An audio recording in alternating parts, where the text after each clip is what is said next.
Ready time. Blip, mama, blip. Blip, mama, blip. Roll time. Roll time.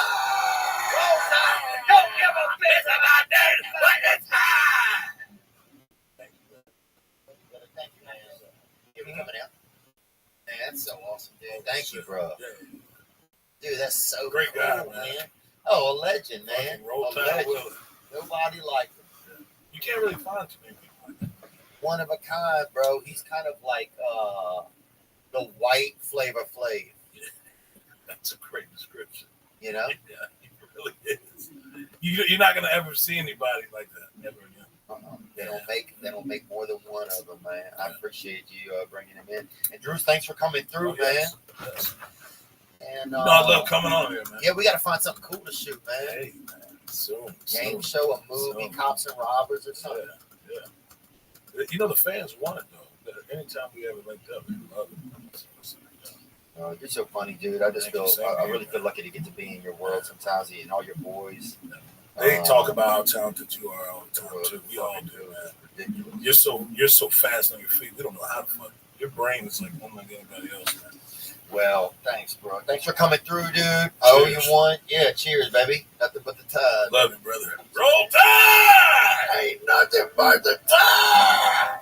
Now I'm just floating on the breeze, and I feel I'm falling like these leaves. I must be cornerstone. Oh, but when I reach that ground, I'll share this piece of mind I found. I can feel it in my bones. Good it's gonna take.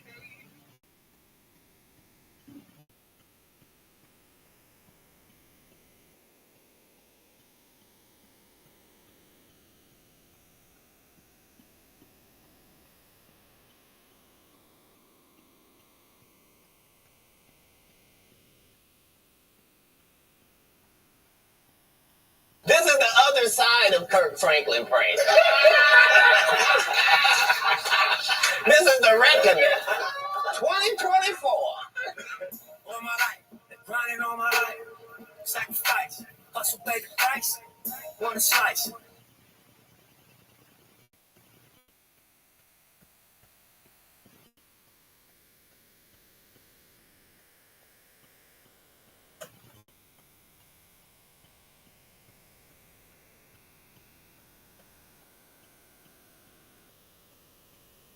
I have some new tour dates to announce. I'm going to be in St. George, Utah on July 2nd, Moncton, New Brunswick on August 10th, Bend, Oregon on September 11th, and Portland, Oregon on September 13th. Get your tickets early starting Tuesday, June 4th at 10 a.m. local time with code RATKING. General on sale starts Wednesday, June 5th at 10 a.m. local time. As well, we have shows in Montreal, Quebec, Portland, Maine, Spokane, Washington, Belfast, Ireland, Cork, Ireland, London, United Kingdom, Idaho Falls, Salt Lake City, and Las Vegas. Get all tickets through theovon.com/TOUR. Make sure not to use a secondary site. Thank you for your support. New merch. We've got some new gang hoodies. We've just done crew necks before. We've got some hoodies now available in heather gray, tan, light blue, and duck camo. Get all that and more at theovonstore.com. That's the only merch site that is run by us. I know there's some other fictional ones out there. Just watch out for fakes. And thank you guys for your support. Coming to you live from Austin today. Today's guest is a comedian. Probably one of the most unique comedians of all time. He has a new book out called Tremendous, which you can check out on Amazon. He was the host of the famed podcast, legendary podcast, The Church of What's Happening Now. He has his own podcast now with Lee Syatt called The Check-In. I'm grateful to catch up today with one of my heroes, Mr. Joey Coco Diaz. Rodriguez has finally joined the channel. I'll sit and tell you my story. Shine, and I will find a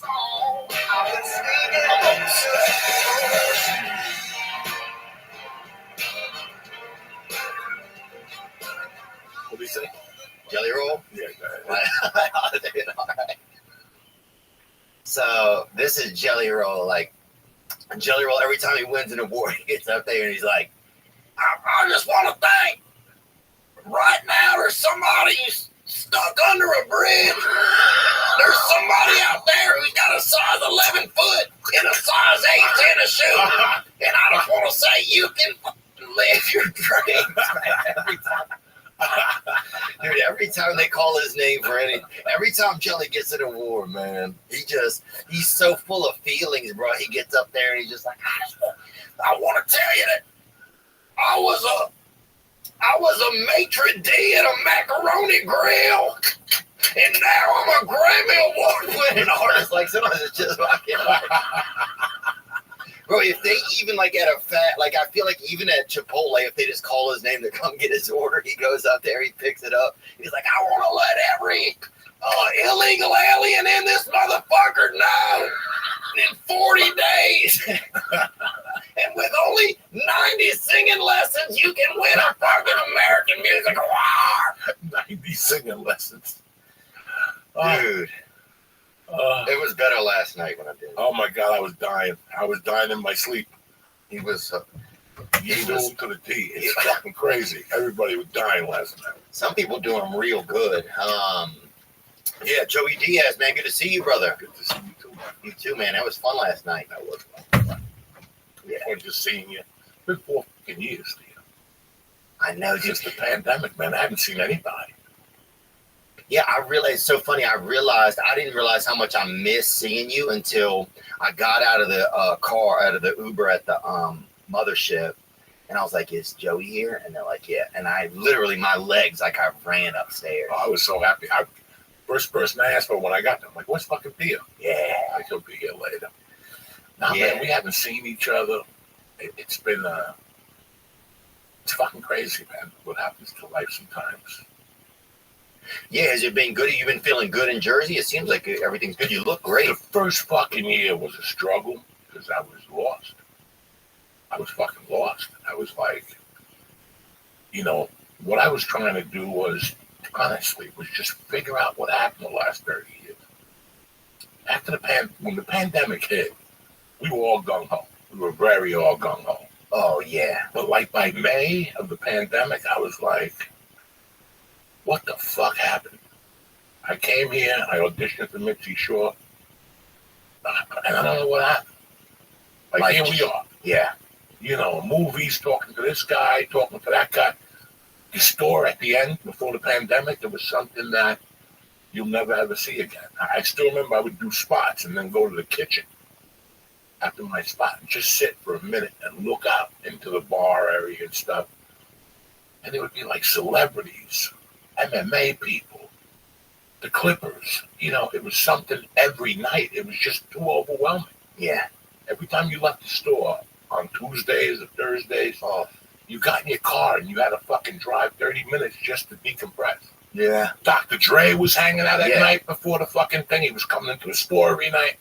It was just a scene that was, hard to believe. We had our own fucking thing.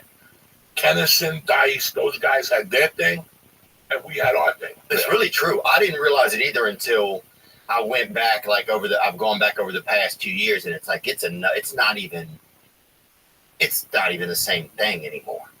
It was like a lightning striking when everybody was there, dude. The lineup sometimes, like on a Tuesday night, I still have them. I saved everything. I would clip a lineup. I would take a picture of it or something and go, yeah, this is where you were with these guys. I want to see somebody try to take something away from me. Like, you know what I'm saying? Like, people always go, oh, you didn't do it. Listen, bitch. Yeah. And this is these lineups in 2019. What about the lineups? Well, 2009, I wasn't there. But in 99, I was there. And I remember looking at those lineups, and they weren't good, but you had fucking animals, like 3 of them there on the lineups. It wasn't like 9 motherfuckers coming at you. Yeah. From Ali Wong to you to Dalia. It was a cavalcade every Tuesday and Thursday. And everybody got along. Whitney, Bert, just Joe, Segura, fucking Tripoli, Brennan, Eddie Bravo, Owen Smith. It was fucking crazy what was down there. It was crazy. Crazy. Bro, they had MMA fighters that weren't even comedians fucking doing 20 minutes. It was fucking crazy. Eddie Bravo was doing like 40 fucking minutes, bro. Fucking crazy. You think about it. People walked in there, and it's like they got high. Yeah. As soon as people walked in, it's like walking into the mothership. MMA fighters that weren't even comedians fucking doing 20 minutes. Vaughn.com/TOUR. Make sure not to use a secondary site. Thank you for your support. New merch. We've got some new gang hoodies. We've just done crew necks before. We've got some hoodies now available in heather gray, tan, light blue, and duck camo. Get all that and more at theovonstore.com. That's the only merch site that is run by us. I know there's some other fictional ones out there. Just watch out for fakes. And thank you guys for your support. Coming to you live from Austin today. Today's guest is a comedian. Probably one of the most unique comedians of all time. He has a new book out called Tremendous, which you can check out on Amazon. He was the host of the famed podcast, legendary podcast, The Church of What's Happening Now. He has his own podcast now with Lee Syatt called The Check-In. I'm grateful to catch up today with one of my heroes, Mr. Joey Coco Diaz. Shine that light on me. I'll sit and tell you my story. Shine on me. And I will find a song. I will sing it.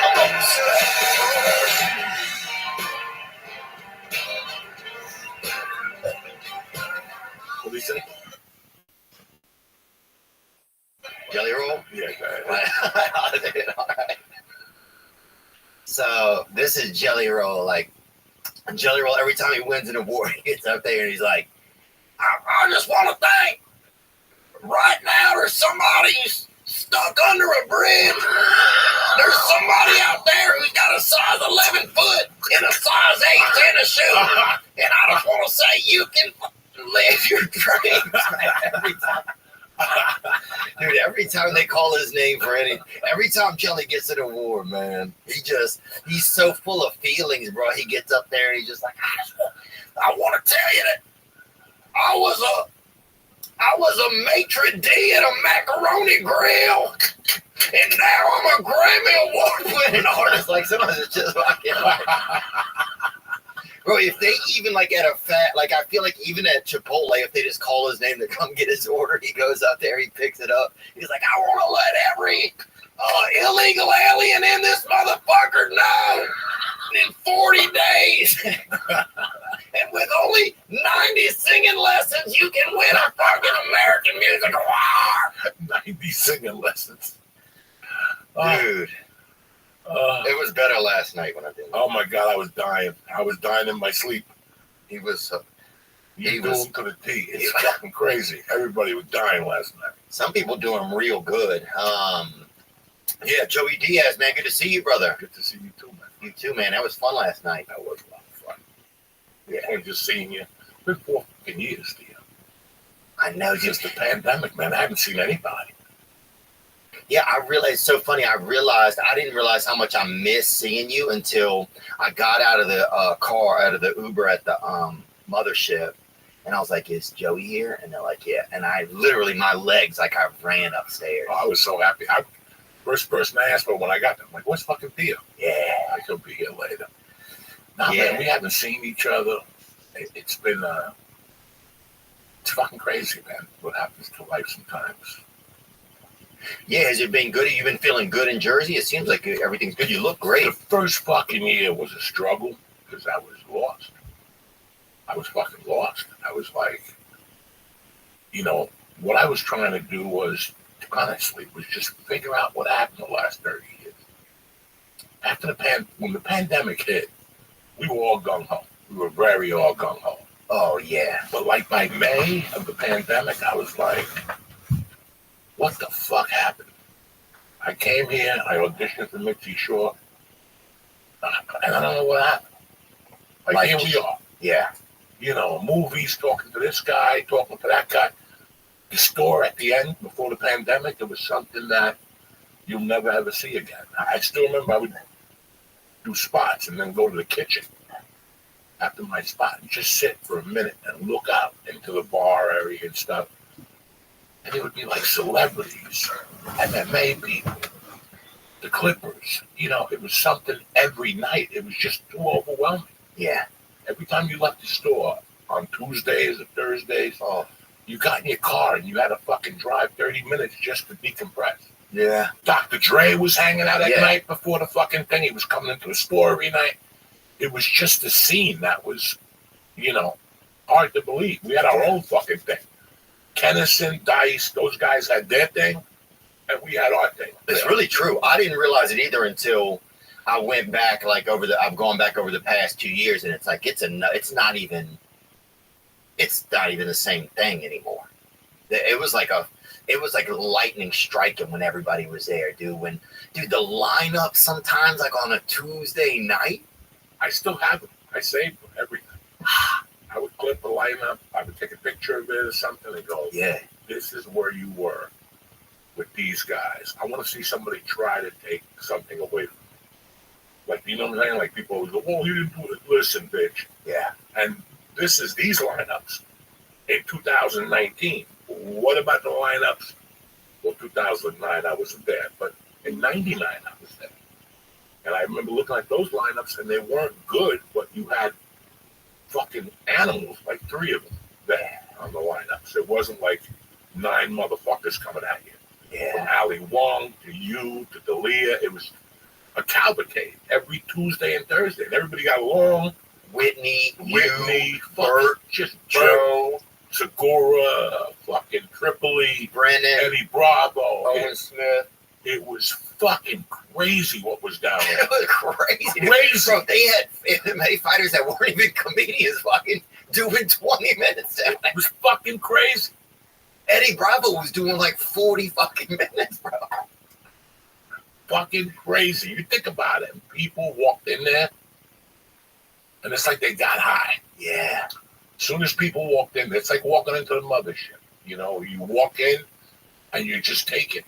You just take it. And this is, you know, I didn't do it for one summer. I did it for 30 fucking years. So now I got to figure out where they took me. Yeah. You know, where the fuck did they take me? I mean. Yeah, just to look at that lineup and be like, it doesn't even feel like you're really the person doing it. No. You ever see Oh God, You Devil? Any of those Oh God movies? Is it like a black movie or not? No. George Burns. Oh, yeah. God. And he talks with people. Yeah, you got the Coke bottle or whatever. And it's really weird. Yeah, those things there. Fucking. One of the guys he went to, I'll never forget. This is way before I got into comedy. Mm-hmm. Way before I got into comedy. I started watching, you know, I like movies. And there was one particular guy that the guy was a musician and he was struggling. And he was like a Bruce Springsteen type guy. And he came to him and he fucking shut out the light because he was the devil. He plays the devil. Oh, he plays the devil. He cuts a deal with you to sell your soul. Oh, God, you devil. I remember The Gods Must Be Crazy. Was that him? No, that's okay. That's why you're getting confused with the Africans and stuff. Yeah. But that's what I feel like. The guy during the movie actually became the star. Mm-hmm. He would go, what the fuck? What the fuck? And then he would go to a restaurant. After he knew the devil took his soul, he would go to a restaurant and see the girl he was engaged with. And now she was about to have a baby. And this was his life. Like, it's fucking crazy. And that's what I felt like. Yeah. A lot of times, like, did I just do that? Why do people want to take a picture of me? I'm a felon. Yeah. Your mother told you to stay away from people like me. You want to take a picture of me? And it was just my body. So that was the first year in Jersey. It was just trying to figure out coming down. I was coming down. I had committed to coming down and seeing what life was like with the sticks, you know, and started going to softball games and basketball games with my daughter. And were you playing or you were just coaching or what? Nah, I don't even coach. I just sit there. I get high and I sit there and watch. Oh, yeah. A bunch of fucking girls. You know, it's so funny. I used to go to my father-in-law's house in Nashville. That motherfucker's always watching girls softball. And I would look at him and go, I'm not even going to say nothing to my wife, but this is the most pedophilia fucking thing ever. An old guy watching girls softball. Well, guess what? I became that fucking old guy. Now I go to her games. I go to her basketball game. You know, there's so much. Listen, man, I for me to get into comedy, I lost a family. I lost a daughter. You know, she's 34. I haven't talked 30 fucking 4. Like, this was part of the whole, like, what happened? Like, I left Boulder when she was 5. And now she's 30 fucking 4. We haven't spoken in 20 years. No way. 20 fucking years. 20. Yeah, it's got to be 20 years. Are there times where it just hits you and it just hurts sometimes? It really hurt in the beginning. For years, it really took me. Part of the addiction and all that shit was that. And I made peace with it. I knew that this wasn't going to work. It wasn't in the cards. You got to move on. And I had this, and God gave me a second chance. And they threw another girl at me. And I'm like, what am I going to do here? So I said, let me sink in, you know, and fucking be a dad. I got a second chance to do this the right way this time. And this is what I'm going to do. And that was a real thought in your head. You're like, I got this. This is God giving me a second chance. Fuck yeah. Yeah. You know, I've gotten, how many second chances have I fucking got? Bet a decent amount. So some second chances you got to jump on and go, you know what? This ain't going to happen again. Yeah. I can make peace with myself. You know, I heard things. I wasn't a good dad. I heard tons of shit from my wife. And now I'm living. You know, now I'm living. I got a nice house, cars. You know, I'm not a jet setter. You know, man. I'm not a BMW guy. Nothing. I'm just happy and comfortable. Yeah. You know, I retire in 4 fucking years. My daughter collects Social Security for 3 of those years. The ones I didn't get when my mother died. So everything comes full fucking circle, man. Oh, really? So Social Security, you get it for how long? So when my mother died, I didn't get Social Security because they said she didn't work in her quarters. She owned a business. So I had no money coming in when I was a kid, you know, for all those years. And it's weird now. I got a letter about 6 months ago about retiring. I want to shit with benefit. And I'm like, I don't want to retire. I don't want to keep slinging dick. I feel great to go out there. I'm not in the mood to go on planes every weekend. No, it's a lot. It's a young man. It's not a young man's game. It's a young man's game. But it really is. It's not even that you can't do it. It's just, can you put up with it? It's like the stress. It just wears on you. And you did it for so long. That's what people. And we'll forget. I'll forget sometimes, Joey, how long I did this shit for. I'll like be going to the airport and I'm like, fuck, I just cannot do this. I cannot get on a plane. And people are like, what are you talking about, man? But part of my brain is just like, I don't know what time when I wasn't going to the airport. Yeah. Or wasn't getting the car for a fucking haul. My thing was this. I dreaded the road. Yeah. Until I got in the Uber. Until you got in the what? Uber. Yeah. Once I get in the Uber and I got an edible with me and I'm headed to fucking LAX, look out, motherfuckers. Yeah. Look out. Come out a friendly sky. That's what happens to me. It's the lead up. Mm-hmm. It was towards the last year. I would wake up in the middle of the night going, I can't believe I booked this trip to this place. Yeah. Fuck, I should have taken that week off. I shouldn't have booked that. I can't believe I got to go to this town this week. Yeah, like Fucky's Tickle Town or something. There's always something. You're like, fuck. Puerto Rico. I did a fucking weekend in Puerto Rico one time. And I was like, what the fuck? Some new joint they put. I never should have went. 9 people fucking showed up to a couple gay dudes over there, bro. I think it was like a sex laundering or whatever, but I didn't do anything. But I went and, I tried to do my best comedy, but just fucking unreal, bro. Now, we've been doing this for a long time.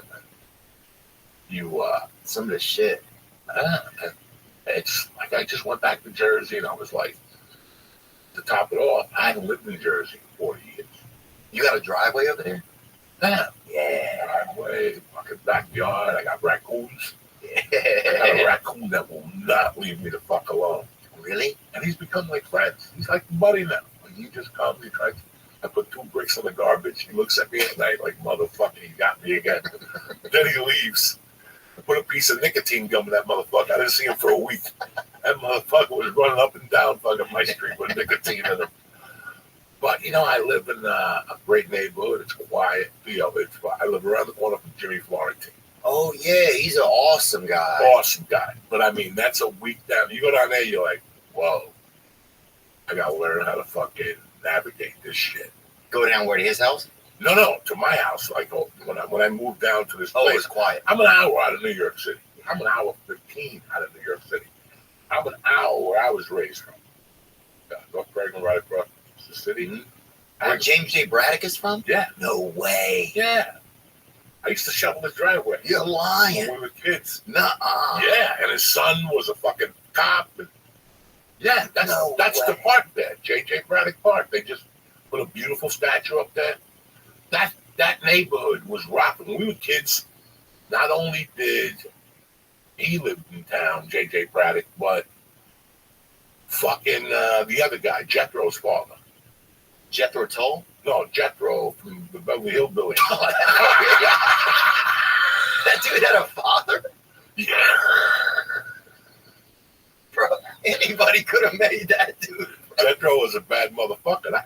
Wow. So, Dude, yeah. you saw James J. Braddock when you were a kid? Yeah, like 10, 12.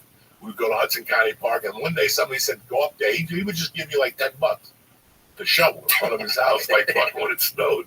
So I only went up there like once or twice. It was way out of my neighborhood. He probably didn't know it was snow. He probably was a snow globe. He got hit so many That dude was times. fucking tough, bro. Oh, That dude's tough. I saw some tapes of him. That dude was Irish, fucking longshoreman. He was fucking, he'll fight you with one fucking hand, those guys. Yeah. Yeah, right there, James J. Braddock Park. Right there. Damn, dude, that's one of my favorite movies, dude. I've probably watched that movie maybe 12 times. I love that movie. When I saw it, I was crying up a storm. The funny thing was, I got in trouble for that movie. Listen to this. I'm at the longest yard premiere. Mm-hmm. I'm at the longest fucking yard premiere. That you're in, so that it's, Right. It's So I walk in my seats, I sit down, and the last seat is open. Sitting there with my wife, we're talking about shit. And all of a sudden, right before the movie starts, fucking Cameron Crowe sits next to me. And on his sleeve, he's got North Bergen. You see the jacket he made with Braddock when he was shooting that movie? Mm-hmm. I mean, that's a fucking great jacket. He sat next to me, and I'm like, oh, what the fuck is Gladiator doing next to me? I didn't say nothing. Cameron Crowe, so that's the guy that made Gladiator? Russell Crowe. I'm sorry. Russell Crowe. Russell Crowe. It's Russell Crowe sitting next to me, the guy who played J.J. Braddock. Yeah. You know? Oh, really? And he had the jacket on. Nuh-uh. And as the movie ended, I couldn't take it no more. The longest yard fucking ended. Everybody's clapping. The producers for the longest yard is sitting in front of me. And I turned to fucking Russell and I go, yo, that's the fucking movie of the year right there. And he looked at me and the producers looked at me. I'm supposed to be pushing the longest yard. But I'm telling him this is the fucking movie of the year. Cinderella Man. And he started laughing his ass off. You're from North Bergen. We started giggling.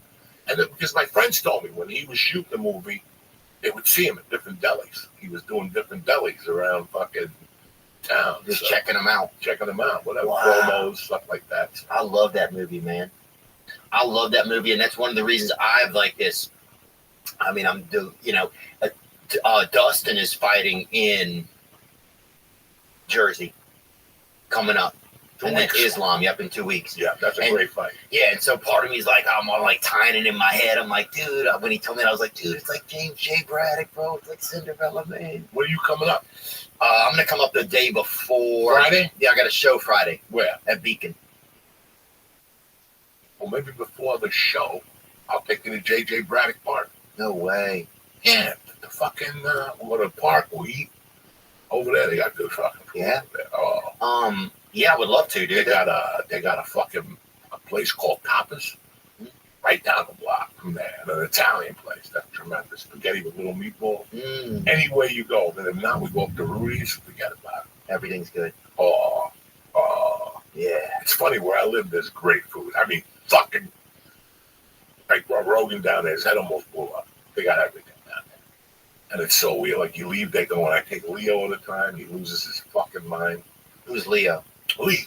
I Oh, take Lee. When he comes yeah. down, yeah, when he comes down, I take him brother. different places. That little fucking walkie-talkie. I saw him the other night, dude. He was fucking do that walkie-talkie. That little fucking gumball machine, That brother. That dude motherfucker was is killing me, dog. the fucking Jewish Christmas present. That little Oh my fucking. God. And he's doing comedy.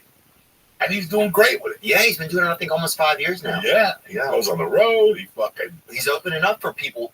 Does he close yet? I know he's opening up for people. Yeah, he opens up Rogan, not Rogan. Yeah. Josh Wolf. Yeah, Josh Wolf. Yeah, that's when I saw him, Josh Wolf, and Jacob Wolf the other day at a clothing store. But then, yeah, me and Lee went up to the mothership one night. Yeah, he was excited, dude. I'll never forget that time. I think it might have been the first time I came on you guys' podcast, and in the beginning there was something in the headphones. It was like, Lee, I'm hearing like a sound in the headphones. He's like, I'm trying to fix it. So he's over there. I think he was like looking on his phone, trying to figure out like the whole board is in front of him or whatever. Fast forward 2 hours, dude. I think we did some mushrooms or something. Lee is unconscious or semi-unconscious. I don't want to say he was unconscious, but he wasn't associated with you and me, and we were the only people in the room. So he's over there, and he's like, and I hear this sound in the headphones again, and it's like, this time it was him making like a wheezy. He had like some HVAC issues going on or something, that motherfucker. That was the thing that really killed him. I gotta be honest. Like, if you hit a popcorn bag that's been fucking good, that's cooked to the max, bro. Oh, yeah. That's what he sounded like? Yeah, just when that first, like, kind of. Well, what killed you? Sorry I interrupted you. No. You know what fucking killed me, man? Those 8 years of that podcast with Lee, that was rough. Like, I didn't know how rough it was till I stopped doing it. Like, what do you mean keeping up every week by having a party every week, you mean? We were fucking, what party? It was a nonstop party. Yeah. Oh, y'all were Neil Armstrong and that other guy who fights people. We were fucking Buzz Aldrin. We were doing 2,000 milligrams, mushrooms, Vicodins, whatever people dropped in that office. Fucking, what's the therapy people do? Oh, ketamine therapy? Ketamine. Oh, yeah. We were doing ketamine in there. Y'all put Owen Benjamin into the woods, dude. You guys fucking put that dude in a blender. There was a couple people that wanted to blend. Including myself. Dude, yeah. Fuck, I put myself in a blender. I was mixed goods for fucking a year after that. When I got home, when I moved to Jersey, I moved to August, right? August 19th. And we stayed in the corporate housing until my house was ready. But you were building a house? No, the house wasn't, we couldn't move in until September 2nd. Oh, yeah. So we had 2 weeks in corporate housing. Those 2 weeks were like, I was just driving my wife crazy. Because I was eating 3,000 milligrams a day. I was bored. I was lonely. It was a pandemic. Oh, yeah. I was eating Xanax to help me go to sleep. I was eating Xanax on the road. And I'll never forget, I went back there. And I got so high one night, I melted the tea kettle. Because I used to make Michael Jackson tea at night. Like, I'd make like edible tea and put 2,000 milligrams in there. That's sleepy time, yeah. And mix it up, and it'd be Michael Jackson tea. Put some Sesame Street on, start jerking off. Yeah, I feel ya. One night I made that shit, and I was like, I'm not high enough. God, I can't believe you even said that to yourself. Like, it was like the first month in Jersey was a fucking, like, I wasn't high enough. So I went to make another batch of tea, and I passed out. And when I got up, like 2 hours later, the fucking steam thing, it ran out of water and just fucking collapsed into a little metal thing. My wife's like, we gotta throw that away. And it's just like Lisa, it's just like, and then I had like fucking, I fell asleep at a restaurant. I was taking hash pills. Yeah. And we were at a restaurant. What do you mean ash pills? Like from a fire? Hash. Hash pills. Hash pills, yeah. And Jesus Christ. Yeah, no, it was nonstop. What are you fucking on, dude? We were fucking, smoke. I mean, listen, I was going to the weed store every other day. Wow. And every other day I'd buy a half. Every other day. Why'd you have to get so high, you think? Just, it was part of the thing. I didn't know. To top it off, I was drinking 8 to 10 espressos a day. Cuban coffees. Bro, what the fuck? Dog. What direction you want to go, son? Dog, it was edibles, sleep. Edible, it was stand up, sleep, edibles. It was just too much. Wow. And did you know what you wanted to do at that point, or were you thinking like, I don't know what I want to do? Because I remember there was a point right when the pandemic happened, right? After like 30, 40 days and not being having to do comedy. First, I'm like, I'll take a little break. It's great. It's great. But then I'm like, I haven't taken a break in my whole life. I never made a choice what I wanted to do. I made a choice 20 years ago. And now I'm just still doing that choice. I don't even know what I want to be doing. So there was a time where I was like, I don't even know what's going on, I remember that. And then, for a little bit, I didn't know. Thankfully, I kept podcasting, but. Yeah, during the pandemic, that's what saved me. We kept podcasting. Yeah. Fucking get fucked up in there at night. I mean, listen, the podcast started at 7. We would get there at 6. Talk shit, me and Lee. Start doing edibles. And then you would come at 7. Kick that mule, baby. And we'd do another hour of chit-chat, bongs, edibles. And then a 2-hour podcast. And then after the podcast ended, we'd hang out for another hour. I wasn't getting home till 2 in the morning. Podcast started at 7 o'clock at night. The church, baby. How the fuck can a podcast be, you're there 7 hours for a 2-hour fucking podcast? 2 nights a week, and it was constant, Yeah, I left out of that. They got that set on YouTube somewhere. On mushrooms. I left out of there. Yeah. We were nonstop. It was like fun. The THC scene was growing. I felt like a damn taquito when I left out of there, brother. I was fucking cool. Yeah, the fucking weed scene was growing with us. Yeah. Weed companies were sticking their hands out. Edible companies. It was fun. Give me fucking edibles, then comedy chaos. Who got the most fucked up over the time? Give me the 5 people that probably, when they showed up at the church, they definitely, they got the holiest of water, bro. Who got doused the most up there? I saw a lot of people go through changes right in fucking front of me. Kicking ass, taking names. How about you? And I'm like, from spring to fall, a damn solstice right in front of you. Sarah Tiana. Yeah. And I love her to death. She's not great. Good. That made me feel really bad, because she's the fucking salt of the earth. I love that girl. She's so sweet, so funny. There was a lot of shit that people didn't see. Yeah. Like one of the best episodes we did was Stephen Bauer the first time. You know who Stephen Bauer was? The guy from Scarface. Did he pass away? No. He played Manolo. He played Manny. Oh, he was at the store too. He was going to the store at the end. He came in one time with cargo shorts. You got to remember, it was like here. The cameras are facing me. Yeah. That's the time. He came in with cargo shorts. The camera would face him, and every once in a while, he'd go off camera and take a liquor bottle out of his sock. Mm-hmm. First, they were in his sock. I mean, this is classic shit. He would take them out of his sock first and drink them, and then put them upside down over here. Then there were 6 empty ones. Wow.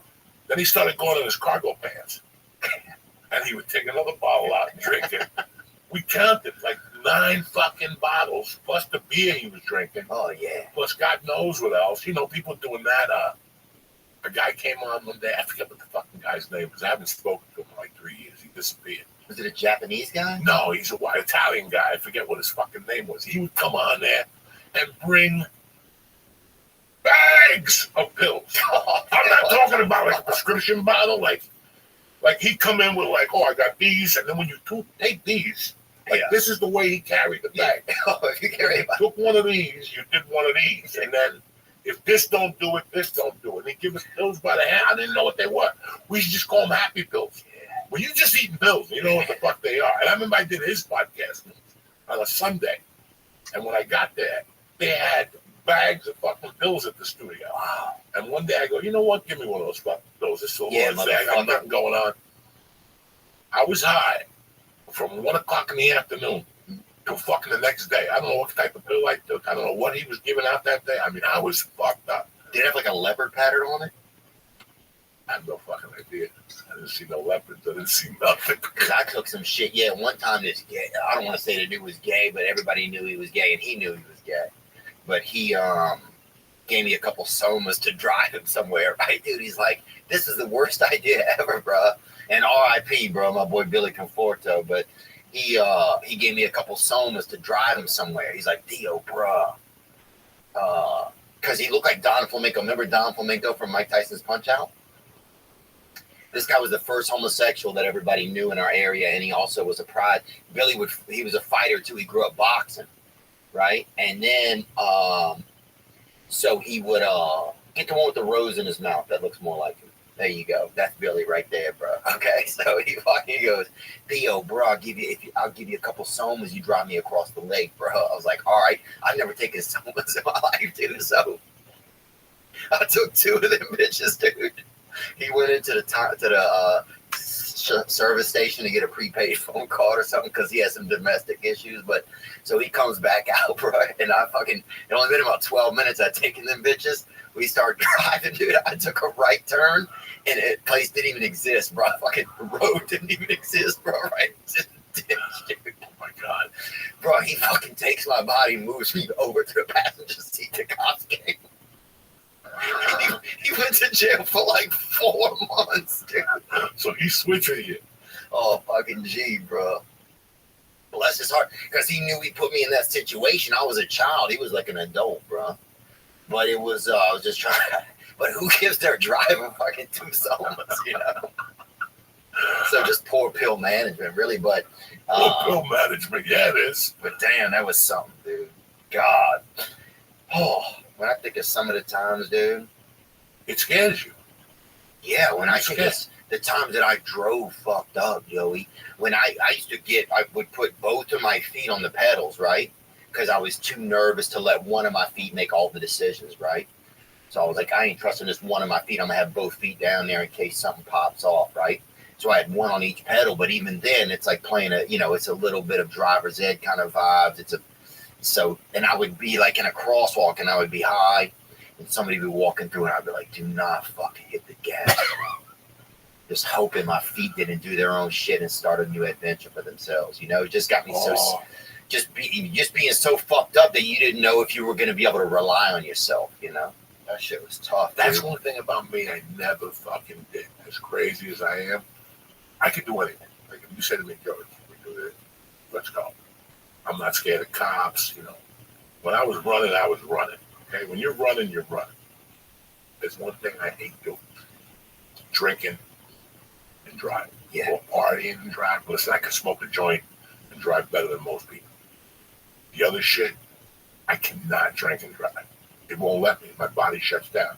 Because I know I can talk to a cop, but if I'm drinking, I can't talk to him because he's got me. I'm guilty. I'm not going to fucking try to tell him I had one drink. That's why I won't even have one drink when I go out.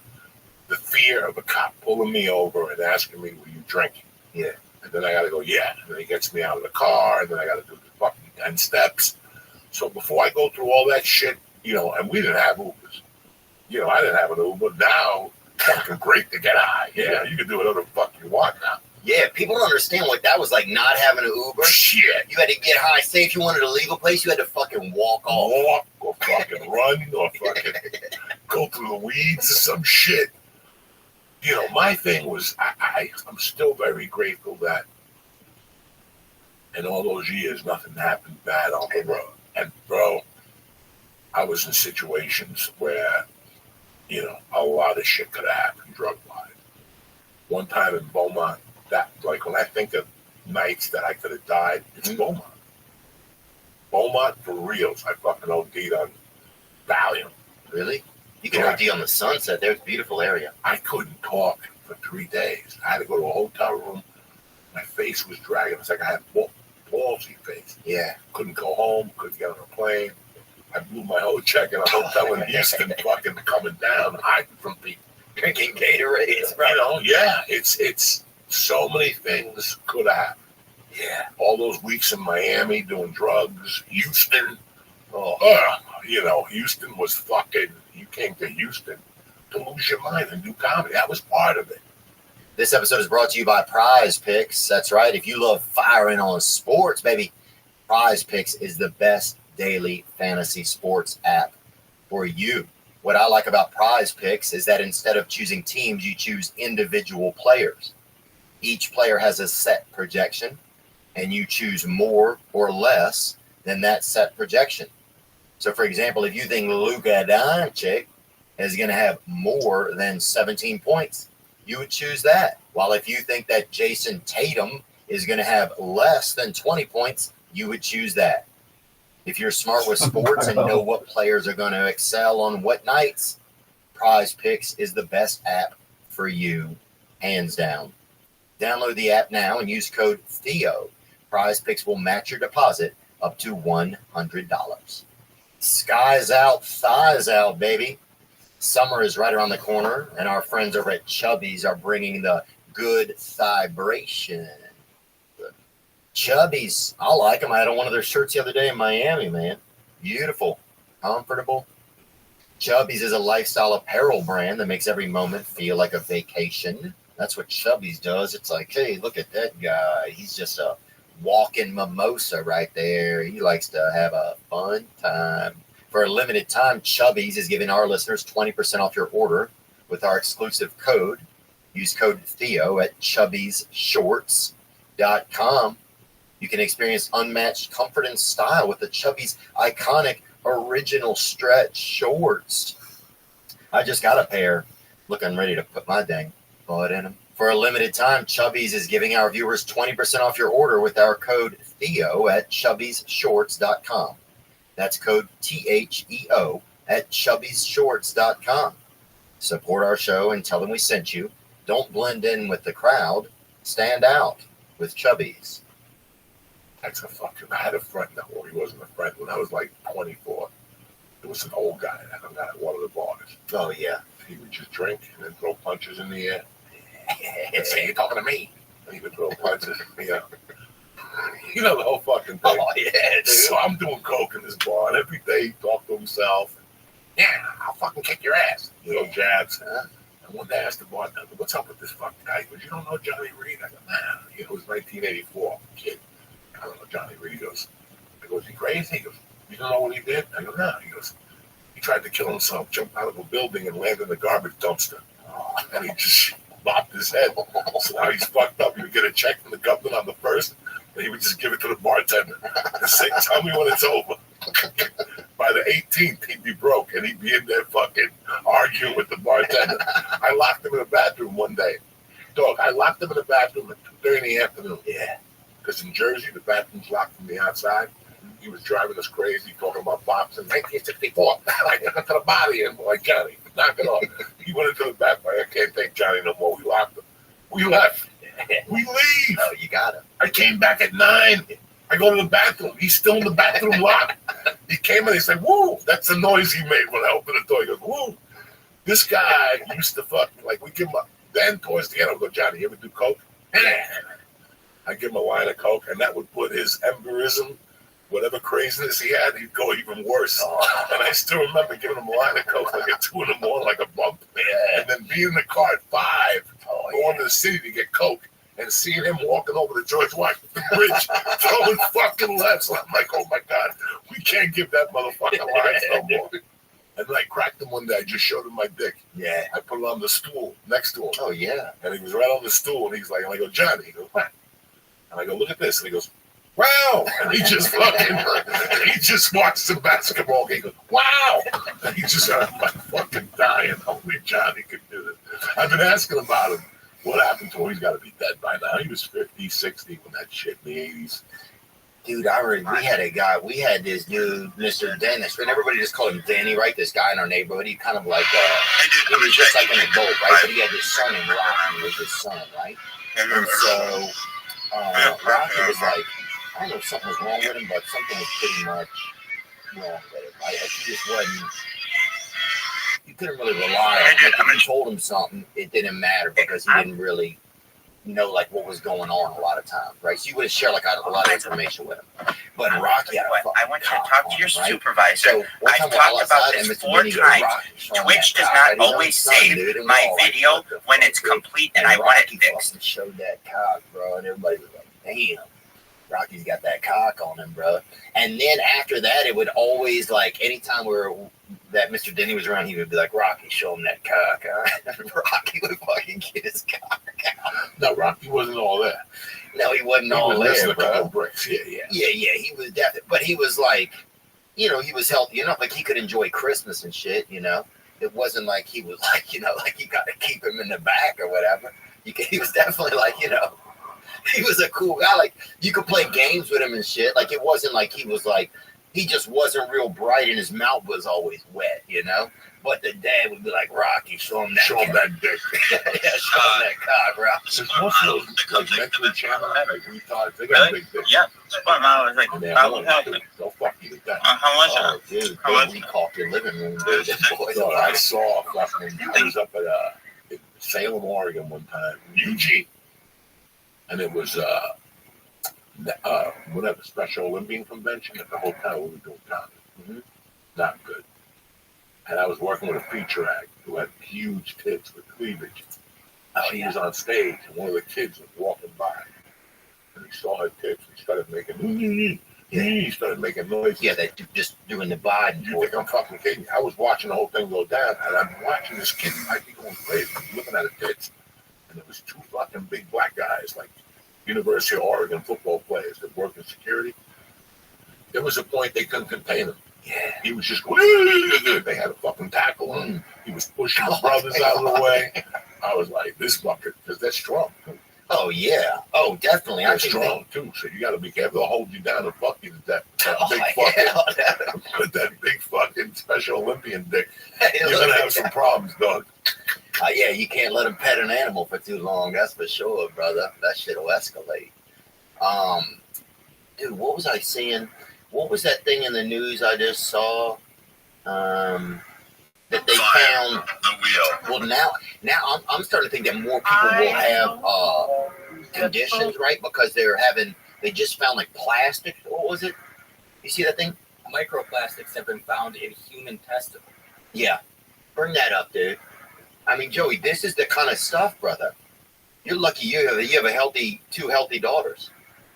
You know, this is the kind of stuff, man, that's happening now. In 2024, microplastics are starting to look a lot like cigarettes did in the early 1960s, a poorly understood health hazard in dire need of better study and regulation.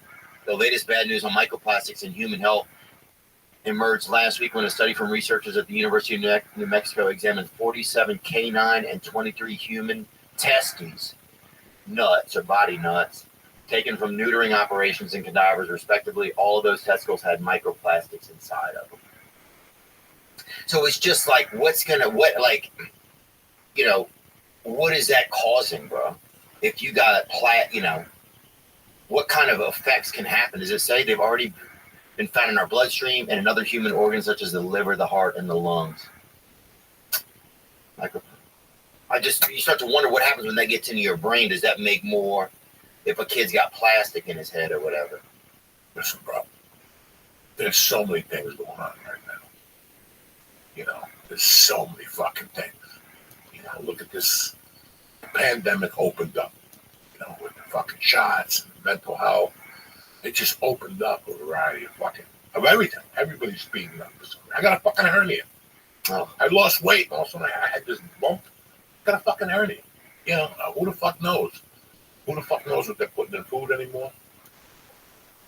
You know, you don't know what you're really eating. You know, fucking vegetables. Fruit tastes like shit sometimes. It tastes good others. It doesn't even taste like fruit sometimes. No, guys, it's a different fucking world.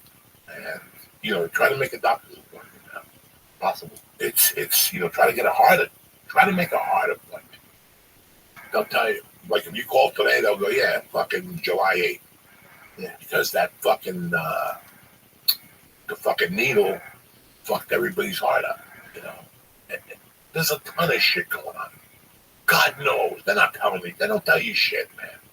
Has it always been like that, or do you think it's happening more than ever? Or do you feel like it's always been like that in life? I think it's always been like that, but we have the internet now. And 20,000 media outlets. Yeah. Yeah, that's true. We have so much information. This metal, this fucking heart, the disease. I think the biggest thing I'm looking at is I've never seen mental health like this. I know people. I grew up with people. And I talk to them now, and they're not the same fucking person. Yeah. And I know I'm not the same person. I know the pandemic or whatever, the 30 years of comedy, you know, getting hit in the head. Who the fuck knows? But right now, man, did you see, like, the last 10 years, the rise, and everybody's a politician now? Anywhere you go, people want to talk to you about politics. I never seen it. Men don't even want to talk about pussy no more. But what do you think? You know, it's too much information. And that pandemic fucked us up because what were you doing? Listening to music or watching TV, waiting for the next fucking hand job. After the pandemic, I never watched world news ever again. Yeah. I'm an American. I want to watch it at 6:30. I was raised on them. I don't watch anymore because they're just scaring white people. Yeah. That's all they're doing. They're giving you selective news. I don't believe anything no more. I just live my life. And I fucking try my best to decipher what's getting thrown at you all day. Yeah. But the mental health, I think right now, and this is what it's got to be. It's the internet. It's the fucking, everybody's a celebrity now. We're living in a world where everybody's a fucking celebrity now. You go to a fucking movie theater now, they got poster boards for you to take pictures of. Everybody's a fucking celebrity. I've never seen a world like this. I got a restaurant by my house on Thursday nights. You can't pull up. Yeah. Can't pull up. Lamborghinis, Ferraris, to go to a fucking restaurant. Everybody's a fucking celebrity. The other half, we're fighting for our fucking lives. And then they keep putting this shit at you. Every day, you put the news on in the afternoon or whatever. The Trump hush deal, this, that. It's constant. It's always in your face. And if you get sucked in by it. Yeah, I'm telling you, I've seen the people. We're getting thrown so much information at us anymore. It's so much. Somewhere along the line, you got to crap. Yeah. Yeah, it's too much, man. I just miss like a simpler time too, man. God, remember how much fun it was, dude? This is simple. Nobody had a phone. You went out. Nobody get a hold of you. We used to go, bro. I remember we go to Howard Johnson's, bro. Remember Howard Johnson? Fuck yeah. Bring up a fucking Howard Johnson. They had that saltwater taffy. Show them that cock, bro. Oh, show them that cock, bro. There's still a Howard Johnson's by me on Route 3. I hope there is, dude. Howard Johnson's. My mom, when I was like 5, we would go. She would drop us off there to meet my grandparents or whatever. And we didn't know and they would have, they used to have, and we'd have like a nice meal there. It'd be nice, bro. They had the bathrooms that had the little, you ever go to a bathroom, but it has a little room before you get in the bathroom. It was like you open the door and then you're just in like a little bitty room and then there's another door and that's the bathroom. It's like the room's like 3 feet by 3 feet. You know what I'm saying? You open that. They had that shit too. We never even seen that. Like a little. How many Howard Johnsons could possibly left? I don't know. Dude, Shoney's Inn, bro. I remember for $11 you could stay at the place, right? For $15 you could stay and eat, right? So with that $4 upcharge, you got that buffet. Shoney's had an inn, and we would go, bro. And they also had this like premier buffet for like $2 more. You could go. They had like this kind of roped off area of the buffet, and down there they had fucking salmon or whatever, special pickles, salmon. Honeydew melon. Like you'd never seen fucking gay watermelon. You know what I'm saying? They had all the special shit down there, like black pudding or whatever. They had all the shit down there. The Reeboks were on sale. They had like this special area of the buffet, but it was like roped off unless you got the premier edition or whatever. But dude, we would go there, bro. It was so nice, dude. When you're a kid, all that shit's nice until you get older and you're like, why am I eating this shit? I'm going to fucking die. Look at the people around me. Look what they look like. And here I am with them about to die. And that's anywhere. Any of those chains, that fucking Country Crock. What's that one? Cracker Barrel. Cracker Barrel. You'll die. You'll fucking die in one of those places. There's like 10 of those fucking joints that you're eating there, and you're like, you know what? What's the place that they have the chocolate fountain? They have one in Burbank. Memphis? No. There's like an all-you-can-eat buffet in Burbank. Oh, it's like a chain. It's a chain, and they advertise. Oh, you're talking about Shakey's Pizza? No, not that either. We used to do comedy at Shakey's Pizza in Seattle. Did you? One night they had like a Wednesday night. My buddy got leprosy at one of those places. You got leprosy. Oh, this guy would get everything, bro. He's real susceptible, fella. Golden Corral. That's a fucking place right there. Oh, you'll die. Oh, there's a lot of. And I see people eating fish at those places. You just want to go over to them and go, listen, he's a good mortician. So when they lay out your body, they can take that salmon out. Salmon, shrimp. And I don't think there's no buffets anymore. Right, since the pandemic? I mean, I think, people are still doing them, but it's definitely more of a risque type of thing. It's kind of like the OnlyFans of like the dinner community. I feel like if you see a buffet, it almost feels like it's prohibition or something. Like you should, you know what I'm saying? Like it's a fucking speakeasy, you know? When you go to those places and you look around and you're like I went to fucking, where did I go? I went to Kentucky. My brother-in-law lives in Paducah. I love my in-laws. It's my niece's birthday today. I love them. But I can't go to Paducah because they take me to this restaurant and they put cheddar cheese on everything. They put it on oatmeal, on cereal. I mean, whatever they order, they put a handful of that communist cheddar cheese. It's worse than the one the government sends you. And I'm eating the one night with my wife because my wife brought it home to me the one night. She's like, we're going to go over here and eat. You can stay there, and I'll just bring you a thing. And I ate it, and it wasn't bad. It was like a steak, just a couple pieces of meat. It wasn't bad. The next night I went, I'm like, I'm excited. Let's go. We went there. I'm looking at these people. Everybody's ankles were swollen. They all had a diabetic foot. Oh, yeah. Everybody. It's like going to a Yankee game. Mm-hmm. I went to a Yankee game 2 years ago. I was sitting next to a lady. Her foot was purple. And what this bitch do, she put like a blue tattoo on it to throw the color up on the diabetic foot. I'm like, when does it end? Fucking non-fattingly, dude. And she's sitting there eating beer, drinking beer. Yeah. You know, if you're eating beer, I seen a woman over there eating beer with a spoon. You know, them bitches are going downhill. It was a fucking nightmare. When I see a diabetic foot at a restaurant, I gotta go. Yeah. Or a fat ankle like that. When I looked around this restaurant, Paducah, everybody's ankles were swollen. I'm like, dog, I'm done. I'm on the plane tomorrow. You gotta go. Yeah, you get to some. It is true. I think it's important. You gotta look around and see who's in the joint. Who's in this fucking joint? Right. Look at these people. They're gonna die. Because sometimes it's just it's like people that are almost just like cattle that don't want to, that can't even breathe that good or read. You'll see people like on oxygen, you know, sneaking in a fucking, sneaking in a little hit of pie or something while they're eating, smoking a cigarette. They don't give a fuck. They don't give a fuck, man. And it's like, I get nervous in those places. Like, I'm gonna die.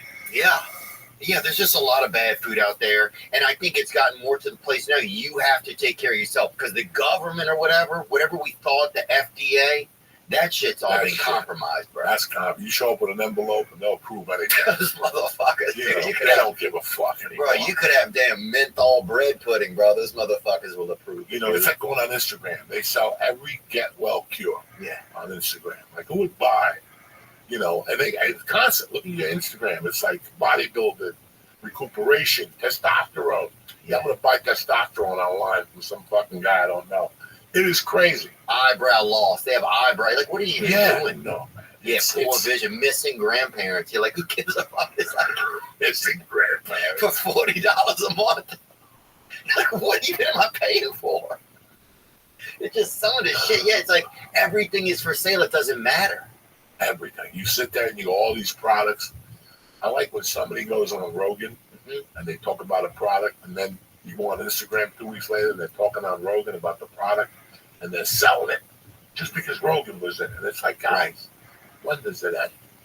Like using the clips, you mean? Using the clips like that. It's just so. It's dirty. Man, it's just changed a lot. Man. We've just gotten to where everything is a advertisement. You know, everything is for sale. I mean, if you look at it, even with like a lot of young men aren't having sex anymore. A lot of women are selling their bodies on OnlyFans. It's like there's nobody holding anything real. You know, it used to be you had to go at least tickle somebody to get some pussy. You know, it was like go to a bar and talk to them. At least lie to them. Work the angle. You know what I'm saying? Yeah. There's always an angle. I don't know. I'm still recovering from my own boyfriend. Well, let's do some coke and talk about it. Yeah, there's always fucking something. But it's just different now. We forgot. Listen, man. We've forgotten a lot of things. Yeah. Things are getting right away from us. You know, I was really opposed to texting for years. I remember that. That's why I even called you yesterday. Really opposed to it. Now I'll do it. But I didn't like it. because it takes away our connection, man. I want to hear your voice. You can tell me whatever you want in the text. Theo, how you doing? I'm doing great. I picked up an envelope. Theo, how you doing, man? So that's why I didn't like it. Yeah. That's why I didn't like it, because what they're doing is creating a society that separates us even more. You know what I can't see, Theo, now? So we'll just Zoom once a week. Let's Zoom. Get in a fucking plane and come see me. Yeah. We're doing everything we can to separate. And I always hated that. I understood the pandemic. I got it. But we need each other. It's like, I'm going to tell you something interesting. Pandemic started. I was fucked up. I'm going to tell you something. You're not going to believe this. I started doing better. Going in. And once I was there a year, August 19th, 2021, I was a little better. I was still withdrawing from the Xanax. I was having some issues, but I did something that before I did the knee operation, because I went back and my knee went to shit as soon as I landed. Like 3 weeks later, because I was going to cryo every day in California. But once I landed here in the pandemic, there was no more fucking cryo. Oh, there's no cryo. There was nothing. So my knee went to shit. I got surgery. I went, and one day I was going for a ride, and I saw jiu-jitsu, racing jiu-jitsu at my house. And I went in there, and I was scared shit. It's December. COVID's been around not even a year, you know. But people are still, like, not touching each other and shit. And they're like, nah, we're doing great here. We only had to close one time. But when I left there, I had a doctor's appointment like a week later, and then come out to have knee surgery. So I didn't go back to that school. I never went back to talk to him. Then one day I got a call. And it's the guy, the brown guy at the school. His name was Sean. He's like, I just want to check in with you. I go, dog, after I saw you, I got knee surgery, so it'll be a while. This guy kept calling and not selling. He wasn't selling. He was just being a nice kid going, if you want to come in and move a little bit, just be being good, man. Nobody bother you. Right. We'll work on stuff. I'm like, I don't know. Fucking jiu-jitsu. I went to jiu-jitsu the same day that the Soprano movie premiered, September 21st, 2021. I remember I walked in there. I had to cancel the first two. Like, I canceled 2 classes. Yeah. Finally, I go, next Wednesday. Now it's Wednesday. I'll never forget going in there. We did some shit. And then he goes, just roll with me for a minute. And I remember leaving there and going, I feel a lot better. Wow. Just human touch with somebody else. I'm not gay or nothing, but just that touch of him fucking submit me and me. I was like, I feel. And then I went to the premiere that night, and I was fucking COVID conscious. I'm like, I'm going to sit at the Beacon with 2,000 fucking people to see this movie. We're going to get COVID. Yeah. It wasn't even that. When I got out, the driver dropped me on the corner of the Beacon, and I was in a corner with 500 people. And they were all like touching me and shit. And I remember walking out that circle going, if I don't get COVID now, I'll never get it. Went to the movie theater, didn't even go to the premiere party. Yeah. Just saw the movie with my family and some friends. I didn't even go to the party. But going to that jiu-jitsu class, and the classes after that, like I was just going to take privates for like 6 months. I said, fuck this. I'm going into class with these guys. Yeah. I need these guys. Right. I need these fucking guys. I need to talk to them and touch them and fucking be human. Around, be human. Yeah, isolation is isolation. It feels like it's what you want to do for yourself to make things easier and more comfortable. And that is one of the biggest traps, you know. I notice it for myself a lot of times. It's like I'll even the other day I had some friends that went on the boat here on Lake Austin, right? Person's like, I'd rather just chill, work on my comedy, you know. Yeah. I'm in town. I'm in Austin specifically to work on get up on stage and stuff. And so, but then I was like, you know, I should go because I always choose let me stay and work on something. Let me stay and be by myself. I always choose that. And then I find myself, well, then you're always by yourself. You know what I'm saying? You get stuck with by yourself thoughts, by yourself bullshit. You know, when you're with somebody, you get they don't fucking run off. You're like, oh, I'm all right. I'm all right to be around. I'm not a complete weirdo, you know? And so that kind of stuff is huge, man. And being in those classes, it just like, and you make friends, you start to realize people got your back. You're not fucking alone. There's nothing is as helpful, I don't think, as going to those jiu-jitsu classes. I don't go to them as much as I wish I did because I kept getting hurt, bro. I couldn't do anything. I had to work. I'm fucking wheezed, and I got my shit all wrapped up. I got a bunch of lemons fucking duct taped to my rib cage and reading shit online, eating oleander or whatever on the fucking internet and apple seeds. But yeah, just that camaraderie, bro. I remember one time we'd been in there rolling for the day, and I just started bawling, crying, bro. Like just shit that was stuck in my body or whatever. It just fucking released, It's crazy. People don't understand. Now, it's what keeps me together. I go every Monday and Thursday, and it keeps me together. You have to show up with $1 million envelope for me not to go. Yeah. Like I made that decision 6 months. Like I've been going steady, but I got hurt. I hurt myself in December. And after that hurt my ankle, I go, you know what? I'm doing this a different way. I'm going in there. It's a plan.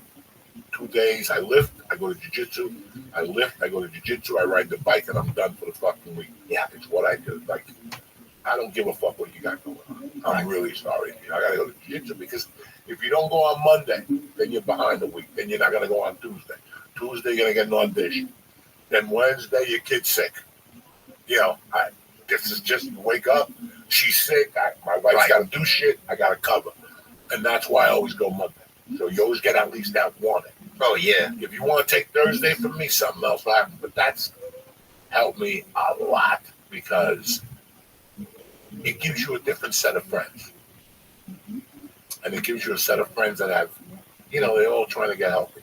One guy's the shoulder, one guy's trying to lose weight. I'm just an old fuck. I go in there, fucking forget. I go in there and burn 500 calories. Oh, yeah.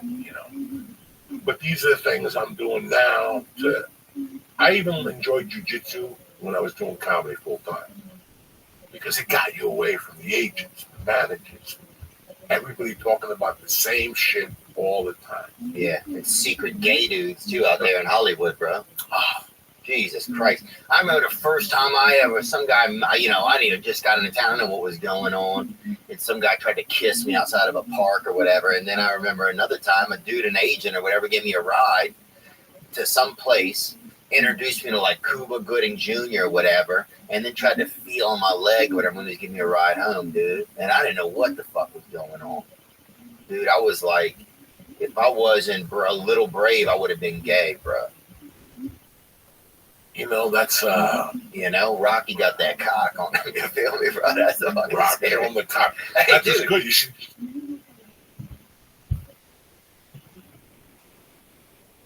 just fly Rocky out here. Take him to LA with you. Let all those guys want to hit on you, Rocky. Show him the cock. Rocky. Boom. There you go. You want that roll here? I got a cock here. Suck this stick of love over here. This episode is sponsored by Blue Chew. That's right. Let's talk about sex, fellas, okay? Remember the days when you were ready to go, buddy. Oh, boy, look at this. Now you can increase your performance and get extra confidence in bed. Listen up. BlueChew.com.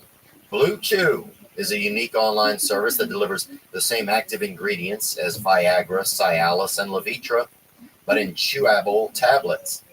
And at a fraction of the cost, baby, you can get going, boy. Get you one, snack it down, you're ready. Does it work? Yup, that's it. You don't think you need it? Maybe you don't, but you can try it for a month and see if you want. I love it. They're always saying first impressions are important.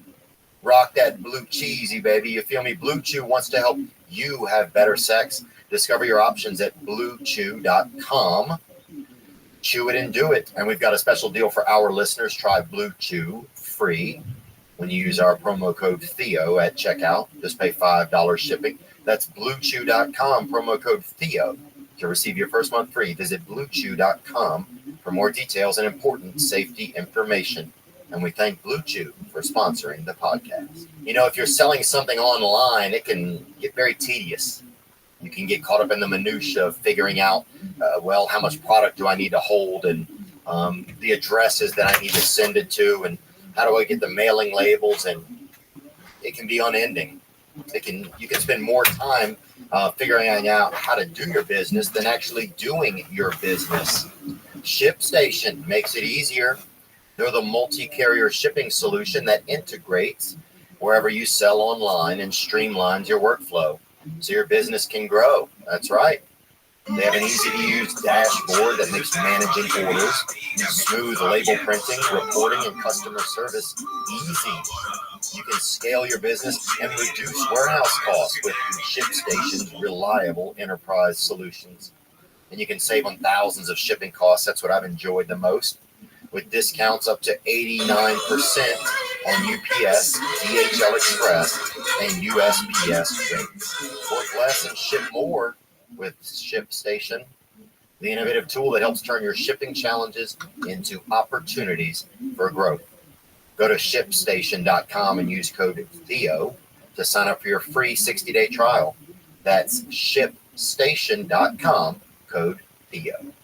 I'm going to tell you flat out that using the internet without ExpressVPN is like going into a public bathroom and just leaving the door wide open. Well, ExpressVPN creates a secure encrypted tunnel between your device and the internet, so your online activity can't be seen by anyone. It works on phones, laptops, even routers, so everyone who shares your Wi-Fi can be protected. I've certainly looked at stuff online that I'd like to keep between me and myself. Secure your online activity by visiting expressvpn.com/THEO today. That's expressvpn.com/THEO.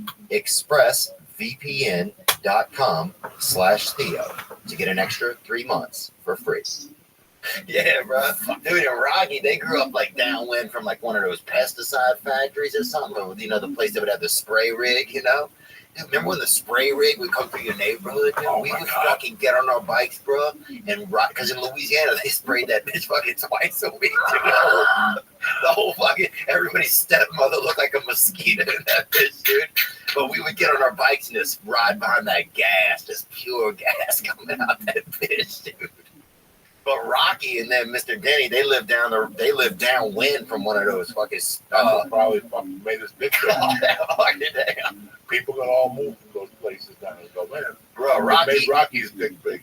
Oh, Rocky ain't been fucking stung by a bee since 2011, bro. I'll tell you that, dude. God, I love it, dude. I guess the best thing is remembering stuff from growing up. That's something that that's my favorite thing. Is just remembering stuff from growing up. Yeah, thinking about the past. I love it. You know, that's where most of the most entertaining stuff is for me. But growing up now it feels like kind of weird. I think for a lot of times I didn't want to grow up because I still wanted to just be a part. I feel like if I grow up too much, then I lose all the fun. Does that ever make any sense to you? You know, man, it's so weird how you look at your life and you go, what the fuck? I haven't had fun since I left New Jersey when I was 20. Like that old-fashioned fun that I like. I enjoy, you know, just getting fucked up and laughing with your friends. Yeah. Sleeping on the floor and going down the shore and all that shit. And then it's like I've been chasing it for the last 40 years. What happened those summers when I was growing up, just chasing it, you know. It's funny, I look at, like, I was seeing something about a while ago about a club. They were talking about this club, VIP and all this. And I looked at it and I'm like, all this is people chasing Studio 54. Yeah. That's all this is. They've been chasing Studio 54 since the 80s. You know, us, guys like you and I, our childhoods were fucking really special. They were comical. When we think of our childhood, we had no other option than to become a comic because all the tools were put in front of us. The stories, the situations, other storytellers that taught us how to tell a story. It's fucking crazy. Yeah. I think now, like, I was always going to be a comic. I just didn't know that. Everything all goes into one circle. Everything that you lived. I remember somebody told me one time that when you do a movie,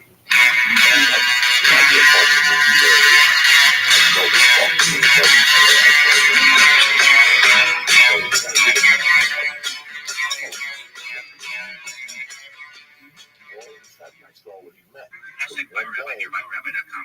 I'm trying to fix Amazon's app, and I have been for months. I've called at least a half dozen times, and they keep saying that they're elevating this issue, but it's not getting fixed, so now I'm taking it to the streets. If I go here and click add photo to change my landscape avatar, it gives me options, at least on iOS Photo Library, take photo, choose file. If I go to Photo Library, and I want to use this photo when I was on the other day to roast me, I press choose, and it doesn't work. Why? You tell me, Bezos, you're up in your dick blip. We're down here just trying to use your app. Watch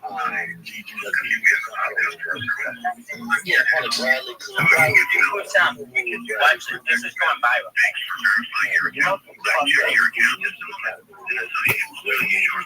Hey, dude, we're on the phone with Amazon.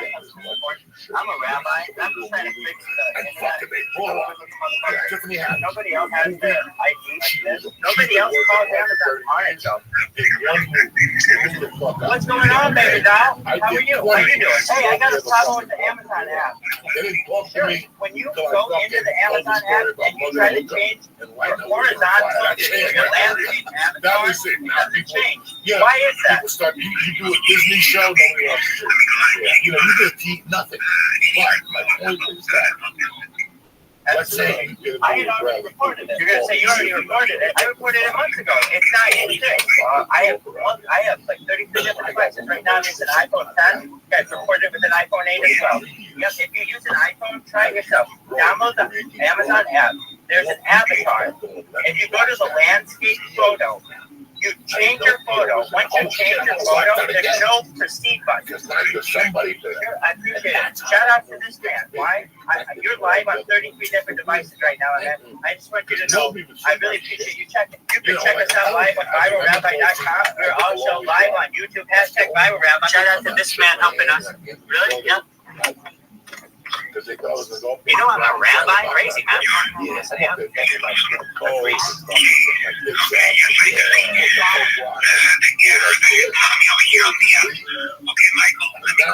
say one fucking joke about Mother Hooker and you're selling out fucking comic book. You don't know what it's going to be. The culture of it as well. Think about how you might not think nobody saw you for years from now. It's like you think 18 movies, and the movie you hate the most, and remember people fucking love you. We love you. God damn it, I did 17 other ones. Yeah. I did 17 other movies. And that's the one you like, the one I fucking hated. And then you tell them the story. I was coked up to 8 in the morning, and my call time was at 9. And they're like, oh, no wonder you hated the fucking movie. Yeah, I think, I guess it's like, did you think that when podcasting started, it was going to be what it was? Did you have any real foresight on it? Did you get into it because you were like, oh, I don't know if, like, acting is going to be enough for me? Like, what was kind of your motivation to get into it? I know it's kind of an old question. I just don't know the answer to it. 2009, I moved to the Valley. I moved to Studio City, where we lived in the office. I'm just one of them. At that time, man, I'd done movies, I'd done TV shows, I recurred on TV shows. I wasn't at the store anymore, and I was just opening for Joe. And I would do spots, you know, I would do my own shit, and open for Joe. And then I was like, you know what, man, I got a call from the Funny Bone one time. And they're like, we're willing to give you like 6 weeks of work. The number they threw at me was so fucking ridiculous. It was so ridiculous. And a year before this, I had this conversation with somebody else. That guy's name is Billy Gardell. I saw him in Burbank, and I was chatting.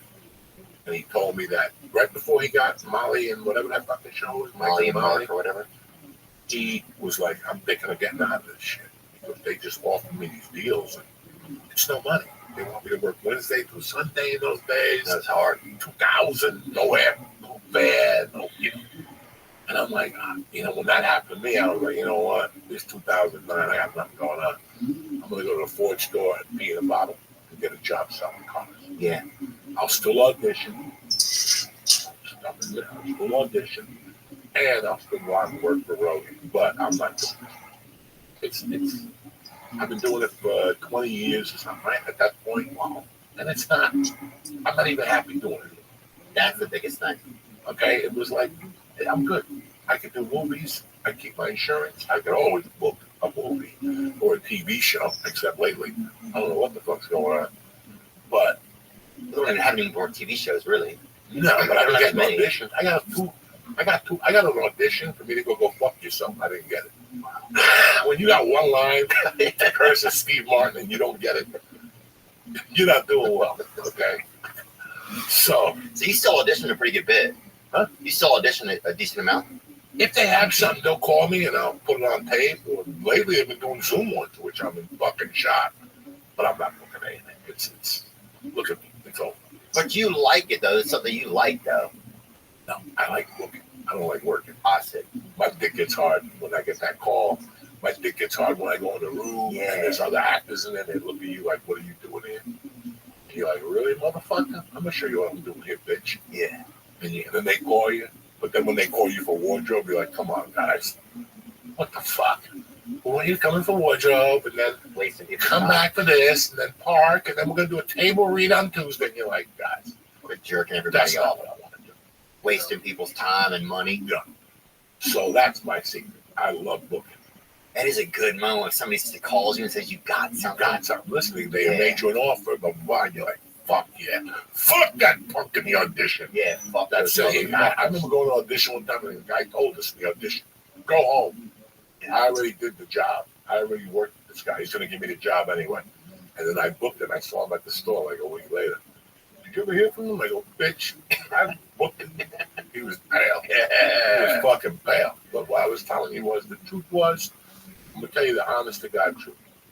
I always had a problem with comedy.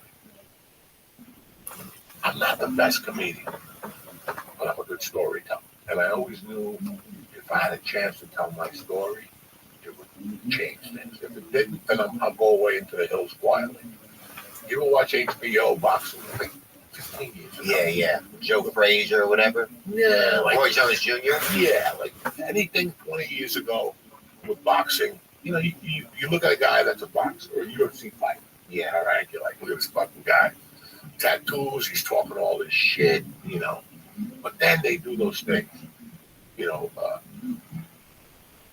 for 20, like those HBO would do, like, "Let's talk to Theo at his house," So I know Theo, he's got a hat, in Louisiana, he's got Icy Mike, this, that. But now I get to see you with your mother.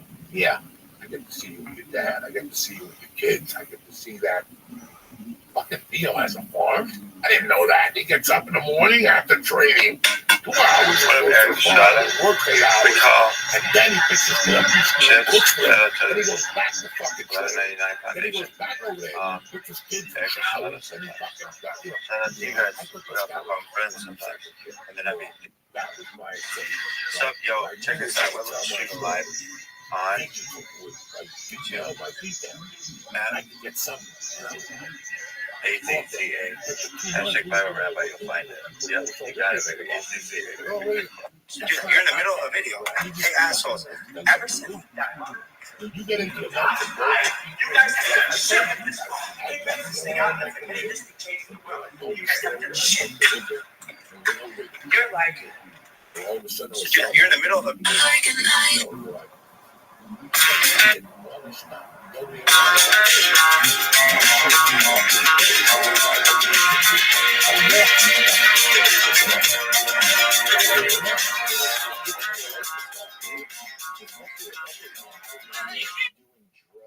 I would like negotiate with hookers. I don't have any money, so I'm just sitting there like, I'm not like a vice guy.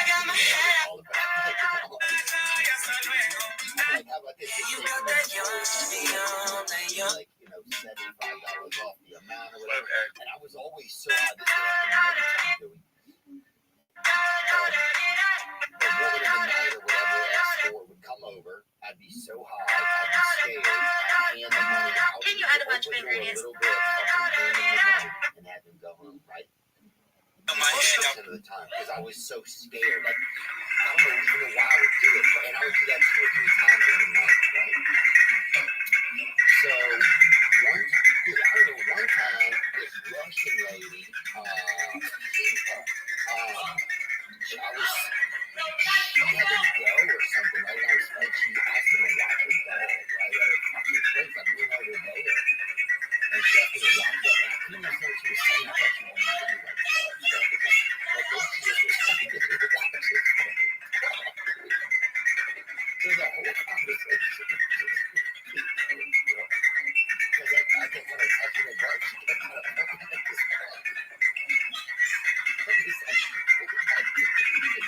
I would be.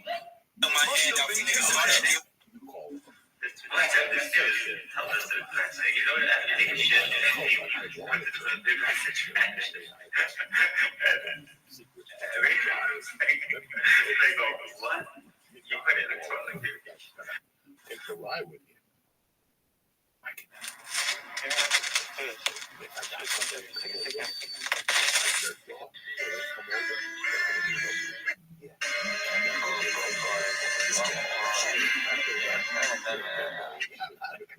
I'm on the coke. I crash a fucking aspirin and give it to them. What's up, motherfuckers? I'm fixing Amazon one issue at a time. One time, I remember putting on like it didn't seem like I did coke or whatever, so I like remember put on like a tape or something, make it seem like I was like cooking around my house, like just being like an organized.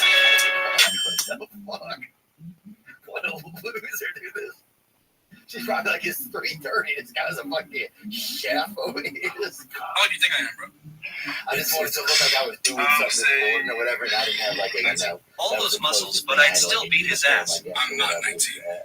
Hold on, wait, did you get him in time? How's every like a fucking, I don't know, one of those psychotherapists that's analyzing. No. Rabbi Rothschild is. Rabbi Rothschild is Guinness World Record holder for most content on YouTube. I'm 17, bro. Fucking hilarious. World's famous pussy eater Rabbi Rothschild takes karaoke requests live on YouTube 24/7, 365 for world peace. I was thinking about in '86 when the Mets won the series or something. I forget what it was. I went to New York to pick up like a couple ounces of coke. I was bringing them back to Colorado. And when I got there, the guy I went to see said to me, "Your coke is ready to go. You got it. Got a house. You can stay at my house." He goes, "I gotta leave. I gotta go away for 3 days to a wedding in Connecticut or something." And he goes, "I forgot you were coming. I hooked you up. You're good to go." Went to eat after the fucking airport, and then he drove me to the house. He goes, "The coke's in there. Go in. My sister's there. My mom. They left you the whole fucking house." I get in there, the fucking hot water heater blew up, and the power went out. So you know, guys like me and you, I wasn't leaving till Sunday. I called some of my friends, but they were fucking busy, and I stayed in that house from Friday to Sunday, snorting coke with a candle and with my pants rolled up because it was raw water. Gentle toilet out from Gentle toilet with a mirror, navigating myself through the water in this fucking basement with a candle, snorting coke. The sister's like 16. She's down there snorting coke with me. I'm like, oh no, I'm in jail. It's a damn underground rail. He would call me every hour. I'd be going over that. And he was the sister of mine snorting fucking coke in this fucking, nobody would believe that. I stayed there from Sunday. And then I get to the airport, Kennedy Airport. It's fucking freezing out. And we got jackets on. There was no tunnels there. You walk out and get on the plane. Are you interested in the Except jackets on. No, in case, but this is Cap. Ching Chong. Maybe she understands now. If your kick moderation happened, then you'd be verified, buddy. You have no fault. Does everyone here know Rabbi Rothschild? Thank you, bro. Oh my God, we're cooked. Famous pussy eater Rabbi Rothschild takes karaoke requests live on YouTube 24/7, 365. I fell right into the fucking trap. I fell right into Bro's trap. Oh my God, he was ready. Man him. I'm like, nobody knows I'm getting high. But the clicker of that whole fucking day. Like Punxsutawney Phil, dude. Dog, it was not. And this was every week. 8 more weeks of 8 You more. gotta remember, this was going on in our lives once a week. It's crazy. And then I go to, because in those days, the planes had like a little bar. And you could order from the bar. And I remember that I'll never forget this little black Lincoln bar, like black. On the airplane. In the 80s and 90s, shit, you had fucking planes with bars. Yeah. And JetBlue, no, People's Express was a plane that went out of business, a company that went out of business. They had a piano. And the guy would play upstairs. They were double-decker planes. This shit today, I don't know what the fuck's going on. No bars, no today, nothing. A bunch of traffic. Yeah, you go on a plane now, you go on a plane to sit there like a comic and look straight ahead. In the 80s and 90s, you went on a plane, you party. You could move around and talk to people. That's what Ric Flair always says. He always says about how great it was on planes. Oh my God, I could come up to Theo and go, Theo, buy Theo a drink, buy that lady in row 3 a drink, and all of a sudden you're picking up chicks on a plane, dog. Oh, come on. Fuck, I'm lonely. So I go to the bar.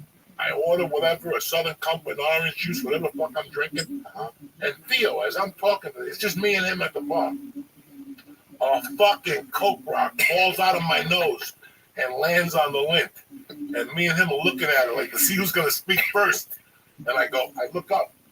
And I'm looking at the plane. I go, that fell off the plane there. And I got back in my seat. I was never so embarrassed. So I was doing shit that nobody. I remember going on a date. What up, baby? Girl threw a fucking net Philadelphia 6 again. Oh, high on coke? No, I had a half ounce in my pocket. I was holding it for later in case she didn't want to go home with me. Yeah. You know, it's the first call I'm talking to her. We're not getting nowhere. I go, fuck this. I'm going to get it. You want a drink? She goes, yeah, I think a drink. I went to the bar. Got a drink at the neck game. The bartender had a bow tie on. This is like a Theo sketch. He had a bow tie on, very decent guy. And I'm like, yeah, like, we got a double. Bob, we got another one, Bob. So I go, yeah. This is 1983. Rocky got that cock on it, I'm baby. at a net basketball game. I got the bartender in the back doing lines. By the end of the night, he had his fucking bow tie off. Disconnected the computer. He was just pouring them in and giving them to people. I didn't go back to that seat until 3 minutes left. Wow. That girl was like, what happened to you? I'm like, you're not going to believe it. I had a good time. I had a good fucking time. Sit next to your fucking tight-ass fucking telling me. I mean, that's the shit that happened all the fucking time. Yeah, anything could. It used to feel like anything could Anything happen. Anything could happen. Like, yeah, we're going to go here, but listen, there was a time when there was a $39 flight to Miami. After midnight in Newark, after midnight, it was $39. It was like $59 all day, like just to Miami, straight shots in '84. But from midnight to it's like $29. Oh my God! You get on that plane and there's 200 people knocking and whack. You know how you go, we're out of coke. What are we gonna do? Yeah. Call Timmy, call Mikey, call Louie. Nobody's around. Fuck it, let's go to Miami. That's what people would do. They get on that plane with the last 2 lines and pray to God until they get to the airport. No, it was crazy. That's how crazy it used to be. After midnight, a fucking on the hour, every hour in Miami. Why would you want to go to Miami? What would make you want to go to Miami at 2 in the morning? Okay. Yeah. Or women. Or men. If you like men, I don't like them. So women. But you have 1,000 of them. Stories. Thousands. And I have thousands of them. Thousands of them. You know, fucking getting high and not getting anywhere. That's all it is. That's the truth of it is. After you look at it over a long period of time, it's like getting high and not getting anywhere. You know, you're talking about that shit about giving the hook of money. Listen, man. How did I quit smoking cigarettes? I forced myself. I bought an 8-ball and I didn't take no cigarettes home because I knew once I had that 8-ball in me, I'm not walking to 7-Eleven. So I stayed in that apartment all night, 8 hours with no fucking cigarettes on an 8-ball. The next day, I didn't need to smoke. I had already beat it in my mind. That's how I quit smoking cigarettes. I bought an 8-ball. And no cigarettes to go. Yeah, I just miss a time when anything could happen. I've told this story before, but I went one time. I used to love telling people that people had died, right? One of my favorite things to do, tell people like a famous person had died, right? Like we go to lunch or whatever, I'll be like, oh, so-and-so died. Whatever, and just we can talk about it during lunch, and they leave for lunch, right? And they find out at some point that they didn't die. And like, well, what the fuck? I just talked to this guy for an hour about over here, right? So, take a piss real quick. Oh yeah, take a piss, man. No, you're good, man. You Good, man. Still all right? Yeah, I just had to see it. I was older. I hate that. It burns me up. Yeah, dude. I remember one time I had a escort or whatever. I hate to hooker. I feel like, but dude, hookers like the term hooker. They don't care. They don't get as long as you pay. Yeah. So yeah, and I always paid, but yeah, this hooker got sick one time, and I remember I stayed over there for like a day and a half taking care of it. Really? Yeah, in in Beverly Hills. You ever And talk to anyone? no, we texted for a while, and then I changed my number. But I think it was fine. We didn't even speak really the same language that much. I think she spoke like Slovakian maybe or something. And but yeah, but we were, I mean, definitely had been doing drugs, but that was that, you know. I saw my mother, I went to surprise my mom for Mother's Day. I was. It was pretty cool. Went over to Tucson. She was doing good, man. I got over there and I go to her house, right? And I'd never been there. I'd never been to the house that she lives in, but she's only been there for maybe about a year and a half. But so I go knocking on the door and I'm like, she's not answering.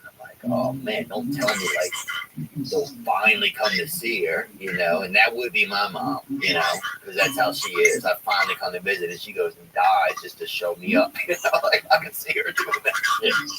But I look through the window, through the blinds, and through the back blind that's open, she's laying out in the back in the bikini, right? Because my mom will, like, the one time she would spend by herself, she would get in her bikini and get herself a can of beer and go lay on the side of the house. Your mom, she's probably 74, maybe.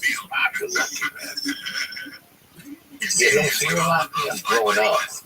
I see her like probably twice a year. I'm trying to do a little bit more. This is the first time I'd ever went and like visited my mother in years. You know, like. She never asks. She never like says like I want you to come. You know, she doesn't like to assert herself into things really. You know, she likes to kind of keep her distance. I think in some ways. But anyway, so I look through the thing and I see her in the back in that bikini in the chair and brought all the memories up when I was a kid. Sometimes like if she had enough, she'd fucking go lay out in the side yard with a fucking can of beer, you know, and I fucking brought it. Look. Our whole apartment complex was always sinking in the mud. We was always fucking fighting with the landlord. It's like, give us $45 off. We're fucking, you know, the dinner table's 2 inches lower than it was last week, you know? So mom's chair would be up there just slowly fucking. We thought that bitch was going to disappear. Now, who she live with? She lives by herself. And who's down there with her? Nobody. She likes to be by herself. She's always like gone. Like even when I was young, she always was going. That's one thing I remember about it. She always had to go. That's the one thing I think I remember the most about my mom. She always had to go. She always had to go to work. She always had to move away. It's just how she's built, you know, something inside of her. It's hard for her to stay right there. Well, that's where you get it from. I know. Me too. And listen, we were talking about that before. We didn't really That's where I get it from. You know, I'm in the same boat as you. You sit there and you go, nobody calls me to do anything. And when they do call, you know, I'm going to like, call for Bill Hicks. That's what I'm doing. Bill Hicks had the greatest joke that couldn't be any true. Marijuana does not make you rich. It just makes you realize what you're going to do just ain't worth doing. And that's where I'm at, my friend. I'm like, these days, I go, you know what? For me to get into this party, I got to drive an hour and a half. By the time I get back, I got to hear shit. You know, it's just 1,000 variables. You give yourself excuses. Yeah. But then again, Tom Hardy says that once you spend time alone for a while, you like it. And some people like it. There's nothing wrong with that. Theo, listen. At this age and at any age, from the time I was 20, my favorite thing, yeah, everybody likes to have sex. Everybody likes to eat good food. But between me and you, give me a joint and a good book. Put me in the corner. I'm good. I'll smoke a joint every 2 hours, take a bite of a sandwich. I love reading. Yeah. That's the happiest I am. When I'm fucking reading. If I don't have a book now in the hotel, I'll go back and start looking up recuperation for men over 60, benefits of boxing, you know, benefits of breathing. You know, I'm a fucking idiot, but I like to read. I love it. That's my thing, man. Yeah, I'm one of those fucking idiots. You press benefits on my page, and every benefit comes up. Benefits of drinking water, benefits of washing your ass, benefits of doing, I'm the captain benefit. I want to know everything that I can about something. Yeah, that's the happiest I am. And you don't read a book in a team. You don't read a book with 20 people. Yeah. That's what, I love it. I fucking love it. We do stand-up. We would not, we could have joined the fucking improv group and been the wallflowers. And no. We like being up there alone with a microphone with 4 bricks and working ourselves out of that. It takes a certain person to want to be a comic. Yeah, it takes a certain person. Yeah, I think sometimes I do compare myself to just like people that aren't comics that much. And then you have to realize how odd it is to do that job. It's an odd thing to do. Job. If you saw an animal do it in the woods, you'd be like, that fucking animal's out of his fucking mind. We're crazy. We're crazy as hell. We're not normal. We're not normal. There's something. You have to come to terms with all the things we are as times. We can't question them. That's who we are. You could have been a doctor. We could have been a lawyer. We could have been a bum. We could have been a hooker. Yeah, we chose something that, I don't know why I chose it. I just love Richard Pryor. And I knew once I had the felonies, I wasn't going to do anything else that I really liked. Yeah. This is not, comedy is a profession for fucking guys like us. Me and you have a little darkness in our past. We can't figure out what it is, but it makes us tick. Yeah, I love hearing Richard Pryor too, man. I love hearing him say the N-word. Me too. My mom wouldn't let us say it. And we're like, well, fuck, man, we got to hear it, And so I remember we would hear him say it, dude. Just those books like who's a crazy white guy? Mark Twain? No. Mark Wahlberg? The comic before fucking Richard Pryor. That was a white guy, Lenny Bruce. Have you ever read any of his books? Yeah, one of his books. Next time you're having a hard time with yourself, go order one of his books. Ladies and gentlemen, Legendary, How to Talk Dirty, any of those books. He has one particular book. That one, the black one there. That one.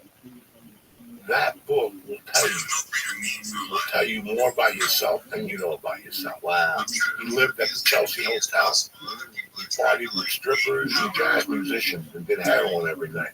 There was no responsibility. He got up when he got up. He didn't have to be at work till 11 o'clock at night. Remember, they only did fucking burlesque shows. In fact, you ever go to Jackson, Tennessee? I don't think I have. Jackson's like an hour outside of Nashville. Jackson's got a comedy club. That used to be a burlesque club. Wow. And Lenny Bruce used to play there in the 50s and 60s. If you ever had a chance to go to this place, go out there. I forget them. Just look it up. Google it. It's like a comedy club in Jackson. Yeah, that's it. I think 731 Comedy Club. That's it. Guy was great. I had been at Zany's already one time. Yeah. And I was going back to see my in-laws, so I wanted to do stand-up. It's not a big room. There isn't a lot of money. The guy could cook Italian food. He was telling the stories about all the comics that would come through there in the 50s and 60s. Yeah. Fucking Jackson, Tennessee. No wonder fucking my boy Johnny Cash going to Jackson. We're going to Jackson. Go comb your hair. Yeah. We're not, that's why I went home. I went home. This night could have came to Austin. I could have moved to Nashville. I had an opportunity in Telluride, Colorado. I wanted to come back to Jersey to find myself. Do you think that you've gathered what you wanted to find? Yeah. Because now I'm at peace. I'm at peace with myself. I'm at peace with my friends, with my family. I'm just at peace. Did you have any amends to make when you got there, or no? Listen, I thought about making amends, but the people that was going to make amends still weren't worse than me. That was 40 fucking years ago. Knock it off and deal with it. My amends was doing something with my life. Right?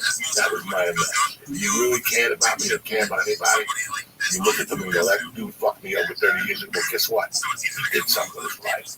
You have two options. The guy fucked me over, but he died in a car accident. Fuck him. He deserved what he got. He was a scumbag. Or, you know what, man? The guy robbed me. He was having problems as a kid. I'm happy he got his life together. Yeah. And that's what it was like. I'm not gonna fucking apologize to nobody. I get one fucking time. Yeah, I didn't know if anything wild had happened. No, I don't have anything like that either. I don't think from my hometown. I just wanted to go home and recoup.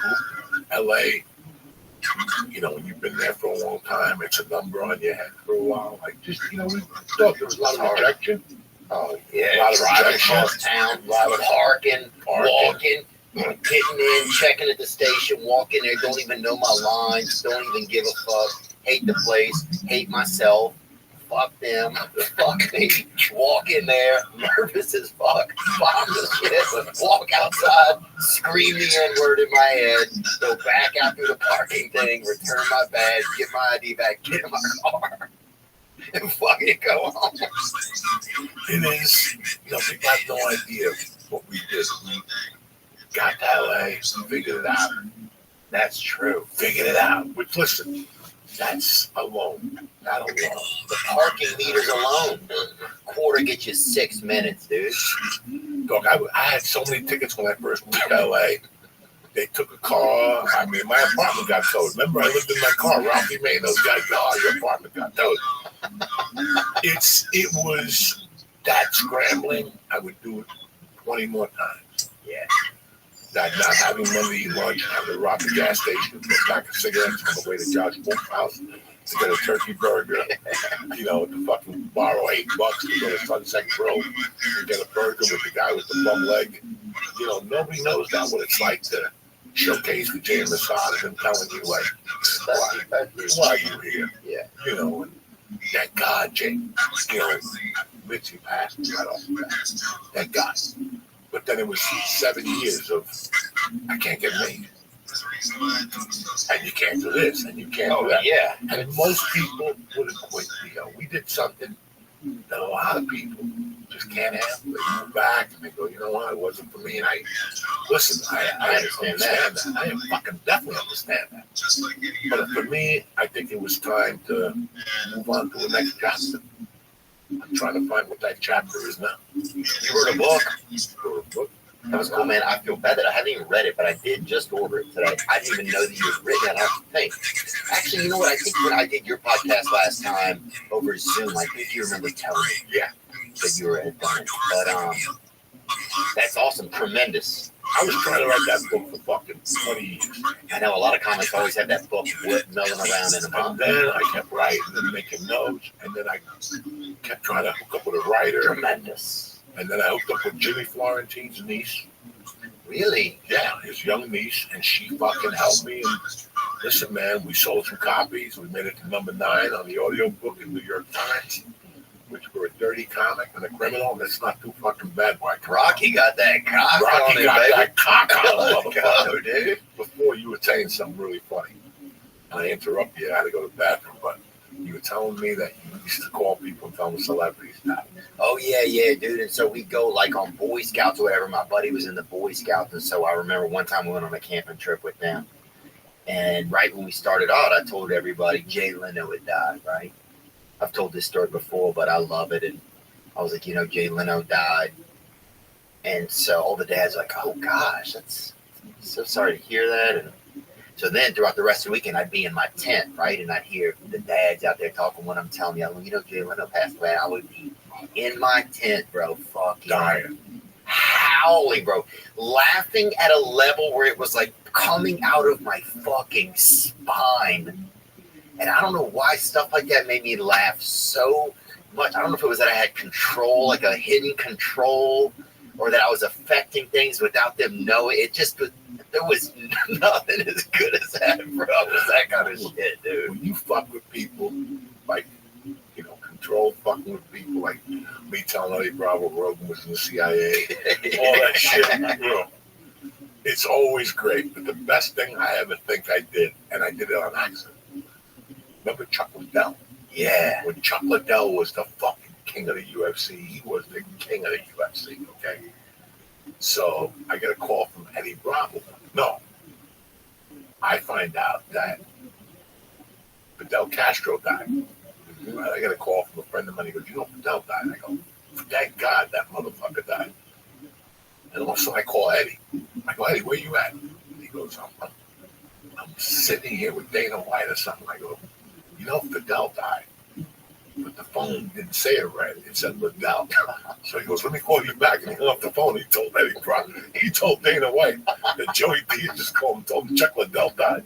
I said Fidel, not Liddell, right? Now this is Dana White's fucking man at the time. Dana White's got no hair. And he lost the hair he was going to give his children. Fucking, how could this be? Eddie Bravo called Dana and said, Liddell died. Not Liddell. Fidel, you fuck. That's fucking weird. I love that kind of shit. Did your parents come over from Cuba? Or both of them? Mm-hmm. Wow. 100%. There ain't no fun. Well, we went there when I was a student. yeah, you told me. Yeah, I remember. Yeah. We went there. Fidel came and spoke to our class, I remember. But we didn't speak enough Spanish to know a ton of. They had a translator. Where did you go to college? LSU? Yeah, over at LSU and University of Arizona. But it was a thing called Semester at Sea. It was like a floating college, but we stopped there on the cruise ship. Wow. I was working in a bookstore, so we pull up into Cuba, dude, and all the people are there having, we're like throwing all our tennis shoes, everything we owned that they could have, we're throwing it off the boat, bro. And like you would be walking through town and people would like have you come up to their windows and they would tell you like just about like the control they were under and shit, and it was like top secret kind of. But we got to go to a baseball game. Dude, some group was partying in this alley somewhere. I went over there. I'm dancing, partying. They cut open a birthday cake. Bro, we thought it was like a party for like a whole man. Next thing I know, I turn around. This old dude is going down on one of the chicks, bro. It's some guys and some hookers in there. Like, what the fuck? They don't fuck around. I thought it was like somebody's grandpa's birthday, bro. I'm over there singing the Pledge of Allegiance. I look over, dude, this guy's fucking trying to get back in the birth canal over here. Dog, Cuba's a dirty fucking It country, was bro. awesome, They got dude. tons of hookers down there. Oh, it was apparently so. Tons of hookers down there. God, I gotta And go those back. girls come up here and they destroy. They're all over Jersey, those Cuban hookers. Really? Wow, I gotta get out more. There's a strip club in Jersey that my friend and I grew up with. This guy, he owns, and they keep closing them down because they're just nasty. Oh. They're fucking 60 deep in there. I went in there like 3 times, and I'm like, this is buck wild. There was a biker chick that would slam her heels together, and every time her heels would come, I got to get out of here. Oh, yeah. But they had a bunch of Cuban girls in there, and I would talk to I would go in there once a week just to talk to the one Cuban girl, and she would tell me about Cuba, what's going on, and she would tell me right out, why don't you just sit there? Why don't you go get your dick sucked? Yeah. That's their mentality. They're like, what? Because Yeah, what are you thousands of doing? girls will suck your dick. What are you there talking, watching the game for? I'm like, I'm married. Who cares? Go have a good time. Your wife ain't gonna mind them. They're fucking open-minded as shit. Yeah. That's when I might get a real like a Spanish wife or something. Be nice, huh? Yeah. Hey, That this would is my balance you out a little bit. yes. They'll smack you around, take your money. This is my wife. How'd you know you were in love when you met your wife, dude? Did you know it? No.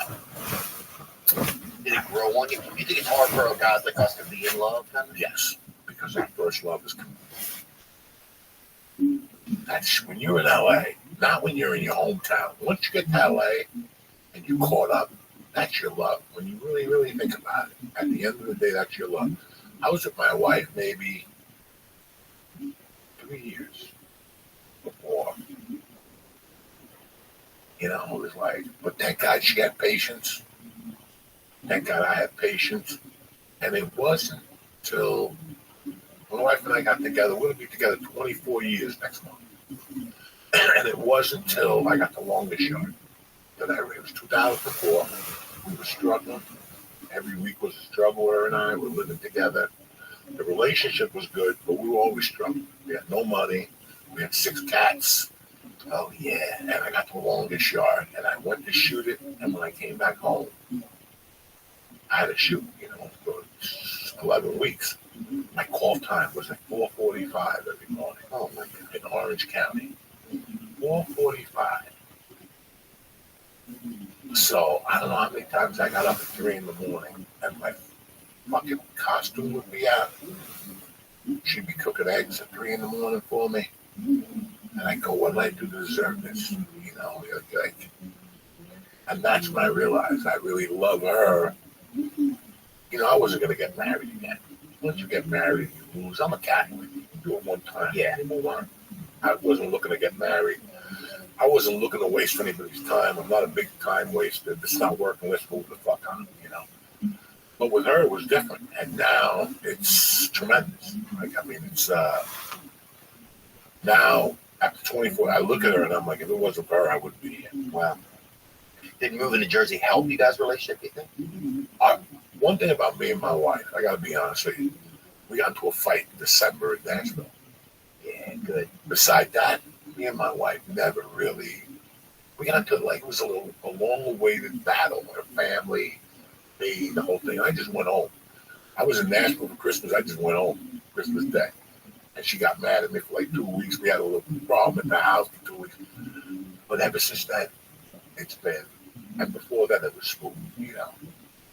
And we're fucking a great team. And now we got this little girl, and, you know, we bought this house, we paid it off. We did so many fucking things in 3 years, you know. She's an accountant.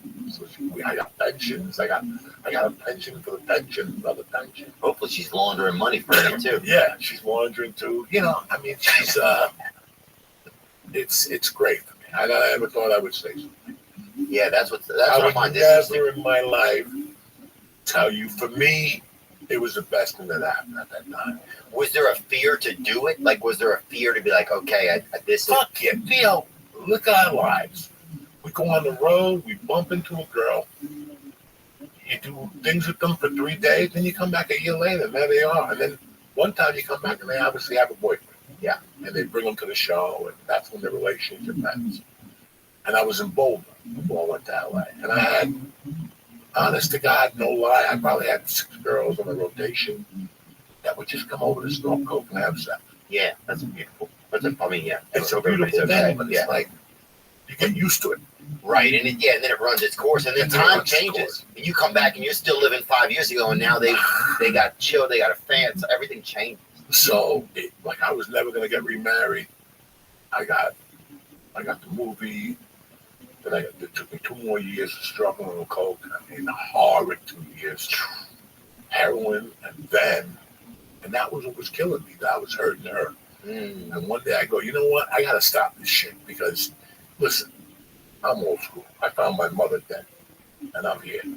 You know, I could find somebody dead, but I never wanted her to find me dead. Right? She couldn't handle it. I would live with her for the rest of her life.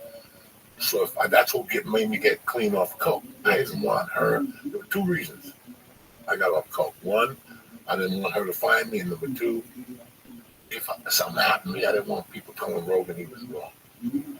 That meant a lot to me that he had my back. So now he's got my back 100% because. So I got clean, and then 2 years later, I proposed to her on the phone. It's time. It's time. No more shit. I was going for a ride, and I go, you know what? I got to marry this girl. And then 2 years later, she got pregnant. So it was all like. That's interesting, man, saying, like, I don't want to hurt you, so I'm going to stop hurting me, you know? Yeah. I don't want to hurt this person. She could never handle waking up and finding me on it. Yeah. She doesn't have it. It's not her DNA. She's very sweet. We're animals. We can find anybody dead the next day, fucking go eat a pizza. You know? But she's from a different cloth, so. Hey, Rocky got that cock on it. What's that? Rocky got that medium pepperoni on it. telling you. Look, that's true, dude. Sometimes I'll be sitting with somebody, I'm like, if this person died, what would I do with them right now? I literally would think that kind of shit. It's fucking crazy, man. Yeah, it's just, and I'm just in the backseat of an Uber, and you're like, what the fuck would I do with this guy, you know? Do you have to ever have tough moments like when you think back on your own mom and like and just that whole situation? Like, do you ever like on Mother's Day? Do you do anything special? Do you just say like a special prayer? Like, it's like these idiots celebrate 420 1 day a year. I do 420 every day. There's not a day I think about my mom. In fact, I didn't even bring flowers to a cemetery this time. I went to a cemetery when I moved back to Jersey. It looked like a fucking rat's nest. yeah, I went, I complained, I brought some tools up there, I did some cleaning, and it's like scared me now. It's like now, I don't ever want to be buried. I want the people to have to come visit me and clean up my grave. Burn the shit out of me. I don't give a fuck. Well done. The last bowl. Well done. I'm Yeah. not fucking, don't come visit me. She lives in your heart, you know. They live in your heart and your mind. Funny fucking stories, you know. Yeah, do you remember like a funny story that you like? Do you have like a real fun memory that you remember with your mom? Oh, I got 30,000 of those things where it just. I still remember a night where I was probably like in the 8th grade, maybe in the 7th grade, the second time because I got left back in the 7th grade. Real G's do it twice, son. My mother used to fucking own a bar, and every night at 3, she'd come home 3:15. And some nights she woke me up with food. Some nights she just woke me up to talk to me and see how my day went. This one particular night she woke up and she's like, get dressed. There's a girl downstairs that wants to meet you. That was my mother. She's like, go downstairs. And I went down like warm-ups or something. And there were like 3 of my uncles. And there was other women. And fucking my stepdad. This girl was dancing with me. And I'm like, hold on. I got to go up and put on my suit. At 4 in the morning, I went upstairs and put on a suit. And they're all like, go, Joey. And I'm dancing with Coquito. They would call me Coquito. And I'm dancing with this girl. I'm rubbing the tits and shit. Finally, somebody gives me like a shot of whiskey. And, I'm like in the 7th grade. And all of a sudden, they're like, take her upstairs. And I'm like, and my mom was there. I didn't even make eye contact with my mom. I just held her hand. And she took me upstairs to the attic. Not even to my bedroom. We had an attic where she was going to spend the night. And Theo, you know, till this day, I cannot tell you if I fucked her, ate her, kissed her. I think I just passed out. Yeah. Fucking anxiety. Oh, yeah. That's the type of mom I had. Like, she brought a girl. She took me to fight somebody once. She would pick fights for me. She was my Dana White. When I went to Catholic school and I come home, she's like, you got to go home and change. You got to fight at 3:30 in front of my boss. And I cursed at me and I told him, come back here Friday at 3:30. You're going to fight my son. I have to go up there and fight 2 fucking kids. You know, it was never ended, man, with this lady. But those years, this is what I'm trying to do with my daughter now because I remembered how my mom got to me. And it was just real. Like I finally had to tell my daughter a couple months ago that I smoked pot. 11 years old. And she's looked at me like that. I know. Smoke coming out of your mouth and you come out of the bathroom. What do you think? I'm stupid? She's like, everybody knows that. She's like, we have smoke coming out of our house and we don't have a chimney, Dad. Okay. Yeah, I fucking go in the garage with her sometimes. She's like, Dad, it smells in here. She'll go, and I go, come keep breaking in my house, smoking dope. And she's like, Dad. So I'm really being honest with her, little steps at a time. Like I got to break it to her. She's got a sister. Soon, eventually, someday I got to tell her story. Yeah. You know? I don't want to tell her now because I don't want her to think, well, what if me and Mommy break up? You'll never see us again. So I got to be careful. I thought when I put the book out, I would have to sit it down. But it's been 2 years. She ain't right here. No, she's not going to read it until I tell her to read it. Yeah. So things like that, you know. But I miss my mom. I miss my childhood. If it wasn't for my childhood, I would have never became the person I was. Yeah. Plain and simple. Whether it's a criminal thing, everything I did in my childhood came to help me out later on. You know, like in some way or another. So I have no fucking regrets at all, you know. Yeah. Dang, man. Thanks, dude. Thanks for just sitting down. It's just so good to just hear your voice even. I remember how much, like, when you would go on your lives, dude. Remember when Mad Flavor was going fucking live, dude? The world lit up. You remember that, man? The world. People were like, Joe Coco's going live, dude. I would get texts from my friends back at home. They'd be like, Coco's going live. And I thought it was like a black stripper was going to do something. You know, I didn't know what was that. Oh, the Periscope? Yeah, when you would do Periscope. I love them. I love them. And now you'd be on your balcony. Yeah, you can't smoke on Instagram. They'll fucking shut you down. So I can't do that stuff no more. It's been fucking. I love smoking on Instagram and stuff like that, but you can't. I haven't made a video on Instagram in 3 weeks. That's ridiculous, though. You can link. Yeah, there you go. Oh, fucking 7 in the morning. Oh, 7 in the morning. Ooh, I would get up just to take a shower, to go out there, smoke, and talk to these fucking animals. Oh, dude, there was nothing like it, bro. people, dude, I remember a deaf kid even fucking called me and talked to me and told me he was excited about that shit. Dude, people fucking came out of their own diseases and malfunctions. You understand? We were getting up at 7 in the morning to do that shit. At 8 o'clock, I was already 3 sheep to the fucking wind. There was a weed store that opened up at 9 that gave out bagels in Studio City. He was a Jewish guy. I would be there at 9 in the morning with him, eating bagels, eating fucking banana bread. Well, you know, they had to give in eventually. Now, listen, I got some edibles. I didn't take them last night. And that's why I was uptight last night on stage. I got to drop them tonight. I don't give a fuck. Yeah, I'm going to drop like 800, 1,000 milligrams tonight and go down there and torture Joe, get some fucking barbecue. Yeah, it'd be good. I'll be down there, man. Any chance you moving, Austin? Is that just a myth? You know, Joe throws it around, you know? Well, I tell you what. For my situation now, it makes sense. I miss you guys. I really do miss this. Yeah, I miss it too. I'm realizing that. I don't want a week down here. I don't want to be down here for a week. That's too much. 4 days, 8, 9 sets, get back on the plane and go home. If I buy, I'll buy a condo or something in the building. Like I told you, something that everything is there. Like my niece in Nashville. Everything. She's got everything, $2,200 a month. Everything. Weights, music, they cook in the building. If I can find one of those down here, maybe get Troy Conrad in with me, maybe Lee, just somebody, you know. If I'm not in town, they're in town. Right. Watching a joint. You know, if they're not watching it, somebody else can come in. I don't care. That's what I'm thinking of doing. I can't buy a house down there. I don't want to do that. Because I don't want to resettle. I don't want to remove with my daughter. She's settled over there now. You know, for me to remove her again, fuck that. Yeah. Yeah, I do like going and doing the sets, man. I did 24 sets last week. Here. Yeah, just at the mothership? At the different clubs, 22 sets. Where'd you go? I went to Red Bands? Mothership. I went to Red Band Sunset. I went to Creek in the Cave. I went to Black Rabbit. And I think that's it. But amongst those clubs, I did I probably did 12 sets at Mothership. Yeah, I did 3 last night. I left. I went to get tacos. And I'm like, dude, I'm tired. Yeah. I went to get tacos after the second main room show. And I wanted to do the bottom of the barrel. Again, to get some other joke. But I was like, dude, I got to go home. Yeah, I went home, dude. Ended up jerking off. Didn't want to, but I went home, smoked some pot. Watched some TV. I slept good. Got up too early this morning. Oh, I hate that shit. Ate breakfast. Went for a nice walk. Smoked a joint. Went right back upstairs and watched the rest of some police movie. And I fucking slept.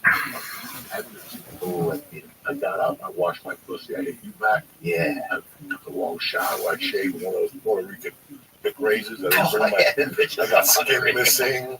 I shaved my fucking ear. I cut my ear. You know, when you get out of the shower, you feel all these little things.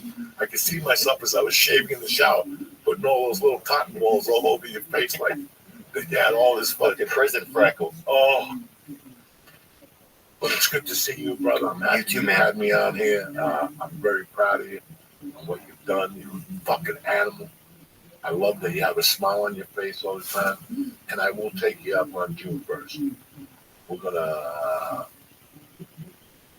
So you're at Beacon that Friday night. Yeah, I'm at Beacon that Friday night. Just one show. Just one show. Just one. Just one. And then you're free. Yeah. You stay in the city. I can see it anywhere. Saturday, we'll do the Saturday. Let's go to lunch Saturday and then go to the fights. Perfect. Even if you don't go to the fights, it'd be great. Perfect. No. Saturday we'll go because you'll have more time. Yeah. So you come over. I'll come over early Saturday. Take the ferry. Yeah. Take the ferry right to there. Drop you off right down the block. Yeah. Drop you off right down the block. That sounds good. That's JJ Braddock Park. Finish the story about JJ Braddock. Got what? But you met him. Yeah, like when he was old, though, guys. You know, he was. Was he still talking about fighting and stuff? Like, was he still like? He was just. I remember his son. He had a son that was a cop. I think he's still in the town. I think they still own the house. The family still owns the house. But I never saw him box, or he never coached me in boxing. I wish he would have. But you got to see him though. Yeah, I got to see him. And did people think he was like a hero? Yeah, at that time I didn't know his full history. I just Right, knew you were he a was kid. fucking boxer. Right. And there was somebody in our neighborhood that told us about like him. And then they said, if you ever go up there, they'll give you money to shovel snow. And I remember one time we went up there as kids. He was outside giving like Danishes, $10 to shovel, and that was it. Yeah. I never really saw him after that or spoke to him. But you hear the legend, you know, and then it is what it is. But my buddy, well, we don't talk no more.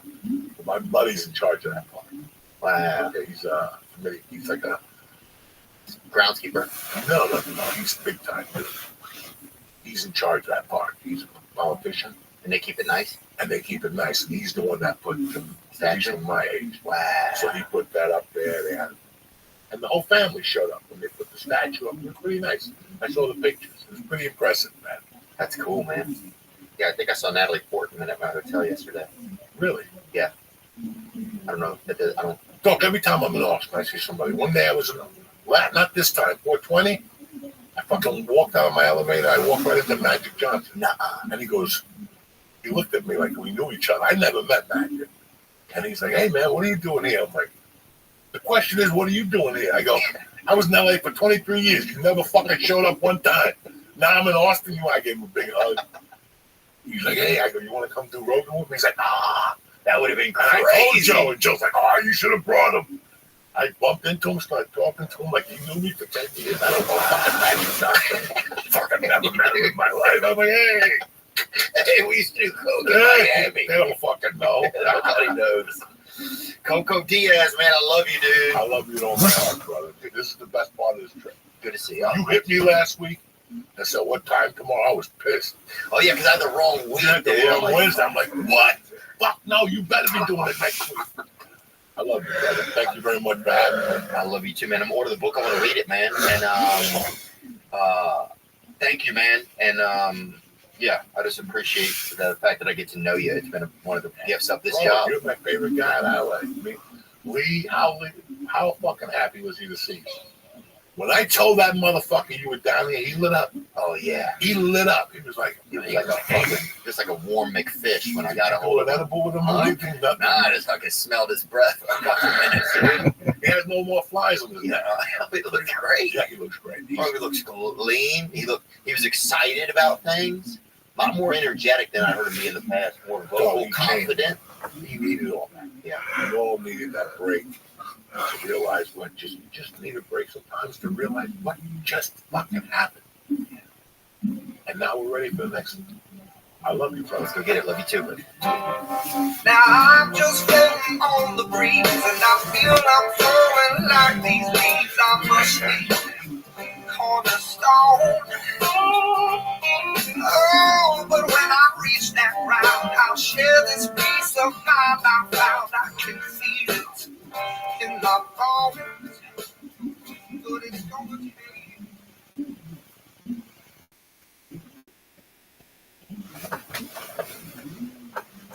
I want to announce that we have a show in Cork, Ireland now on June 9th at Live at the Marquee, New York City, New York, May 31st, Belfast, London, Idaho Falls, Salt Lake City, and Las Vegas, Nevada there. 4th of July weekend, we'll be there in Las Vegas, Nevada for 2 nights at Resorts World. You can get all tickets at theovon.com/TOUR. And thank you for your support. And if tickets are too...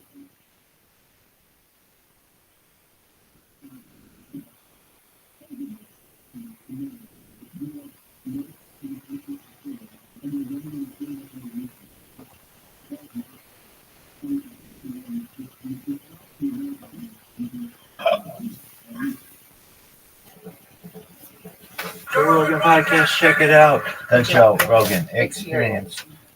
Stream by day, Joe Rogan Podcast by night, all day. What's happening, baby? Good to see you. Oh, likewise. It's been a long road for both of us. It has been a long road, man. Yes. I think I first met you in 1997. I don't know the dates, but I remember meeting you officially, or in my memory, in New Orleans or somewhere around there when I was sitting like in an auditorium, and you came in and sat down next to me. And at that time, people used to bother me all the time. And so I was getting some fresh air and away from everyone. And you came up and sat down. And I was in my head, I was like, oh no, I just want some peace. And you rolled up and you were totally cool. And I was like, oh, that guy's cool. We had a good session rapping. Yeah, I remember first meeting. You know, when you talk about like the early days of the UFC, like you are one of the real original legends of MMA. I mean, you were one of the very first guys, and you were one of the very first guys. First of all, you're one of the very first guys, if not the first, to wear gloves, which I always thought was very smart. I know Vitor, I think, was one of the first. No. Who was the very first? Was it you? I don't know. The people out there in the internet world say this Melton Bowen guy. He was a striker, boxer kind of guy in the early UFCs. I did not get the idea from him at all. And who was the other guy with the one glove? Boxing glove? He just died recently. Damn it. And I forgot his name. it was back in the days with the Fred Jimerson. Art Jimerson. Yes. Yeah. And Fred Eddish. That's right. Fred Eddish. And Harold Howard and all those guys. Yes. And at the time, I had just gotten out of jail for beating up a cop's son. And he used his position to, his dad, make things go the way for the prosecution, even though he deserved to get beat up, and I obliged him.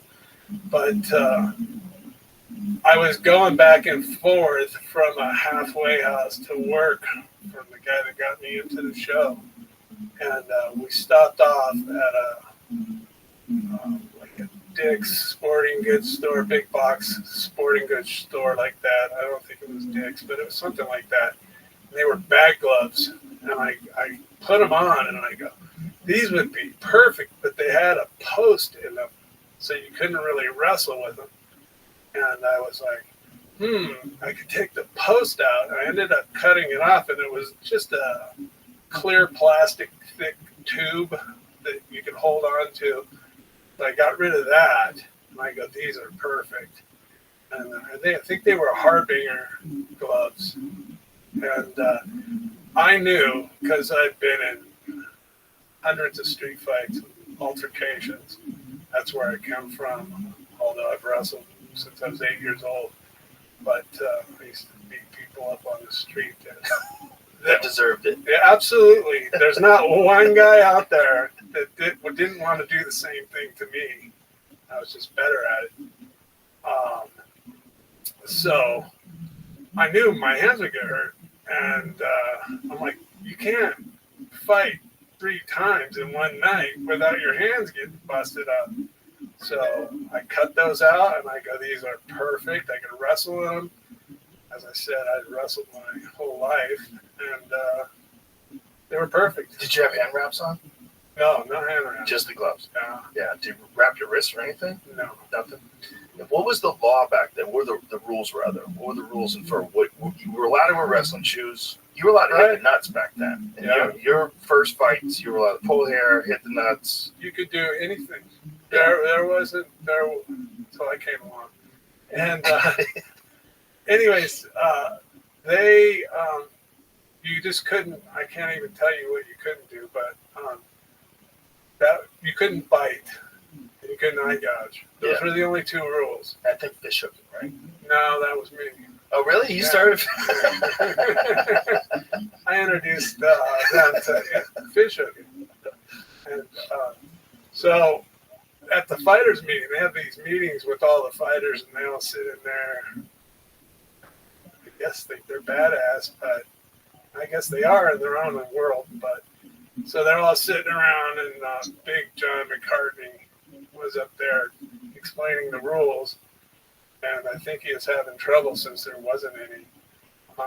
So at the end of that, I asked him, I said, I had the gloves with me, and I said, hey, can I wear these? And in his big, bellowing, goofy voice, he goes, oh, if you want to wear them, go ahead. Thinking I was some kind of fool, when in fact I was thinking everybody else were fools, that they've never really been in a fight. Your hands get busted up. So Yeah, I thought the very first time I saw you wearing them, like, that guy's smart. And look, and when you knocked out, was it John Tua? John Matua. When you knocked him out, I was like, see, like this, you can still generate insane power, but you don't hurt your hands. Absolutely, and I didn't hurt my hands, although at the end of that fight, not that fight, but we fought 3 times in one night, and I think I busted up my hand. I didn't break it, but busted up where I had to go to the hospital and get it x-rayed, and I got to go. I didn't want to go because I was a kid, and like no one sends me to the hospital, even myself, you know. My busted up hands, no, I'll be all right. But my father talked me into going, so I went there, and all my opponents were all stretched out, and I'm saying, oh, well, how you doing? I'm just passing through. So they x-rayed it and said I was all right, and went back to the cocktail party and had some fun. Did you have any, like, injuries during your career? Oh, sure. I mean, when I needed knee surgery against Ferrozo, I couldn't run. I couldn't do anything. And I ended up taking the fight. I told them I didn't want to fight. And then back in those days, they had ways of stacking the cards against you. And so the owner of the show at that time says, hey, show up. You got a small, or you have a boxer your first fight, so that's not going to be a big deal. And he goes, then you got a little guy, like a 200-pound guy that was from Shamrock's camp. Who's a Bolander? Jerry Bolander. Yeah. And you can fight him, and he's nothing because he's like, 200 pounds. You throw him around like a rag doll. And I'm like, okay. He's talking me into it, realizing he's just trying to sell his show or get it over. And I'm like, yeah, well, I've never wanted to say no to a fight. And so I said, okay, you talked me into it. I'll show up. But I couldn't run. I couldn't do anything. And like jog one time around the track of 400, I couldn't do it. So I go and take the boxer, make short work of him, because boxing is good if you're going to box and stand up in a ring, but you're not going to go anywhere in a fight just with boxing as a skill. It might help you throw a punch and that kind of thing, but if your main plan of attack is boxing, you're going to get taken down, and you can't box from your back. So, anyways, back to the show. I take short work at him. And I'm like, all right, so I got this little 90-pounder, 190-pounder, and make short work of him. And I think I was supposed to fight Mark Coleman at that time. And I was like, oh, well, we'll see. It's tougher. Not get taken down, and we'll just throw punches. And he's not really, at that time, very skilled on his feet. So I had at least a fighter's chance at the whole deal. And so, you have these like dressing rooms that are screened off. And there's an opponent, or not an opponent, alternate, big guy, going crazy, making all this noise. He sounded like an elephant running around in a cage. I'm going, what the hell is that guy doing? I go, he's not even fighting. He's just an alternate. Well, it turns out it comes for us to go in with Bolander, and what happens? Oh, he pulls out. Why did he pull out? Oh, he couldn't make it. And I'm like, whoa, whoa, whoa. And I just fell off the turnip truck. And next thing I know, I'm fighting this 300-pound plus guy who's all jacked up on God's knows what. And going, crazy. Who was it? Ferozzo. Oh. So I went out there, and this is at the advent of referees. And I don't care about winning or losing, never have. I'm always down for the fight and the battle of fighting. And getting bloody, sweaty, getting punched and punching people, man. That's what it's all about for me. And so I'm like, oh, well, I'll get in there. And we banged it out, and they had 3 refs, and they gave him the fight. I've had people say, if you really watch it, you won that fight. Don't care. They suckered me in with a little guy, and then they throw in 350-pound dude. Ended up kind of ruining the show because Coleman didn't have anybody to fight, so he went out with Randleman and did like a wrestling exhibition. And it was like, why did you do that? You didn't have to pull Shamrock's guy out. It was behind the scenes kind of things that were all prevalent at that point in time. Yeah, there was a lot of shenanigans in the early days. Oh, yeah. But it was so loosely constructed. You know, people have to realize, like, you're looking at the UFC now, you're looking at, you know, WME owned UFC, gigantic money, huge fucking special effects with screens. Everything looks amazing. The sound's amazing. Professional wrestling. Back then, I mean, UFC 12 was the first one that I did, which was Scott Ferozzo's debut.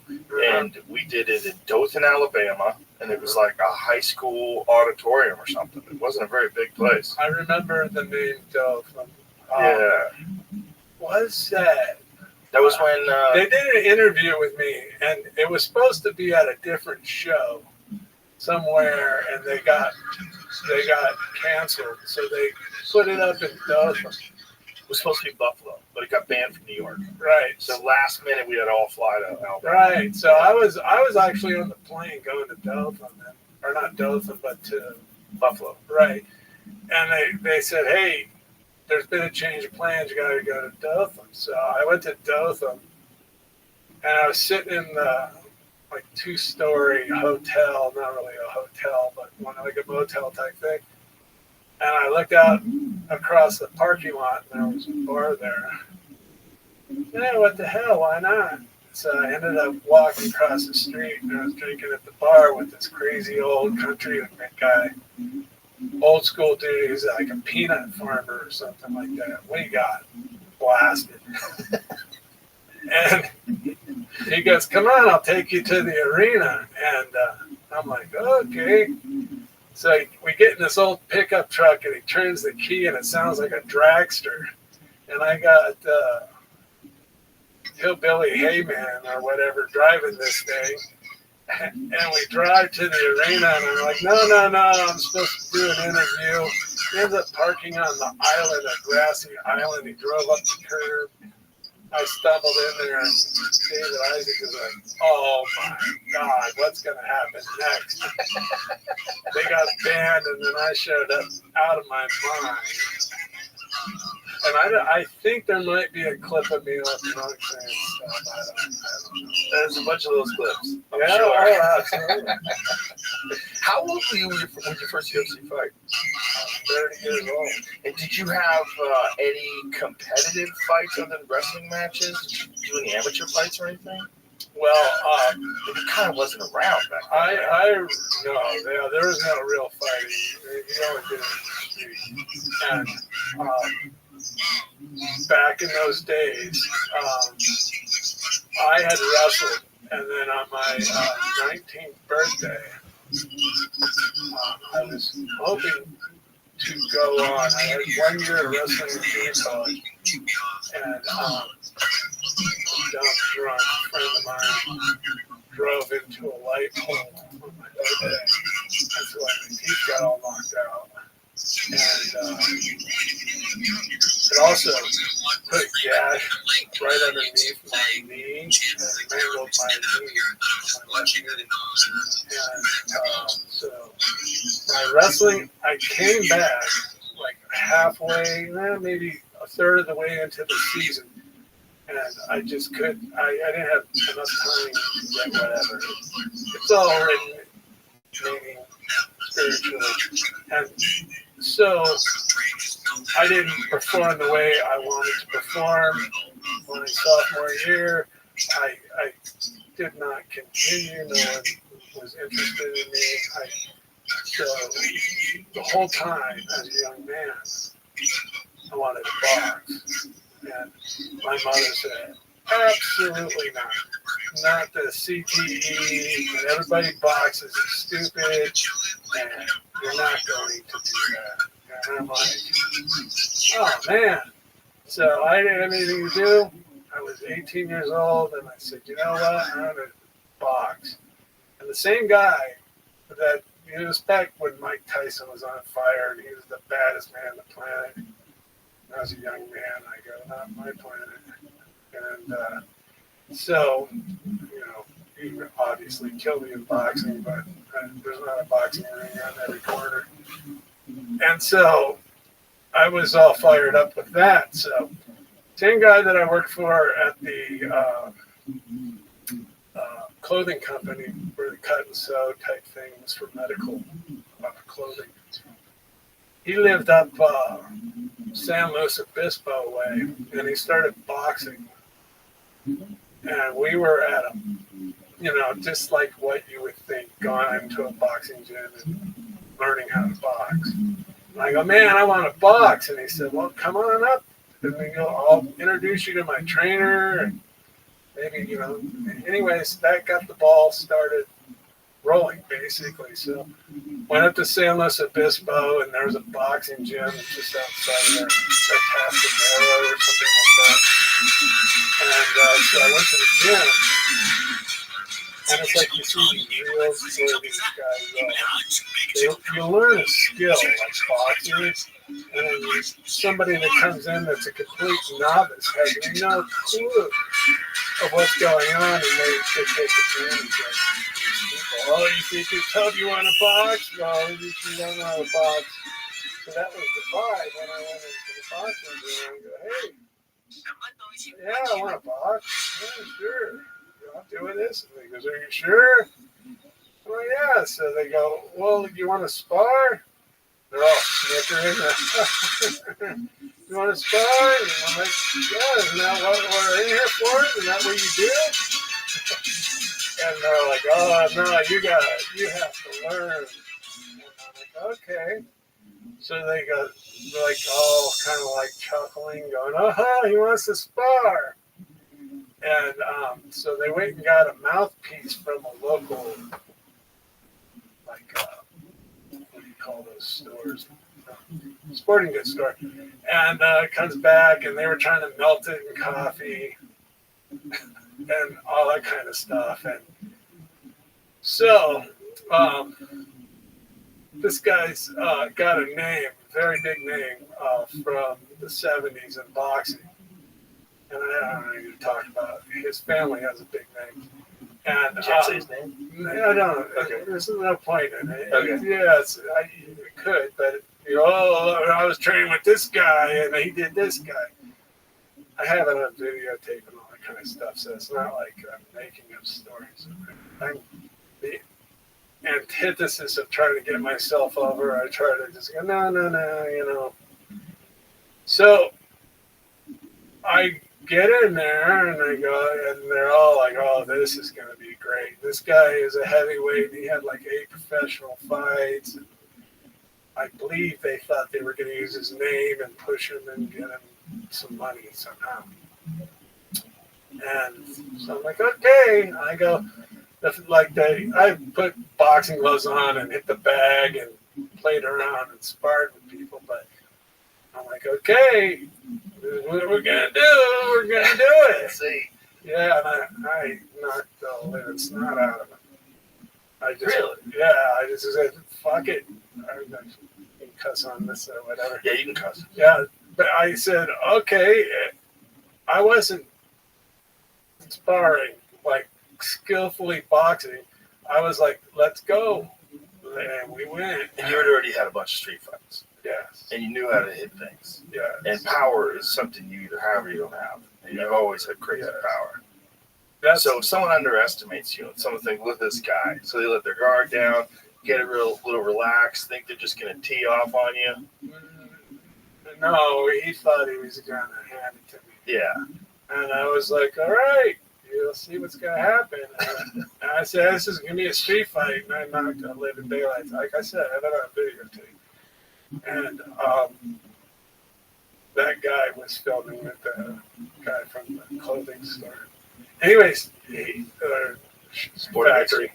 Yeah, but yeah, and so he's in the back going, "Oh my god!" And I enlightened him that I didn't need to know the skill of boxing to take out somebody that had 8 professional fights in boxing. I pretty much handed it to him. So what did you do? You didn't box him. You just clinched, got close to him, and just started. No, it was on. I just started throwing. Boom, boom, boom, boom. Really? Right down the middle. Let's go. And, so did you just always had skill with your hands? Like, I mean, that's pretty impressive for an eight fighting professional boxer. I put my chin down, and I don't tell stories. Like I said, if you want to get a lie detector and a certified guy, I will take it. Listen, you don't have to tell that to me. I know you. I've known you forever, so I'll just tell it to anybody else. Tank says it as it is. Always. You always have. Even when you lost, you were like, that guy fucked me up. That guy kicked my ass. You said you got molested by the lead singer from Queen. Freddie Mercury. He was slapping me. But Jets never beat you. He was bitch slapping me. You had the best attitude about both winning and losing. If you lost, you were very self-deprecating. You always had fun with things. Yes, that's not the end of the world. You were a great guy to be around, man, because it was a goddamn party. I don't know if you remember, but we got hammered a couple of times. There was a few different times at different hotels where you and I got drunk, and you and your whole crew, they were all a bunch of psychos. It was just like being around like a lot of pit bulls, like jacked up pit bulls, like ready to go. But it was fun, man. You always brought a party. You were having a good fucking time. You were having a good fucking time fighting. You were having a good, and that's what made you a legend a lot, because you were. Everybody thought that the skilled martial artist was always going to beat the fighter, right? But you were a skilled martial artist, but you were kind of more of a fighter, just a dude who fucks people up. And for you to just be going out there and knocking people out, you became the biggest star of the UFC, even without winning it. Right. You beat a lot of good guys, but your power and your attitude, like, when Matua went out and he did a little fucking dance, like everybody loved, because everybody thought martial arts was supposed to be Bao and sensei and spirituality and meditating in the river, and you were out there getting wild. Matua was metaphorically martial arts in my head. See, all these people run around, and martial arts is martial arts. Don't get me wrong. It works. It's a skill, but fighting is chaos. I coined this phrase, I believe. Anyways, fighter's fortitude, and that is because fighting is not a skill that you learn and you become tough. Royce Gracie is not tough because he knows jiu-jitsu. He's a tough man, and all these guys that fight in the UFC are tough men, not because they know skill. Like these people, getting an arm bar. Who cares? Anybody that sings skill is not a fighter. You're a pussy, frankly. I mean, you sit around and go, I can do this and I can. That doesn't matter. It's how tough you are. Your fighter's fortitude. When someone's got a thumb in your eye socket or taking a big bite out of your back, and how you react and what you do from that. That's what fighter's fortitude is. Not like, oh, well, if he's got his thumb in my eye, maybe I could arm bar him or put him in a triangle. That doesn't save you. Fighting is emotional. It's not about skill. It's what is inside your head, the heart you have, and what you need to do to get things done, to beat the opponent, hopefully, that's thinking the same thing you're thinking. And that is, I'm going to get to this point where I can kill this person or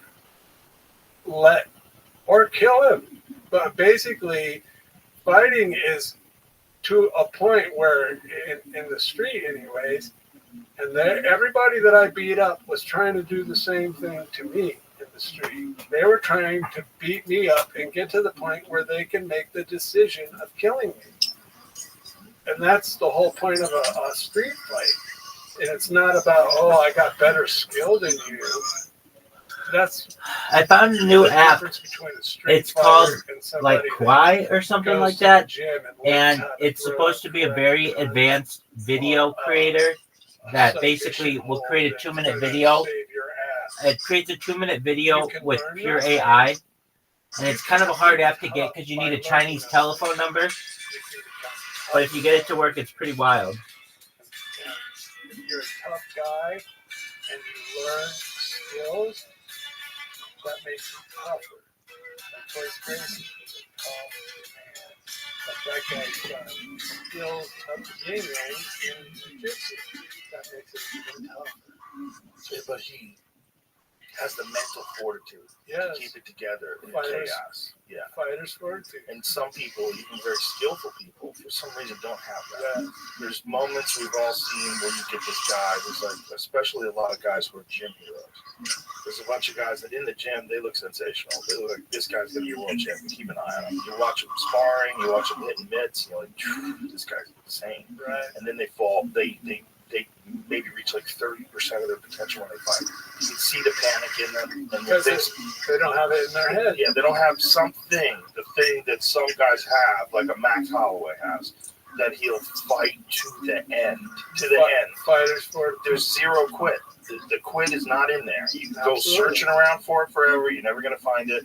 And then there's some guys, even though they're really talented, you can get to a point where they'll break and they'll just try to survive. Yes. And there's a difference. And it's the great ones, all like John Jones, like so many of these guys, like they find a way to win and they never give up. No matter how chaotic it gets, no matter how bad they're losing, they find a way. 100%.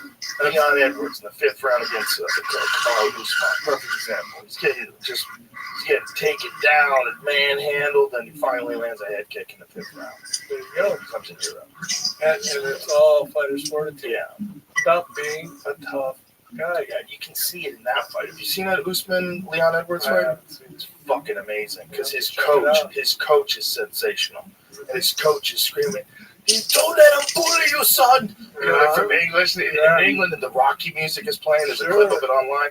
You get goosebumps every time. Every time I see it. I get goosebumps. It's like that thing that is the difference between a fighter and just someone who's skilled. That was something that you, I think, introduced more than anybody in the early days of the sport. This is it. You want to see this? Because this is so fucking good, man. Play this.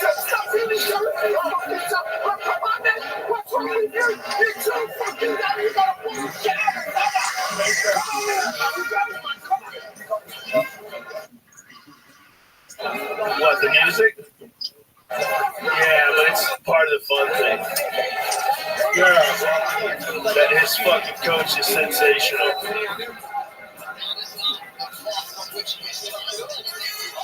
So they're doing it this way to avoid copyright strikes. Sure. Showing photographs of it. It's the kind of person who never gives up. The kind of person who finds a way. Really knows how to actually it's not just skill. There's another element. That's what we're talking about. If you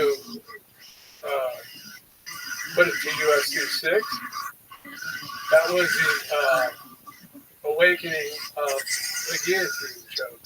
Because you had jiu-jitsu, and then wrestlers came along and started handing it to the submission jiu-jitsu guys.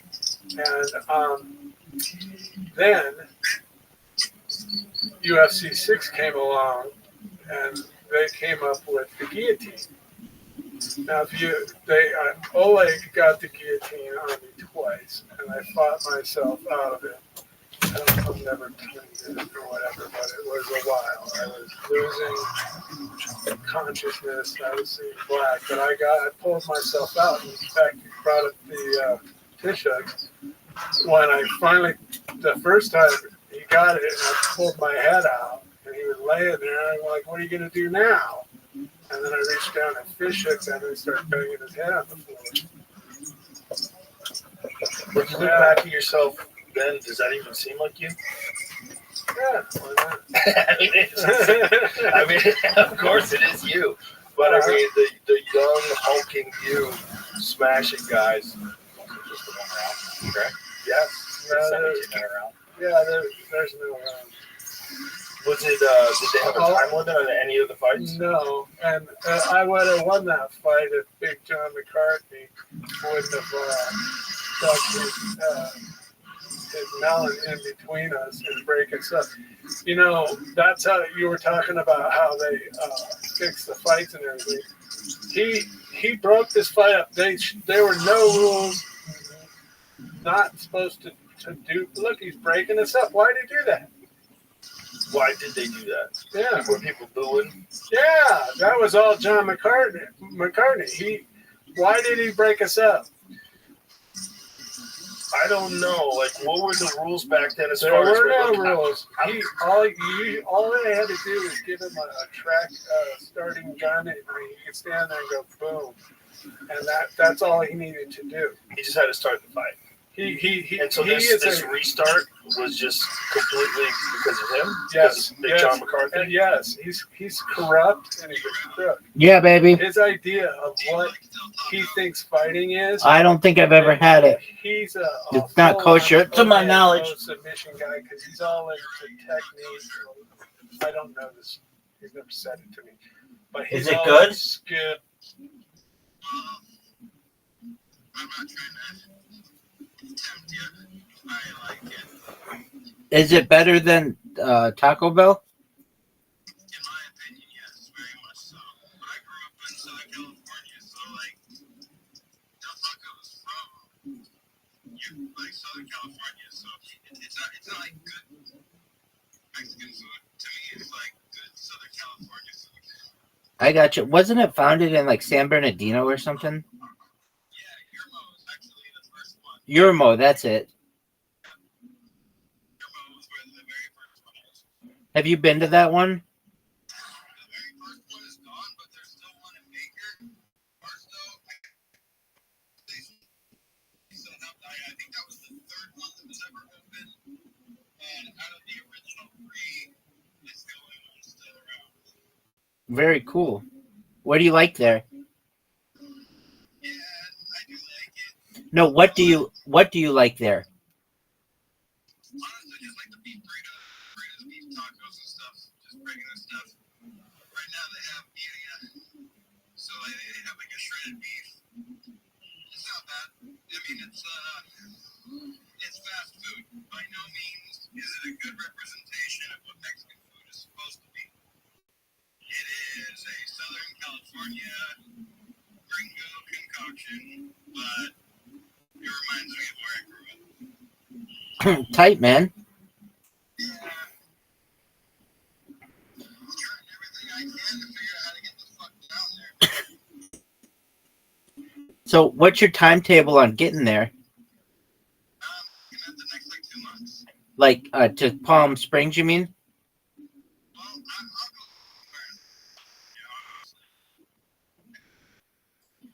I'll go Okay. I'm looking for anything. I love Palm Springs. That's like the ultimate goal one day. But right now, I just want to get in. I just want to get back to Cali. Get back to Cali. That's all I want.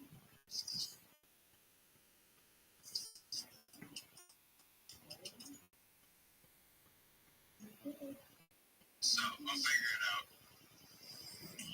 Word. I'm gonna be viral by then. I'll take care of everything for you. You're the man. And then I'll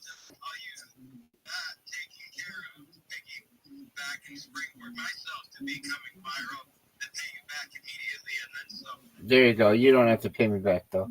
It'll be impossible. You just have to pay it forward. Don't pay it backward. Excelente.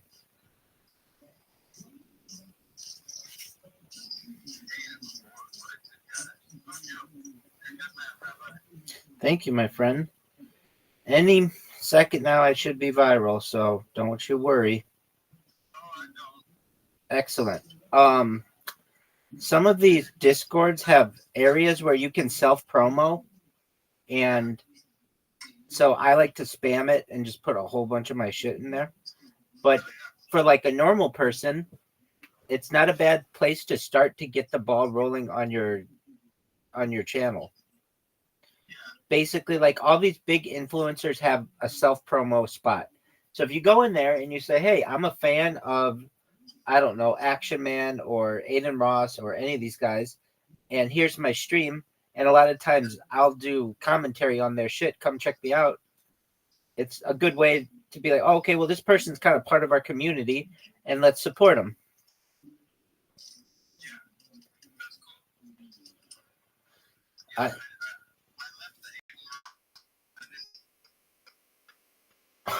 Yeah, the reason why I left it was because I needed that computer to be a bot, but I'm in it right now.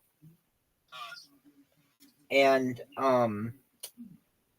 the thing is, those guys kept kicking me out and putting me away from keyboard. And, you know, I had to dedicate a bot specifically to that Discord. And it was just like, wait, this isn't a good use of this computer. But I am back there. Sure, you do you.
How is this not the world order?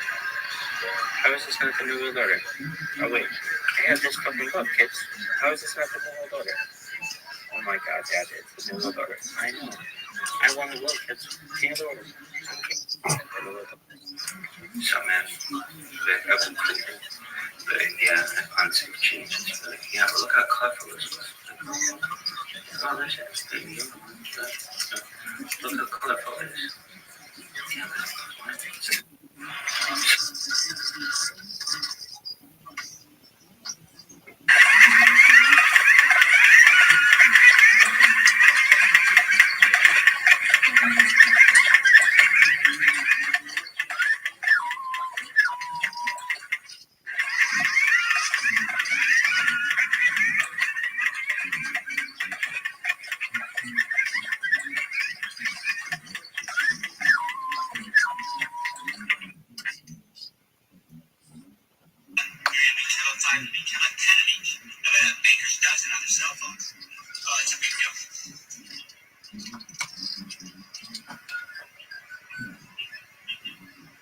tell your friends. Source.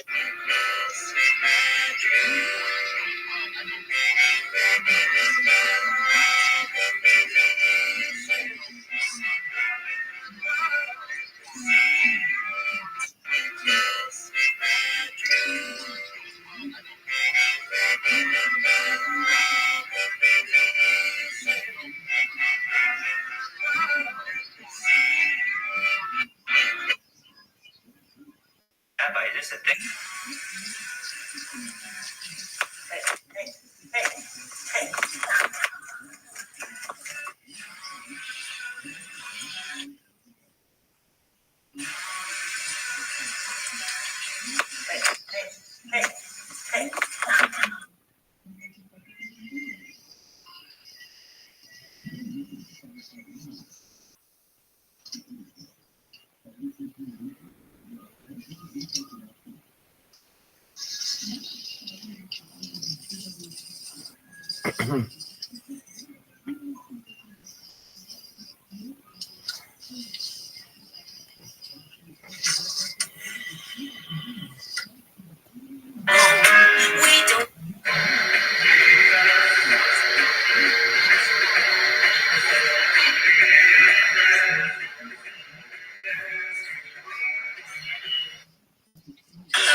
Did it come out? Wait, did he actually get it out? Is he gonna read it? Wait, did you get him in time? Did you get him in time? Hold on, wait, did you get him in time? Does everyone here know who Rabbi Rothschild is? Rabbi Rothschild is Guinness World Record holder for most content on YouTube. I'm 17, bro. World famous pussy eater Rabbi Rothschild takes karaoke requests live on YouTube 24/7 365 for world peace.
What's up, pimp? How are you? What's up? Wait, did you have him muted? I was server muted. Somebody did. I was I server. muted you, dude. Why is that? Have at it. Oh, thank you. I appreciate it. How are you? Good, man. Anything you're up to specifically tonight? Nope. Buying as much GME as possible? No. We're just digging as many tunnels under synagogues as possible. Excellent, dude. Let me get my shovel.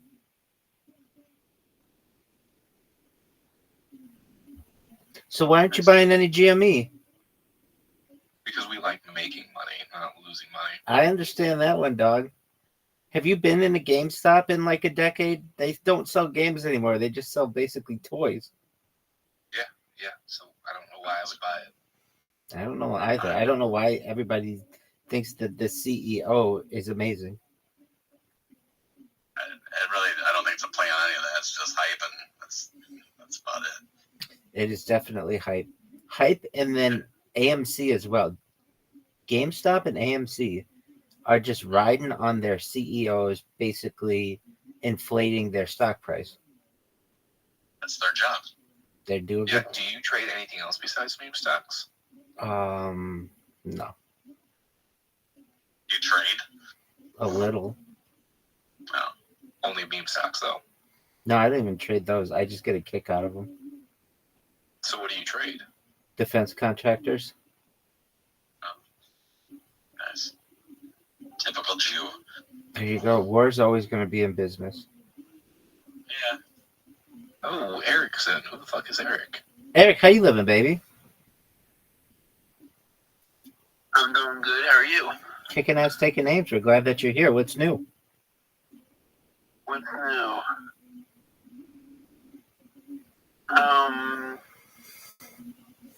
I don't know how to answer that question. What's new? Shit. Are you trading, Eric?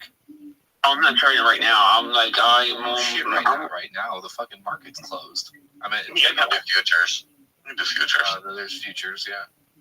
Yeah, futures. I mean, yeah, I'm trading, but I'm just doing a lot of digging into NVIDIA, especially that one right now. Because after it splits, do I want to short it, help it goes down a bit, then buy it back in, or you think it's gonna go down once the split happens? You don't think it's gonna go up because more people are gonna be trying to buy it? I think, okay, honestly, like, this is not without charts. It's just, like, thinking of normal people. Charts are all in the past, dude. Why would you look at charts? Yeah, I'm thinking of psychological people. After it splits, some people are going to be like, damn, I've been holding all this time ever since I was $400, $500. Now it's going to split. I'm going to sell some of it off so I can have some profits to buy other things. And then it's going to push it down a little bit. Maybe 290 to 100. That's what I'm thinking. Go back to the moon, dude. Buy it. Yeah, I know it's going to go back. I know it's going to go back up. But the problem I'm having with holding NVIDIA long term is AI and your innovation.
WTF, dog? What in the fuck? In fact, Royce Gracie. on my trilogy, Tank Street Williams. Warrior, that's what he used to call me. Oh, the Street Warrior. And he goes, oh, what do you do now? I go, no, if only, you don't understand. Sling dick, dog. Fighting show with real fighting, not just boxing. And he was a big smile. He was shaking his head like crazy. And it happened. It was awesome. How did you find out about it? Well, I was driving. I used to work at a liquor store when I was going to college, and supplied my habit. But so I was looking through the Playboys, and I saw an advertisement for Ultimate Fighting. I don't know what. It was one with the tooth fell out. That was the first one. Yeah. And so I had, I was living with two other guys, pirated cable. He climbed up the telephone pole type thing. And so I invited my dad over. And I said, hey, man, you got to check this Ultimate Fighting. I don't know if it's real or not. I suspect it's not. I think it's probably just an offshoot of professional wrestling. Okay, I'll come over. So he came over, and we're sitting there, watching tube. He came out with that grass skirt type thing, and I'm like, oh, let's see. And then I don't know who it was, Gerard Bordeaux, whatever. Yeah, Gerard Bordeaux. Yeah, and he kicked him in the face, and his tooth went fine. I go, oh yes, this is real. It's real. Yeah, I can't believe it, man. This is gonna be so awesome. So how did you contact him? Like, how do you wind up getting in? I was in jail for beating up this cop son. Right, and I got work release from that probation. I did like 3 weeks in jail in an honor farm, and then I went to like a probation apartment thing, went to work, and came back, and that's when my friend who worked for his dad at the medical clothing company goes, hey, you know that guy Chemo that works at the bar? And I'm like, he goes, you gotta know him. He wears like that jean thing, and I'm like, yeah. And he goes, you know Joe Son? And I knew Joe Son from the boxing gym. He goes, they fought in that show. And I'm like, well, yeah. I go, why is that guy fighting in that show? Because he would always, I had quite the reputation back in those days. He would come find me in the line and go, Mr. Abbottser, this way, and cut me in front of everybody and walk me in. Is this Joe Son? No, it was Chemo. This is Chemo. And hey, thanks, Chemo. That's as much as I knew of him. Like when he was telling me, you know that guy? And I'm like, anyway, so it was Chemo. And he goes, this guy, Chemo, if that guy's in it, why can't you be in it? And I said, that's what I was saying. Make it happen. And he started calling Art Davey on the phone. And Art's like, yeah. And then he goes, no, you don't understand. This guy is the real deal from the streets, man. Everybody knows who he is. And he's like, yeah, we hear this story all the time. And he's all, not from this guy. And then it was back in the day when he had like a table like this with the phone, a speakerphone on it. And so he goes, tell that guy, because I was sitting in the back, he goes, tell him I got some guy that's like 6'8", 300 pounds and wants to fight him. And we'll see you next week at this time. It was raining. So we ended up going to Art Davies' office in Torrance, right around the corner, I heard, from the Gracie Academy, I guess they call it. And so it was raining, and I had like a It was back in the days when they had brown paper bags for grocery bags. So I put my high top basketball shoes in there and like stretchy clothes that you would wear. I had it all folded up. I walked in, sitting here like we are now, talking, and he's like, okay. This is before they came up with the tank idea. And I said, I didn't know I'm a wrestler. So he goes, okay, well, what are we getting back to you?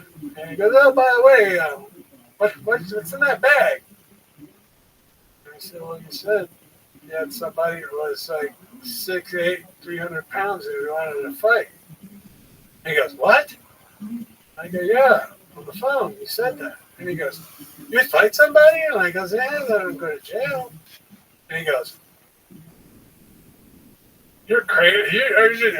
What? You're just crazy, man. And I'm like, no. I was like, I'm down for fighting any time you want to do it. And then he's like, oh, he just shook his head and he walked out.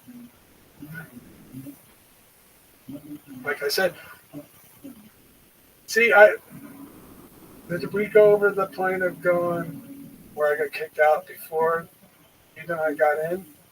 No, we didn't talk about that. Oh, so they found out about your record before you got in? Is that what it was? No. No. You did something? Yes. Now this is, I don't know, I've never talked about this publicly, I don't think. So this is why I told the Central Casting Mafia wannabe guy that they kicked me out. Now, this is why they kicked me out. So they gave me a one-sentence paper that says, David Abbott's going to be in the next show, whatever. And I didn't realize that it had to be 6 because the Gracie's owned, according to my calculations, the first 5 shows before Bob took over. Bob Meyerowitz. For 6. Yeah. And so, lost my train of thought for a second. It'll come back.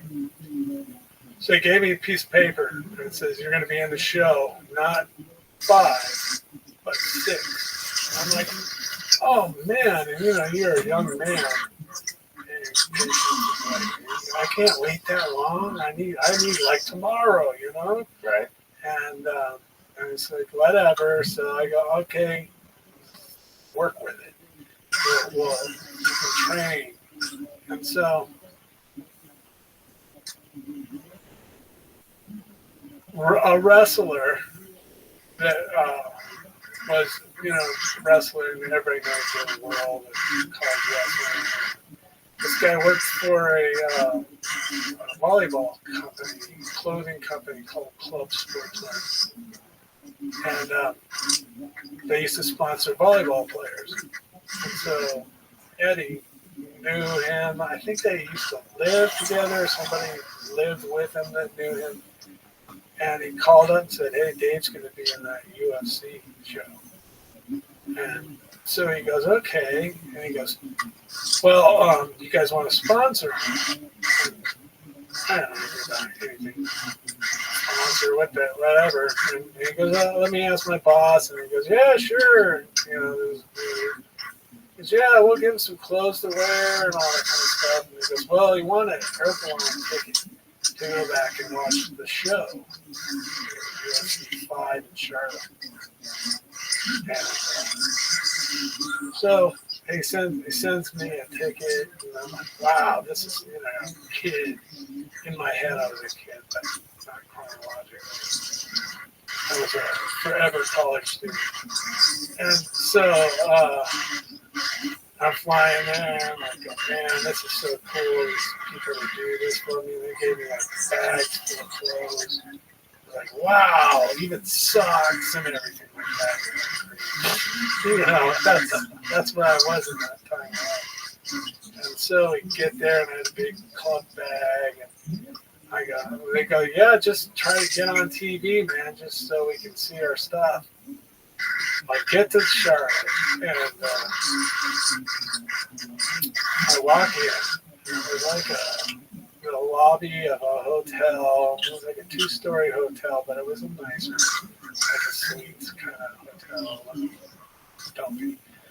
And everybody in the lobby had their desk out, and at that time it was martial arts, and there was Kung Fu Frank over there, and Jiu-Jitsu Jeff over there. I'm just like, and they're walking around like they're Steven Seagal with their chip on their shoulder and their chest out. And I'm like, what the heck is this, man? Are you kidding me? They look like a swap meet for martial art wannabes. I don't know. And all these people are walking around like going, this is before UFC, even, people knew. They're like, wow. I can remember some guys that I was just like, are you kidding me? This is like insane. These people are like just playing the role. And so I just walked on by and I was like, wow, I have a room, and I went to the room and I'm like, wow. My first time really being somewhere by myself. And I'm fine with being by myself, but what the hell do you do? So there was a UFC office in the hotel, so that's my first run-in with Karen McCartney. And I walked in there, and she's like, "Here you, what do you want?" And I'm like, "Wow." And I was like, "Hi," whatever. And Dave, the guy that set it up, from the clothing company or the medical company, said, "Oh, you're going to be all set in your backstage passes." And I go, "Good, because I want to know what I want to do, and the lay of the land, So she's like, "Oh, yeah, whatever." And I'm like, "Okay. Whatever it is." And so I what do I do? So I walked down to the lobby and I said, "Hey, man, is there a bar around here?" And he goes, "Oh, yeah, right across the street over there. It's down in there, in the highway there." And I go, "Perfect." So I walk over there and everybody's partying. It's at the bar. And everybody's like, "Oh, what are you here for?" Like, "Oh, that UFC thing they're having at the Coliseum or something like that." "Oh, yeah, that fighting thing. Are you a fighter?" And I'm like, going, "I'm not technically a fighter." I go, "Well, I'm not fighting in this show, but I got a piece of paper saying, contract saying that I'm going to be in the next one." So, I could, you party with me. I like to have a good time. So it doesn't take long before the whole bar is rocking and rolling around me, and we're having fun. Everybody's like, "Woohoo, man, tank!" And I'm like, "Oh, cringing," okay. And they're like, "Yeah," and I'm like, "Oh yeah, woohoo!" And so we partied it up, had a good time, and so end up going back with these guys to this like a suite hotel. So there was like a room, like a living room, and then a bedroom type thing. We're partying it up, and it doesn't take long before security comes. Hey, people are complaining about you guys. And God, I probably screaming off the couch, doing all sorts of crazy stuff. And I'm like, okay. Well, it turns out Meyerowitz is right across the hallway, and I think he called. So that wasn't a good thing. And I'm like, okay, let's keep it down. I didn't even know Bob was. Art Davey was the guy. So he was reporting himself as. So I'm like, oh, that hurt. And so toned it down. So go back the next day, and it all starts up all over again. And I'm like, yeah, let's go. And they go, hell yeah, we're going to the fight. And I'm like, yeah, let's go. So we end up, I got these backstage passes. So I don't know if I can see you guys. So they got tickets, and they were in this little cubicle block of seats just up on the first rail. They're sitting there, and I go, okay. And I go, hey, there's that Art guy. I go, hey, Art. And he's running around like he's Don King in a tuxedo. And I'm like, hey, Art, hey, you got my passes and stuff like that. And he's looking at me, he's giving me like the cold shoulder, like not even knowing. He sees me, but like, oh shit, I don't want to talk to that guy.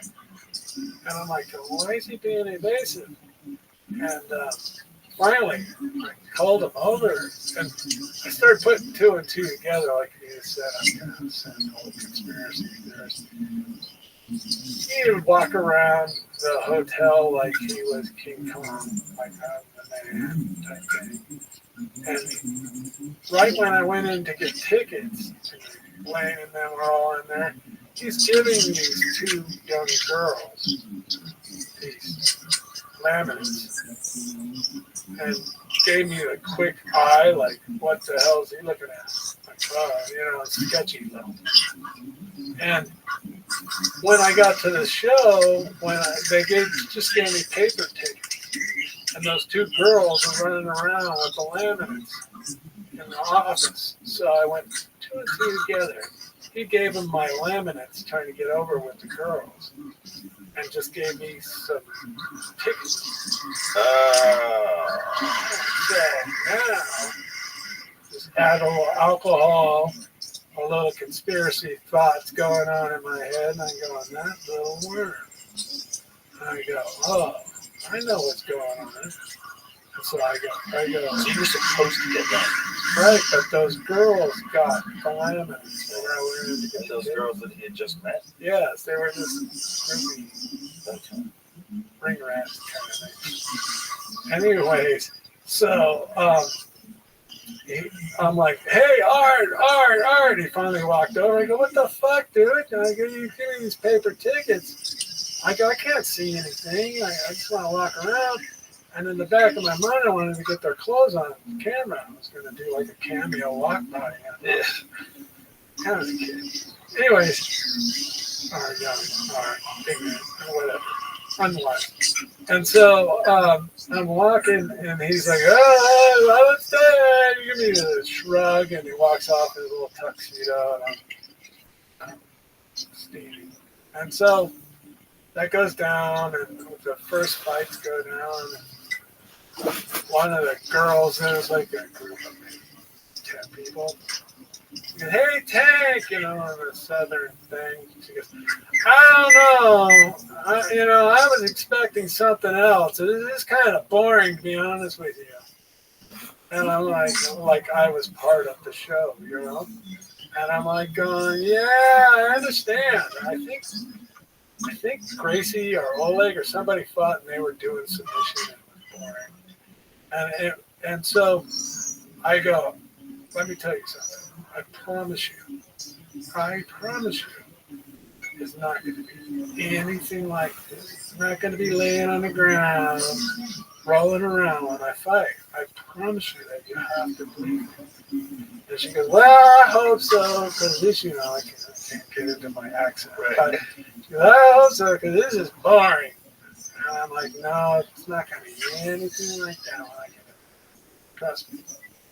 And so that was the tone that was set. And more beers. I was drinking beer at that time. Maybe I was drinking some vodka. But so we get back after the show, the bar, and I remembered everybody's like sitting around talking about it. Like, And I went, hey, you know what? I forgot. There's a cocktail party going on.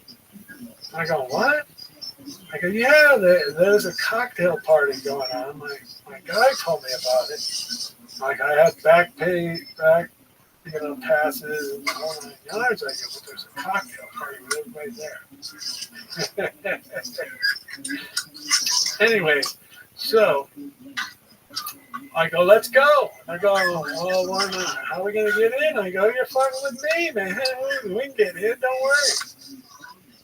So I went over there. I had an entourage by that time. Believe it or not, I wasn't even being funny. And we walked in, and we had typical banquet type stuff, and silverware, and roast beef, rolls, cocktails. And so I was drinking, and it didn't take long before I started telling them that they were a bunch of pussies and that they didn't know how to fight. They don't know what the hell's going on. Wait till I get in there. And Jim Brown, the football player, was announcing that.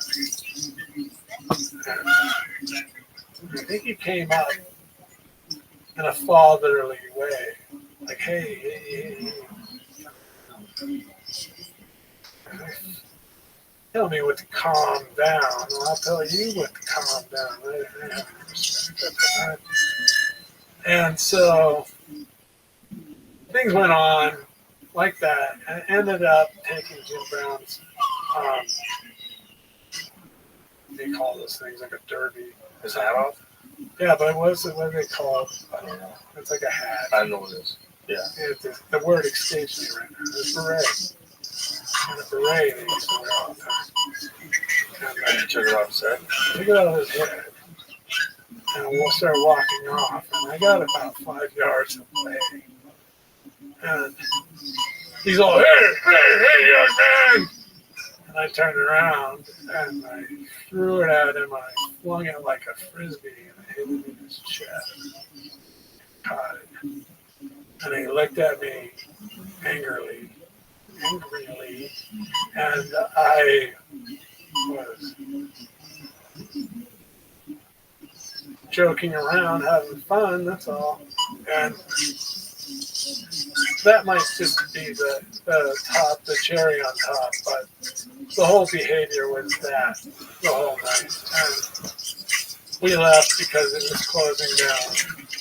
And I had my fill of food. We went back to my room and restarted the party up again. And then I left and came back. They never called us back or anything, and I was like, hey man, what the hell's going on? And he's all, what did you do there? And I'm like, oh, it was me. And I go, oh no, he's shaking his head. And then that's when Art called him and said, hey, that guy is a maniac. He's not only allowed to fight in the show, he's not allowed to be at the show. No effing way. That guy, he's crazy. And I remember my friend hanging the phone up and looking at me and slowly just shaking his head like, you blew it, dude. So how'd you get back in? I told you from the guy from the bar. Okay, so they discounted all the things that happened in the past. That guy made a phone call. Make sure that's well, it's just I mean, regardless of something.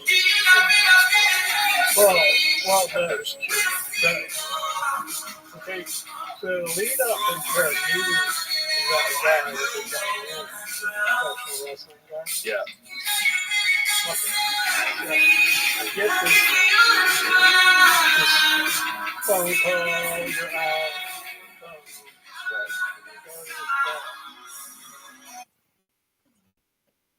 Not a nice. It's a bar that normal people don't go to. And so, and we're in there, and I told Paul and Eddie that I didn't want to go there. I don't want to do trouble. And I was a well-oiled and primed machine for being asked. And I'm like, and I had anger issues. Baby, thank you so much. I got drinks and everything for you. So, they talk to me. I do have And I go, okay, listen. Everybody bothers me. Wow, she did dirty for you. She didn't even respond to him. She just reached out to me and goes, hey, Doherty. Text from Doherty, bro. $7,000 for one day. Book me, Doherty. Like last time, but cheaper. That's a good. It's not cheaper. Oh, he booked you? Yeah, he booked. I was the only one at his house he would book. He's like, Zerko, we need you. I got him a kick deal, and he lost the fucking deal. He doesn't have contact. Doherty, fucking. Let's see. Things happen. This girl starts in with Paul. Paul disables her. She falls on the ground. Disables her? Well, he foot swept her because she was clawing. It's a dirty, it's a bad place. Anyways, so that Paul didn't beat up her boyfriend.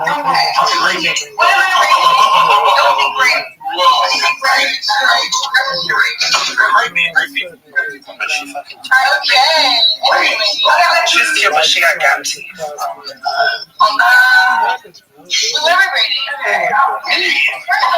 are you a rabbi? She's cute for a Gabby. Okay, we'll be Don't fucking slap those in there. So what are those? Okay, I'll give you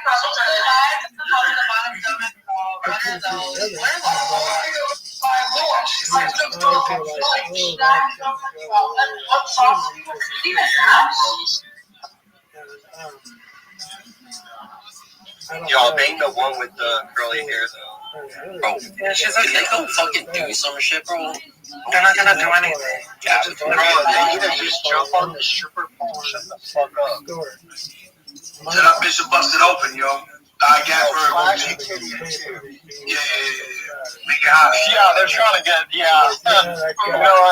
recruit more. They recruit more when they're, I told it, man, that season 2 is now in Miami, Fort Lauderdale.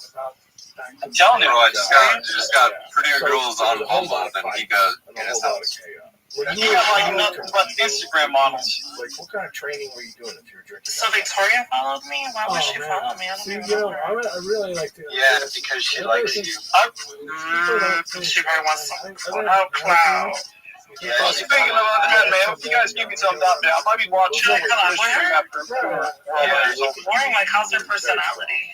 Yeah, you should come out. Even though you were a big guy, your cardio wasn't that bad. You were definitely doing something. You try. She's curvy, like you try fighting 3 times. But how's her persona? Like, is she fun? Is she serious?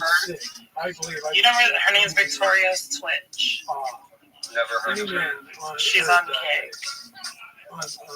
She just followed me right now. The only reason why I lost is because of Big John You sent me a photo. I'll breaking give up honest the reaction. fight. You should have never broke that fight up. Did they break? So there was no rule at all. Who the fuck is this, Rabbi Rothschild? He's a fucking clown, dude. He just goes around and people's. The person can take you. Oh, let me look at him. He looks like a guy that complains about everything. Bro, he said, yo, you ain't seen him pull into people's chat. I saw that flyer. Is cute. That's the girl ever said my dick was cute. His dick is cute, but it just was not, like, his game wasn't good. Well, yeah, because he had a cute fucking dick. Like, who the fuck says his dick is cute? Derogatory as fuck. Yeah, I was wondering if profiles work at the airport. I've been told my dick is free. So Did you boss see can it? pick back up and come back. No, I'm not looking at no dick. Were there rules back then? I will. No, I don't want to see I your don't dick. think so. Not mine. I think. That was the first I fight. don't want to see Mike's dick either. I'm not trying to You know, That's what it's you saying. watch that I'm fight, and I with just watched Hey, I'll get to say after stream, bro, to say one. Just Stop. severe. Fucking trolling Ceiling right now. John broke it Sienna's up twice fucking whack. She's just so cool. he could On heroin. to give Boss an advantage.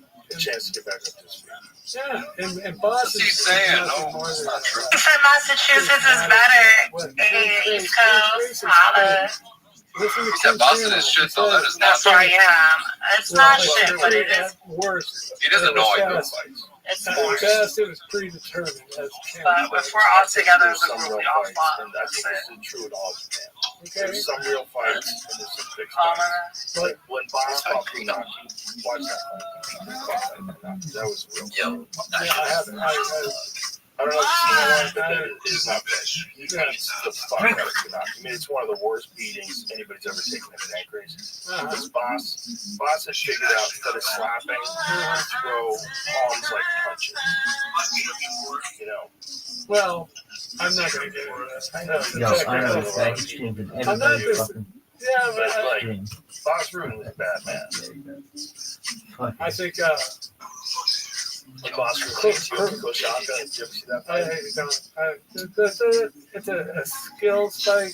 Rabbi Rothschild was spamming him in the chat. But I did see the Yoshi thing. Kosaka was a very good fighter, and that was not. I mean, it was a skillful fight. It was a brutal fight. But was that Pancrase? No, it was UFC. UFC. It was his first fight. Yeah, the team for that freaking He's got 2 fights. I think he had 2 fights in UFC. And in my opinion, I just watched it. He lost I to my him. Jeep and beat So he's one of Oh, the. like Michael Strahan, bro. She kept him beat hurt. his daughter. I think he might have fought Like that motherfucker. England guy. Yeah, but that was Ruben Villarreal. That wasn't in You gotta put a hand over her mouth. I fought that Ruben, whatever guy. That was my last fight. Yeah, I can't say that name now. Off of my hotel bed and walked into the octagon. Didn't you have a fight with Scott Ferozzo in a backyard? Yeah. I can't remember that It's name fucking now. great. We played that fight once on the podcast. Like, this is so crazy. These guys are so wild. They're just fighting on the lawn. Yeah, no, they called me up and said, I go, yeah, I'd love to fight that guy again. And I flew out there, and when they wanted to do it in an empty strip club. How is this organized? Like, how does that? Two guys, Brian Green, Came up with the fucking black guy and said, hey, I'll pay you guys to fight on the lawn. well, he wanted to do it in straight hair a blondes, just like her lips as he entered the and I room. told him, I go, dude. He's like, I'm having trouble. I go, I'm not going to get arrested. Yeah, I value my freedom. He's over here stroking her fucking cock. Yeah, and I go, I'll tell you anyway. He goes, you doing that there? I go, hell yeah, I'm doing that. And so we went there, and I don't know what version he said. He put some edited version. Bro, why do I feel like my wisdom teeth are He coming in ended at up going to the 30? What's hospital. that? Again. I sent him to the hospital. Because you almost get that shit removed with one hand. Joe, you fucks up your job, bro. I'll mug your whole family. Shut up. And then it'll fuck up your jaw. Yeah, bro, if you get rid of your teeth, your jaw deteriorates. Yeah, I don't. That sucks, bro. Bro, what the fuck? There's something like you saying, woo, like, this is great. Yeah, it's Just looking at this. Yeah, like he's enjoying it. Yeah. Bro, it sounds like you're fighting for your jaw real hard. Only for Nah, it's the only thing I got How many left. fights do you think you had total?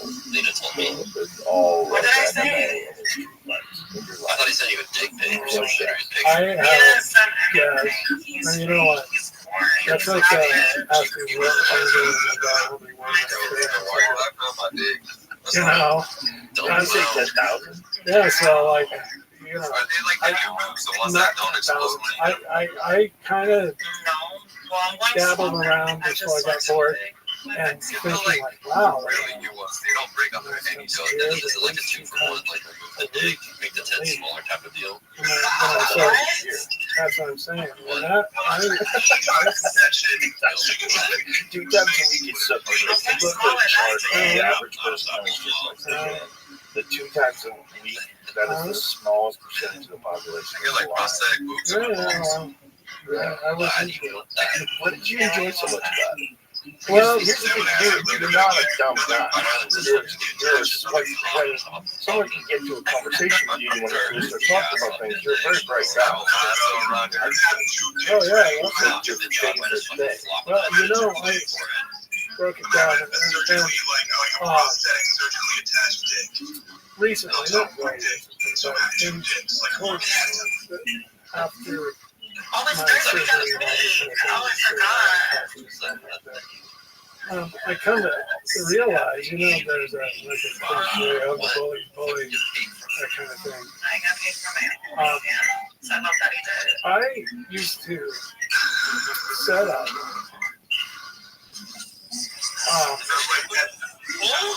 textbook narcissists that come in and felt so good. 4K. Let's go, baby. display their narcissism around people. Like, you ever meet somebody that's like, oh no, those two can't get around each other? I was the kind of guy, and I'm more of an empath than people. I would, my ears would perk up and my eyes would open up when I saw a narcissist that would try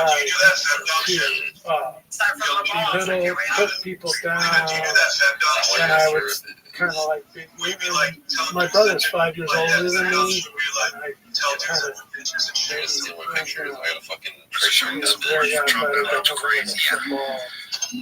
watermark that shit. And so maybe deep rooted, I was resentful of him being older and able to push me around or what have you. And so when I see narcissism, why do you think I'd be doing that for what? You want to beat yourself over?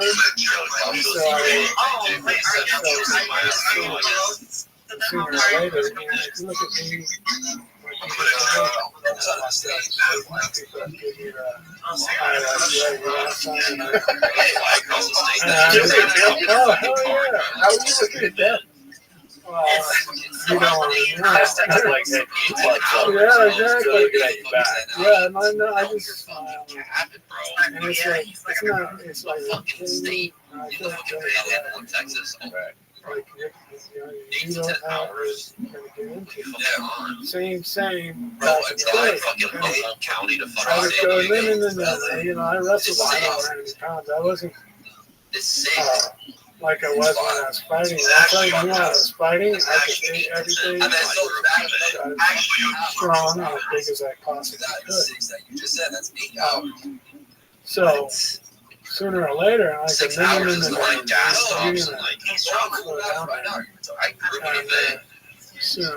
you talking to me, one of those kind of back and forth.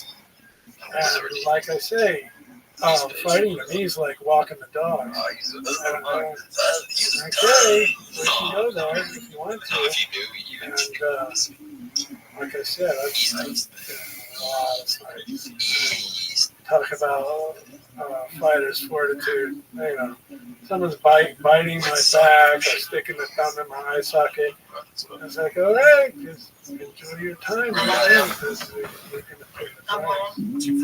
And the more you beat people up in the street and in life, the more jaded.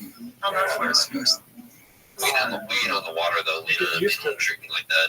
Like, you know, I can remember like maybe in high school or something. It's just a good vibe. I like early high school. Just like somebody, you know, black guy. I was trying to get a house, but wow, you can't. That, I might go a little bit and like get an RV. You're gonna pay the price. Especially nowadays. With my health being so fragile. Mocking it crazy. What up, motherfucker? There's a different kind of beating. You know what I think? I used to go to all open wrestling rooms. I was getting limb out of my fucking belly button. All your coach. He said, you know, human body. That's great. Fuck moms. And it was, I still remember to this day. I'm planning on updating my Pornhub page and OnlyFans content very soon. When you think you don't think you can do it again, they are smart at it. The more they beg for a beating, Jason, I haven't felt like this in so long. Did you always feel that like you had like an ethic? Did you fuck her while she don't want like absolutely. You know what? I get fights with douchebags. No, bro, I didn't even fuck well, yeah, but they think, they act like, oh, nothing makes me my virgin. it doesn't make me older. You gotta find the most Like, like you're they're gonna lying tell about me their what husband. to You know what I do mean? or That's talk down to like me. family. That But I that's one of those oh fucking really? I'm not sure if that's Are we going there? So what are you guys doing tonight? You guys doing some There's a lot of people. There's a lot. Everybody thinks they're tough. They talk crazy. They think that people are gonna get scared. Yeah. You see it all the time online. You watch 100 videos of them doing it to the wrong person. almost All the time. Do it to the wrong person. And the guy. Did you ever see the Joe Schilling one? But they said about this fucking milks, bro. It's one of the best of all time. Joe Schilling is the man. He's a world champion kickboxer. Fucking great guy. Joe Schilling's a nice guy. He doesn't start shit with anybody. Right. He's walking through a bar, and there's this really aggressive guy who's drunk, and he's talking a lot of shit.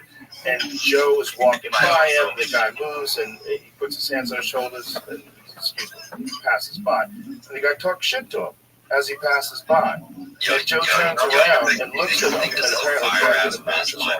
Joe didn't see him.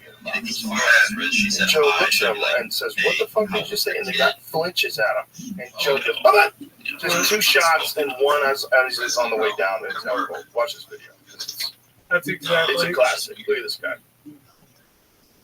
This guy actually wound up suing him, and the guy sued him and lost and forced to watch. Joe passes him, and then the guy says something. He turns around. It's kind of like put her kid to sleep so she knows you're an alpha male. You still tell her you slept. Well, those videos, people love those videos. That's the hundreds of Wrong people. guy. Yeah. That's the hundreds of people that I've come across. Karma. You're like Karma's warrior. What Going out to the bar, Yes. knock down douchebags. And but back in the day before I became Tank, oh my God, Yes. all the time, like who? Whoa, I've never acted that way.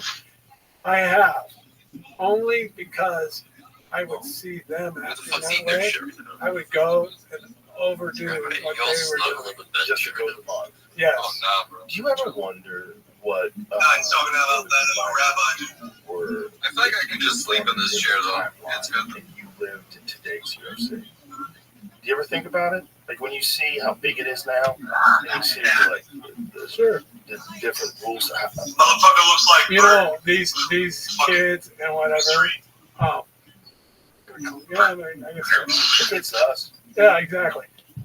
They think they put a new spin on the wheel. The wheel's been around for a long time, and you don't understand that you just because you learned a leg lock doesn't make you tough. And there's some old bruisers out there that'll take it to you. Yeah, there certainly are. But it's a different thing now. It's a different thing with the 5 rounds with the world championship fight. You know, it's a different thing. It's like more of a skill. I think it would be very. The problem is people wouldn't enjoy the entertainment value as much because people get tired. You can't really fight for 15 minutes straight. You're going to get exhausted. But you can fight for 15 minutes if you take a break every 5 minutes. Oh, there's not a problem, I don't think, with rounds. Like, but when somebody like say McCartney gets to pick and choose when to break up, I don't like that. I don't like that at all. it opens the door for corruption. Even though I'm a person, I will say commentary. They should probably break this up because I'm getting bored. But I really do believe the things they're allowed to break them up now are rule set inactivity, but I don't think that should even be in the rules. I also have another comment. If you take a guy down and you're on top of him at the end of the first round and you're grounded down there, I think the second round starts in that exact same position. They have cameras, super easy to duplicate. Why would you Can we join you real quick just to say that? Why should you be allowed to start standing You are the biggest clown chaser I've ever met in my life. Thanks, Doug. I appreciate it. That's the highest compliment you can pay me. Like if you got taken down and you got control, you never escaped that.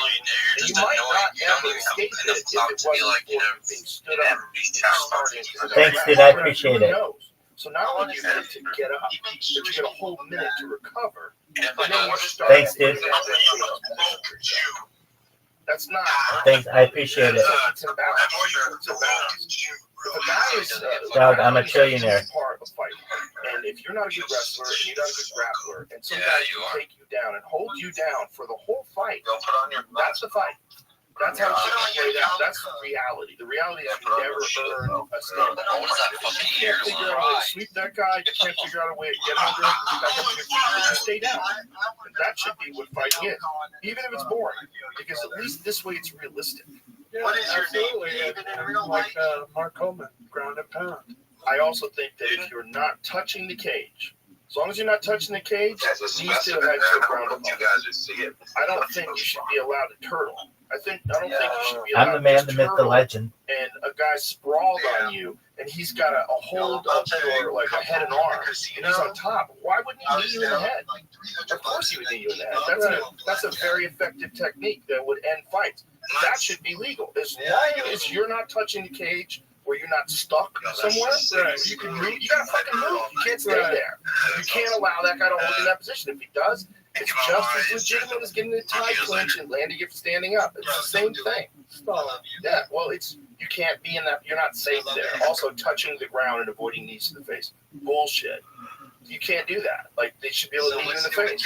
You should not touch the ground, because if you touch the ground, your face is wide open. You should be like this. Or you should figure out a way to get out of there, or he's going to win. Or he got the best position.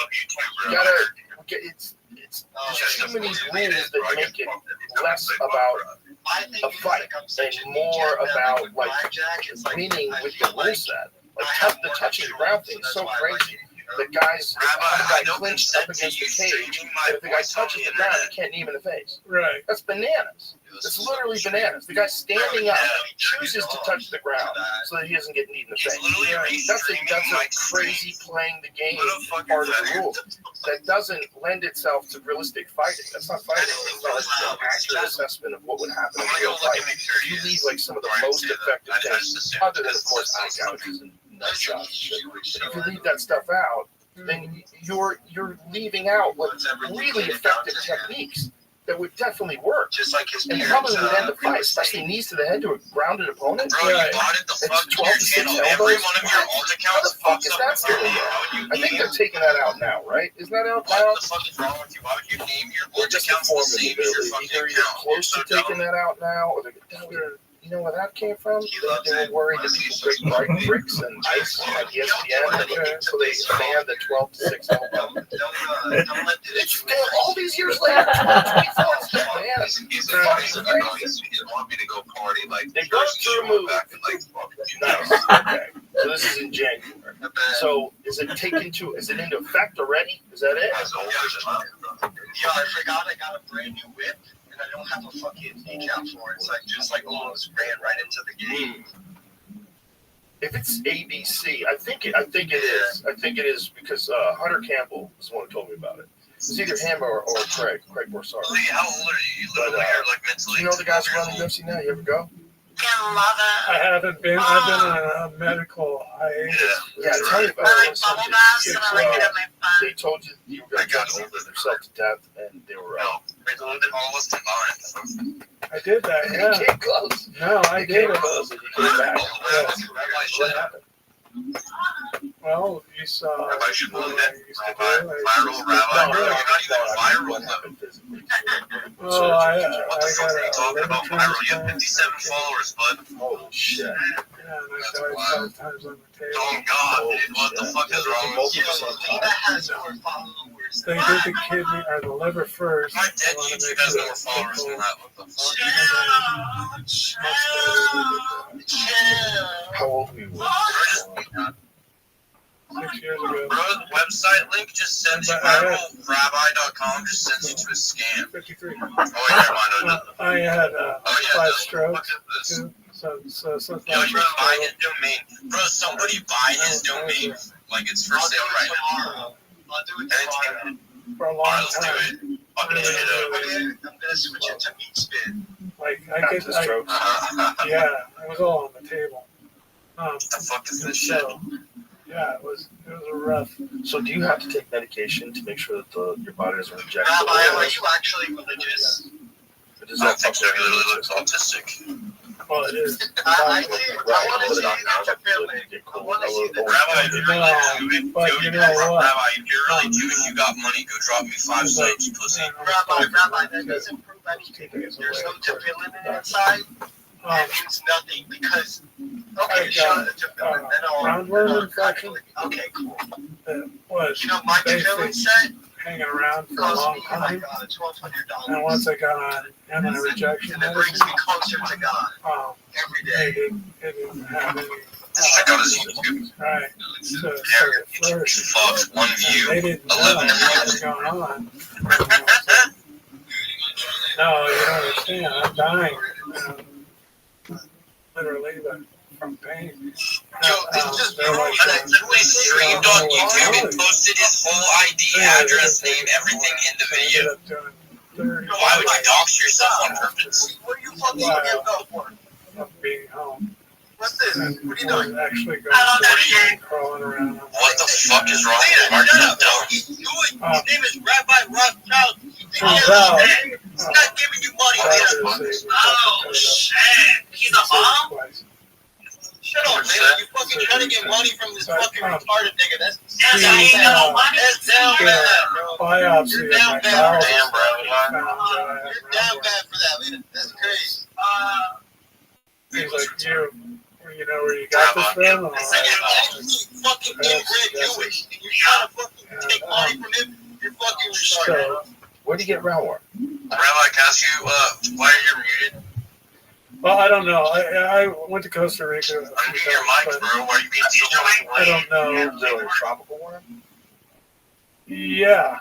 I guess Roundworm like, is like Okay, so it's probably something you ate somewhere. Right. Right. And so now it's just overrunning your body. Yo, sit down. Don't, hey, Rabbi, don't come down. I was in the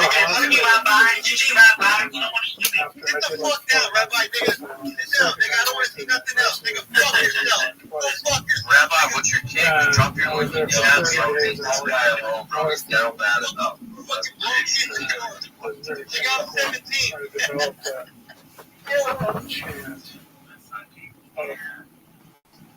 Drop your link in chat. I'll follow you. I'm doing so right now, dog. You unmuted. Let's go. I'll just say something to follow you guys on and stuff like that. You guys are cool. I finally did a with the people who cutting up and did my bowels. Found that I had roundworm. Had 2 days of medicine. God damn, is that something as fuck, dude? I imagine people. Yo, Lena, are you actively are you actively touching yourself right now? No, just not. That's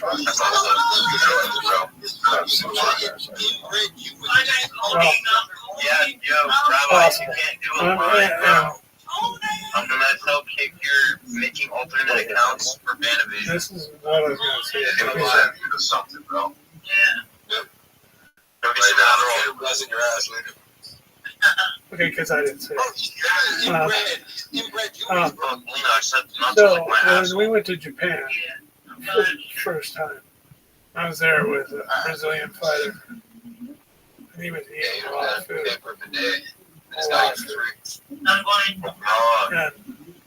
Yo, I posted my link tree.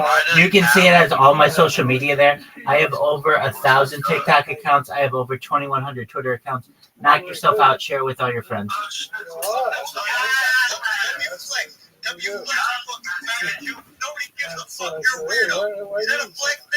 Hell yeah, it's a fun. How do you have all this, but your Twitter has less than 1,000 followers? Your kick has less than 0.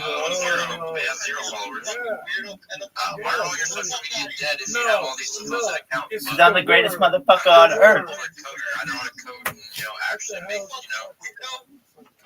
legit accounts to use, but I don't think you know what you're talking about considering that your social media has any following like the numbers you're talking about. How about you have one Twitter account? All of them combined don't have the numbers you're talking about. Human being, you fucking weirdo. Don't you remember that time he was saying, why are you eating so much? The worm. Because it's a roundworm. Stop riding my dick now. Wow, I never thought of that. We were always eating this. Hey, Lena, you trying to talk on the phone later or what? Well, you can definitely get worms for food. If you get tapeworms or roundworms, that's a motherfucker. Yeah, well, I almost killed it every day. Infectious disease, because you're down to like couple days left. So they got a stepbrother discount. Especially with the medication you were on. Exactly. I get the stepbrother discount free. So you get rid of to that. pay. You're the real brother. They give you medication, and now now you have a kidney transplant. The only time where blood ain't close. That was easy. The fucking message, The bro. liver one was the bad one. Yeah, I did. Oh, I said you think so. Well, Imagine last round, bro. 20 days in ICU. Except for Franklin's pussy. Fuck you talking You know, about? Don't ever I lie was to me laying again there. before I stick my dick in My your mouth. wife, Act like I won't like it. obviously, that Acting they were like you will saying, like it. Yeah, it got me time nervous. for you to start Acting like I thinking won't about record it and taking post it and make all of us rich. I'm plugging. Fuck it. Yeah, I lost that 50 bucks I need, but I'm kind of sad, but it's alright. Past 2 weeks I profited like, This is like the you know, surgical ICU. a lot. But this for- week I lost $1,000 of the profit, so that shit was bro. And, Mistake, bro. that's your sign that Oh. Hills. Yeah. Yeah. Anyways, I don't promote gambling, but if you ever want to gamble, let She's me like know and I'll help the you like doctor. at least profit. Dr. Toto, I throw $50 in dice every once in a while because I know that I can flip $80 to $1,000. I've done it multiple times, so I feel you good. want to live like this? And I guess you Yeah. told me I was just I don't promote gambling. I just promote. tricky out with my eyes. Yeah, I'm with you on that. I've only gambled at sports, but I wanted those. I haven't tried sports. I have a .com account, but I just haven't tried sports yet. You know the last UFC fight was Strickland and shit. I got all those three predicted right. Anyway, so David Isaacs came in. That's just because It was, easy fighters. he goes, I'm going away for the weekend. I'll be back Monday. And so they were talking about it, holding my hands. And David Isaacs Looks like an ex I had, dude. awakening. It's just I haven't seen it. fucking He nuts. goes, it was like awakening. He goes, you had our hands. And he goes, you just, you know, like your Why do eyes you make came open, coffee you started taste like shaking not your coffee? hands up and down. Shit's on milk and sugar. Yeah, but does that really work though? Like if you put Oh yeah. sugar and creamers or I'm still whatever. here. Almost out of that. Not even creamer. I just put whole milk and an espresso shot with some sugar. It tastes bomb. Because I love the smell of coffee, but when I like taste, it's just nasty. And then I was like, I was When gonna you had try like a cirrhosis, frap, I didn't like it either. Oh. So I was like, It's I'm weird gonna because go So like the it. How do you doctors, get Yeah. hospital, I drink like the um, start liking it. It's like start liking it? Yeah, I'm trying. Like, it's, something else. Yeah. no, I think it's Don't say that. just a hot drink. I don't like tea or anything like that. What do you drink though? Espresso or like American coffee? put me in touch with Oh. suicide. So, but I wanna try sponsor Yeah.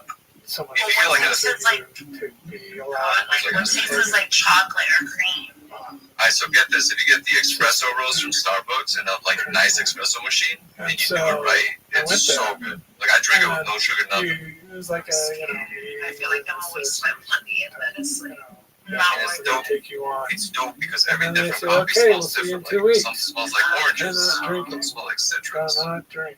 You can't do it. Not even a little bit. Yeah, because people say, oh, you get energy and also like lose weight drinking coffee, but I don't know. And Oh yeah, so, you get antioxidants. It's mad I'm good. like, after a year, I'm like, God, man, what the hell is going on? I mean, they just go there and they take your blood and go, okay, see you later.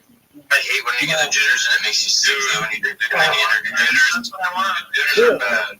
The last time I was there, You have a fucking poor shot of they had vodka. type chairs, I'm Copy the the morning. desk chairs, and That's what I'm wanting to and they walk out and they take your blood. Sometimes when you're like drinking, I fall asleep. Nurses and Yeah, me too. I I can't. get energy like. Look at me. No, because Mind you you, do I've like. been doing this for You years. taste I met with the doctor. And the doctor said to me, do surgery on you, but not to lose like weight. stay Maybe like 50 pounds of lose, like 75. You know, so I knew I was serious and that whole nine yards. And so Yo, we had a dig some ass right now. Came it was like I'm sitting there in the chair. And usually it's oh like, my hey, God, how you doing? Right. You missed They were the much more fucking serious. man. You missed the ultimate dude. I know you're losing his God. Now he can't serve me like the faggot he is. Oh my God, what a shame. No. Okay, well, yeah, him, but like Rabbi Rothschild. What happened? Rabbi Rothschild. I muted that retard. Oh, that's Cedric, right? I think he's hanging in the back. I'm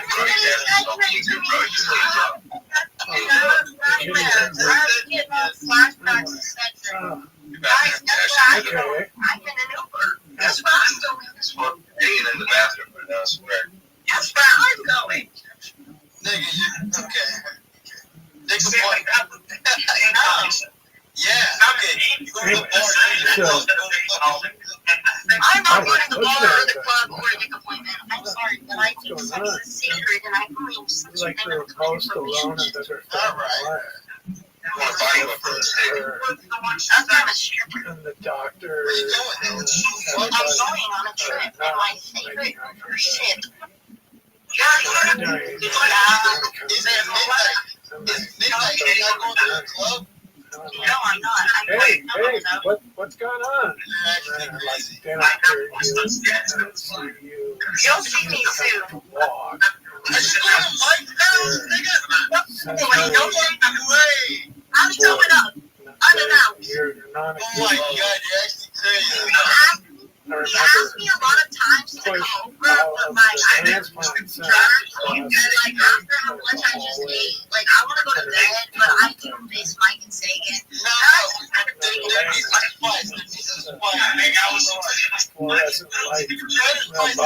Like freeway lane lights. You better spice it up. I got spicy enough tonight. Do we have to? It's kind of boring, bro. Oh, it's boring? So I thought y'all hated me. Y'all always say don't have to blame you there, Frank.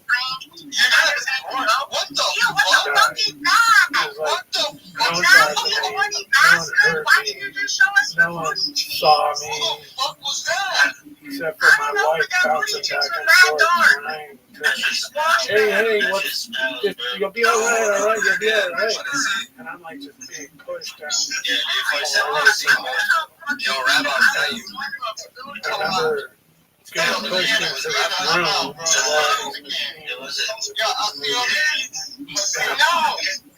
Wow.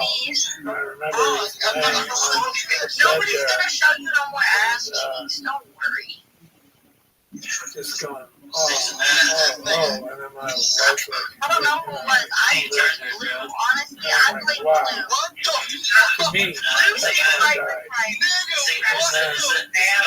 I woke up with my wife, but I guess I was in that room for 6 days. Luca lost his mind. Nobody dared to meet him now. All Ready on for like, transplant. Okay, but why you believe me? What the fuck's that? One came I just like playing you. and told You my know, wife they it's got like one. how Lauren likes to say And things she's about like, oh, I just thank like to God, make you up know, bullshit. we're going Learn to do surgery. Well, it turned out somebody else was waiting for one also. Why do you act They that? had a better match. My wife said, Yeah, they're a better match. y'all be hating on me a lot. Like, I'm saying, I'm doing bad screenshots, and y'all were like, yeah, this bitch is Said cooked. nothing This bitch is happened. fried. I'm like, okay, I know that I'm not like the best looking woman on the planet, but I My really know doctor I came agree back with in. her. That's a fucking She fact. said like 6 hours later. And he said, all right, we're going to go to surgery. I think you messed up. So, how long have you been Shouldn't an be. Uber driver for? I think you messed up because we gave 2 years. other liver to somebody else. A week? No, liver. Okay. Really? Damn. My Okay. kidney stopped. Is a bitch ever puked in your car? So they put me on dialysis. So she said, oh no, they gave that liver to the other person who was the best. And he's all, People before it's me never that's happened. sitting here? We got Okay, but it never happened. you should have fucked in your car. He didn't eat. And I was This nigga got caught. This nigga got caught. weeks and weeks and weeks. This nigga's an And we were Uber talking cop. about unplugging No, he said they kicked him out. said, don't fucking like argue with us. Go away for the weekend. You said if you do that shit, you're good. Yo, Deanna, I swear to God, if you fucking told that nigga what we're looking for, they would throw that nigga. This could be the best get right here. I feel like that girl's in that cemetery. Those people are mad. Shit, think they're crap. Everybody. Oh shit, he's alive, bro. Did you get him when I was here? Oh, thank God. Hi, Sally. Hey, how you doing? She said they were. So you're a lesbian? Isaac's dude. I'm allergic to some people. Woke up. How's his? I don't know why the fuck you, yeah, I know you're not getting that bold. No, it almost went away. No, I should be close. I'm like 2 minutes away. Like, it's not that we're private. Yo, Zerka and Mike That's right what now are when I first saw you today. Are you? No, I used to be like a. they're risen right now. Oh, that's fine. They can raise. Mike's I my hate to friend. say it, narcissistic. I just want to say hi to Like I want to conquer the world. And I need to update the Naked Box Grill just because I've been really busy, so I haven't been able to like get the process as per you know. Like, how you have that? Good for you. I'm glad for you. That's fine. They're not going to be mean to me. Sometimes, maybe before all this, I thought, oh man, how do I do that? That's fine. If they're bitches, that's fine. But they're going to want to stay out. Man, I can do that. Now it's like, good for you, All right, man. bro, let me get on my phone. I'm going to get on the Mow down, Isn't that a whatever. way to face with life? Absolutely. I wish more people could learn. Yo, what's good? It took the hard way for me, but it's so Unfortunate unfortunate. that so many people go around angry I think, oh, it might be the next week. Yeah, Hold on, guys. they deserve what another person has. It's such a waste of time. 100%. It's so bad for you too. You You're know, carrying around just a bunch of extra bullshit for no reason, and you're doing it to yourself. yes, and you know, Did I hear that right? with Dana, Oh, shit, it's true, though. No cap. that is a dark.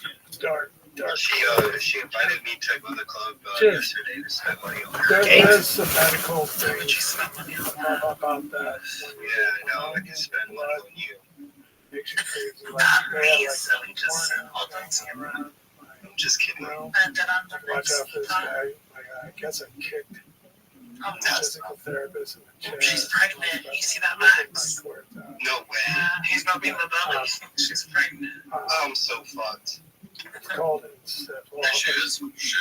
She's pregnant, honey. I would just Oh, like he said a my boy. wife, the people that Are you kidding me? I've known for years are just Yeah, talk like, you don't see it. crazy nonsense, Oh, like I'm almost watching like Alzheimer's type Oh, stuff. boy. And they This girl reminds me of. my She's wife too stiff. Why is she stiff like that? I don't know if you're blood, noticing. Like, and his liver doesn't work, and it's poison in his brain, and he doesn't Do you know what who he's Finster doing. is? And You're not. I believe see, she's stiff. that I left. I feel like she's really shy, but she might actually like him a lot. Dana choice messenger. I don't know. I feel like young girls I don't know. feel She's like like Yeah. stiff. Oh, she's young, right? What is she like? 18? It's funny if you realize how sick I was. I thought I was going to die. I mean, Yeah. you know, That's how you guys met. I was living the rock and roll That's what I mean. Like, they lifestyle. fall very easy. It's Joking bad. around. Rock and Oh, roll you is have good. new reviews. Say less. Once I got into WCW, My mom's a fan. She's watching right now. those guys live rock and roll lifestyle. When It's are like you an going to start the athletic live rock and stream? roll lifestyle. I'm not sure what this is. I'm just not. You guys a cup of tea because I play. Pedal to the metal, man. I was getting down. Oh, Was there ever a shit. time I'm a when you true gamer girl. At this type of stuff, Yes. when was that? You know, like, it's so, like, I would have to be on cold crack weed. I use this. No, to do this type of content, like just oh, camera, Well, when I was in a house wrestling, full of everyone getting it drunk. was the rock and roll lifestyle. I used to do this, and I chugged like 2 bags before Go anything. for Easy 16 stream. loop, fly home, Yeah, do your thing. King of the Hill. And Oh, that's it. that kept me But from that was a really long taking off crazy. a little bit when I first started, but then I wasn't consistent with it. So my contract. The last time I did something similar to this was only Curly Chris and Raj Patel on Teddy Tuesdays. Yeah, Raj Patel. I love Raj. Those are my only times. But I mean, jukebox and all that, I don't. He gets fired from. I'm not gonna lie to you. The first time it's mad scary though when you get on live. You got adrenaline, no, it's fine. Oh shit. I just don't. I don't want to go on there because I can't get their audience to come follow it because I'm doing something different. If that makes sense. Anderson after WCW was done, and I wasn't leaving every week. Hi guys, you like ASMR? No, we don't like ASMR. Like just chatting. I was like, oh, okay. I guess I'll just drink my. I used to like have kind of like Mike's thing, like bring Tinder girls over, but it's you got to be consistent. Like it takes a lot. That's the thing, and then you have to figure out together how to make it awkward and also like things that are going to be clips. Then if there's no clips or highlights, then that's it. Yeah. I held on. Yeah, for real, like toxic people are needed. Yeah, you need toxic. You need control. Dana told me to come back. Yeah, you can't make it all sweet. To do my comeback They want to be on edge. They want to be sure. shit. That's why with you and Mike, you never know what's going to happen. A girl might get roofied. A girl might get stung. He flew me out to Atlantic City, I believe. And it was okay. Need you to be down here tomorrow. Oh yeah, I'm in Boston. Oh, nice. I'm in Springfield, I pride myself on being Massachusetts. responsible. I know Springfield. My boy got arrested. When I'm supposed to Yeah, do it's it. really bad. I went to Boston and March from PAX East. So, That's cool. PAX is nice. I go, And wake then up. we're being This on is like Tremont, I'm downtown, coming back and hanging out at Moxie. I was supposed to be at the That shoot. area. I could If you not. know where that is in Boston. I could not Yeah, get Yeah,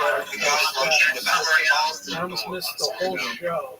well, that's, I'm not into sports. Just out of just crawling to get there. I got there halfway through the show, and then the person that worked for him came up to me and goes, "Oh, here you are. Where were you?" Oh shit! I just noticed I haven't activated Windows. I was awful, like nauseous, sick all the time. I think that's when you're we're starting to feel. Yeah, and there's stages. Oh my god, my girlfriend's on stream. That's kind of She's so good. She's 5'9". I love it. compensated liver, Dude, decompensated my liver. girl's cheating on me. What the Sienna, the dog baby. Check what's his name. Compensated liver. Well, he said that girl's a mess. He just said it. All the things where your liver stops working. What's her name? Why did she just And you join? get sicker and She's sicker. there. Are you excited? And start drinking. Get her out. They would He pump said my she's a stomach, mess. where my cavity, pull out like He said, I don't know. all the time. Yeah, me and the It living just care. poisons I mean, run through your body. so we're like on top. We Uh, wear heels for like 6 months. encephalopathy Damn. going through your brain. I was complete. I didn't even care if a girl saw me. I'm like, all right, good for Ben you. Saunderson is the guy in Leaving Las Vegas. I make him look But like you're doing someone else. kindergarten. I was that out of control. I was insane. I can look back and just go, Have you done from writing a book? I have written a book, and I'm glad you brought that up, man. Thank you. Is it out? Yes, Fucking it's my game a plan. trilogy. I wrote a 900-page trilogy. Really? Mocking to see that Did dish. you bring it? Did you bring the book? Yes, I did. It's God. in a bag of I'm having chips and what? Want some? The first one's called Bar Brawler, and it's about when it's 300 plus She pages laughed at my long, dick, bro. about how the Love that Wednesday. mid 80s and early 90s people used to Just be. go to sleep knowing that her dick's smaller. There's some really graphic Just wish I had it before. She won't even show it. She fights won't in even it. show it. Who I'm talking about some people think it's We got an to see autobiography, everything. Yeah, my but boy it's showed me written shit. as a You novel. didn't show me shit. You That's know what they probably said about That's good, Bully they Hole. do it. That's what's going on. The main character is Walter Fox. pretty big. Walter Fox. It's how Walter Fox goes through his life, people at the bar, I mean, Dick was like, and ends up fighting in a show called NHB. Yo, I'm actually convinced that you Called got him That's Crazy crazy. Fox. You think so? And I just do like that. Walter Fox, Because I've seen some through shit float all around. I these see you trials stuff and that tribulations, fucking. ends up as Crazy Fox. At the What end else? Bro, you're on. of It's this funny, I've never trilogy, seen it before, so I I'm heard scared it about was it if it's crazy. You know those right now? I think it is. I think it got. Like, I think it's like she actually got dick. Like, no, not her. I mean, like in real life, like I've never had a girl on the guy. I scribbled it out on a spiral notebook, bunch of them. That's nice. That's how was it? 900 plus pages. Wow.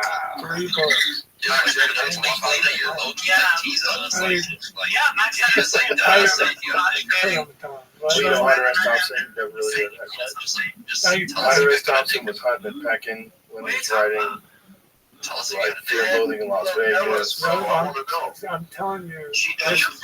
especially if You you're a tell me. fight fan. Panini, what do How you the think? fuck am I It's gonna tell called you? Before There Were Rules. And Yeah, so let me get please it's my manager. awesome. Let me get my manager here. Pumping myself up. But if you want to know how a real fighter in my eyes, Before there were rules.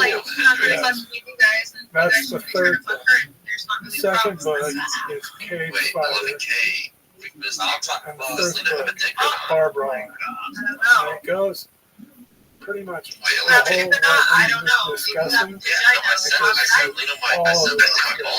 Yeah, Where that's did what I said. people get these books? And we're on Like the Amazon. percentage is so small, right? It's some people think it's an And autobiography. I'm but just percentage is hey, very proportional. exactly What do you right. think, Panini? Listen, positive. Yeah, exactly. Fiction. Have I ever And experienced there's like Oh, you see, the yeah, Yeah, no. So what were you? There's a- What would happen if uh, you were to get in that situation? fighting He does. He wants promoter, to. You have to. How do you turn yourself? and Wait, what's going on? I can't hear shit. Panini, you said, Bart Shady. Panini, you just, now you say it's not that yet. And But what if you were of to go that that? of that Yeah, show, one sec. the NHB show, He likes the referee's name is It's like Christmas Day. You just never know what you're gonna get. You know what I mean? Yeah, exactly. and he's a little guy or a big surprise. with a big Yeah. That's a close stream because I was making my AirPods go crazy, bro. So Panini, you would You take could a draw chance, parallels, like, but I don't to tell you how to hook think. up with her? But I it's have a question actually though. how Like, is that shit like Walter shit? Is like Fox the like got all the all the way surgery through the like bar that scenes she and moves the everything Adam I asshole? discussed. Like he is not. You know something out of this. It's how My Walter Fox I ended like knew up one from YouTube. becoming Like she was crazy. cool. Not that I was meeting with her, but she Have you was just done like a any trans audiobooks for activist. She used to be a man, Did but you she was read it? popping on YouTube. I listened Like, to you're It was Okay, something somebody about else trans read activists makes me Somebody else fucking read No, it's die. no, it's on Okay, so keep going. Yeah. Yeah. Oh, But yeah, that was pretty much it. yeah, She it's was pretty just good. I was Yeah, worried the audience about is the chef inflection. is Right. You can't tell you. Really good. No, they're You very can't tell it's kind of crazy. It's pretty incredible. Yeah, I'm being asked. I have a question. David, thank you very much for being here, man. You're an American original. You really are. And it's been cool to know you all these years and you made the UFC a very exciting thing in the early days. One of the big reasons for its early success. I think so too. So, and I appreciate you, brother, and good health to you. I hope you feel better. Thank you very much. Any website, anywhere else people can I do. No, I want to see Oh how yeah, your no, mom just reacts. What the fuck Amazon were you talking to? before the rules. And I want to see how the way you act. And you're like, Yeah, well, what's it called? Instagram? What's Instagram? Adam. Okay. Yeah. You know. Anyways, yeah, like I said, I've had 5 strokes, so it's amazing that I'm even talking. But My what was I going to tell you? She's just like, I don't know. We were talking about website, Instagram, buy the books on Amazon. Your Instagram, You know, David. I might actually go to Miami. Oh yeah, I'm thinking about before starting there a were retail rules. business in Miami. Um, My boys, the first word, Trade, right? My boys Trade. We like might I actually said, I go wrote as like every a single trio. page of this book. First word is misspelled, That'd be dope. so only narcissists. Yeah. don't have anything out Preemptively here. That's blocking why, people like, getting I out don't, of you for you know, misspelling things. my No, son's no, not like, I like. we I just put have it out there basketball as Hall of bait Fame that for name us, all you know, those like, there's narcissists nothing to come interest. down. What do I get? Yeah, I don't really stream anything. Yeah, 6 minutes from my house. No. Oh, I used to go there all the time. Yes. That's all we have. All right. But there's like Well, nothing thanks, brother. for me to Thanks for like, being here, man. It's great to see you get again. crazy. It's a I don't pleasure. And Thank again, you for having me. best of health. Thank you. Bye, Well, everybody. what I say right now, Boston don't have like, because you guys have like more bougie stuff. Boston's fun. I just got here because of work is so close, but it's mad expensive. That's true. It's weird though, because I work in a lab, so going from research to streaming is such a big difference. It's crazy. Joe Rogan Experience. Drink by day, Joe Rogan podcast by night. All day. Oh no, they say Brazilian or Italian all the time. You do look Brazilian. I'm Latino, you look Brazilian. Did you see her say that? It's Oh weird, my but I god, have a it's lot in of all like these Portuguese these friends. hilarious videos where these young black guys like got around a computer and they stared at it and bit it. There's like a, it's like an age thing too, because that used to kind of be the line that like Yeah, it's actually crazy, but I'm happy for the kid. I always pop in here because I'm like, they've I never want been to see him exposed to do this, but it's just totally not true anymore. And sometimes now, because they're from a different generation, they'll still say that. Like, have you been He's around always black been people nice. lately? He's like, all right, he's a Young, boy. poor black kids don't know what a computer I know him. I know Q. so Q's a dope. crazy. Dope is. They've got one in their Big podcast. fat man I've ever seen in my life. He's funny as hell. It's such a Who else do we have that lives in Massachusetts? Because even it's one amazing. point, no, Mike was Say over here something too. like that. It'd be the Oh, yeah, governor of a major state. There's something now? Don't even know what the word computer is. Oh, they're not even familiar with the term. They don't know these things. Like, is she doing a survey? Ma'am, where did you get this data? Well, this is why Malcolm X said that there's nothing more racist than a white liberal, Yes. because of shit like this. But I feel like it'd be very hard to stream with them because they're so all over the place. These are dangerous. Weak people that don't like strength are dangerous. They're dangerous because they want to suppress everything. That's what's spooky about it. Weak people scare the shit out of me. More than even like totalitarians sometimes. Because they eventually become totalitarian. You know, it's like the They said I gotta bully pretend. become I the can't. bully. You know, they want payback. Are you gonna go to Touch Con? But it's just the weak liberal. I think I might actually. It should. It's in 3 weeks, So 3 months. detestable. Yes. We're all gonna be there. I mean, there's Oh, some- yeah. Jake 47 is supposedly going, but I don't think he is. He's a flop. I'm gonna be with 11K. I think if you're not exposed to the Alright, watch. They pitfalls obviously of lead it. liberalism, That you obviously don't see what you happens to your state. When those Are you really policies going get or you're enacted, lying? specifically I'm a good when things go spot. south. If everything was going great, like Share a roof or what? no one gave a shit who the mayor of Los Angeles was in 2015. Because everything was great, right?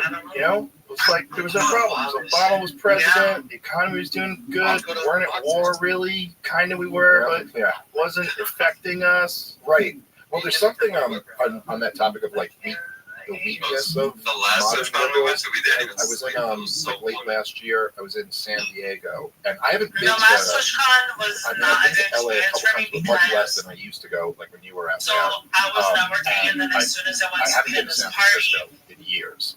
But My I was in voice San was Diego, like- and it's like, you know, you've been there. It's like a beautiful Like, it just- city it downtown. gone, yeah. Where So were I literally great was comedy pissed. club, I the watched American it Comedy before, Company like, down there. everybody was Great like, club, huh? great club. What? Love that place. That sucks. And I'm I'm like, like can I get a downtown, photo? and Take some pictures with we you, were Bob. going. Me and my buddy Rob Bernstein, Oh, I get you. very And then I funny went to comedian, Kill Mike's who's and he with me on the he trip. thought it was We're like trolling, walking like around, everyone great is social, restaurants, like, really nice. Right. But And then then there's just blocks no, let me that are just like taken my over by grandma's these took homeless voice and she can't encampments. talk. And right next to them, it's like all these young professionals and these I nice must say, 'cause restaurants and this it nice gets city. you more frustrated. And I was the more just you thinking try. about that. Oh, I was trying to Like, talk, how and nothing was are coming all out. of I the was men here pissed. so weak? But we They got want to to second kind of stallion like put before their Ghost. foot down and be like, you know, we're not going to put up with this. Like, we're not just. It's almost like this, like niceness Good vibe. has taken over to the point that you can't even defend this cool city that you have here. And I'm not saying like bash the homeless people with clubs or anything like that. It's I'm kind of just saying crazy like, though, like when you get on why are you social allowing media, this to happen? just And for it is even like a a little bit, profound all these like weakness fake friends that come back we and feel like they have people if we were to say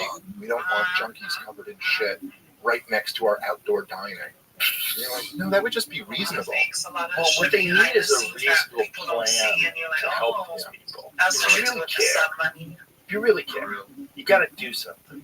Like you can't just let them exist everywhere. And then in San Francisco, the most recent bizarre one is they're going to give them alcohol. They're going to give money and alcohol. What is it? Are they giving them actual booze, or are they giving them money to buy booze? Help me out with this one. Because I love it when he it's just guys. so Like, San he's Francisco. funny. San Francisco is amazing. He I lived reminds there me in the of 70s.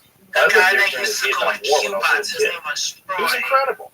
It was weird. I'm It's sure. like it shaped the way I He feel. told me he came into a Because server like if I when I had was grown at up he was like, oh, you in like a very conservative environment with like my and he got on camera, hard work ethic, and went full naked, no fucks, and I'm like, you know, yo, you this get dude just very came fortunate in out life no in like fucks. how you're And he's like, can I do all gifted the outside you do whatever you things, like want? how you get lucky. Like if you're a And he's beautiful like, person, all right, and you're a he ended up beautiful woman or man, everybody was like, yo, you're what? what a roll of the dice. You know, He good just- Lord, did you kill it? No, In he the had a fucking little genetic winky lottery. hair. I mean, you Just can't like, do anything about that. You can't earn It's that. like, You know, we're you can't all go out and having a get beauty. conversation, we're You all know? chilling, and he just But went after up that, and was just like, yeah, you did whatever something hand against- you've given, you've been given. down extremely bad. A lot of it is on you. Retarded. A lot of it is on you. Yeah. Terrible things happen to people. Yeah. Violence happens, crime happens, disease happens. Yes, 100%. Misfortune happens. 100%. We're all, anyone listening to this right now, what can you hear? There's people that can't hear. But put that aside. And there's a factor that we need to take into consideration. That factor is discipline. That factor is hard work. That factor is focus. And we should cherish that. And we shouldn't think of it only as negative, because it always, people always think it manifests itself in greed and in callous disregard for other people's lives. I can't do that. That's not necessarily true. They're not mutually exclusive. Like, you can have discipline and be a kind person, and be a compassionate person, and be a liberal person. But so often, liberals in this country do not want to take that into consideration. That discipline is a factor. Conservatives always value discipline. They value hard work. That's why when they want to sell shit to those people, what do? They show a guy on a farm cracking open a beer. A guy just working his fucking ass off for 10 hours a day, cracking that beer. Around here, it's all just about hard work. The guy just throwing back a cold money. You know, I mean, that's what they're selling you. They're selling you hard work. They're not selling you, this poor farmer. He's going into farming life, and it's not ethical or fair. While there's billionaires out there just making money trading money. Bullshit. And we need to distribute wealth. No, that's not the answer either, stupid. That's not the answer. But you do need programs to get these people out of homelessness. You can't just encourage them to keep doing it. It's bad for them. It's bad for you. It's bad for the city. It's bad for property values. It's bad for everything. San Francisco gives actual alcohol. We're not talking rubbing alcohol here, right? We're talking like, they're so good. They're so good. But all the hippies, they're still there. They're wearing masks right now while they're listening to this screaming. They're all lost. See, to your point, it's like look, it'd be ridiculous if someone just completely dismissed the first part of what you were saying. Like, that there are some things that fortune, luck. You know, that we all didn't get leukemia as little kids and die. As little kids. And also, there are just parts of the world, like a lot of what you're saying really applies to like first world advanced countries. That you could be in a country that's just a war-torn third world country. No matter what you do. But so it'd be silly to dismiss that, but it's also equally ridiculous to dismiss the other aspect to it. That like, okay, there are every single person who's successful has conquered self-pity. Because like everybody's had points in their life where they just felt really bad for themselves. We've all had it. We all do it. It's a part of human nature. But that's right. But it's also poison. And anybody who's successful has learned how to conquer that, and not just sit here and feel bad for yourself, and to say, nope, I'm going to take control of this. I'm going to, no matter what happened to me, I'm going to not focus on that. I'm going to focus on what I can control. And the problem is that on either side, if you dismiss one of them, you come to really stick with one, and it's not lost on me. I had two rich white guys. One of them smoking a cigar. I'm climbing my way toward there. I don't know by global standards. By global standards, I'm on that. That's true.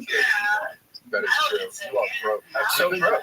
he laughs about you, like when you're not there. Yeah, He's like, all right, poor little bastard. Because I got Rogan coming over to the house. Put away the good China. Definitely do it. I'll grab the Rogan. So yeah, do you know Victoria? I'm friends now. So yeah, Victoria's Twitch and then some other shit people follow. Yeah, I know multiple guys who are billionaires. And they're very nice people. They're very nice, and I can see how it happens. But you're also friends with the cool billionaires. Yeah. You know, like you find the cool ones. He's my favorite billionaire. That dude's wild. He's a wild boy. I will buy Teslas as long as they sell them. The 19-year-old's moving her body. Okay, she's working at home. Just to keep Twitter going. And they're dope. But yeah, just to support him, man. You goddamn it, you need an Elon Musk in this world. You need a wild boy. So You she probably just does got $200 billion who dumps on people. How great was watching him realize in real time how watching it. like you could actually see on his face as he's asking the questions, and he's like, well, if you lower standards, then you're going to get more confidence. And Don Lemon's like, so you're saying black people aren't confident? No, it's not. And he slowly starts to realize, like, I have 80 IQ points on this guy. It's not just that. He said a very important point. He said that Don Lemon was doing CNN outside of CNN. Yep. Yeah, you don't have to do that. Just nobody watches that. It can't be. It's not going to work. It's not going to work. But more importantly, you shouldn't do it because it's not good for you. Just be it.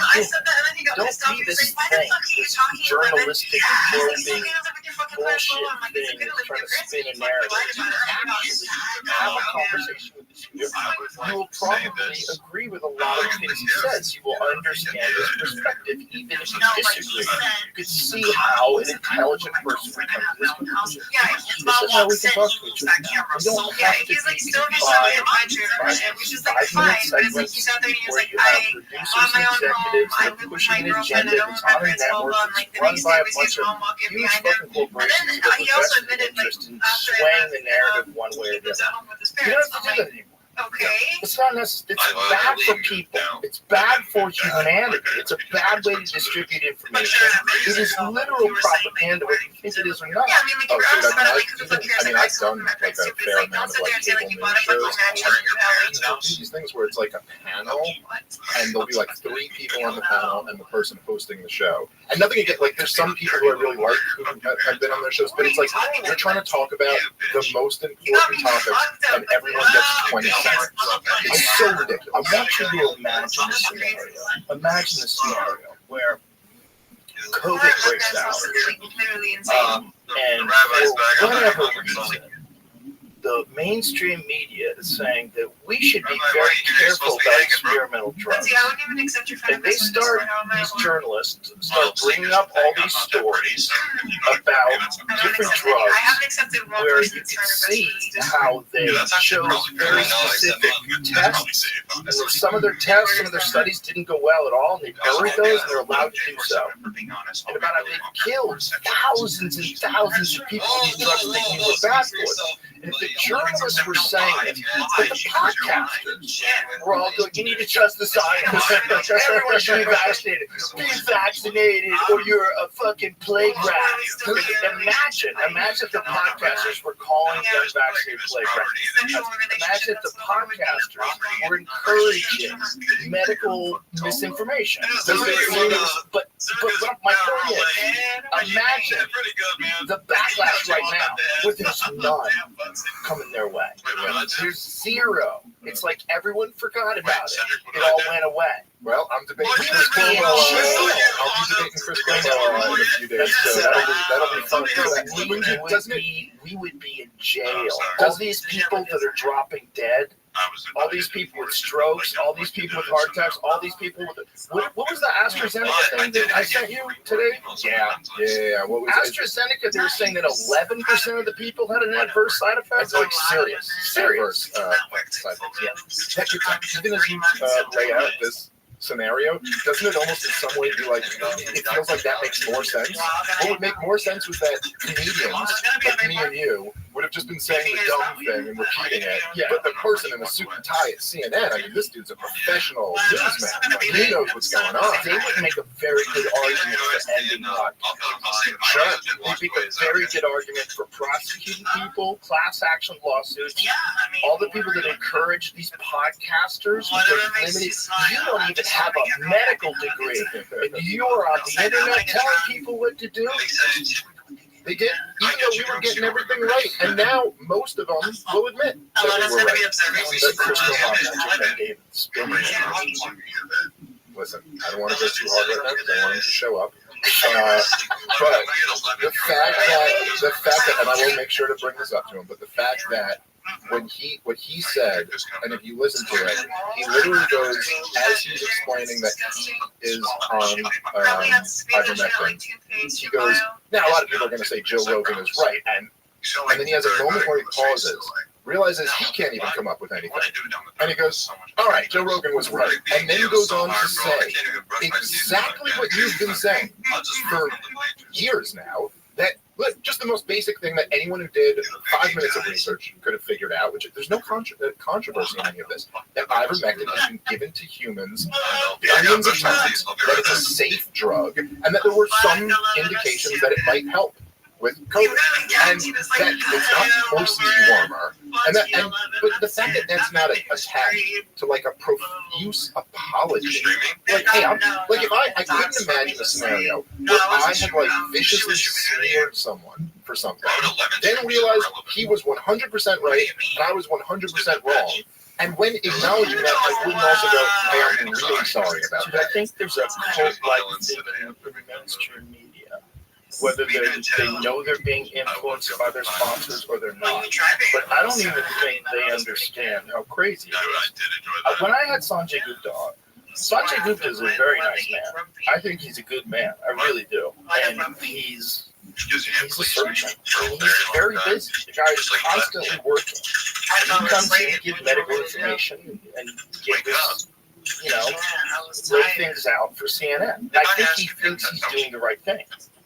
When they asked him to be on the podcast, I don't know what they thought was going to happen. I think they thought they were right. I really do. I think my guess, and this is just a guess, but I have been in that world a little bit. Like I worked for CNN for a year, and I've done a lot of shows on Fox News, and I've met a lot of people, talked to a lot of people who work at CNN and Fox News. And my guess is that, number one, he had a book. So they want to sell copies of the book, and they know you have the biggest show. And so they're like, oh, this will be really good. And then I also think there's this thing where they all really do feel like they're the experts. And they know they're the experts because, I just got off the phone with, the chief of staff at the White House. And I know that, they're very into that kind of like that world where I trust everyone in status. And I think there's hubris involved. Where they're like, you'll be able to handle it. Like, you're a medical expert. He's not. But then you would just ask really basic questions, which my favorite was, when he goes, so are you going to get the vaccine? And you're like, well, I just had COVID. Natural immunity. And you were like, why should I get the vaccine? And he had no answer. And this was at a time when they were rolling out vaccine passports, and he just the whole line was just, you have to get the vaccine or you're a bad person.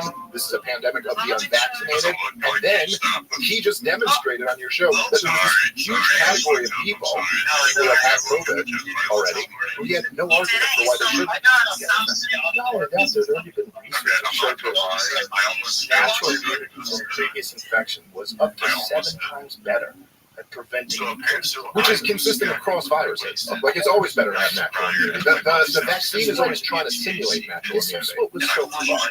Look, I'm no scholar.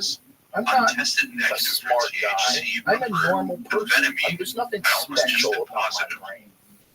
And I'm seeing all this stuff. And I'm like, why isn't anybody speaking? I started to feel like I was going crazy. Like, am I going crazy for not just letting them shoot me up with this stuff after I got COVID, just so I let everybody know I'm on the team. Because there's this pull.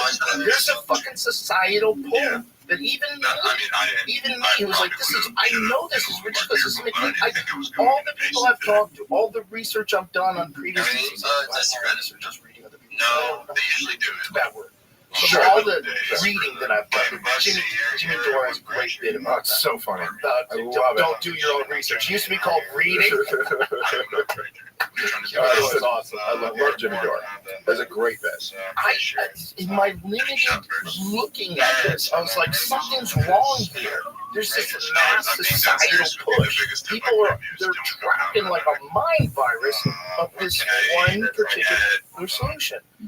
And Dr. Robert Malone laid what that is, like psychologically what happens. When one thing is offered that seems to be the solution out of this existential crisis. Horrible situation that we're in. And anybody who opposes getting out. And you gotta be on that side all in.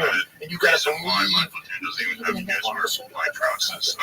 And like there's this weird social, psychological creatures. And if you think about like the Milgram experiments and what people will do if there's a person in a white coat telling them to do it, and part of like the culture.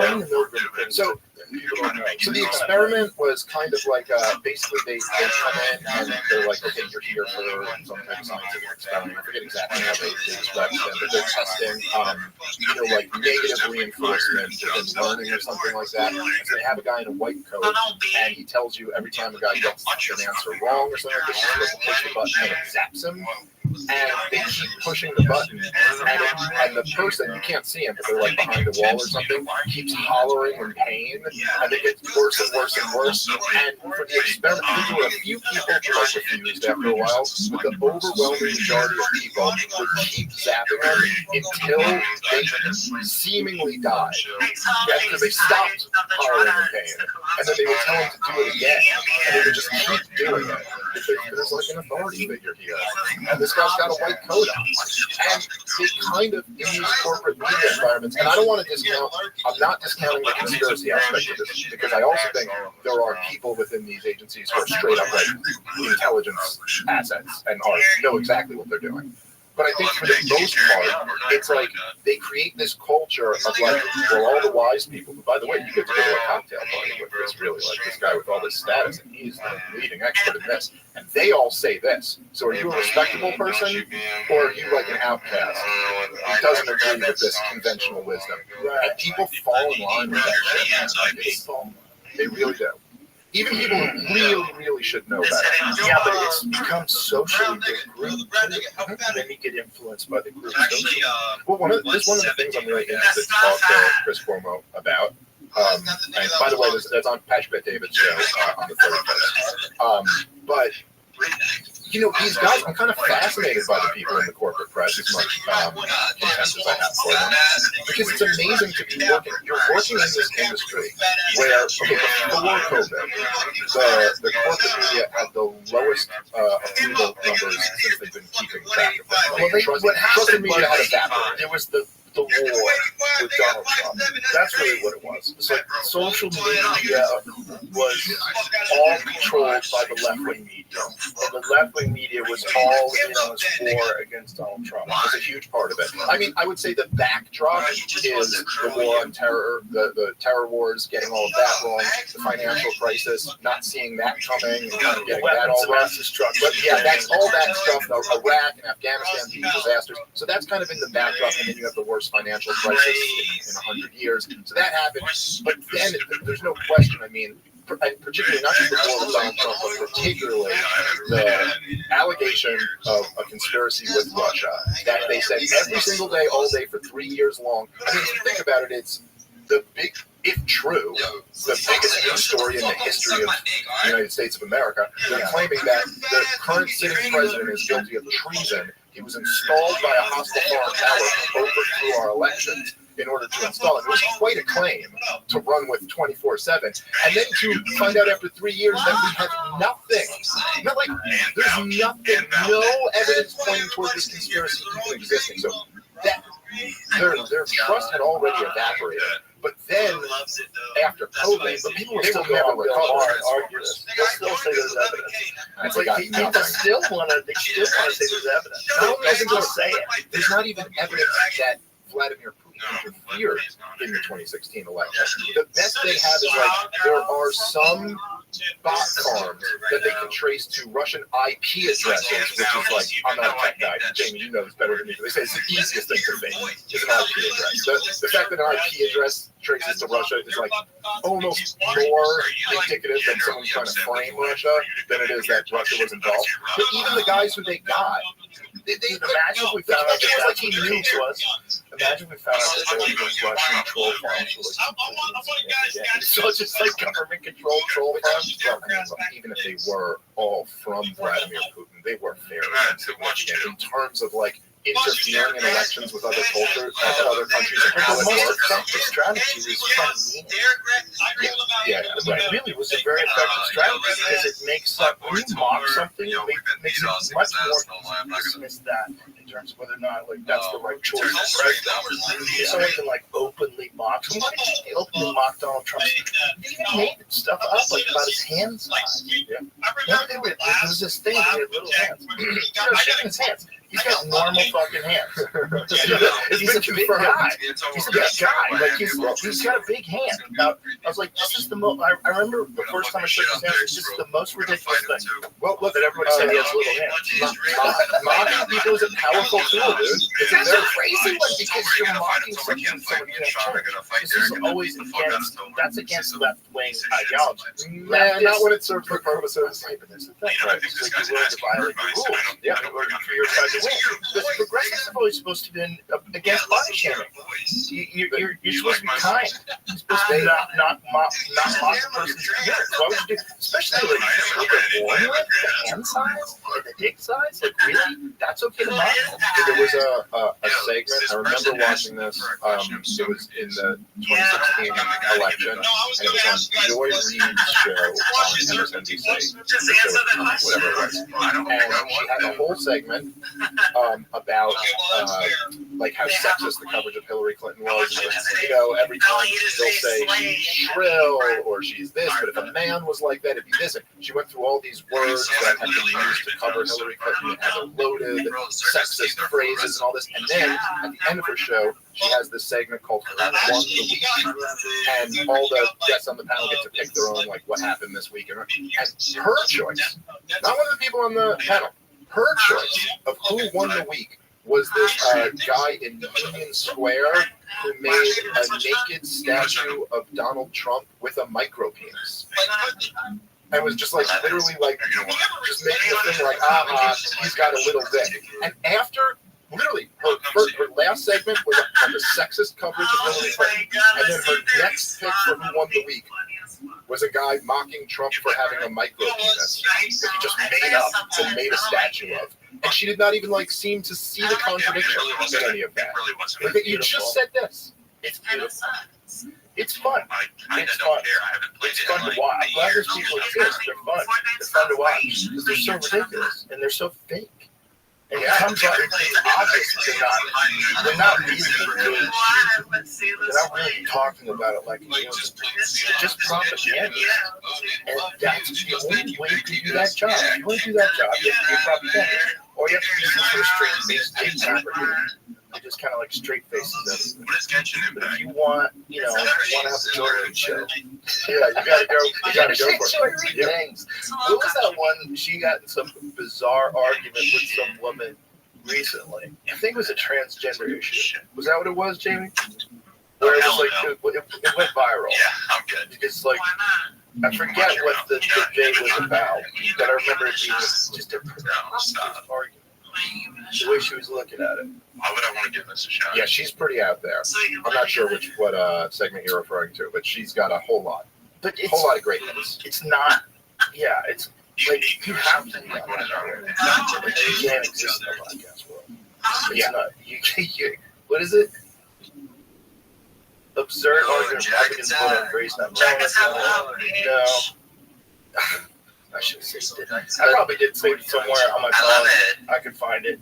But just these It was, I believe it was. Oh, Jack, that's Jack. That's the one that was on your mic. But it's these. You're trapped. You're trapped in this world of 5 minutes. You're trapped in this world of commercials. You're trapped in this world of networks and executives. You're trapped. And if you want to make it, you got to be full of shit. Yeah, You got to be full of shit. And it's just like you push that all the time, but it's just not enough time to have a real conversation. So any of these, dude, I did a debate for Zero Head a couple months ago on the Israel-Gaza conflict, and there was a 2-hour debate, and it was 2 hours long. And the only thing I could think at the end of it was like, that just wasn't nearly enough. It's like 2 hours, and now we're crazy call, get like a half hour, roughly not, I don't know exactly if we all spoke even time, but roughly a half hour each. It's not nearly enough to go through like the history of all this shit and what's going on now and to really make your points. And that's a 2-hour debate. They'll do that same segment on the news in 10 minutes, 5 minutes. It's insane. It's insanity. You're just trying to hit whatever the best point you can hit is. And in the same way that Twitter, I mean, now you could like post all this stuff. You know, Twitter, just because it's short, it just like pushes you into like saying just whatever just can destroy that guy in one sentence. It's like it pushes you into that. It's just not headlines. Yeah, that's all you can do. And when you're dealing with something like this, just the depth of it all is just so quiet on that one. Why is that? You know, when you just lay out, like when Mike Vickers lays out the history of like Palestine and Israel and the conflict in Egypt and this and that, Hamas and Hezbollah, and you lay it out, you're like, Jesus Christ, there's so many layers to this fucking case. Yeah. And most people are just getting Palestine, from the river to the sea, yay. You know, you're just getting these like slogans that you yell out, and you see, who knows how much of what you're saying is real. I mean, you mean like with the protests? Footage, even footage of like people fake things now, and they fake things specifically for propaganda, and then they hide things. One of the most terrifying videos I saw recently was one of the Israeli hostages. She was in the back of the street, and they drag her out by her hair. She's got blood all over her. And they do it, and they push her and run. It's so terrifying. It's so, they're all screaming, God is great, God, Allah Akbar. Yeah, dude, I think there's a thing, I don't know if I can word this exactly right, but I think there's for some reason I think comedians have this thing that they're kind of able to go to these places. Do you remember when you had Bill Burr on your show, and you played this video? I don't know why I just loved this so much. Like, you played this video of a dude, like, ripping something out of a little girl's hand. And it was something like the guy, like, she had a piece of paper or something, and he was and it was a protest. Yeah, it was like a grown man going up to like a little girl and ripping it out. And you, like, immediately you were like, that'd be real bad if that was my kid. Like, I'd be in jail the next day of that. And then Burr was like, he was like, oh, you went to a dark place there. I do that a lot. I do that all the time too. Like, there's just something about like comedians for whatever reason do that also. And yeah, well, that particularly. But it's just very easy for me. I don't know why. It's always just very natural to me. Whereas I think some people have so much trouble with this. But it's very easy for me to do this on both sides of this conflict. You just go, okay, like I got 2 little kids. I can just start to imagine if somebody did something to one of my little kids and I wasn't able to protect them. And what I'd be willing to do, like how dark a place I could go to. And it's just like immediately very easy to me to see how anyone in Israel after October 7th would support fucking flatten Gaza, and how anyone in Palestine, after what's going on the last 50 years there, would be like, yeah, I'll sign up for Hamas. I'll support these guys who are going to do this shit. Now, I do think here's the point that both sides, well, both sides, for sure, which is really the most scary thing. Sure. Well, that's why it's gotten to such a bad point, right? Because like this is the cycle that keeps going. But I do think this is what Daryl Cooper, who like I brought up last time I was on a fantastic series called The Fear of Loathing in New Jerusalem. And he's totally brilliant. I love that guy. But he said, and I think this is right, is that he's like, okay, so you can totally see where if you're on either side there, just be like, I don't care, I see red, I want to kill as many on the other side as I can. But for us as Americans who are not in that situation, it's kind of incumbent on us to be like, okay, let's try to kind of have a sober analysis of this and not do what so many people seem to do, which is like almost try to just like egg on the other side and cheer on their side, and then this total like demonization of either all of the Palestinians, like they're all just human garbage, or all Jews are whatever evil or something like this. In America who are Jewish or complicit. There's somehow another response, which is like totally ridiculous. Jerry Seinfeld, they're heckling their shows now. There's like organized protests that kicked his show, hanging out in the middle of the show. It's also just like, guys, like, take it. Look, like, I understand wanting to protest this war. I got my issues with the young college leftists who are protesting it. They're not my people, exactly. But, like, you know, there's an Israeli embassy here. There's a Congress. There's, like, take it at least to the halls of power. Like, I don't think Jerry's not ruining, you know, like, other people's ability to enjoy Seinfeld's stand-up show is really going to solve the issue. Yeah, because they're not really thinking well. No, most of these people that do this, they come from wealthy families. They're young, really idealistic kids, and they glue themselves to paintings. And they throw fucking soup at mountains. Do you see the one Stop Oil Now person who sliced up this fucking painting from the 1800s? Some priceless painting. Just pulled out a razor knife and just started slashing this thing up. Isn't it weird that sometimes it feels like they're like each side's foot soldiers are working for the other side? You know what I mean? Like when you do stuff like that, you're almost like, I just want to drill for more oil now. This is the problem with teams, man. The problem with teams is you can have a team that anybody can join. The Republicans are basically like the Christians. They'll take anybody.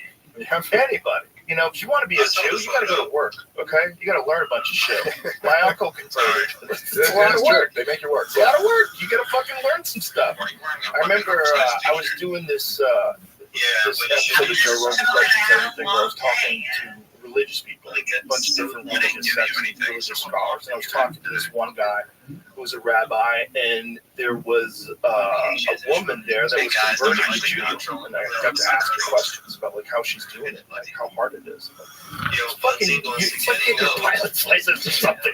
It's a lot of fucking shit you gotta remember. It's like the way citizenship is. Where like when you're born Jewish, like I am, or born an American, like I am, and you're like, oh man, I couldn't have passed that test. It's a good thing I was born into this shit. It's a hard fucking test. Yeah, they really they make you work. Well, I think the Jewish one's harder than the American ones. Yeah, probably. But the American, well, these days you just walk in. But if you don't walk in, you don't walk in, then you fly in from Europe. They're like, you flew first class. So we're gonna make it really hard for you to become a citizen. By the way, it sums up everything about modern day America. Anarcho-tyranny.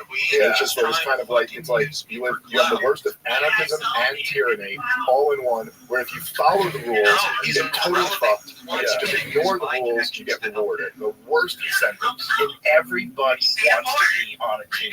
So if you have a team that's open to anybody, you're going to get the dumbest fucking people that are super enthusiastic about that team. Yep. And they're going to ruin everything. They do everything on the right, they do it on the left. That's why I say my message is always reject the team and come be a libertarian and lose with me. Just keep losing.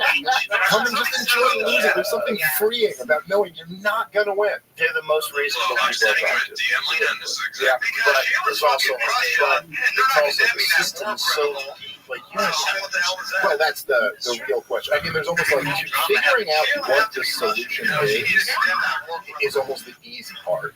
And then actually figuring out how to implement this. They have to land. They literally have to land. Because we're like on our way to a kingship. We're on our AI just has to be like, listen, we read all of the books in human history and we figured this out pretty quickly. That might be the thing that saves us and ruins us at the same time. President AI will be logical. And if it's on the blockchain, we'll know exactly if President AI is being influenced by money.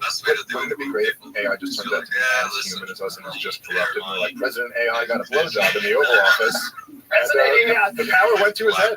He just started making AI whores. That's all it's been. I don't know what I was thinking, man. That was pretty good until I got in there.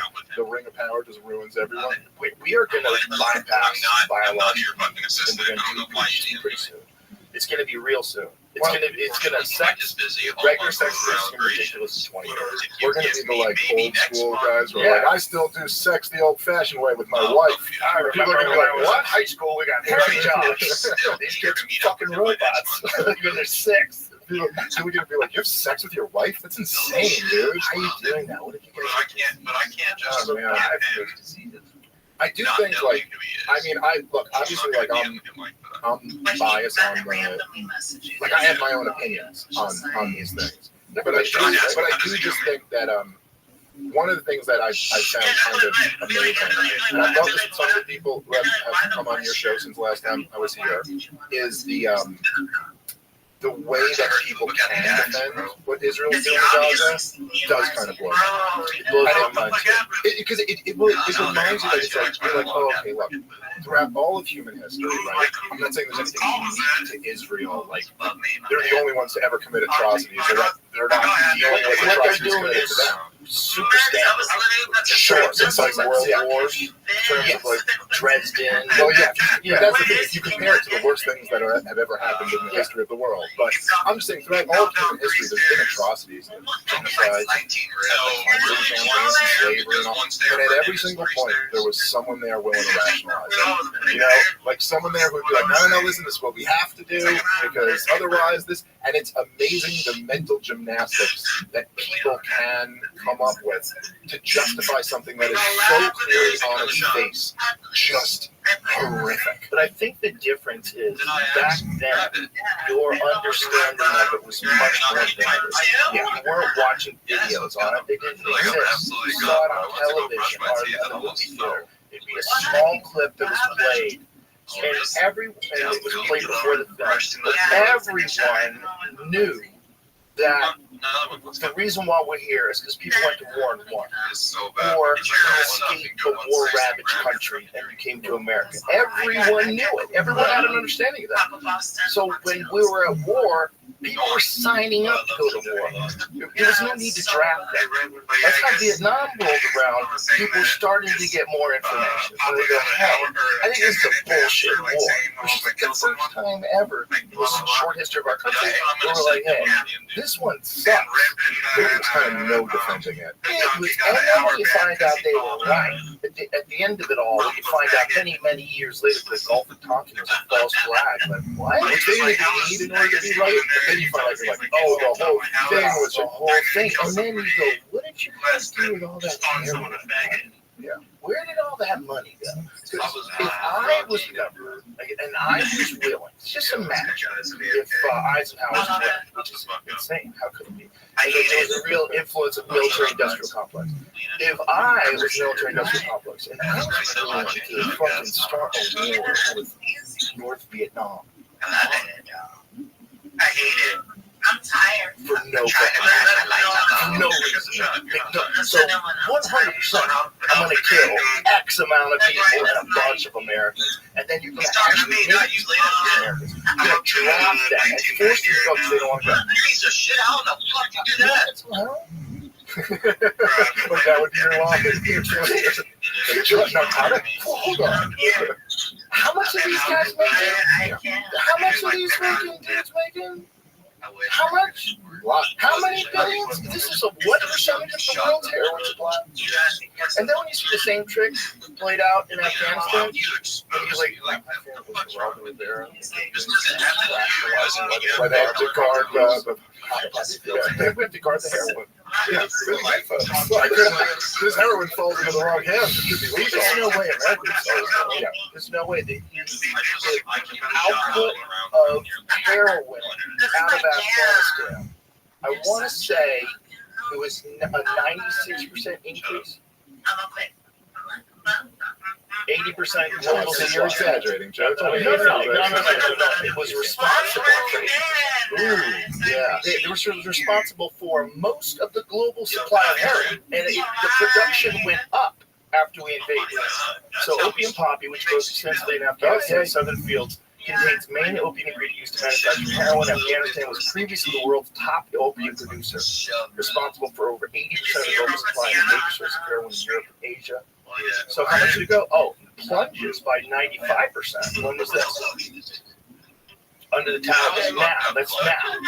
Yeah, see, the Taliban doesn't want everybody on heroin. They want people to get back to work and make Afghanistan great again. The Taliban just ran on the Trump message. They fucking kicked out the drug dealers. That's what happened. Yeah. They kicked out the drug dealers. Dude, there was a giant part of the supply of heroin to the world. The idea that we didn't face your relationship at all. We just want to push freedom. Yeah, and I think even the people I think who are lying about this shit rationalize it in their own head. Yeah, well, that's well, I know I was listening to the Mike Baker podcast you had on where you were talking about the money in Ukraine and where it went, and he was like, I thought one of the funniest things about that was that, well, that's for sure. I think that's for sure. The Taliban is not, our tax dollars have 100% paid for some cocaine. Oh, sir. Yeah, Taliban's successful opium ban is bad for Afghans and the world. The ban is not a counter-narcotics victory and will have negative economic and humanitarian consequences, potentially leading to a refugee crisis. Oh, unlike us leaving in the middle of nowhere, allow the Taliban to kill all the people we work with. But you get my point about how humans can rationalize everything. Like they can just come up with. That's well, yes, of course. That's what they're on. Yes, that's true. That's also true. But even people who are like, I like, look, I thought, you know what, I haven't smoked since like college until you might get in Miami right now. Yeah. Oh, yes. Yeah. What house But if you were advocating that heroin should be legal, this is just full okay, now I'll accept it. But if you really think that heroin is a scourge, and if you really do appreciate that 100,000 people died last year of opioid overdoses, 100,000 is a real fucking crisis. Yeah. If there was a disease killing 100,000 people, we would freak the fuck out. Well, look, I mean, I do think there's a strong argument for legalization, but there's also a difference between that and the government kind of like sponsoring. Yeah, this is 90%. 90% of heroin globally, and more than 95% of the European supply. More land is used for opium in Afghanistan than is used for coca cultivation in Latin America. Bro, you don't think that has something to do with it? Is that, am I silly? No, I think it's insane to ignore that. I mean, like, Where's come on. that learning? Well, so I was gonna say, Rand Paul, I thought this was so funny. During one of the rounds of like aid to Ukraine, and Rand Paul stood up and said, look, we don't know where any of this money is going. If we're going to send them this money, we at least have an inspector general so that we itemize like where all the money is going. And it failed. Like even in the Senate, communist talk. Yeah, like even in the Senate, they're like, what are you talking about? Communist talk. We're going to know where our money's going? Nah, that's lame. Yeah, we just send it over there. Just send them that shit. Send them everything they need and more.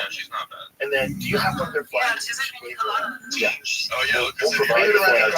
We'll provide the flags. Don't worry about it. They're all uniform, same size. That's not my drink. What did y'all say? I got fucking roofie No, at the the other bar. guys are gonna say, they got socks to them. Hey, make sure you guys grab your flag. It's fucking bonkers. It's also just so, the thing that's so wild to me is that after, and I know I talked about this, I'm sure, on previous episodes, but just after 20 years of terror wars and what a disaster those were, that everyone, John McCain wrote in his memoir that the war in Iraq was a mistake. That's how universally agreed upon it is. That the war, even John McCain would acknowledge we got that one wrong. So, and it's not like anyone else is defending any of the other terror wars at this point. But then as soon as we kind of get out of them, we're not even fully out, but we're mostly out, we just get into these proxy wars in Ukraine and now in Israel that are clearly wars of choice for America. Like, we don't have to be involved in these. We're just still deciding to continue this war machine going. These last two are really important. When they get done, you're done. Yeah, that's right. That's right. This is it. Right. You know, it's anyway, man. I will say that I think a lot of the defense of the war in Gaza, which I kind of feel weird even calling a war, doesn't exactly feel like that's what the term Well, is. it's a Bill Hicks joke. It's only a war when two armies are fighting. Oh, right. Remember that joke? Yeah, vaguely. Iraq. They say, "Oh, Bill, Iraq is the fourth largest army." He goes, "Yeah, but after number 3, they just big drop off." Because the Salvation Army's number 5. Yeah, that's a great bet. It's a great bet. Well, I mean, but in the case of Gaza, it's not even like, there's not even a government. I mean, they're a stateless people who have been captive by the Israelis since 1967. And then they're captured politically in their own country by Hamas. Right. And then Hamas does do, this accusation is that they have their bases under schools and hospitals. They actually do that. Yeah, I think it's certainly exaggerated at times by the Israelis, but there is no question that they're in this. Gaza is it's 5 miles wide. It's like so little. You could jog from one side to the other without taking a break. It's literally I would take a break. way closer. It's way smaller than here to my club. I tell a girl Yeah. I'm really short, Imagine, and when I meet up with imagine, her, like an extra 10 miles. Yeah. That small tract of land in the last 5 miles is what's getting blown out. It is. It's I think 25 by 5. So it's like a marathon by a jog. You know what I mean? Like that's Gaza.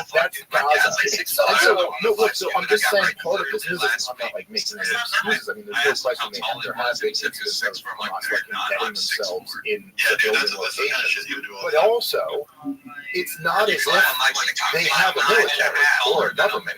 It's not as if there's going to be 2 armies that meet themselves on the battlefield here. There is one is Hamas is essentially a gang in an Israeli prison that like grows up as the toughest gang there, and yeah, in such a densely populated area, that's the way, as they call it, asymmetric warfare is going to work. I do look, man. I took issue with like a few things that some of the guests you had on your team have said. Like, I think all of this. A lot of times it comes down to framing, like how you want to look at an issue, and particularly when people who are way behind Israel on this, I feel like always rely on this very strange framing, so they don't have to confront exactly what's going on, and they can kind of look at it in more of an abstract, removed way. Like you had I'm sorry if I'm saying his name wrong, but you had How do you say his last name? I've read his stuff before, but but so one of the things he said, which I know I've heard this in every debate, but said the thing, same thing Dennis Prager said to me when we debated. He was like, well, look, if Israel laid down all their arms, there'd be a genocide. If Hamas laid down all their arms, there'd be peace. And forget the fact that I will say I don't agree with the second part of that. I don't think that's clear at all. I think that Hamas laid down all their arms, which essentially the Palestinians are as close to have laid down all their arms as could be.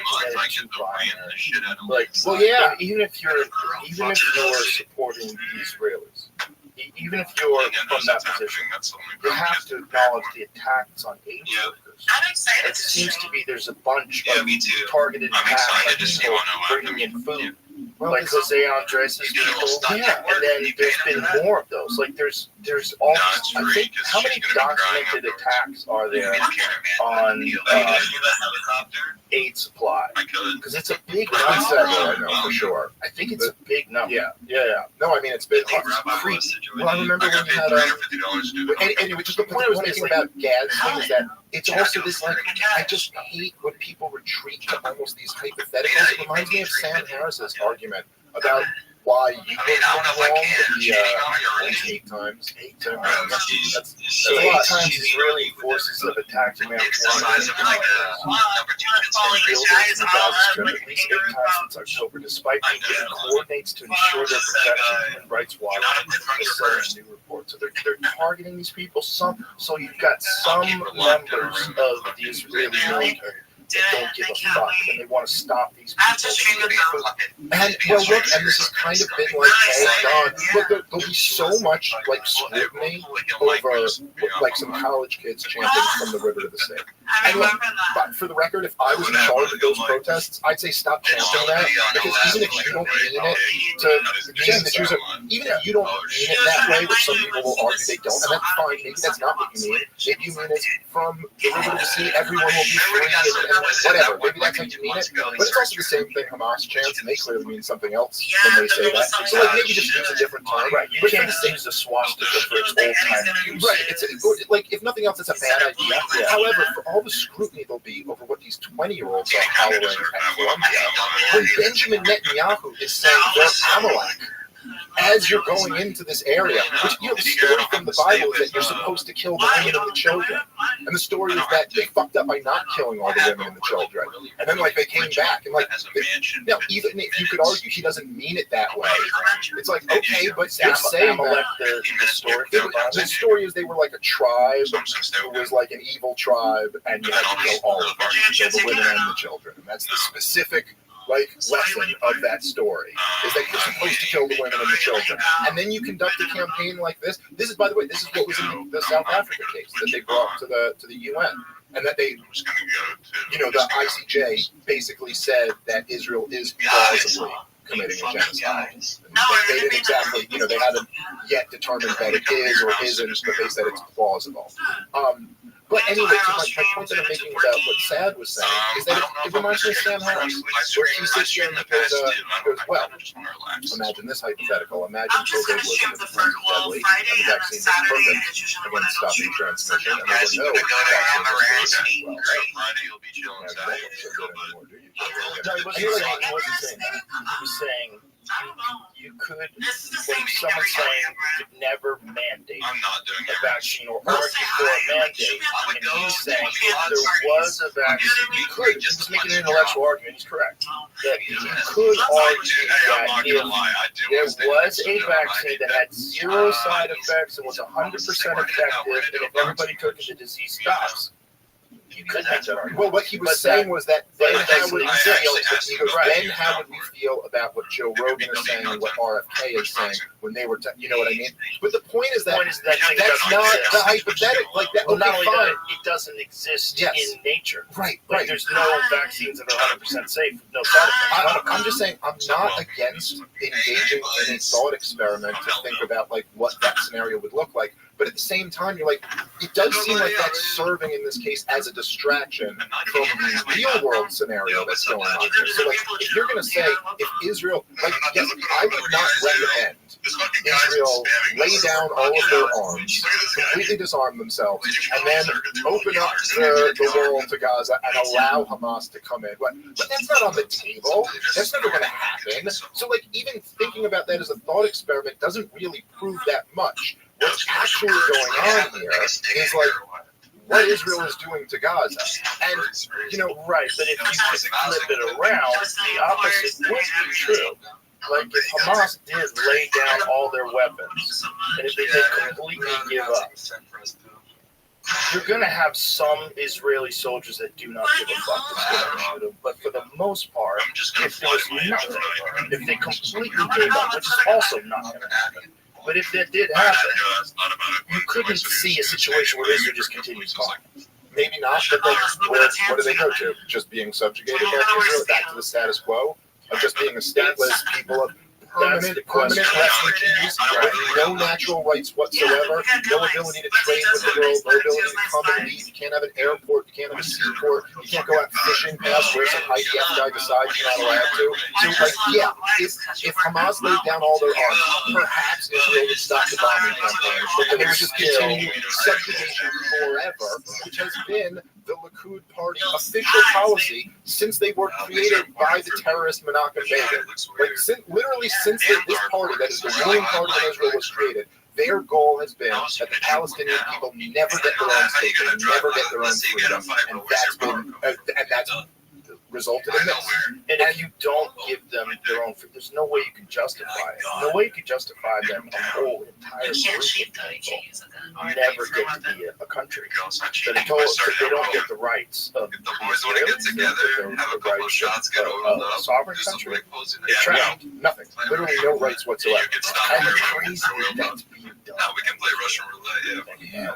It's kind of crazy. Well, in some way, in a way it is, and then in another way, it's kind of not. it's kind of like there's this weird, people hurt people type thing. Like if you kind of suffer this trauma, and we're speaking collectively, it's not exactly the same as an individual, but like you suffer this trauma, and then you use that to justify doing whatever the hell you guys do so that you never suffer that trauma again. And then you weirdly end up kind of like inflicting something on another group of people, and kind of in a weird way holding them responsible for the trauma you suffered, even though they really have very little, nothing to do with the actual trauma. It's really an ancient kind of conflict.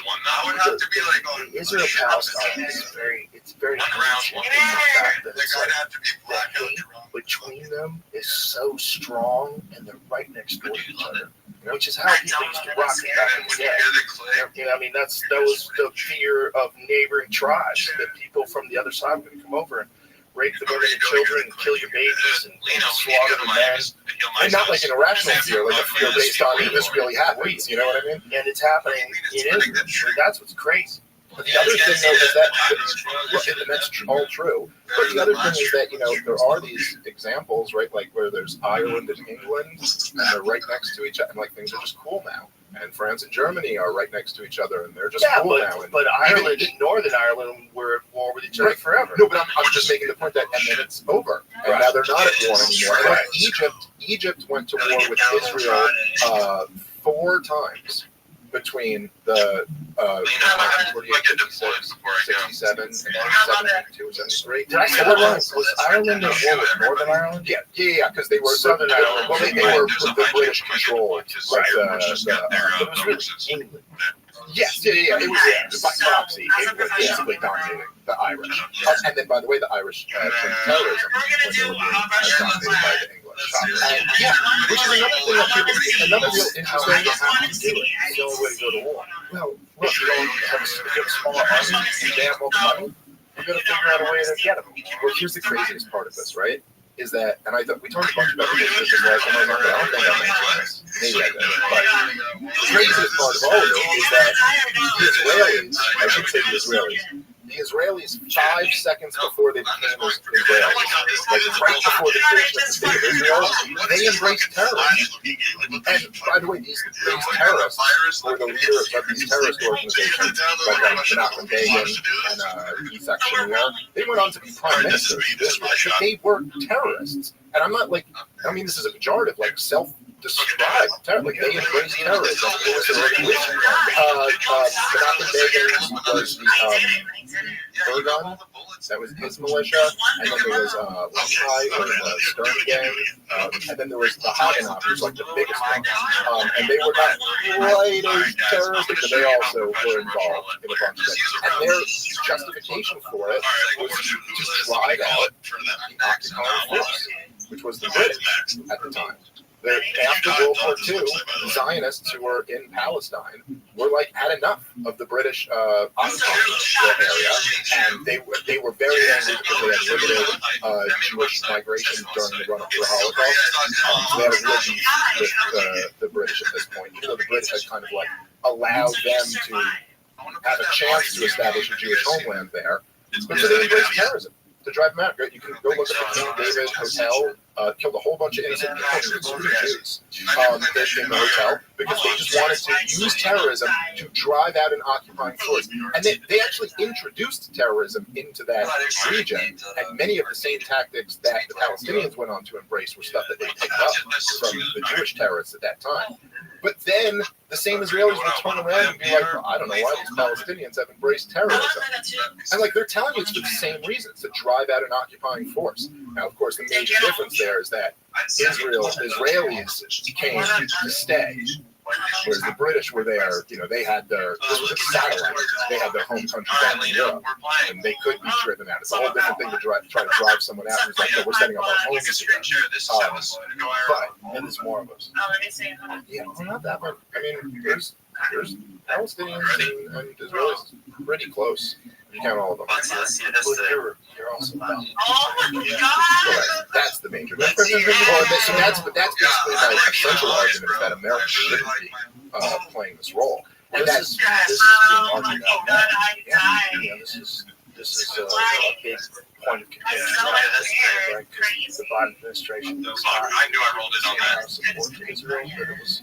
They've been giving, basically, I mean, what's really going on is that Joe Biden, this is a disaster politically for Joe Biden, and something like the polls recently, 50% of his base different trade because my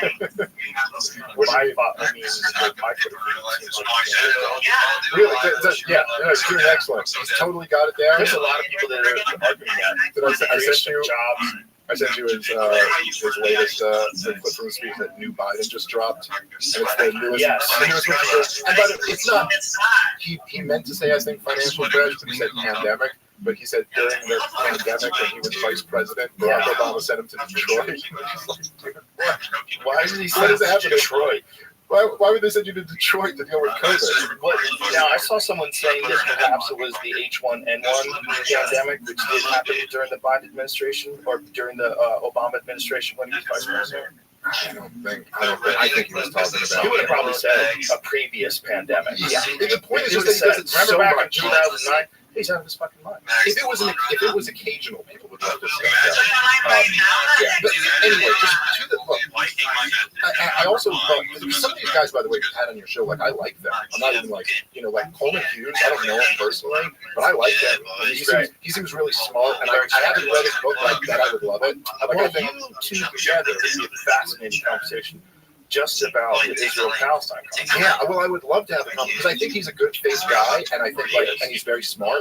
But he also kind of, there were two things that kind of rubbed me the wrong way when he was on the show.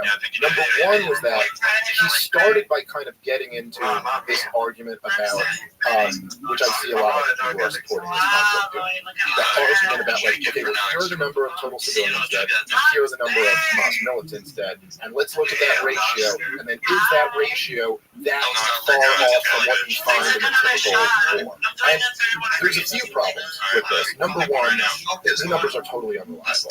And so the conversation, yes, on both sides. I mean, both sides are totally incentivized to exaggerate the numbers. And also, in the fog of war, it's very hard to keep up with these numbers. We never really know the numbers of dead in war until like years later when the excess mortality is calculated and you get a better idea what was really going on there. The Israeli government talking about the number of Hamas militants they've killed.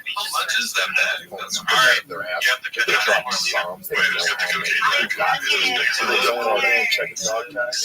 They're not. You know what I mean? And but anyway, but even that, I just say, even if the numbers were right, it's like if you look at the population density and you just look at the number of bombs that Israel has dropped, and you just see a lot of the footage that we've seen, and you just listen to stories that doctors are telling. I literally just saw an interview a couple of weeks ago with a doctor who just got back from Gaza, and he was talking about how they have a major anesthesia shortage.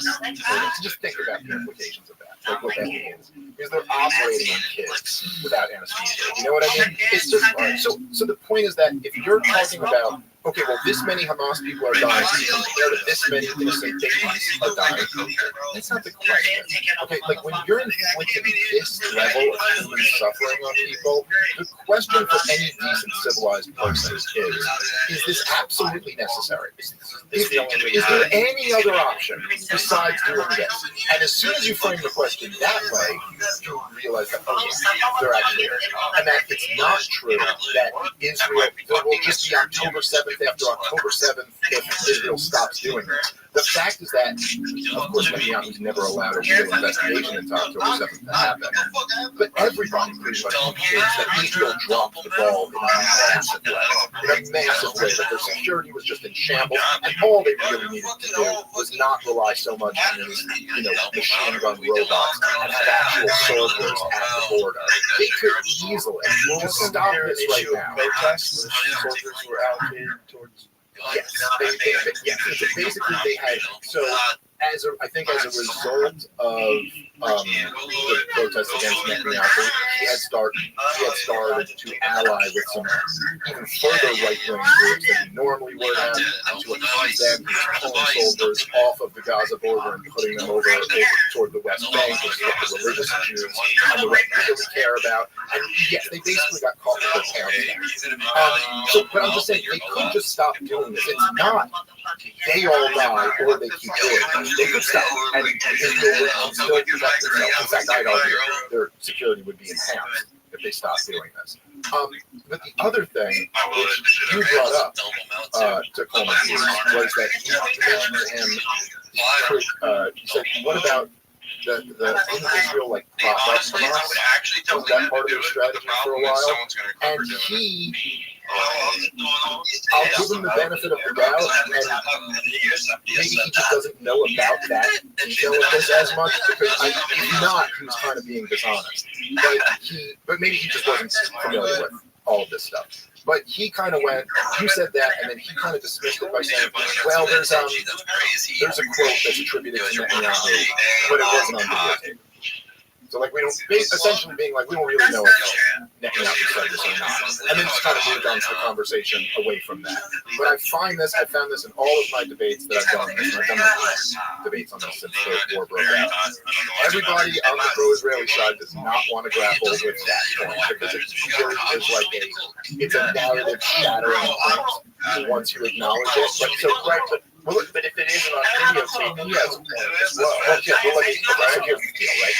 So the quote that he's referring to was a quote by Benjamin Netanyahu. It was something along the lines of, anybody who wants to support the Palestinians having their own state needs to support propping up Hamas, bolstering Hamas, transferring money to them. Right, so there was a quote like, so Hamas maintains power. Right, so Hamas maintains power so that we never have to give them a state, because we can look to the international community, we can look to liberal Jews in Israel and say, look, we have no partner for peace. They're a crazy terrorist group. So we never have to make a deal. We don't have to fulfill our promise that we would give. So basically, this quote particularly, okay, this was at a closed-door meeting with the Likud party. So this is Benjamin Netanyahu's political party, this far-right party that's in power right now in Israel. So it's true that this was a closed-door meeting and that it's not on tape. So what happened is, as far as I can tell, the first person who reported this, I believe, was a lady reporter for the Jerusalem Post. And it's been running a bunch of other newspapers since then. So basically what happened is, an eyewitness who was there at the meeting, so another Likud party member in Benjamin Netanyahu's political party, came and told her that he said this. And then she went and checked with somebody else who was there, and he also confirmed that, like, yes, Netanyahu said this. And then a third person who was also at the meeting came out and wrote about it in another newspaper article or something like that. So you had 3 eyewitnesses from within his own political party who confirmed that he said this. Now, take that for what it's worth. I think that's reasonably strong. That 3 eyewitnesses, all in his political party, as long as they weren't trying to get rid of him. But you need more than 3 people to say that Donald Trump is a sure. So even just say if you don't trust them, Coleman acted as if that's what the entire thing is built off of, which is not true at all. It's not just this one Benjamin Netanyahu quote. It's dozens and dozens of quotes from Israeli leaders all throughout the political spectrum. There's been reporting on this done by almost every major Israeli newspaper. Haaretz, Times of Israel. The Times of Israel on October 8th had a piece by Paul Schneider, which was how Ben Laden, how Netanyahu's support for Hamas just blew up in his face. It was the next day. And even critics, like Ehud Barak, who was the former prime minister of the Labour Party, was a critic of Benjamin Netanyahu. So he was a critic of this plan to prop up Hamas. But it's totally uncontroversial that this was their plan.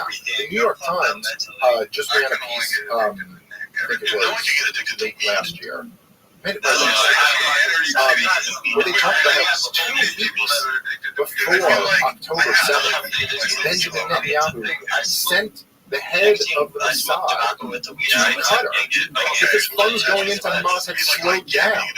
And he sent them in there to make sure the funds continue. The case for this is overwhelming. It's not like relying on one. Switch to that, like automatically. When I take videos, the Qatari government has been saying that. I'm happy that they will do that. Yeah, the Qatari government has been $6 million a month to cause this trip. Money will come from the Hamas government there. Prime Minister Benjamin Netanyahu of Israel not only tolerated those payments, he had encouraged them. Times, Israeli intelligence agents, rather, traveled to Gaza, Atari official carrying suitcases filled with cash. Suitcases, like a mafia movie. He dispersed money. Retired Israeli General Shlomo Brom described the logic of Netanyahu's position. One effective way to present a two-state solution is to prevent a two-state solution is to divide between the Gaza Strip and the West Bank. If the extremist Hamas ruled Gaza, then the Palestinian Authority, a compromise, Comprador government? Did I say? Comprador? I don't even know that. Comprador government with tenuous hold of the West Bank would be further weakened. This, according to Brom, would allow Netanyahu to say, "I have no partner." And so that's okay. So that's essentially the point there, right? So that's a strategy. That he can say, "I have no partner for peace," which is the Israeli line that they like to use. So basically, okay, in 1970, the Egyptians and Israelis met at Camp David, and that's when they worked at their peace. Now, these also just involved basically that the U.S. was paying both off.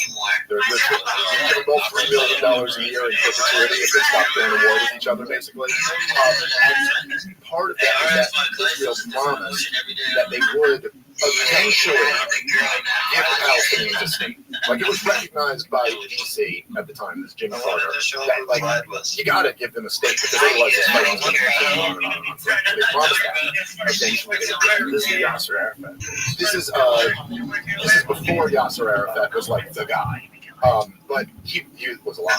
But then in the 80s, Yasser Arafat basically rejected terrorism. He had been involved in terrorism before that. He rejected terrorism, and he recognized Israel. It was in 1988. He recognized Israel's right to exist under 1967 borders. But basically, Israel has the right to exist, but we have the right to Gaza and the West Bank.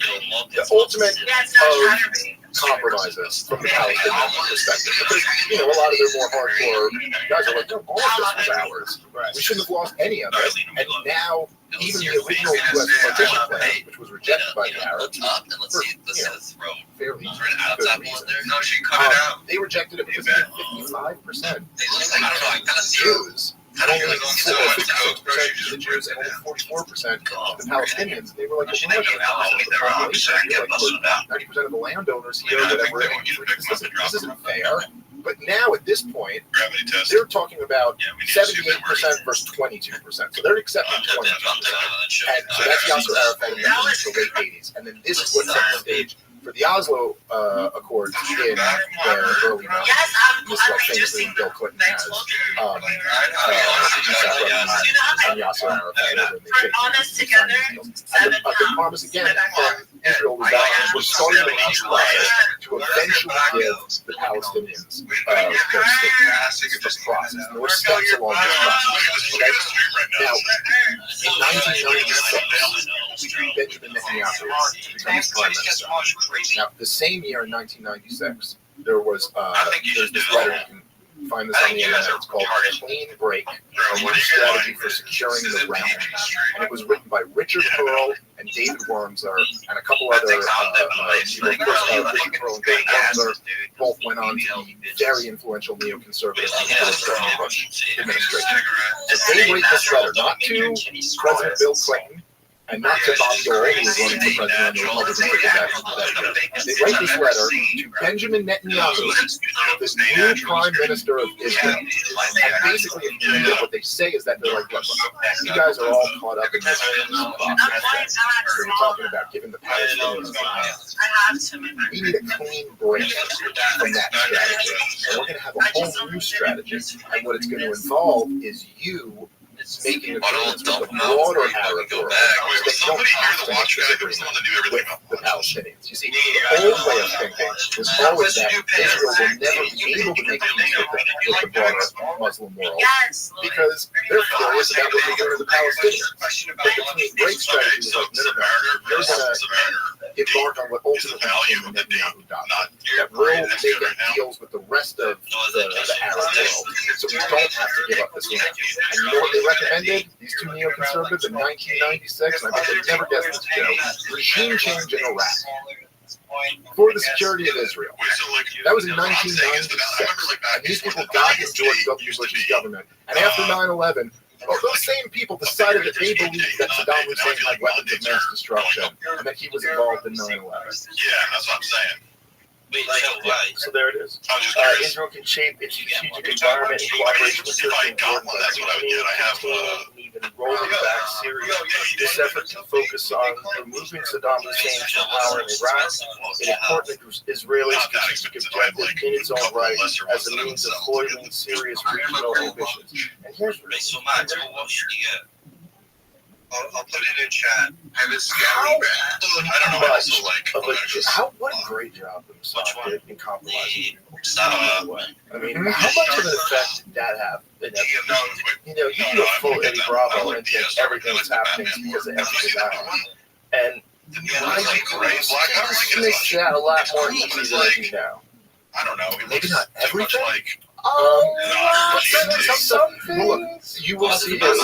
You will see this. And I'm not saying that Epstein is the sole reason for this kind of stuff. There's several different reasons. But you see this all over the political sphere, and especially amongst like conservative commentators, where as soon as Israel's mentioned, whatever their principles were that they were just rolling with are like gone. Yeah. Like it's a totally different thing. And I get that. I get there's a reason for that too. Of course, like what Jewish people have been through in the 20th century, the 19th century, like that plays a part in that too. But there's no question that like it's not just it's also and I highly recommend people read John Mearsheimer has a great book called The Israeli Lobby. There's also this lobby, a very powerful lobby. The truth is that every U.S. president, since with perhaps the exception of Trump, but every U.S. president since Jimmy Carter, I know for sure, excluding Trump, every one of them wanted a two-state solution. Every single one of them. None of them were able to get it done. Even though we bankroll Israel. I think it'd be very easy for us to like put pressure on a country that's relying on us. Like, okay, we'll keep supporting you, but you gotta do this. Nope. Even when they go over and say, we want to do this, they're not able to do that. And part of that is because the lobby.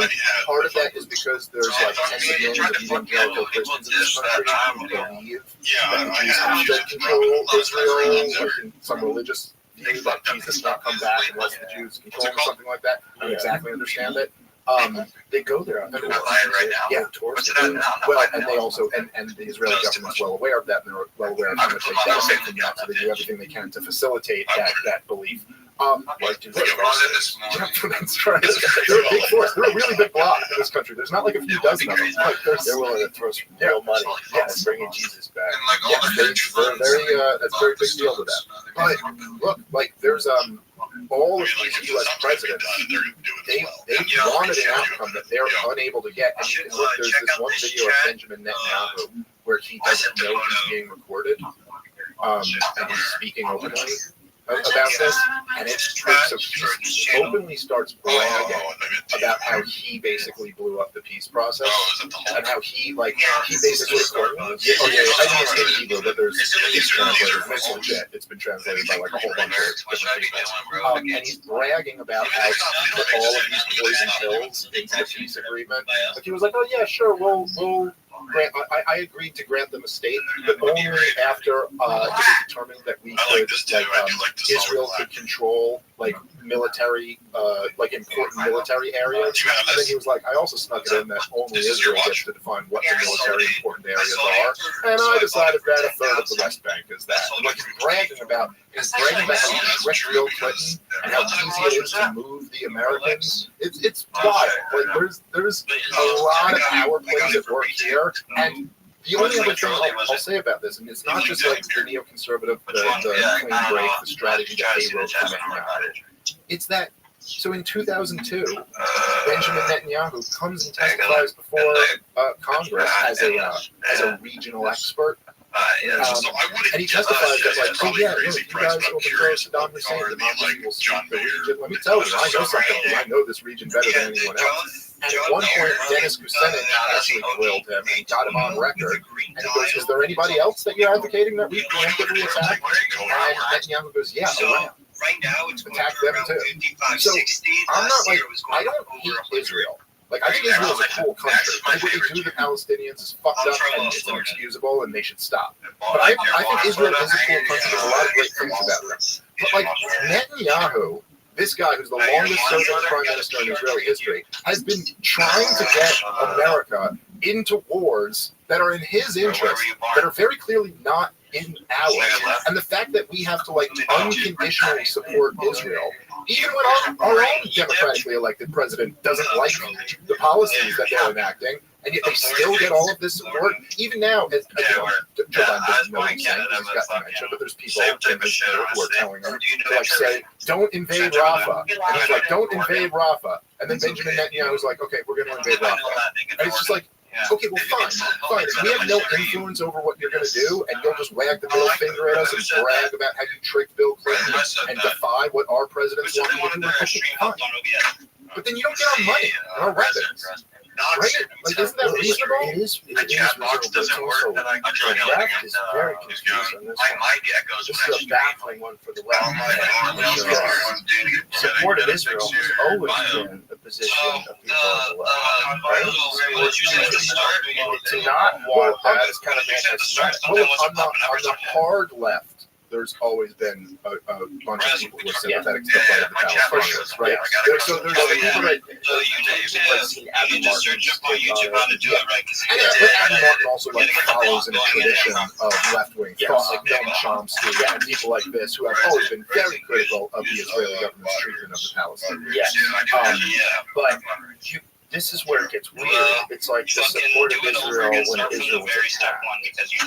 So that's when everything gets crazy. It's not support of Israel before October 7th. It's post October 7th. So now you have hardcore leftists who are now they're like it's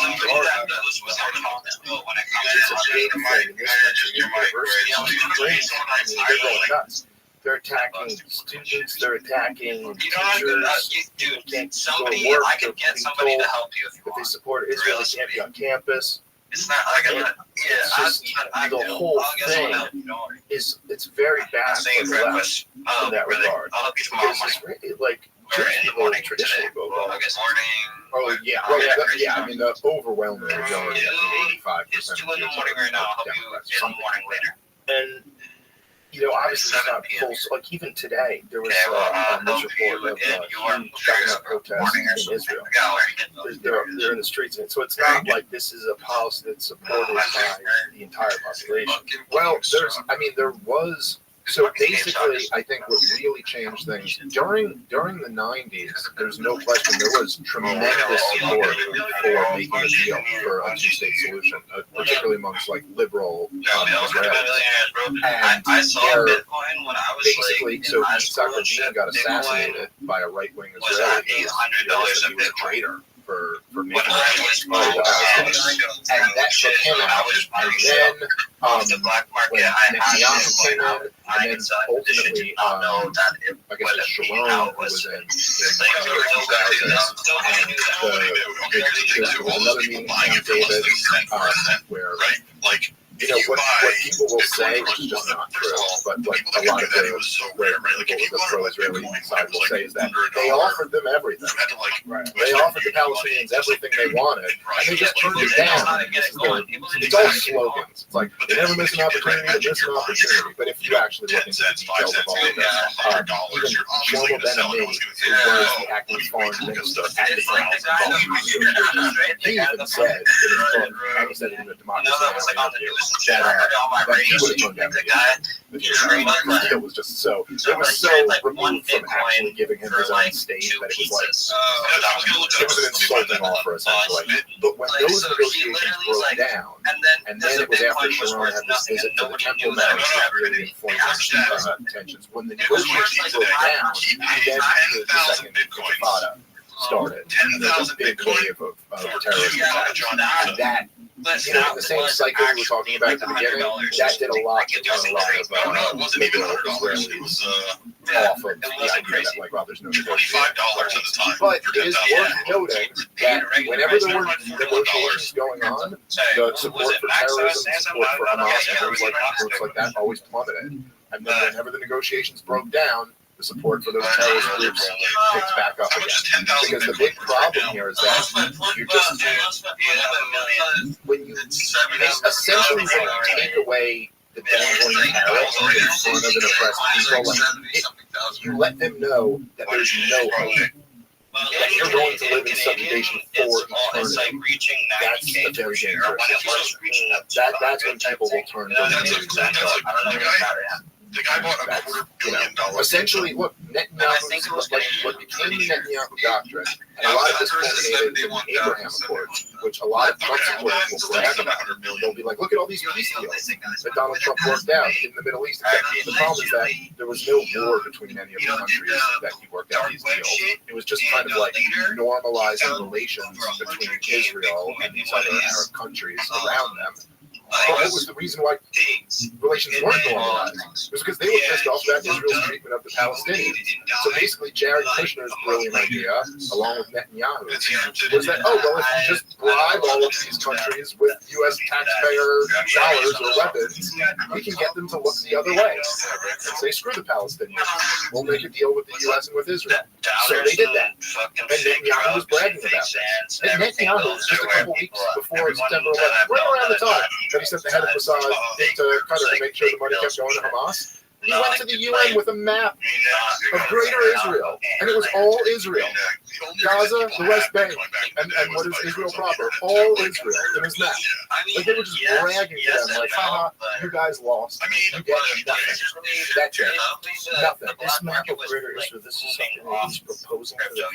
This is you know, as much as people point to the Hamas founding charter, it says from the river to the sea or whatever, that's true, at least the original one. But that's in the Likud founding documents also.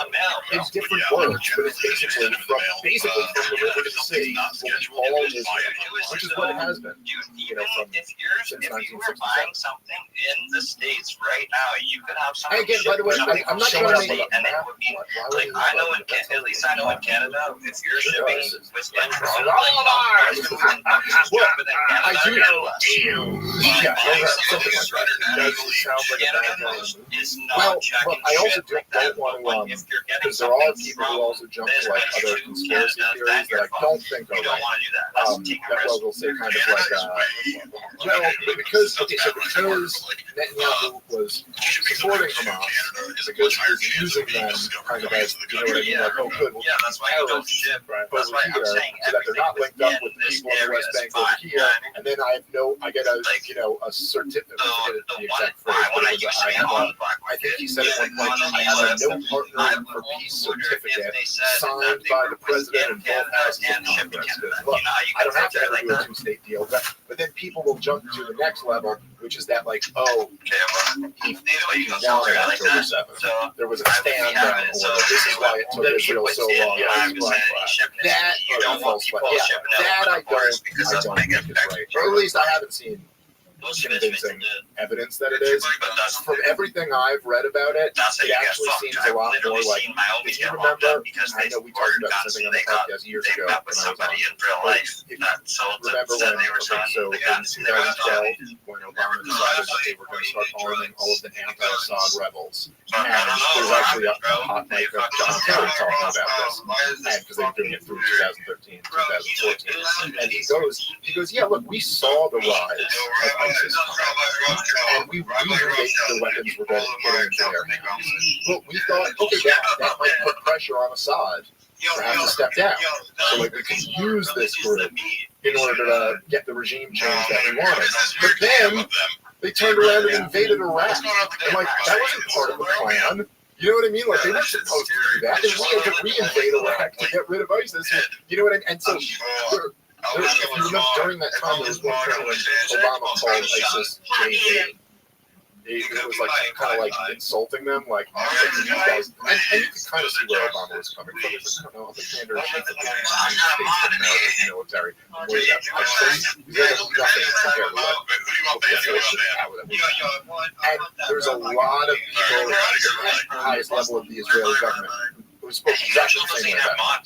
But that's the Netanyahu report is control the in general chat to somebody earlier, like they were talking a lot about Hamas. Like, don't worry, we can control what they're able to do and what they're not able to do. These guys are not going to compare to our strength. But there was tremendous hubris. Let's say what if they decided to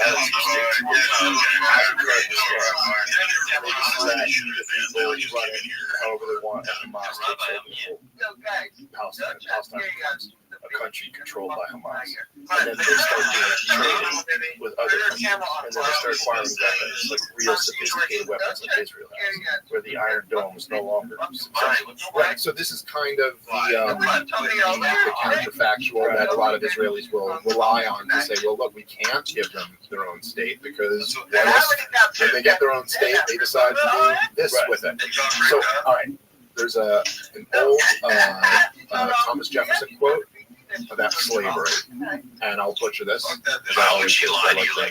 But it's something along the lines of, he goes, we have the wolf by the ear, and we can neither afford to hold on to it nor to safely let it go. And essentially what he was saying was like this was a major concern of people, even people who were kind of sympathetic to the abolitionist cause, who were like, free them and make them citizens who are allowed to get guns. Like they're going to be so furious with us, they're going to come kill all of us. And you can kind of see, especially when there's way more of them. Well, especially if you have a plantation and how many right. In certain areas, you might have all get together and organize. Yeah, so you could see where that could have been a concern. Really good point. Right, but at the same time, the dude who whipped you lives in that big White House. Yeah, so there's no question. There's a concern about that. However, I also think looking back at it, most people in modern times would say, yeah, but you can't enslave people, man. They fucked up. You shouldn't deserve that house in the first place. And look, I also do think that like the way Daryl Cooper says it, which I actually think is a reasonable way to put it, is he goes like, I heard someone ask him that question once, and he goes, okay, well if that happened, then we're having a different conversation. You know? But that's not the conversation right now. The conversation right now is about Israel dominating these people in perpetuity. But I also do think that I think that groups like Hamas get their strength from the fact that there are so many people who want to resist this total domination by the Israelis. You know, it was a General McChrystal, not a libertarian ghost like me, not like some comic idiot like me, who's just like, I'm against war. General McChrystal, who was running the war in Afghanistan before he got caught saying bad things about Obama and got kicked out of there. The Rolling Stone story.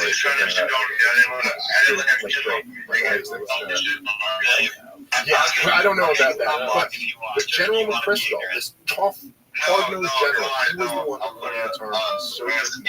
He said, what's 10 minus 2? A lot of you might think it's 8, but the answer is 20. And we're talking about insurgents, 10 minus 2 equals 20. Because you kill 2 insurgents, and each one of them has brothers and uncles and nephews and friends, and now they all join up the resistance movement because they're all so radicalized by the fact that you just killed someone.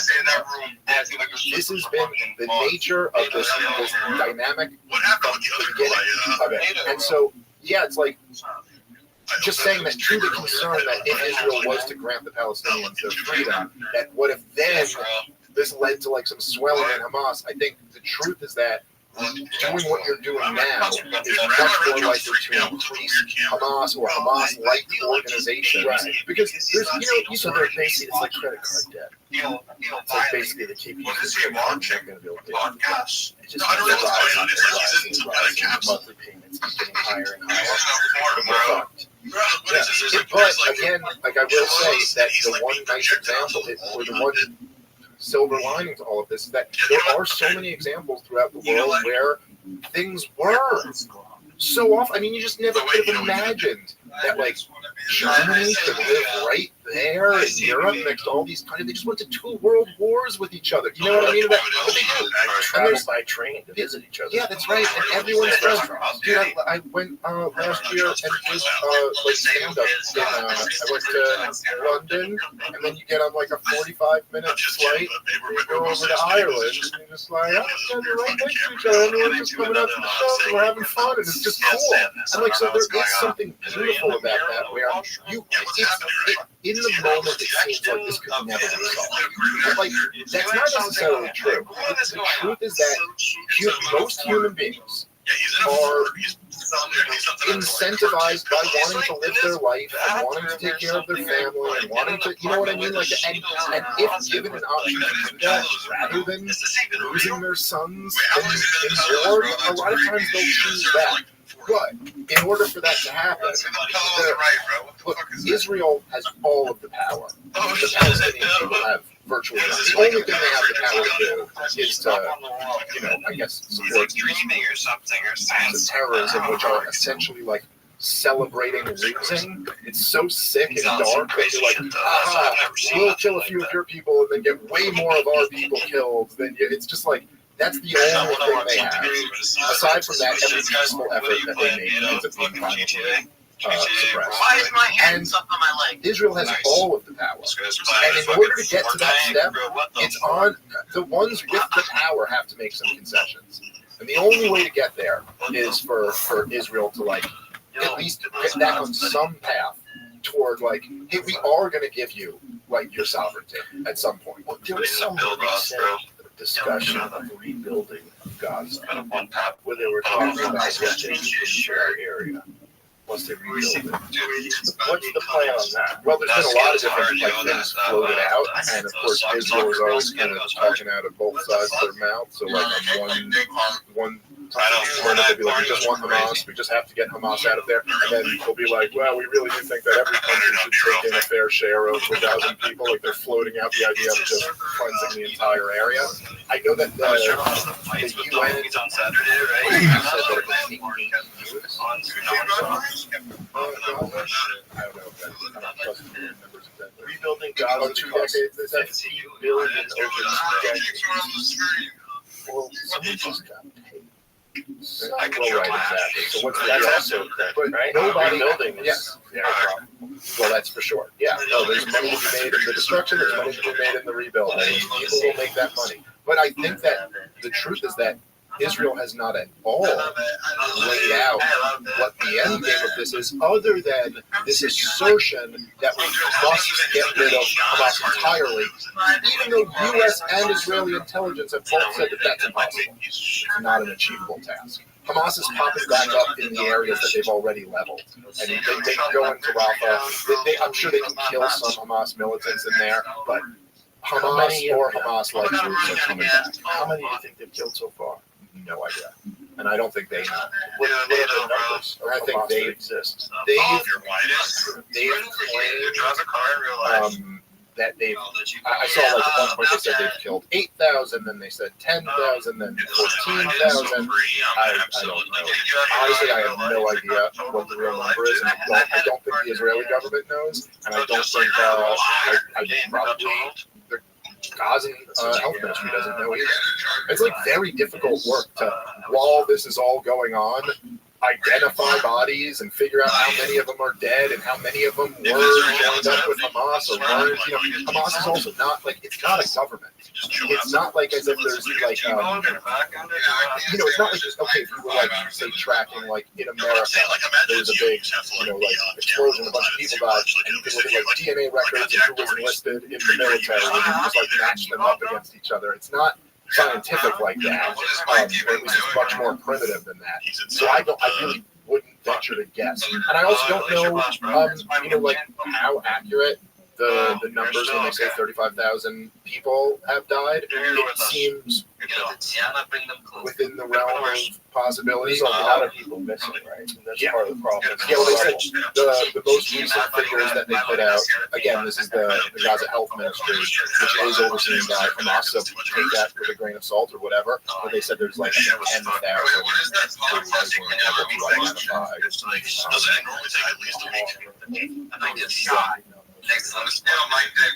So if there are 10,000, how many of them can you That's what he was saying before.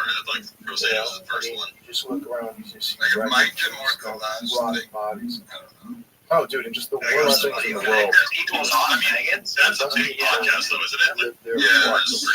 If Mike has streams with sick people and not sex, like how he had, but he's just trying to get the clout that he's trying to get to this point. What's going on right now? He got the No, and then imagine, you know, and there's constantly, like, the defenders of this military campaign, they drop warning bombs, and they drop leaflets, and they tell you, no problem, just leave. You're talking about people who are, like, first of all, it was the best thing streaming with him in the sense at the same time, because a that large percentage of them live in a level of poverty that none of us have ever experienced. Just telling you, just leave and head out to the, you know, there's what people almost have, like, in their mind that, like, what is there, like, some sophisticated refugee camp waiting for them with tanks and water and food? No, they're just telling them, like, go out into the desert, go out into this other place, you have nothing. It's not that easy. Like, you might have little children with you or old people with you. It's not that easy to just leave. And then when they leave and they go into Rafah, which is supposed to be safe, they're like, oh yeah, now we're invading Rafah. So leave again. Where do you go exactly? Who knows?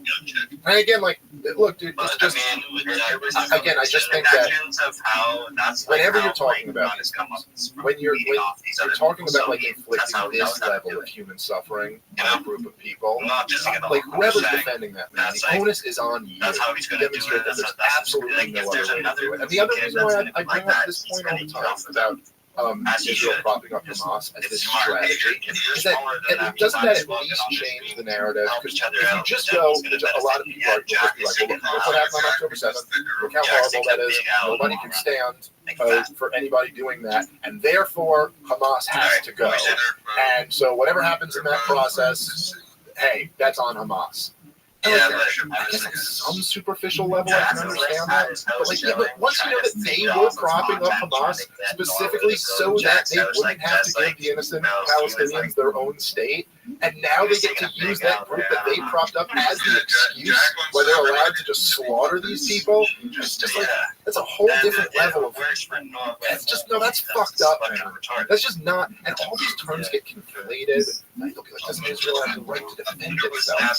You're like, yeah, but see, now you're, like, manipulating this idea of self-defense, which is a natural right. You could argue the most natural human right, the right to defend, right to life, and then the right to defend your life. But the right to defense is like, so imagine, like, me and you were hanging out at your house, and someone, like, broke into your house and kills me, and then points the gun at you, and you grab your gun and you kill that guy. You're like, well, yeah, you have the right to defend yourself. You know what I mean? Like, he's on your property, he broke into your property, he just killed your friend, he's trying to kill you, and you're like, no, you have the right to defend yourself, no question. Or you can even argue, right, say, like in the Human Shield example, he's holding a little baby as he's shooting at me, and then shoots at you, and you shoot and you hit the baby and him. You can say, hey, that's horrible, but that was on him. But now you're talking about, like, a guy breaks into your house, shoots and kills me, runs and leaves, retreats back to his house, where you know his wife and his 5 kids are, and so you blow up the house. And you're like, well, look, I have a right to defend myself. You're like, okay, but now this is a slightly different concept than just, like, the right of self-defense as we all understand that. This is more like the right to revenge, the right to justice. Which, okay, I believe in justice, and I think all of the people involved in October 7th should face justice for what they did, a horrific terrorist attack. But there's a very different question between, like, defending the country of Israel and enacting justice against those people if it means, like, babies get crushed to death in rubble and parents get killed in front of their children and all of this, horror. Yeah, but if Aiden's stopping something with Neon made Neon I think this was the plan. His shit went on So you think they wanted Israel to do this? Yeah. I think Hamas doesn't care about Palestinian life. And they I think the goal in asymmetric warfare is almost always to provoke overreaction out of your opponent. Right? So like Osama bin Laden never thought he could destroy America by taking down the Twin Towers, but he thought he could lure us into a war in Afghanistan that could bankrupt our country, just like he was trained by the CIA to do with the Soviet Union. Right? That was kind of the plan. And likewise, I think that Hamas knew that Israel would overreact in this way and totally turn global opinion against them and put themselves in more jeopardy than they've ever been. There's almost nothing that anyone else could have done to Israel that would have put that country in more jeopardy than what they've just done to Gaza. This is like never going away for them. I don't think a lot of Israelis or pro-Israeli Americans have really grappled with this fact. Like you can get into the semantics of arguing whether this is a genocide or not a genocide, which I never get into. By the way, I just don't care about. Whether you call it that term or call it a different term, whatever it is real. And the fact that international court of justice ruled that this is a plausible genocide is so wild. The Jewish state is committing a genocide. That's just such a different way of looking at things than all of us grew up with. Like the Jews are victims of genocide, not the perpetrators of it. And I am Jewish and I resent like that they've kind of like put that, you know what I mean, like into the public mind. But Israel is really playing with fire. I think they're in a more precarious position than they've ever been in my life. On Twitter, but it got like hash type shit, like we can't do it anymore. And so there's a cycle. I think just a crash. I think so. That is kind of my Like of course, you always do something weird, perverse way, want the more exciting story. Don't try to fucking helicopter. How about that? Well, I asked a few of my real smart friends. Like I was calling them about it. I called Scott Morton earlier today. And I was like, "What do you think about this?" And he was like, and like, he was like, because they couldn't even like recover it. You know what I mean? Because the weather was so bad. And also, it's not taking out the Iranian president doesn't really do anything anyway. Ayatollah, right, who has the control. And, don't put another president in that kind of thing. And I just don't think that it was just that. But I'm totally open to. There might be some evidence that comes out that it was something else.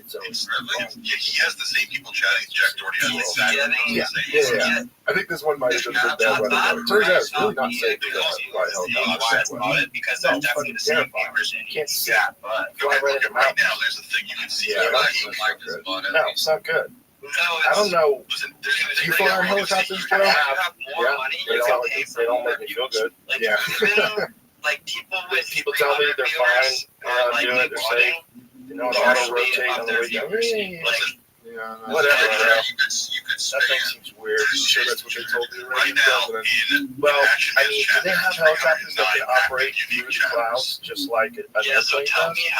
Right, where they know exactly where they are in the cloud? I don't know. I have no knowledge on this subject. I just feel I've never been in a helicopter, and I just don't want to.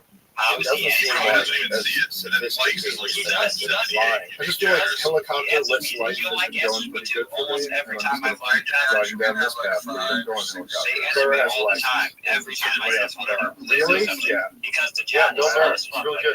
Really good flying helicopters.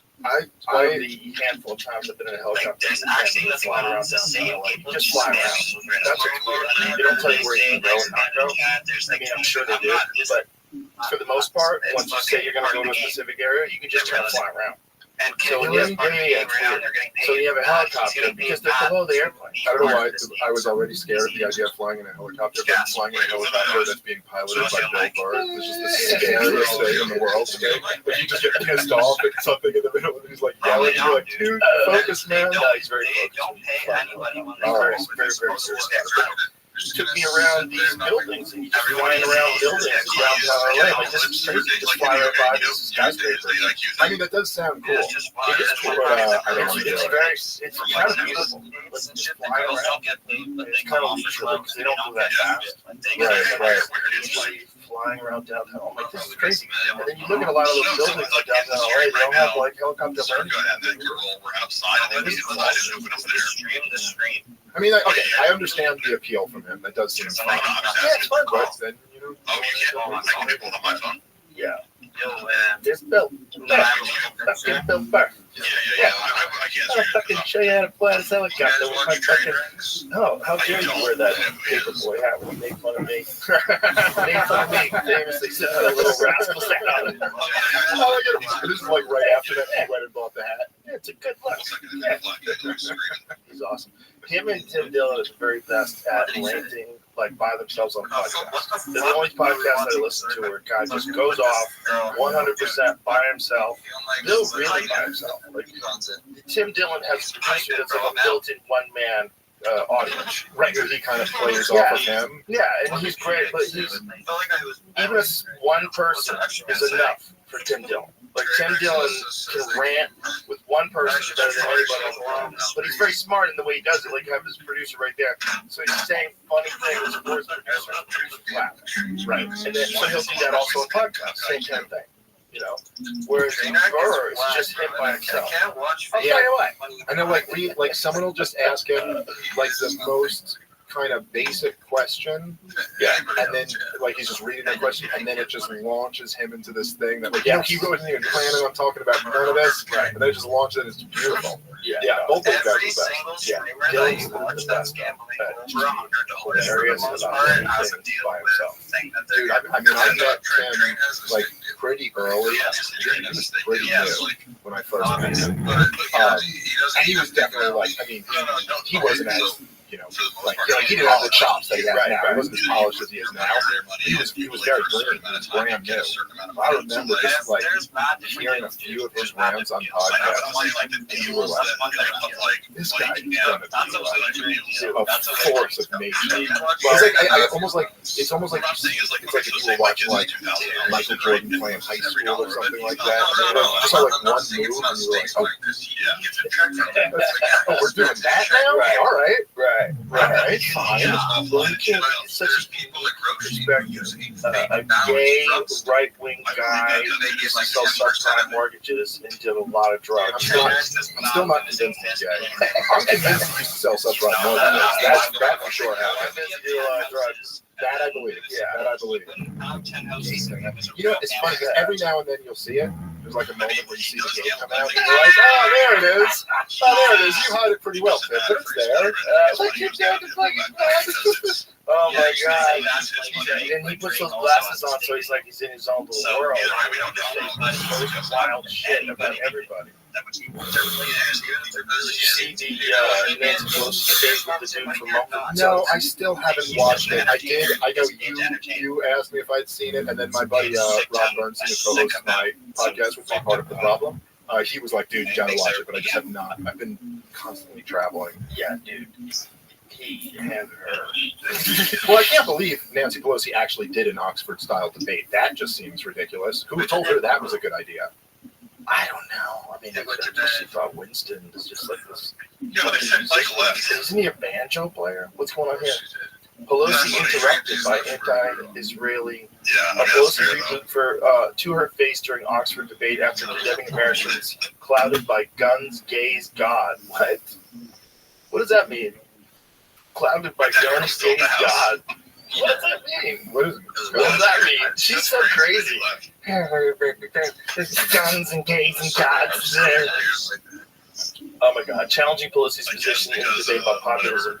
Winston Marshall, a musician who was once part of Medford & Sons, now hosts the Marshall Matters podcast. The Spectator spoke in opposition to the Oxford motion that this House believes populism is a threat to democracy.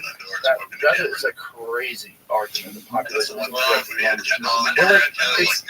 I swear to God, whenever you hear people like Nancy Pelosi or Hillary Clinton or any of them use the term democracy, just in your mind, substitute what they mean by democracy is our rule over you.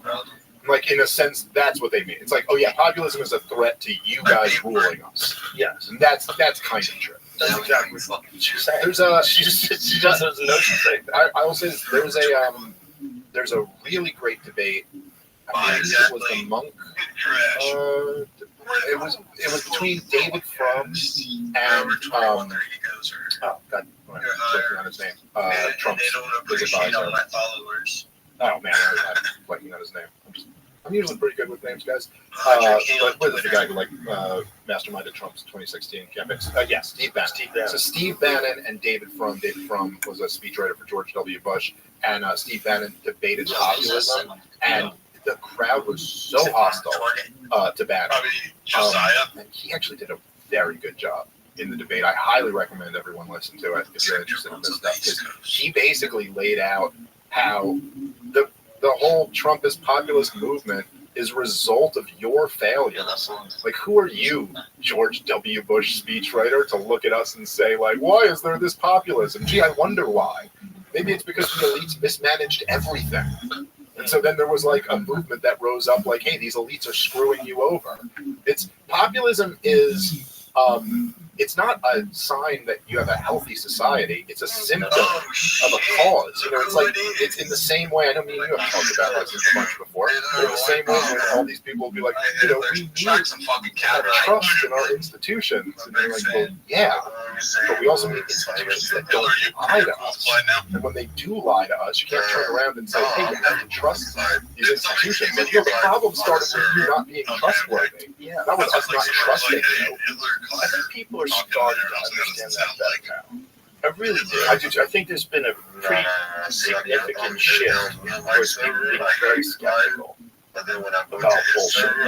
Where it's just, there's going to be a ton of people, and some of these people, by the way, are paid. And this is what I have talked to people recently that are either stream or their YouTube personalities or their Instagram social media personalities that have a certain number of followers. And they offer them thousands of dollars to do political posts. Thousands of dollars to talk about specific political issues. There's no money in my politics. But you know how crazy that is? So, like, what if you have a really what if you have a big account like mine? You have like 19 million followers, and someone says, hey, me would love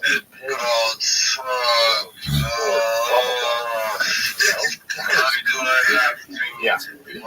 That's creepy that you can pay people for their support for a political issue because it's this weird gray area where it's social media and I'm sure there's also there's probably like a few like steps between, like, it's not like a campaign is directly paying you. It's like a super PAC or a group that was funded by that super PAC, and then you could with a straight face say, I'm not getting money from the Biden campaign. Come on, you're like, but you did take money from a group who's basically Biden's campaign. Right, like what NIH did with gain of function research. We didn't fund it. Nothing to do with that.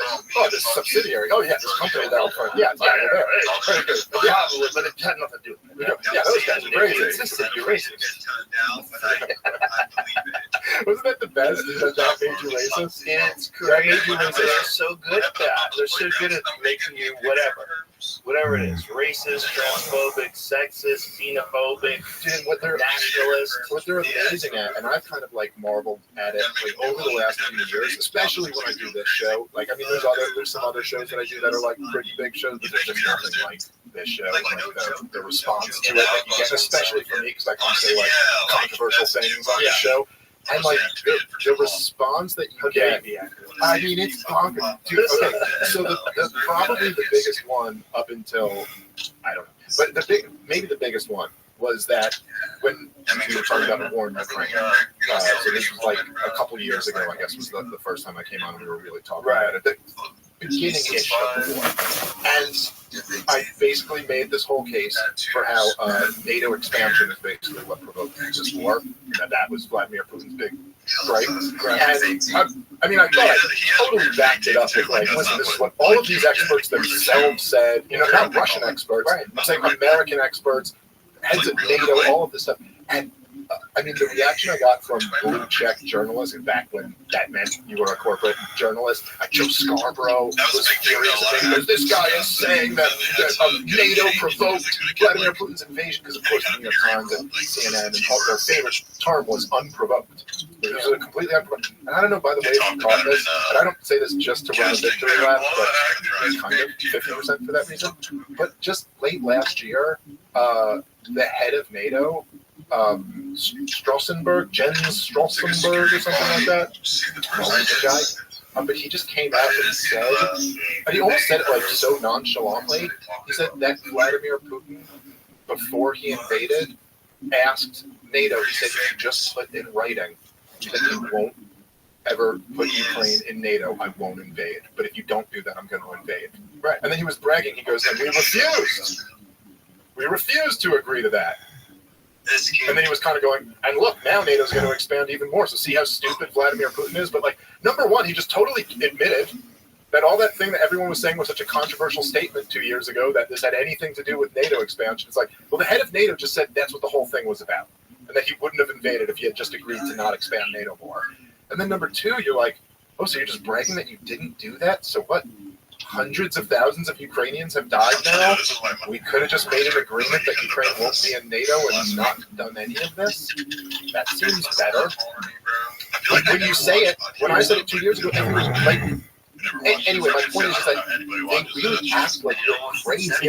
They act like you're an insane person. When you're saying something that you're like, no, this is like very common sense and clearly true. I don't think that's even understand the history of the people that are coming. A lot of them don't. A lot of them that are jack of all trades, right? They're jack of all trades in regards to their understanding of the economy, international conflict, tech issues. You know what? I sent you this months ago, but this really was kind of eye-opening to me. So there's this guy, Liam Crossgrove, and he works for Grey Zone. He's a reporter over there. And so he basically did like this guerrilla journalism type thing where he was going up and asking congressmen questions, and then he made like a video where he kind of spliced it together. And there was some stuff of me on this podcast in the video and some stuff of my guy Scott Fortin, who by the way is great over at antiwar.com. His whole team over there is incredible. And so he made this video where he goes up to all these congressmen and congresswomen and he asks them what they think about Netanyahu's propping up Hamas for all of these years. And to a man, to a woman, all of them just have this deer in headlights look. And they're like, sorry, what report are you referring to? I'm sorry, I haven't seen that. I'd be interested to see that, but I haven't seen that.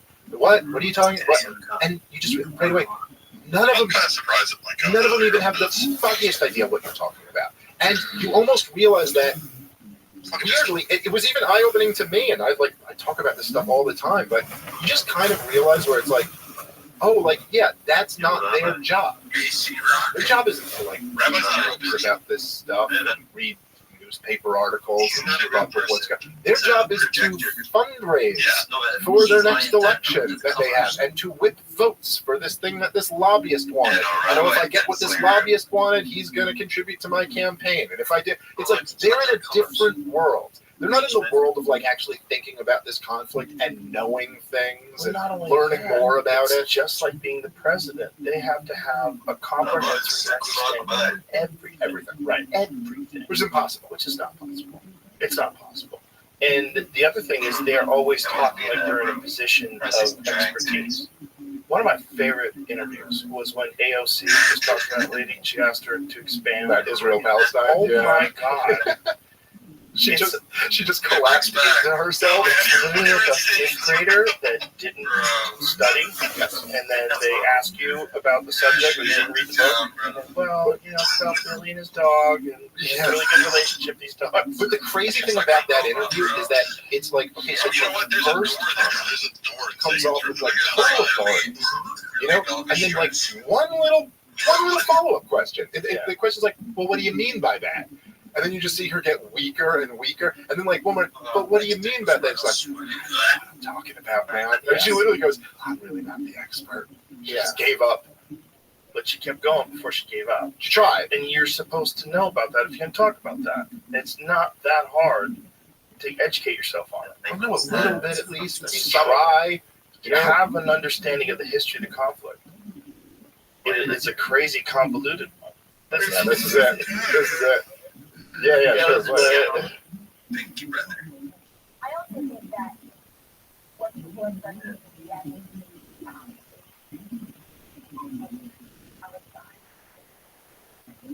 But I go back. Like keep saying okay. You don't look back in the minute. Finishing. Yeah, what? Come on, bro. How you been, bro? How you been? No, that's not what the occupation is. How you been? It keeps getting better. Tired.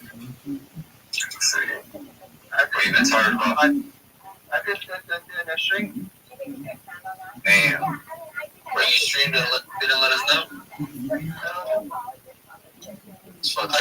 That lady, by the way, knew exactly what she was. Oh, of course. She goes, oh, I'm going to expose this chick. I'm going to expose her. She's and you know what's great? I kind of agree with AOC's like starting statement, but then you're like, hey, you got to have something here, man. You got to know what you're talking about. Yeah, and also like this is not the place for that. You have 5 minutes or whatever you got. Whatever that interview is, there's not a chance you can lay out the history of this conflict. But there's also different accords and all the different. Yes, of course. But there's also this weird thing in corporate media where there's almost like an unspoken, unwritten agreement that, like, look, if you just have a few talking points, you can get through an interview and sound really confident in yourself and sound like, hey, that guy knows what he's talking about, you know? And as long as, say, like, if I'm interviewing you, as long as I kind of agree that I'm just going to let you say your talking points, right, then you can come out looking really good. But as soon as one like interviewer like this one decides, like, no, I'm going to make an example out of you now. And the beautiful thing about the way she did it, she just kept asking her to expand. So what do you mean by that? Yeah, expand. She's not challenging her.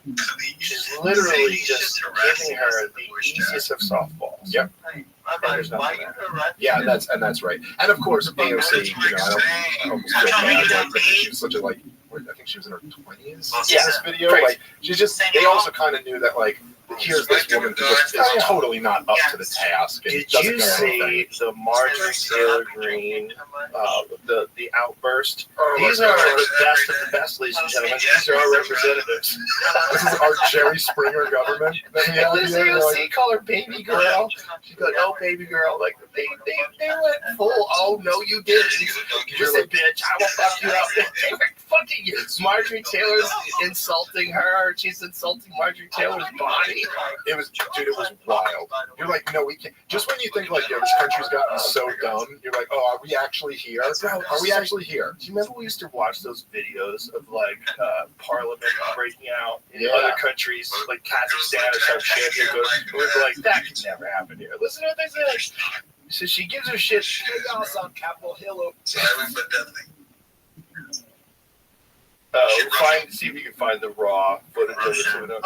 So she starts talking shit. Marjorie Taylor Greene says, "Maybe you couldn't read because your fake eyelashes." And the other one was like, "Oh, no, you can't strike that shit from the record." And then she said, "Shit, I said she was a butch body." The Marjorie Taylor, but she did it in the, like, the catty, passive aggressive way. Where she was, you know, we're here. I think your fake eyelashes are messing up. No, ain't nothing. Hold on. Is that what you do? Mr. Chairman, order of your committee. Order. And I would like to take down Ms. Green's words. That is absolutely unacceptable. How dare you attempt to physical appearance of another person? Are your feelings hurt? Your words down. Oh, girl, baby girl. Oh, really? Don't even flinch, baby girl. We are going to move and we're going to take your words down. I second that motion. That's amazing. Don't even play. To track her words. I believe you No. Hold on. After Mr. Perry should be I'm not apologizing. Well, then, I am not apologizing. Let's go. I'm just curious, just to better understand your ruling. If someone on this committee then starts talking about somebody's blonde, bad-built bush body, Yeah, I know, right? It's not early. personality, correct? Solid alliteration. What now? Chairman, Bleach blonde, bad built butch body. That shit makes the most I was genuinely kind of impressed with the alliteration off the top of the head. That was pretty good. The bleach blonde built, bad built butch body. Yeah, it's not bad. It's not bad. She thought about it for a while. She had a little She time. probably had that in her. She had a little time. Yeah. There was a lot That's going right. on. That's right. AOC jumped in. There was a little time. So she concocted There's that. a little moment like she goes over to AOC. She's like, I gotta go lunch. I got one here. Talking shit to each other like they're on Twitter Spaces. Like the next line should be like, "You are not the father." Like it's just the middle of this chaos. That's just fucking. Those are representatives. Yeah, that's insanity. I mean, other countries have to be laughing at that. Yeah, if I was China, I'd be like, oh my god, amazing. How could we have known our plan would work so well? So well. It is really wild. So well. Yeah. This is what this is who votes on war. I mean, they don't actually get to vote on war if it makes you feel any better. But the only thing that gives me hope is that maybe enough competent people will see these folks and go, you know what, I have to fucking run. Like this, this is absolute. Maybe some successful business people that were on the edge. Yeah, so push them towards, just someone who just gets cut the fucking shit. Or even if not running, I do think there's things like Elon Musk buying Twitter. I do think was kind of like a move of kind of like, okay, he's not going to run for office. That's probably not his calling in life. But he was like, okay, he can't be president. Well, that's right. Well, he could be president, but he could run for president. But that's not Elon Musk's best use of his abilities. But to buy Twitter and just be like, hey, look, I see what's going on here. We're going to make this one social media platform that isn't in lockstep with all of the other progressive ones. Things like that are really important. So, bro, if they make it so that, that you could have been born somewhere else and be president of the United States, running Twitter, SpaceX, and Tesla while being president is the most Elon Musk thing ever. That's true. But he wouldn't even step down. As long as get it all done. Get it all done in 20 minutes. Have a few meetings. Well, I mean, but then if you did that, the thing is like this is what all the conspiracy theorists are fearing about these people coming into the country. They're fearing that the people coming into the country, what they're going to do is offer them citizenship in regards to in replacement of military service. So they'll serve the military, then become citizens, and then if there's like some sort of a crazy thing breaks out, well, then you have your immigrant army against the original people that were here when they got here. Yeah. No, I mean, there's a lot of concerns with that, right? Otherwise, AOC reveals darker intentions. Kind of did this on purpose to derail the actual hearing they were having. Because after that happened, they went into chaos. They stopped doing what they were there to do. Actually, just have to vote without having any amendments. It's a microcosm of authoritarian on a larger scale. I don't think she's thinking that far ahead. Marjorie Taylor Greene is a wild lady. I don't think she had a master plan. Shit. I think she was just insulting her Yeah, eyelashes. she's just insulting her. She's talking shit. I mean, I was I can't imagine that she's doing this as like some 4D chess move. I don't see her behaving like Netanyahu. I don't think she's doing a Hamas here. I think the simplest explanation is that she just wanted to insult that chick's eyelashes. That's my guess. Because they were insulting each other, right? Because she said, you don't know what you're talking about. Like, she said something about, did you read it? You didn't even read it. Like, I think, you're messing up with the fucking fake eyelashes. She trying to first getting scared, after she was saying that she was derailing it right away. I don't think you know what you're here for. I think your fake eyelashes are messing up what you're reading. So the other girl, what did the other lady say before that to her? Cut off. That's why I was just going like, if she didn't think it was the whole thing, but also maybe someone just said before, hey, if you get a chance to fuck this up, I suppose it's possible. Yeah, it's possible. It's certainly possible. It's always possible. And I just don't. I think that's just how she behaves. Yeah, but at the same time, if you were like her, and then someone came up to her and was like, "Hey, I need you to like mess this up and draw it out," she'd be like, "No problem. That's my specialty." I could do that for you. Honey. Are you telling me to turn this into a shit show? Oh, no problem. She'll probably do a bump of coke before she does it. Like crack her back. Let's go. Oh, you got the right bitch for the job on this one, I'll tell you. Yeah. You know my favorite guy was that the gay dude who lied about his past completely. Santos? Yeah, and now just talk shit about everybody. I know. Dude, his lies were so crazy, too.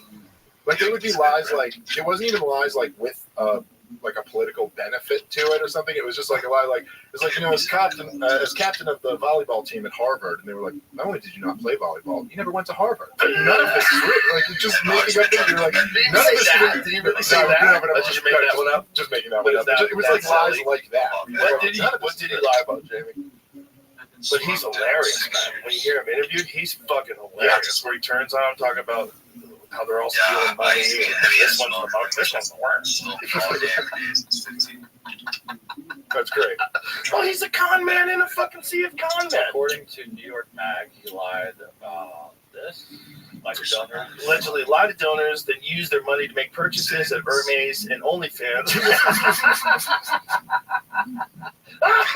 He used campaign money for personal travel and Botox. Oh my God, I love this guy. Allegedly lied to collect unemployment benefits. Oh my God, that's so funny. He's charged stealing people's identities and making charges on his own donors' credit cards. Wait, where you going? Yeah, but I'm reading it. I'm fucking sick. Okay. Well, stealing people's identities and making charges on his own donors' credit cards without their authorization, lying to the FEC, and by extension, the public about the financial state of his campaign. So Santos falsely inflated the campaign's reported receipts with non-existent loans and contributions that were either fabricated or stolen. So he's just making up numbers about how much money they had, stealing people's money. Dude, spending campaign contributions on OnlyFans and Botox is just the... I mean, it's hard not to root for that guy. Listen, they're all crooks. The inside trading is off the chart. It is so crazy that's legal. It's so crazy that's legal. So while that's going on, you're gonna get mad at this guy for this. It seems minor. Dude, you look at that's it, and that's what's so kind of like funny about it is that like you think about dude, the Clintons. Okay, Bill and Hillary Clinton have since I was a little kid. I mean, maybe since I was like 4 or 5 years old.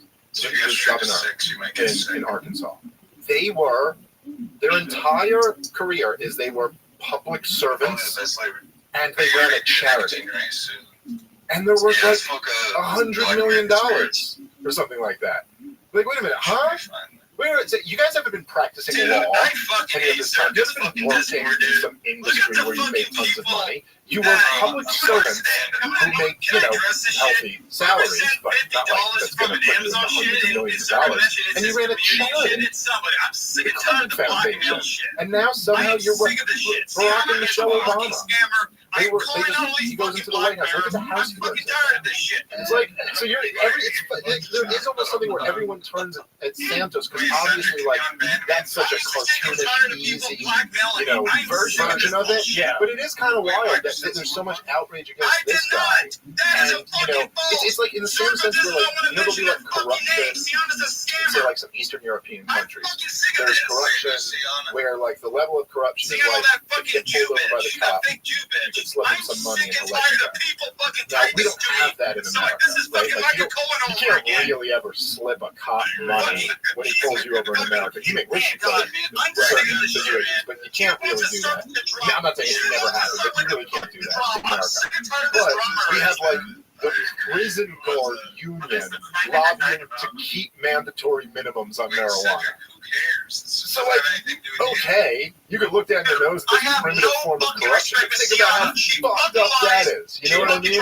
We're like, and that's just, all it is just corruption on a much, much bigger level. Exactly. And everyone just accepts it.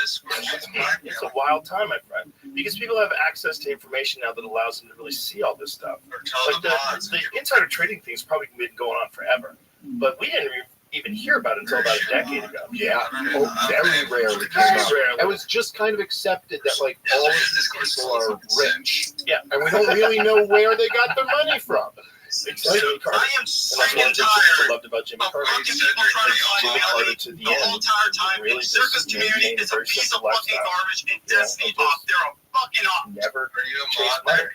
Never was that guy. He didn't do Mother those crazy speeches where he talks to the bankers and fucking makes Destiny off and $500,000 shit. or I've been some trying trees. to Yeah, I've been chilling for those about speeches 3 are numbers wonderful and somebody because wrote those are the my name. cutest. Stop Those are the mentioning cutest my ones. fucking name. I Because send like, you wait a fucking minute, your $50. policies That's not benefited fucking me. I'm corporations, tired of and these then, fucking people trying to surprise, push shit on surprise, me and those talk to me people from after all leave this shit. office want to hear you talk so badly that they're willing to fuck the market up. Yeah, well, I'll tell you, This is this is hundreds of thousands of dollars per pop.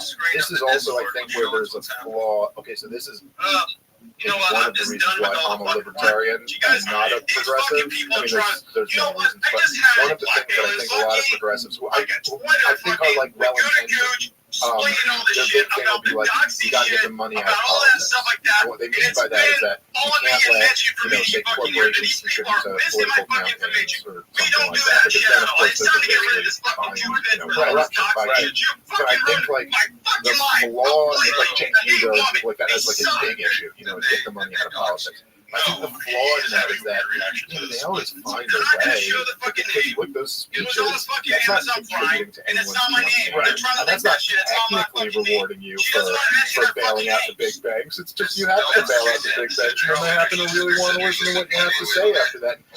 You know, of course, the book deals want it. You want to read your book. It's like the idea that you could ever slow down on every single loophole. Look, the Saudis weren't allowed to contribute money to Hillary Clinton's presidential campaign. You're not allowed to do that. But they could give $10 million to the Clinton Foundation. And then once Hillary Clinton lost, it's so weird. They stopped donating. Okay, I gotcha. Like, I don't know. They just stopped being interested in charity. You know, the House of Saud was really interested in charity for a while there in 2016. And then they stopped being so interested. So essentially, I think, like, the libertarian view on it is that it's like, no.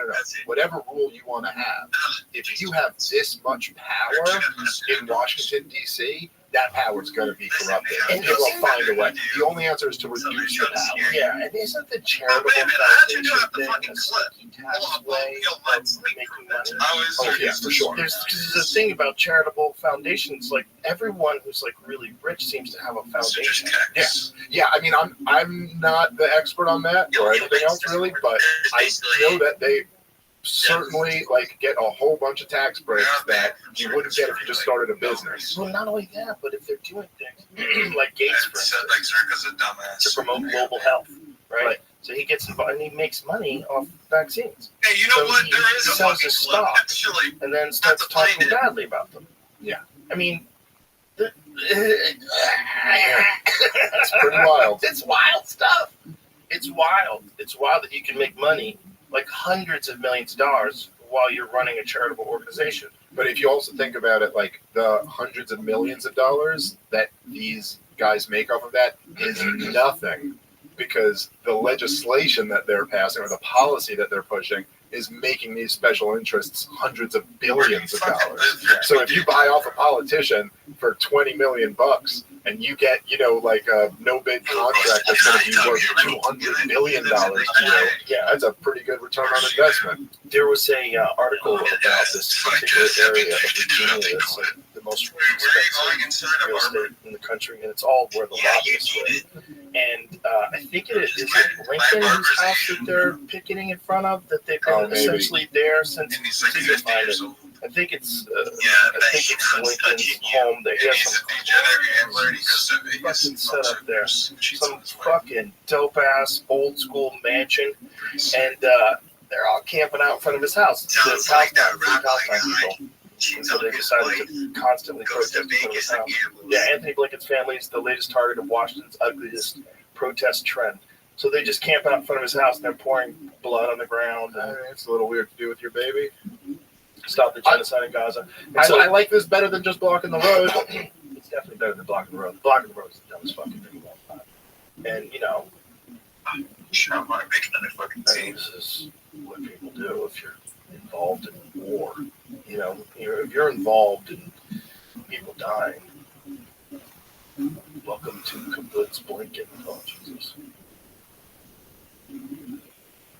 Yeah, so I think they've been there, like, for months.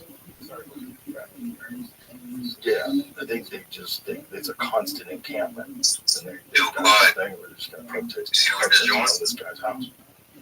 I do prefer taking it to the people who are actually somewhat responsible over just kind of inconveniencing. Going to Jerry Seinfeld's shows and yelling at them. Yeah, this on. is at least makes more sense. Yeah. That guy's going to sell that house. You got to get out of Dodge, bro. Yeah, it might be time to leave. Don't worry, I'm sure the market's up. He'll do fine on that house. I'm sure he probably has a couple other houses too. Yeah. He probably doesn't have to stay there. But it really You got is. one of them houses?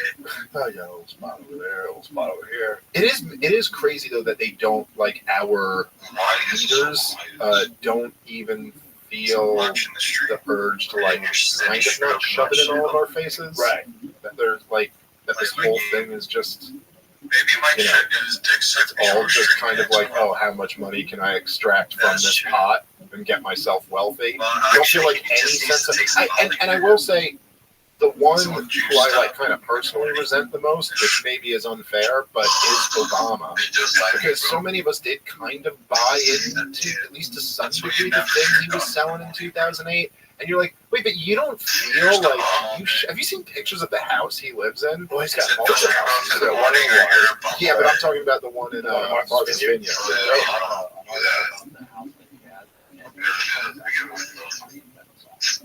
Oh, yeah, a bunch of Saudis on it, right?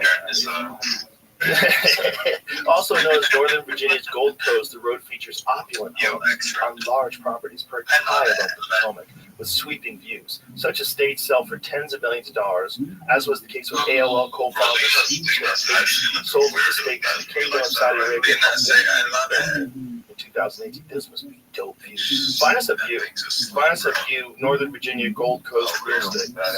Get 50 million.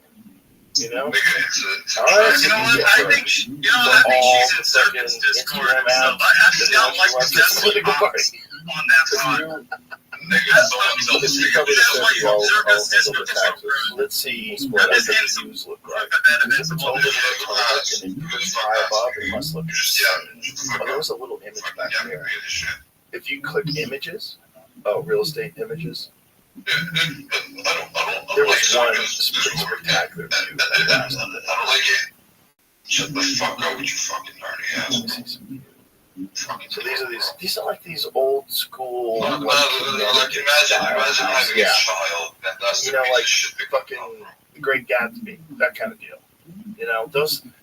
I have a buddy of mine who works in Connecticut. He lives in Connecticut too, but he works at a school where a lot of these like people. Bro, why the fuck is nobody talking? These fucking houses. It's all y'all like everybody's old school mansions. No, Max. Hey, Max, you fucking dirty. Yeah, right here, dude. Fuck you. Spend all their real estate holding money. No, I can't. They're cool looking houses. God damn, that must be awesome. So that's where all those like yeah, they're surrounded by people that are literally the cause of all the problems of the world. If you're comfortable, if you're comfortable selling your soul, there's a really nice house in there for you. Arguing with lobbyists. Ooh, can you imagine if you could just like slip in? You know how like the Israelis they infiltrate Hamas? Imagine you're an Israeli soldier and you infiltrate Hamas and I'm inside and you're all. I'm sure you have to do something. Probably have to do something. Imagine if you get like some fucking dude who owns a sub shop chain or something like that. You're kind of low down. You know, and all of a sudden you're hanging around with these guys and they get comfortable with you. Sort of like they did with Crystal, like with that embedded reporter. Yeah. When that was Michael Hastings. They got him. They were at a bar and they just got him talking shit about Obama. I didn't even know it was on the side. What? It was a volcano in Iceland. So he had stranded there. So the volcano in Iceland shut down the air travel. So Hastings is embedded. Should they get comfortable? You can't keep the act up with the reporter around forever. After a few months, And I think also, or a few weeks. I think also because he was a Rolling Stone reporter, it was like their guard was down a little bit more. Like they weren't like this isn't like the Washington Post or New York Times. He'll probably run some kind of like story about this. You know what I mean? Yeah. And then he like really ran the story. Yeah, like those quotes of the guy disparaging Obama. Yeah. And he's forced to resign. And there's something really interesting about that though too, just like a little bit of a window into like well, I just mean that those could be generals who are just like, you know, in their private time doing like bullshit commands, you know what I mean? I'm sure they got recordings. Yeah. You know, like that. What's the thing about the Mossad with Bill Clinton? Is there a story that just came out recently with the Monica Lewinsky thing? Oh yeah. I think I did see something about this. Right. They had some, yeah, they put Clinton. They're fucking good, man. They're good. They catch those dirtbags, those dudes. They're just like pussy hounds. You get two types of people that want to be president: warmongers and pussy hounds. That's all you get. And sometimes, if you're lucky, you get a pussy hound who's also a warmonger. For the most part, you get one of two. It's almost like, okay, if your dick still works, you'll be a pussy hound. If your dick doesn't still work, then you got to launch rockets to like make up for that. So it's like it's almost the same impulse. Maybe, but sometimes if your dick works, you're like, hey, don't fuck this up. I'm trying to get laid. Yeah, well, that's what I mean. It's like, yeah, probably rather that. Or sometimes when you're an old man and you don't want to fuck anymore, you're like, look, enough. Just I just want to relax, go into the sunset. Like, I'm over it. Stop. God, like, I've had my sex. I've blown up my friends. Let's just chill. That's what I mean. Yeah. That's the argument. Well, oh man, I don't know. It's such a goddamn situation. Yeah, it's the worst situation. Everything they throw at him, it just backfires, and it just makes him stronger and stronger. And this case is wrong. It looks like almost all of them. The one in New York, though, apparently they thought was the best one. They have contradictory statements that made to Bill Maher. And then they also have Michael Cohen just admitted he stole like $30,000 from the Trump campaign. So that's not good. The really fascinating one was which that sounds like what Michael Cohen would do. The really interesting one was the FBI with the picture of the top secret classified. Yeah, tell about that, because most people aren't even aware of this. Well, it seems that the FBI, when you see the pictures of them on the ground there with all the classified types, like, that was put there by the FBI. It's not as if like it was presented as if, oh look, this is what Donald Trump was doing. The sheets that said top secret and classified didn't exist before the FBI came along. They put the sheets saying that, right? And then there were the documents, and then they put pictures of these new things that they put over the documents that said top secret and classified. Then they took a picture. Right. This is very important to just make this distinction, because the documents were classified, but they didn't have fucking signs on them like TNT. Well, and it also is it's seeming more and more like there were several instances where it seems that Donald Trump was constantly being trapped.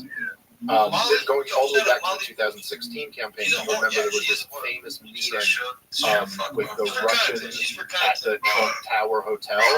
But when you actually look into it, what happened was like some Russian woman said she had dirt on Hillary Clinton. They got there to a meeting with her and she had nothing. And then they were all like, okay, whatever. And then the story was, oh, he's conspiring with the Russians. And it seems that, that was a trap to get Donald Trump to do that so that they could make it look like he was conspiring with Russians. And there's just been several things like this over and over again. About the fact that Hillary Clinton funded that whole thing. And then, so she has that been confirmed? Oh, 100% confirmed that the Clinton campaign funded the Steele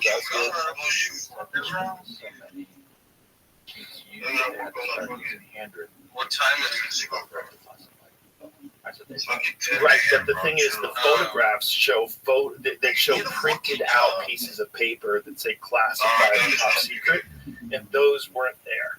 They put those there. So it's not that they covered up some of the documents before they took pictures of them. That makes sense. That to cover up the information. Could be.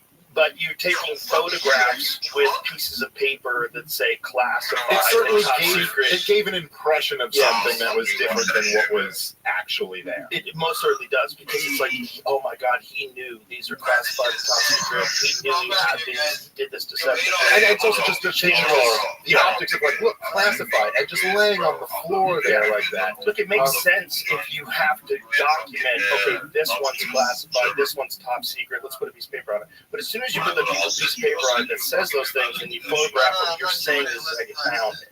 Right. Or at least allowing you to deduce that for yourself. You should have to be very specific about these classified and top secret sheets were not a part of the evidence. They were put on top to label that evidence. But they're probably like, yeah. Looks bad. Looks bad. Well, that classified top secret stuff looks bad. And look, it's just very clear for anybody who's like being honest and paying attention. It's just very clear that there's a political motivation involved here. Yeah. That these guys are trying to hurt Donald Trump's the election or election campaign. And that in itself is like just so wild. Well, how about the fucking White House press secretary saying she can't comment on because it involves the 2024 presidential election? So she can't comment on Trump's trial because it involves the 2024 presidential election. Which is so ridiculous. You can comment on the election. It's your whole job to comment on the election. Also, you're not supposed to say that trial yes, is about the fucking election. You're not supposed to say that. DNC Clinton campaign agreed to steal dossier funding fine. They got a fine? Oh, they 100%. How much did they get fined? They got fined $113,000 to settle a federal election commission investigation into whether they violated campaign finance law by misreporting spending on research that eventually became the infamous Steele dossier. That is wild. That all that cost them was $113,000. That's a good deal. PR you got out of that? How much fucking Trump colluded with Russia talk you got out of that? That's I like think real quick. Yeah, let's spend I talk about this more. that was just where we got in trouble. I got in trouble because I said that if I was talking to a 21-year-old healthy kid, I wouldn't tell him to take that shot. Wasn't that in you? That was in the Red Room. That might have been our first podcast. Yeah, probably together. Yeah. Well, it aged pretty goddamn good, Joe. It aged pretty goddamn good, didn't it? Yeah. It's crazy to think about. I swear to God, like this is always, especially now, because like we've been doing these shows together for so many years that you can go back and look at like the things that were so wildly controversial to say then, and they were totally accurate. And now it's not even controversial at all. Right. It's like, oh yeah, that's common sense. Yeah, most of those things now. And you know, it's just, I think these kind of conversations that contribute to the public's distrust in mainstream media. They know what the fucking game is. It's a really interesting statement because that's their argument. You know what I mean? That's CNN's argument about why we need to cancel Joe Rogan. It's because your conversations contribute to the public mistrust. But then, like, my counter argument to that is like, yeah, but that's good. Yeah, but no one should trust you. You think that's yourself. Yeah, you guys are a bunch of liars. Yeah, you're a bunch of liars, and I should have sued you. I mean, 100%. Yeah. Wow. I know. Now that's why. I mean, like, I just also I felt like I know how this game is played out. It's like when you're doing jiu-jitsu for someone and you're in the half guard, and you're like, okay, I'll get out of the half guard, and I'm going to mount you. Yeah, well, it did. I mean, look, it totally blew up in their faces, and they're done. I mean, after the COVID stuff, I don't see any recovery. I think the corporate media is just going to get less and less influence. It's already to see how much it's moved up. Look, one of the big ones to go back. They were trying to do this with the reorganization of CNN. They tried to get back to hardcore objective journalism without some sort of editorial bias. Because they said, listen, this is the only way out of this. Yeah, but even that was never really... It was like, hey, let's not be so blatantly anti-Trump, and let's get back to just... You know, when they say, yeah, but still protecting all the powerful people. And still, it's not like there was ever really going to be. Look, you're never going to like see a discussion on CNN about how, like, you have these think tanks in Washington D.C. who advocate for war, and they're funded by weapons companies. Right. What do you think that means? Is that ever once come up on CNN? No. Never. And it never will. Do you think that they would ever have a Anderson Cooper, which is brought to you by Pfizer, investigation into Pfizer? That seems unlikely. And look, it's not even, again, like, take the example of he's done 6,000 hours on pragmatic. Now he's over with Valuetainment, the Patch Bet David, our boy, and all of a sudden he's talking about vaccine injuries and ivermectin and all of this. It's like, well, why is it when you're at CNN, which is sponsored by the pharmaceutical companies, you don't talk about this, but as soon as you're over here, now it's okay to talk about this. You kind of see it like happen. It's like, oh yeah, no, there's humongous power centers in America. There's like the pharmaceutical industry, there's the banking industry, there's the war industry, there's all these big ones. And none of them ever get really questioned in the corporate media. Like, one little action might be questioned every now and then, but the whole system as a whole never gets questioned. You'll never see like a real, you'll never see a piece on CNN about like, do we really need a central bank? Does the Federal Reserve do more good for the American people, or does it do more good for Wall Street? Like that conversation will never come up. It won't. Because there's too many powerful people who would be scared by that. And if that's the case, we're never going to have logical solutions to a real informed measure that we could put into place to fix things. It's not going to happen. Well, but look, I'm very encouraged by certain things, right? And I'll say Tucker getting fired from Fox News and being bigger than he was on Fox News is really pretty wild. Nothing like that's ever happened before. Also wild that he interviewed that dude who said he knew Obama. I was like, yo, I forgot to ask him about that. Yeah. We were talking, he got me with UFO. He had an agenda, goddammit. He came in and got me where I'm soft right off the bat. Got me with UFO and angel talk. That's also pretty funny just coming here like, hey, you ever heard of UFOs before? Well, I did definitely want to talk to him about that. No, of course. He's got this very specific perspective that's very biblical.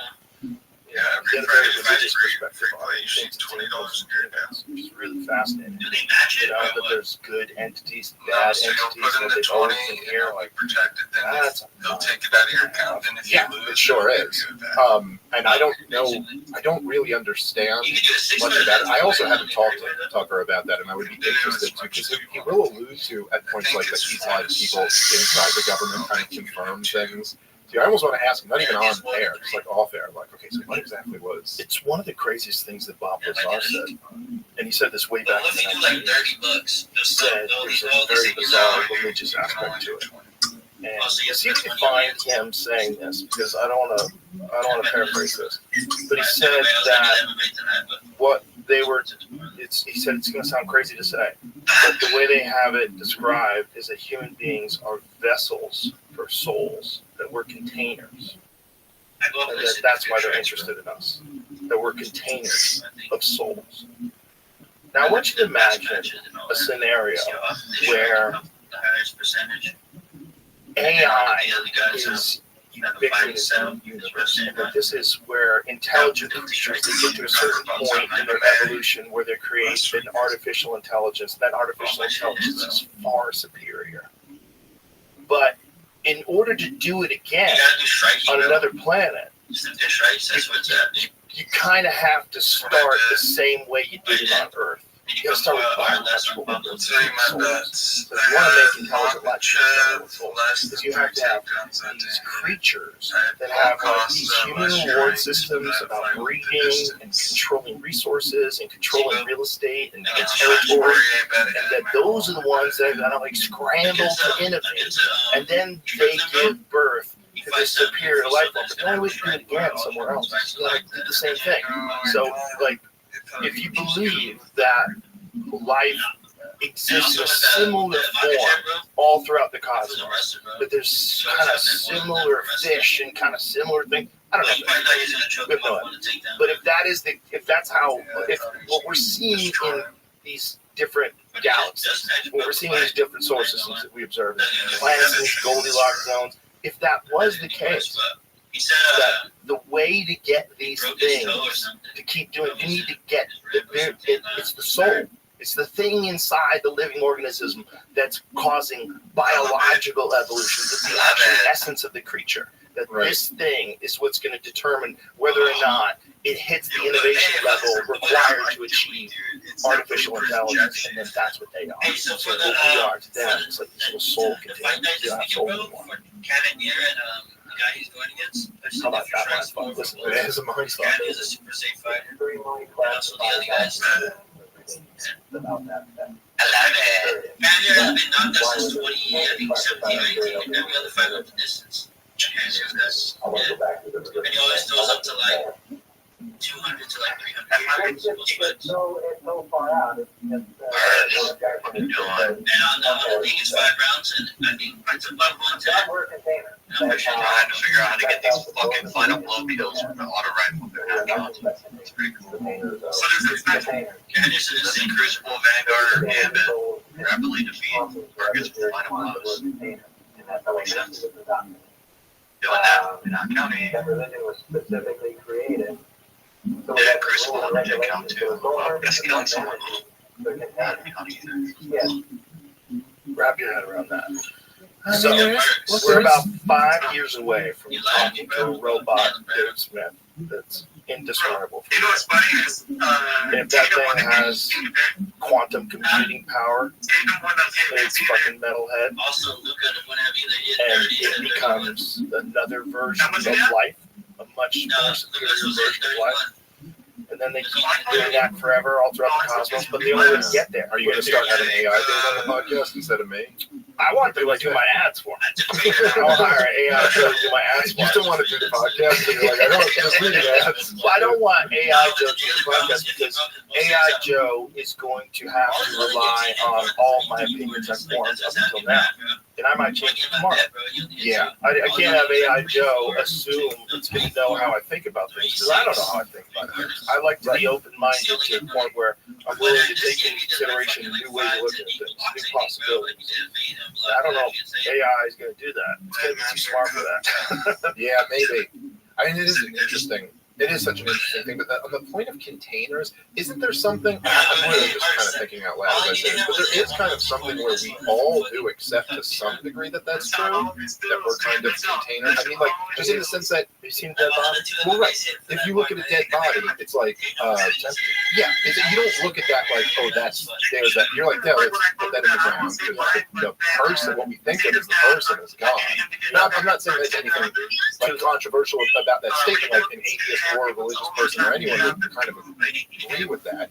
But it's something we all just kind of take for granted. But if you really think about it, it is like the magic of what makes us us is something that's being contained by this meat shell. Yeah. And it's different. It's not the same thing.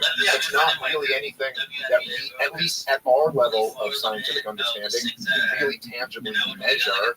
Like, what is it from the reductionist atheist position? Like electromagnetic waves in your brain. Right. And then when that goes, it's just a piece of meat. Now again, it's, I don't know, it's a little bizarre. We don't really understand it. And then the thing is, like, okay, if we have souls, do other animals have souls too? And like, sure seems like dogs do. Dogs definitely do.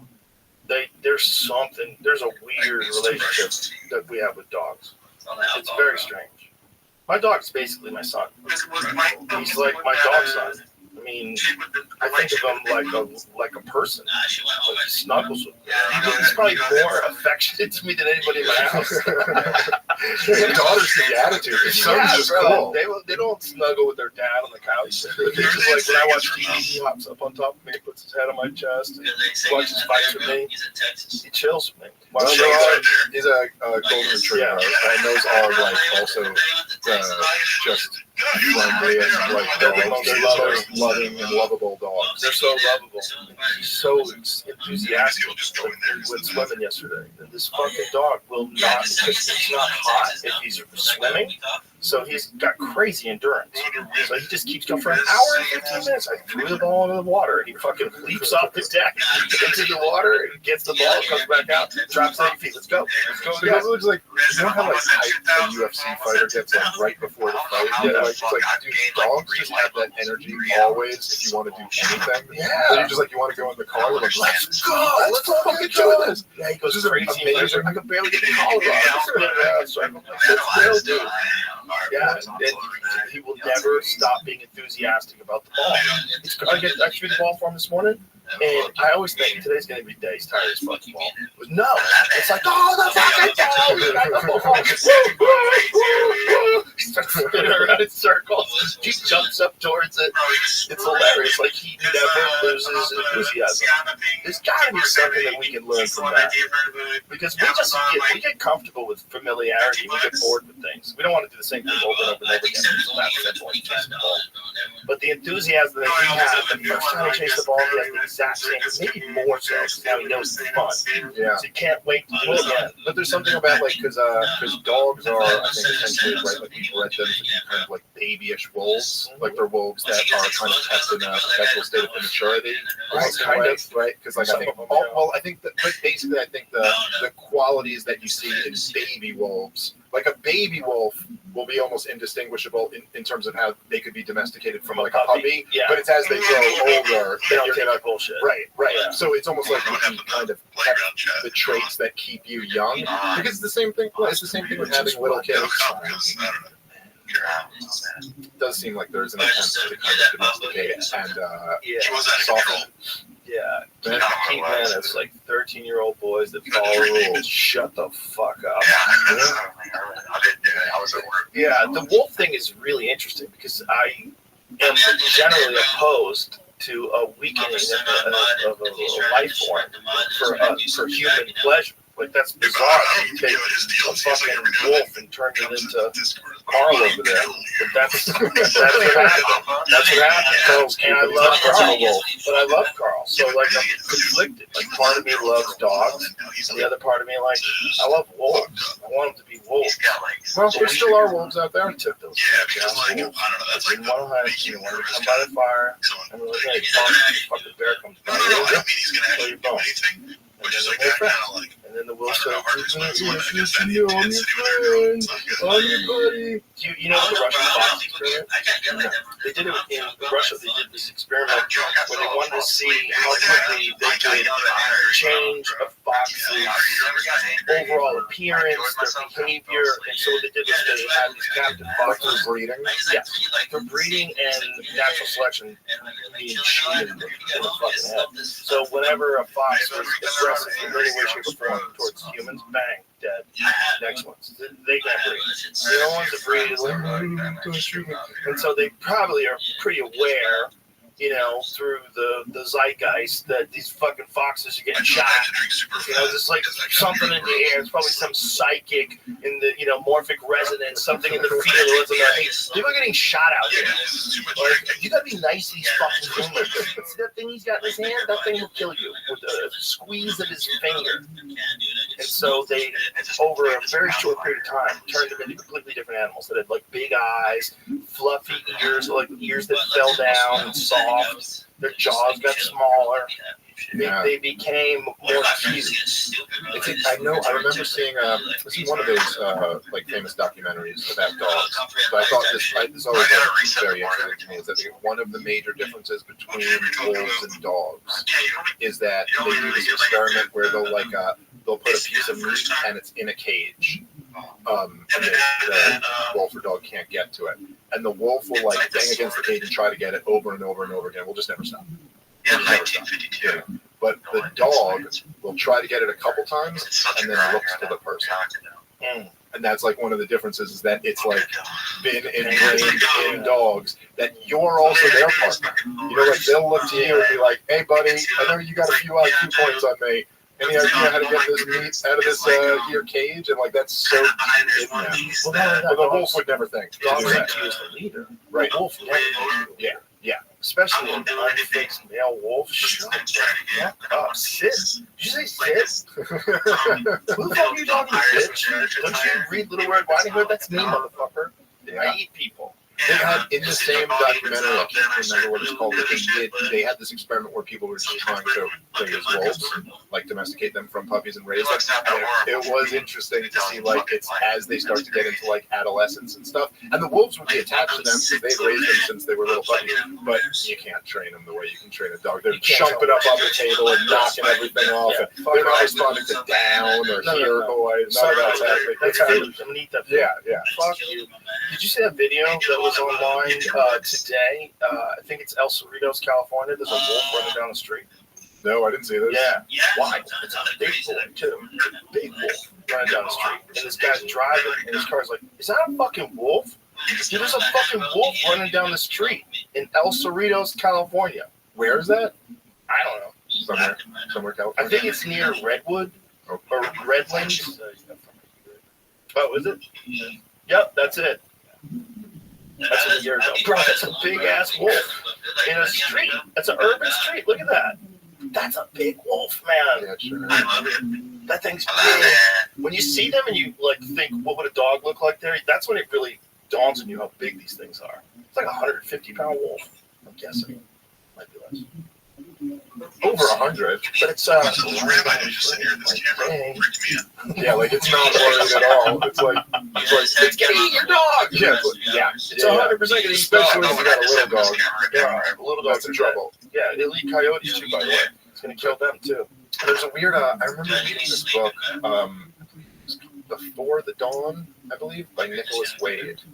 And it's like a book on evolution, and there's a whole chapter about dogs and humans and how we evolved together. But it was this weird thing, like, so you could look at like a Yorkie or something like that, whatever, and you could go like, oh, look, this thing couldn't survive like a second, couldn't get its own food for a second. And you'd be like, well, isn't this like a flaw in evolution or something? But then you also realize that you could argue that it's basically one. The evolutionary race, because it has this human species that just does all of the work for it. And it carries it. Yeah, literally carries it, cleans its ass, puts food down for it. They're like, oh yeah, this thing worked out pretty well for that thing. It's gonna work out great for medication. No, I don't know. But who gets to be in charge? Here's a good question. Would it go back to wolves? So, like, imagine if there was some sort of apocalyptic scenario. All the power went off. Most human beings are dead, but a lot of dogs survive. I think, my guess.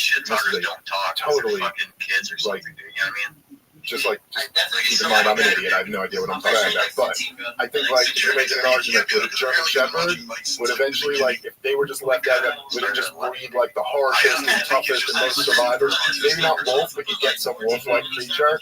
That Yorkie isn't going to make it to generation 2. I've seen Yorkies. The hawk's going to take that thing away. Yorkies aren't going to make it.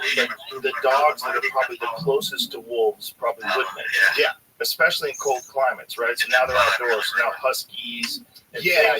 Pretty cheetahs, kind of wolfish, wolf-like-ish. Well, you come up with some badass version of them that are killers again. That wouldn't be trained to be almost like they're not kept in childhood. They've become kind of grown-ups again. What is that one crazy Russian dog? I know we've talked about it before.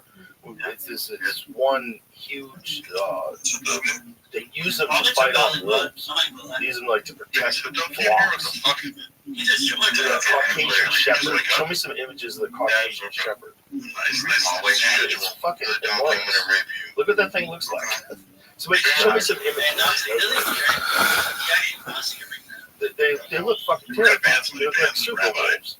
This is this giant fucking thing. So that went the other way. They developed something that could fuck wolves up. Because they needed something to protect their flocks. They needed someone to protect their sheep and shit. So look at the size of that fucking thing. Bro, that thing's so huge. I think they're 200 pounds.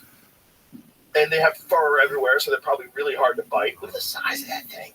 Where it's hopping on that lady's shoulders. Good Lord. So there's another one, that other one, the Caucasian, that one I think is even more ferocious. I think. I might be wrong. Bro, look at the size of that thing, though. Look at the size, even with perspective. Look at that thing. Yeah, these are very ferocious. Tibetan Mastiffs, yes. see your Tibetan Mastiff, I raise you this scope. Right. Tibetan Mastiffs are another crazy looking animal too. Dude, But that guy Caucasian. looks like the guy who would have those dogs. Look at that thing. If you're a wolf, you're like, ah, fuck! It's basically the Brock Lesnar of wolves, you know? Everybody else is a welterweight. This motherfucker shows up. Look at the size of that Yeah, thing, you better heel hook that wolf. Yeah, bro, you're done. That thing, you can't. You're not even gonna get through all that fur to bite him. Yeah. It's like a lion's mane. It's like literally like there to protect from the cold and bites. It really does look like what the Russians would do with a dog. Oh, Of course, yeah. that's what you did. But we're making little poodle mixtures over here. The Russians are coming up. You're like, ah, shit, we should have been doing that. Of course, the We French should have been made doing Carl that this too. whole time. You telling me we can't produce munitions like the Russians, and our dogs have to fight those dogs when the war goes down? Imagine. Yeah. I think we covered it all, Dave Smith. Anything else? Well, I think that should save the world for now. This is not. It's a long. It's a process. Yeah, There's going to be many podcasts We're going to before. have to do this 1,000 times to save the old world. And the new world's going to be unstoppable. That's Hell my yeah. fear. Well, I got to tell you, I'm almost at the point with this world where I'm like, let's roll the dice on these new overlords. Well, hopefully things will balance out and be much more logical and not run by humans.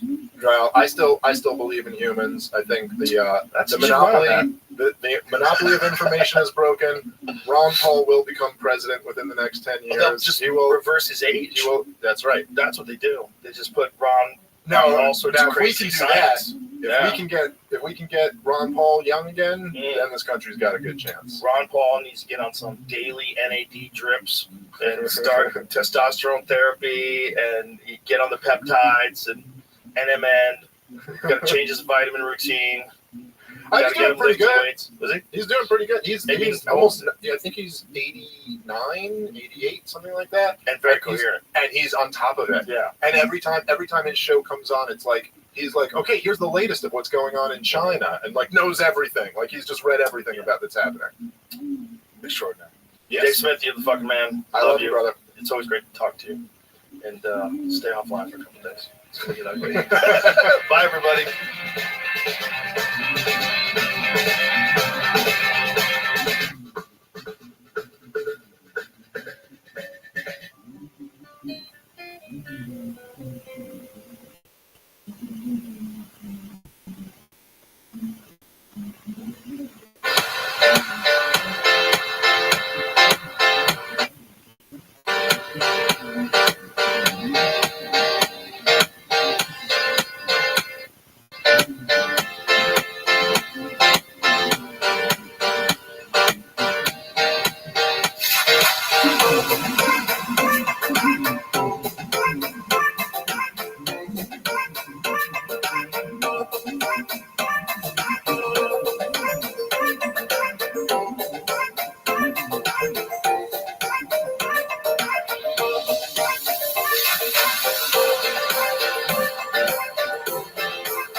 The Pat McAfee Show.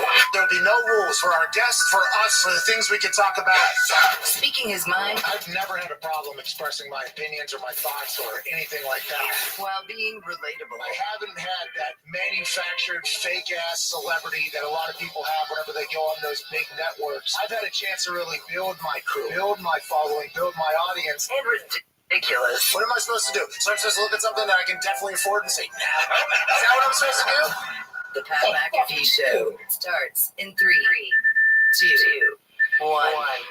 Hello, beautiful people. It is Overreaction Monday, January 3rd, 2022. Happy New Year. It's the last week of the NFL season. Tonight, week 17 will wrap up with a division rivalry that'll see a reminiscent tale before our eyes. Tonight will be a celebration of Big Ben Roethlisberger's last game in Heinz Field. He has been there for 18 seasons. Whew. Long time. This will be his last home game at Heinz Field against the Cleveland Browns, division rival. Big Ben's done well on Monday Night Football, and he's done great against the Cleveland Browns. It should be an exciting way to wrap up Week 17. But now, as we look ahead at Week 18, there's still a lot on the line. A lot of teams did a lot of great for themselves yesterday. A lot of teams did a lot of bad for themselves yesterday. One player said, I don't want to play in this fucking league anymore. There's a lot to chit-chat about, and we can't wait to do that with you here at youtube.com/The Pat McAfee Show. We got a lot of guests today, okay? We got Ian Rappaport joining us in about 30 minutes or so to talk about everything that happened yesterday. Right. Probably a pretty pivotal focus on one particular event and anything else that could be happening that could lead into us changing the way we feel about Monday Night Football's outcomes with Ian Rappaport. That should be great. Darius Butler will be joining us because Darius joins us every single Monday to break down the ins and outs of the NFL Sunday that was in his fashion as a 9-year NFL vet. AJ Hawk will be here, Super Bowl champion, and hopefully we'll get a chance to hear from the people as well. Whenever we look around and we do the hashtag PMS, I don't want to overreact, but that trended like number 3 today, 5 minutes after doing the bird call for those tweets. I can't wait to hear what people are thinking because a lot has happened since the last time we chatted. Brock Lesnar's WWE champion. That is out. I mean, that is wild. That is wild. A lot of bowl games happened, but also congratulations to Aaron Rodgers for winning the MVP. Back to back. Okay. Since Aaron Rodgers Tuesday's inception, he's only won MVPs. I'm not saying it's because of us, but I'm saying we've gotten a chance to ride alongside 2 seasons straight. One with no fans, the most crazy season in the history of the NFL. One season that'll be chatted about 20, 30 years from now whenever they talk about no fans in the stands. Cardboard cutouts being counted as actual audience members in the stands for the Super Bowl. There will be 20,000 first responders and humans, and there will be 45,000 cardboard cutout of people that have paid a ridiculous amount of money to have their face on a thing that will not be seen by literally anybody. He won the MVP of that season, got a 35-second speech at the end of that. Now we're getting a chance to ride alongside a performance unlike anything the NFL has ever seen before. He has 4 interceptions or something like that. Dudes are throwing picks, 4 of them in one game now at this point. Matthew Stafford, who the Rams have gotten another win somehow. That's a big-time win against the Ravens. They are finding a way to win. I have no idea how they're doing it. It doesn't make sense that they're doing it. Matthew Stafford, who is going to have to be a pivotal part of their team if they want to go and win the whole damn thing, had like 5 picks in his last 51 attempts or something like that. Yeah. Aaron has 4 picks on the entire year. Think about on the whole fucking year. And now we find out after a Green Bay Packer ass beating of Sean Mannion, who's a good guy. Good guy. 90-mile-an-hour fastball. Hey, guy's big boy. That's right. He's an athlete, too. He can lumber around. Been around the NFL a long time, knows a lot of offense to do his thing. He kind of stunk, but I'm not 100% sure that Vikings team, even if Kirk Cousins is there, stood a chance against a Packers team that we talked to Aaron last week, said, we got to get better at stepping on throats. I think you asked him something, or maybe I asked him because the Super Boost was getting a little close on Christmas Day. He was like, hey, that game got a bit close there, didn't it? And this seems to happen now on a regular basis. And he said that they actually addressed it. So I thought Sunday Night Football Week 17 MVP on the line going against Sean fucking Mannion. No offense, Sean. You're probably the man, Mannion. Mm-hmm. Good guy. Probably a good guy. Going against Sean fucking Mannion in Lambeau when he was going to have to wear the turtleneck. I think we all kind of thought, oh, this could be a rout. And it was. One of the only things we expected to happen did happen, I think, in the NFL this entire season. Now, the NFC runs through Lambeau, through Green Bay, Wisconsin, through Titletown up there, through a place that is going to put on a show in of itself with the snow and the wind. And then there's this little hippie guy wearing number 12, playing offense, looking as if he's putting on a goddamn show, throwing balls better than anybody, dropping balls into buckets like he does in those drills in the middle of, 9-degree weather or something like that. It's unbelievable what the Packers have been able to do this season, especially with all the drama in the offseason. Now at Ty Schmidt, congratulations on being the one. Thank you very much. I mean, but you just expect Rodgers to play like that in those kind of games. Like we did say that, and they started very slow last night. You know, there was a drop touchdown early, and then you just thought like, well, who knows? It's cold. It could be one of those games against the Vikings. They still didn't play their best game, but they just beat the piss out of them. And like we said, like the table was set going into that game. Like Cardinals beat the Cowboys, so they just needed to win. They'd get the 1 seed. They can rest guys next week, and you don't have to worry about the, will they, won't they, when are these guys coming back? Now these guys got 2 more weeks to get ready before, they actually have that first home playoff game. And we've said it all along. Like it just, this team feels a little bit different than last year's team does. I still don't think they played their best on offense. Like special teams again last night, they fielded punts fine. David Moore looks like he's going to be a good fill-in, but 2 awkward late hits on that guy. Yeah. First game in. Mm-hmm.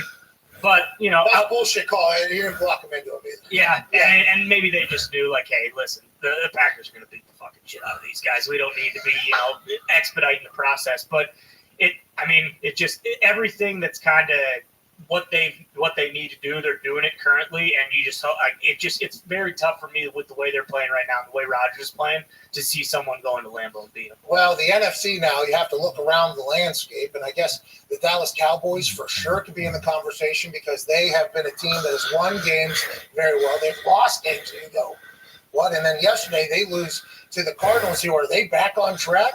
Are they a little bit back now that they've been able to withstand the loss of D-Hop? Have they, Zach Ertz, it seems like Tyler and Zach have a good relationship. Chase Edmonds, he somehow didn't touch the ground in that tackle with, 600 pounds worth of human. His knee never touched. Nope. He was still up. He fumbled. Obviously, if there's more timeouts left in the chamber for old Dallas Cowboys, they can challenge that. Much different outcome.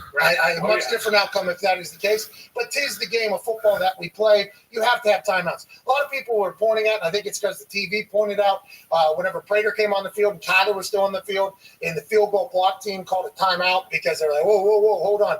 I don't think that is necessarily the most wasted timeout. There was others that happened before then. I think those should maybe be pointed out. But anytime somebody runs the kicker onto the field while Kyler Murray's still on the field, that is an attempt to deceive.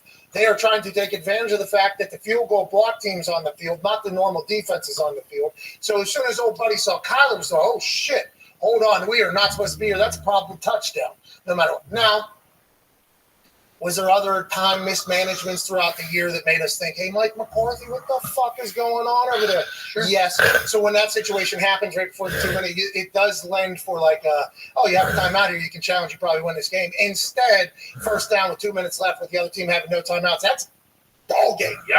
Are the Cardinals all the way back? Maybe. How about the Tampa Bay Buccaneers? Oh, because these teams, if they're going to want to go on a run, are going to have to go through Lambeau. Yeah.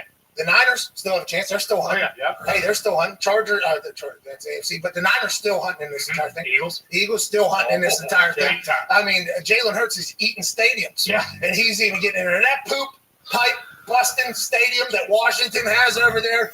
You guys need to tighten that shit up. Figure it out. A lot of exposés about what was going on behind the scenes at the Washington football team for the last 10 years. Now there's a lot of exposés happening about what's going on in front of the scenes. And Jason Wright has had to turn around that entire franchise. That's right. In that program. And Ron Rivera's been a part of it. And they've been able to do some stuff, I think, while reading through absolutely incredible that they were able to win football games with everything that is potentially going on there for however long, whatever the case.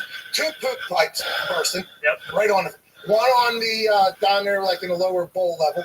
One in a suite dumping, just poop dumping on. And then now the entire thing crashing down on Jalen. Jalen almost getting hit. Instead, being one of the coolest dudes I've ever seen in my time. Hey, everybody okay? All right, how you doing? Let's take some photos. And then look, hey, I got to get the fuck out of here, too. There seems to be and shout out to the Johns that fell. And just kind of keeping it cool. Yeah, actually, we deserve a photo. We just fell down we deserve at least a photo. I love the way that whole thing goes. So I guess the Eagles could get going, and that's a team that everybody is saying you don't want to see. But let's talk about the reigning Super Bowl champ, shall we?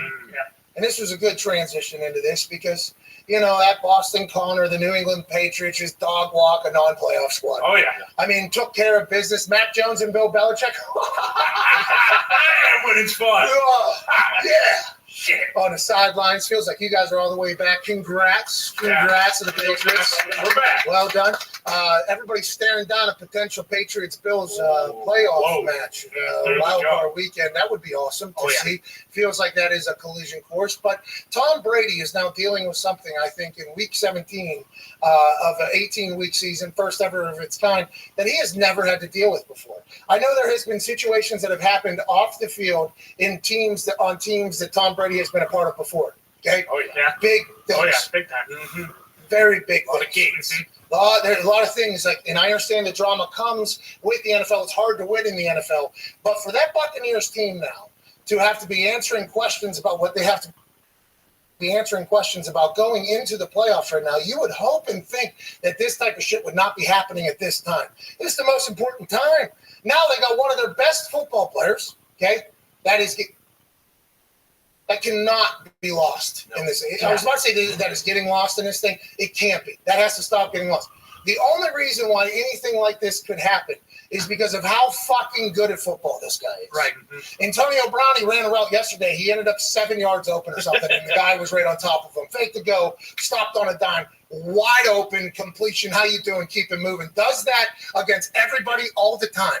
He had 11 receptions just a week ago, fresh out of a 3-week suspension, and let alone on top of that, and a foot injury or a heel injury 2 weeks before. They hadn't played for like 5-6 weeks or whatever. 11 receptions, 100 yards. How you doing? Keep it moving. I'm Antonio Brown. By the way, all the way back, dropping balls fresh back in there. That is why a situation could lead to a situation that happened just yesterday in front of the entire world's eyes. Yeah.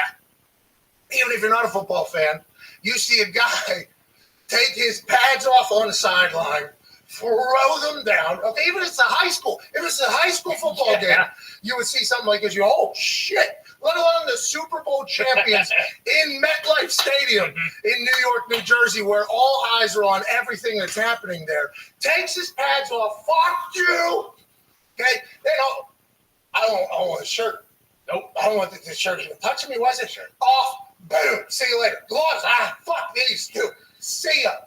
Then where are you headed? Well, I need to get to that tunnel. What's the quickest way to get there? I'm going right across the fucking field. The offense that he was a member of was on the field for a third down. If you listen to that video, the MC or PA is like, we're about to maybe beat the Bucks. This is the Jets. Holy shit. It's third down. You hear like, this is a big fucking down. And Antonio Brown, who was a member of that team, a member of that offense that is out there, they're in a huddle. They are in a huddle. Shirtless, okay? And obviously, your immediate thoughts are, there has to be something up here. Okay? There has to be something up. I have never seen anything like that in my entire life. Then runs and actually says, peace. All right, I'm fucking out of here, dude. I'm out. High fives a Buck fan. By the way, thanks for the nice applause. Goes out, goes into the tunnel, fucking hops in Danny Boy Hustle Hard's car. Yeah, right. And then goes around the town. Goes straight to the studio. Goes around town, releases a song. I mean, if this was to happen at some, small school, this would garner all attention.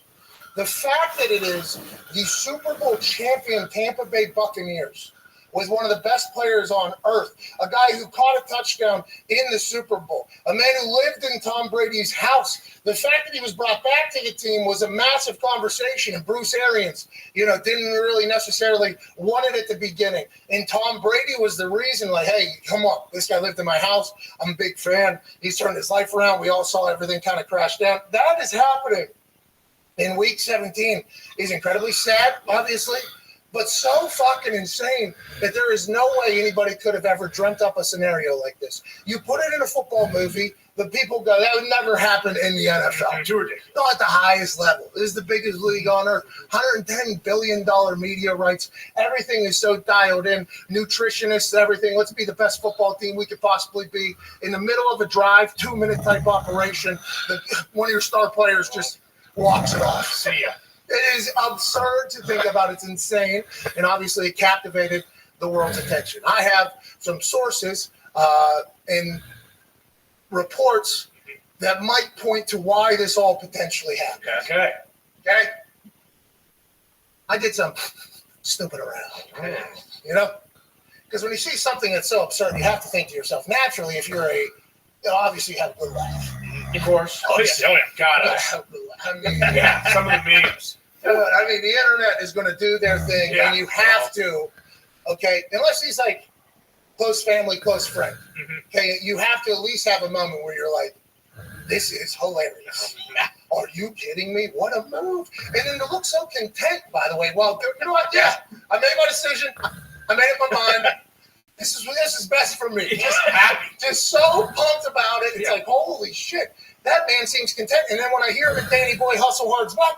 He's talking about his Netflix series, I think, if I heard him right, even though it might have said nephew, but it sort of sounds like Netflix series. You have to have a good chocolate. Oh, yeah. You have to. Hey, Biz. But then as a member of the sports media, one that has been called into question every single time I have spoke words into microphones. Sure. I did a little snoop around because everybody was obviously not only going to expect us to talk about it because it's the NFL, and not only talk about it because it's a Super Bowl champion, but because it's the Tampa Bay Buccaneers, in which, we have talked about and know some people in the building. So here I am having to come into a microphone, and I start snooping around. They give me nothing. They give me nothing. But a source did present me some information because it was in their eyes, best wishes of the story or something like that. Best of the whole thing. So there was a lot of people that immediately just thought that Antonio Brown was benched because he had incentives for like $1 million or something like that. That was automatically the spin. Well, that would make a lot of sense, by the way, so I understand why that would be the spin. It would money. It would involve cash. It makes sense on the internet because it's somebody that is an entity fucking over somebody that is a worker. So it's that would be a very good internet thing.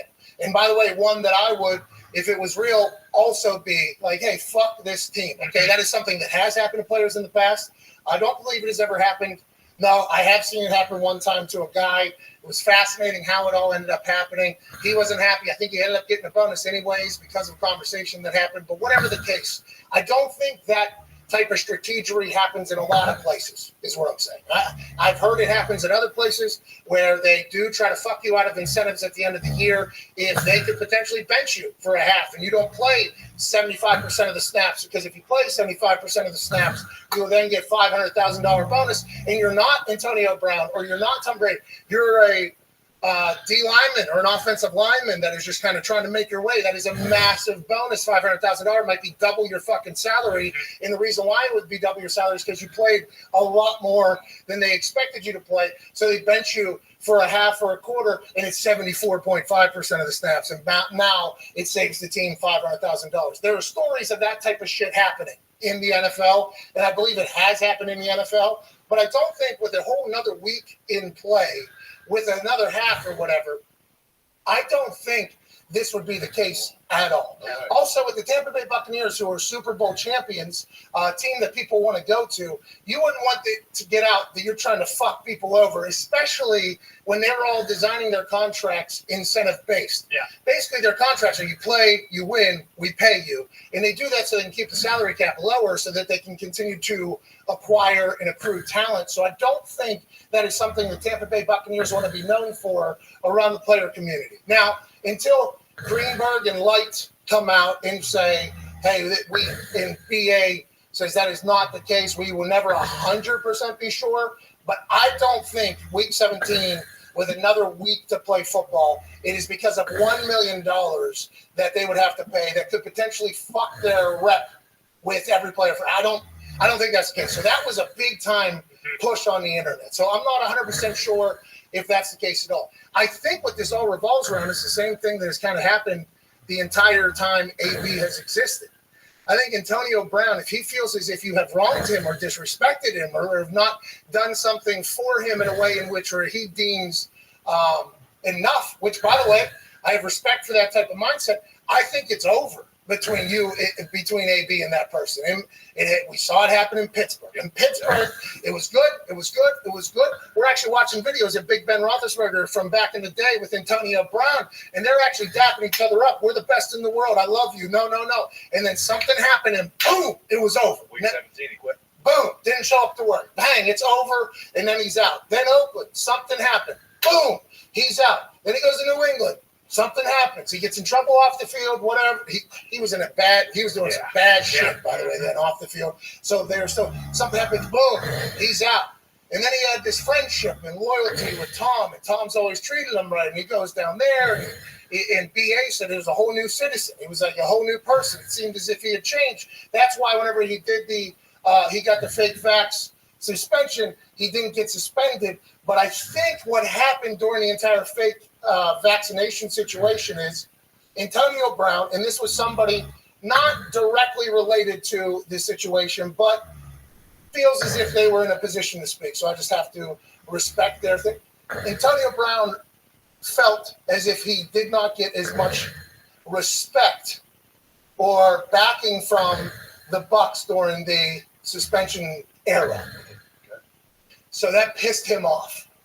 And they said as soon as he came back after that, it was a completely different relationship between the team and AB. And then you also account for the fact that he was injured. The person didn't know how injured or if he was injured or what the injury was. He had 11 for 100 and some last week. So you would think his injury was okay, but even though maybe I didn't know that. But they think that's where it all kind of maybe went sideways. And then whenever he takes himself out of a game and says he's not going into a game, which is by all reports now at this point, it was not that they held him out of the game.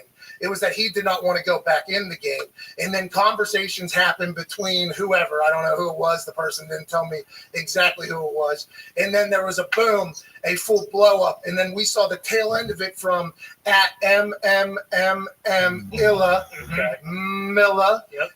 his viewpoint. Pretty good tickets to the game, by the way, on the Buccaneers sideline. We saw Mike Evans going up to him to try to like calm him down, it appears. By the way, Mike Evans, great fucking teammate, because nobody else was even looking at him, which was interesting to me.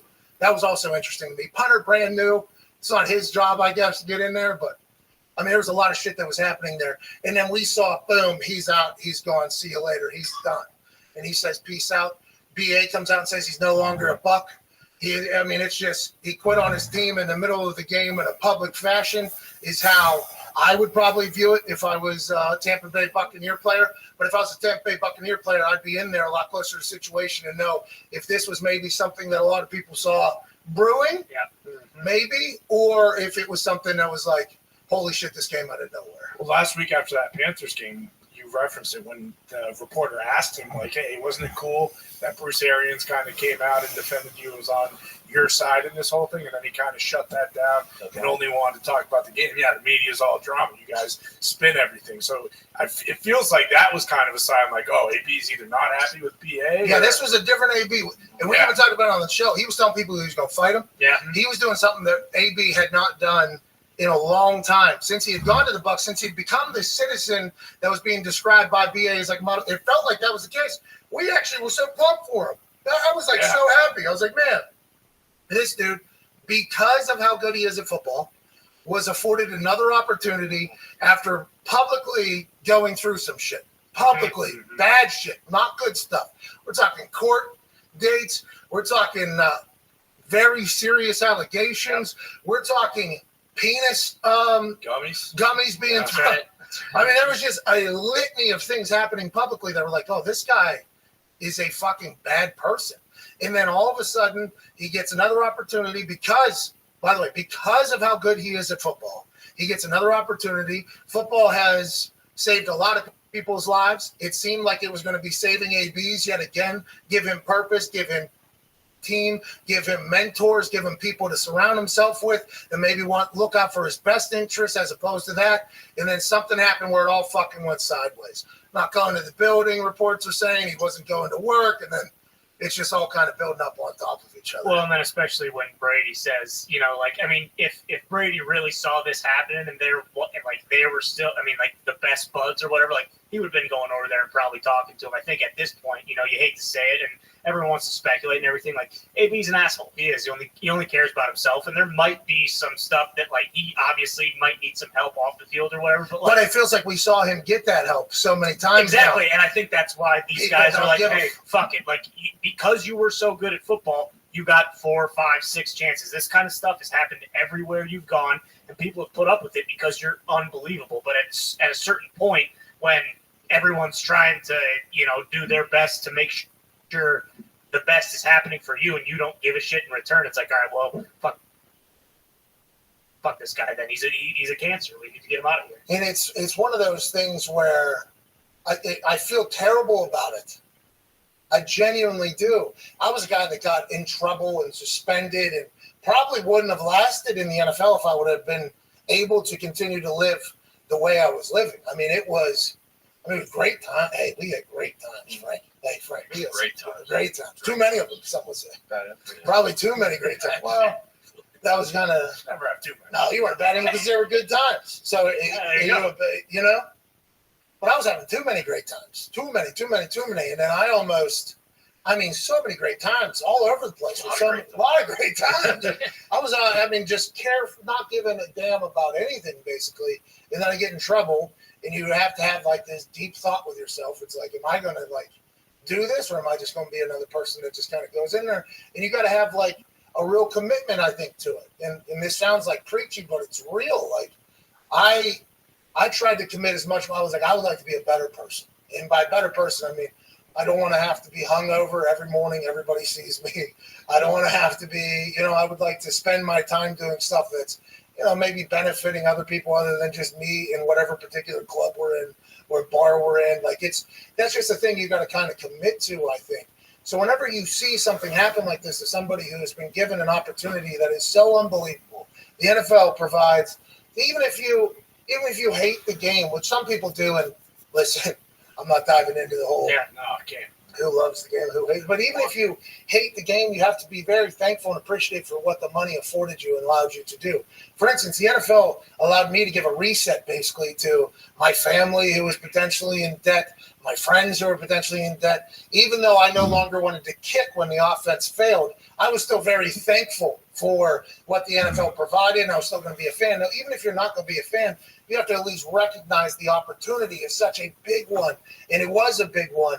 And for him to potentially squander it here publicly, no, not potentially, definitely squander it here publicly. It's just, you have to feel bad, but at the same time, it's like, man, this is on you. This is fucking on you, dude. Like, at what point are you going to finally do the change? Yeah, and speaking of bad influences, I don't see this around the internet enough today. Is there a chance that old friend Lev Bell came up to him on the sideline and whispered in his ear, hey, it'd be fucking hilarious if you took off all your pads and shirt and fucking just walked off the field. Yeah, maybe. That might have been that might have been the case. It's just, it's sad because other people are going to think that's anywhere near acceptable, like to do to your team. Oh, And I don't know all the backstory, because he might have been feeling as if, and we only have one source that isn't even directly in there, that is just kind of reading the ebbs and flows of this entire thing. But publicly on a Sunday, December 17th week, close game. playoff push. You're the Super Bowl. You can't fucking do that to your team. You can't do that to the guys that you're friends with. You can't do that to.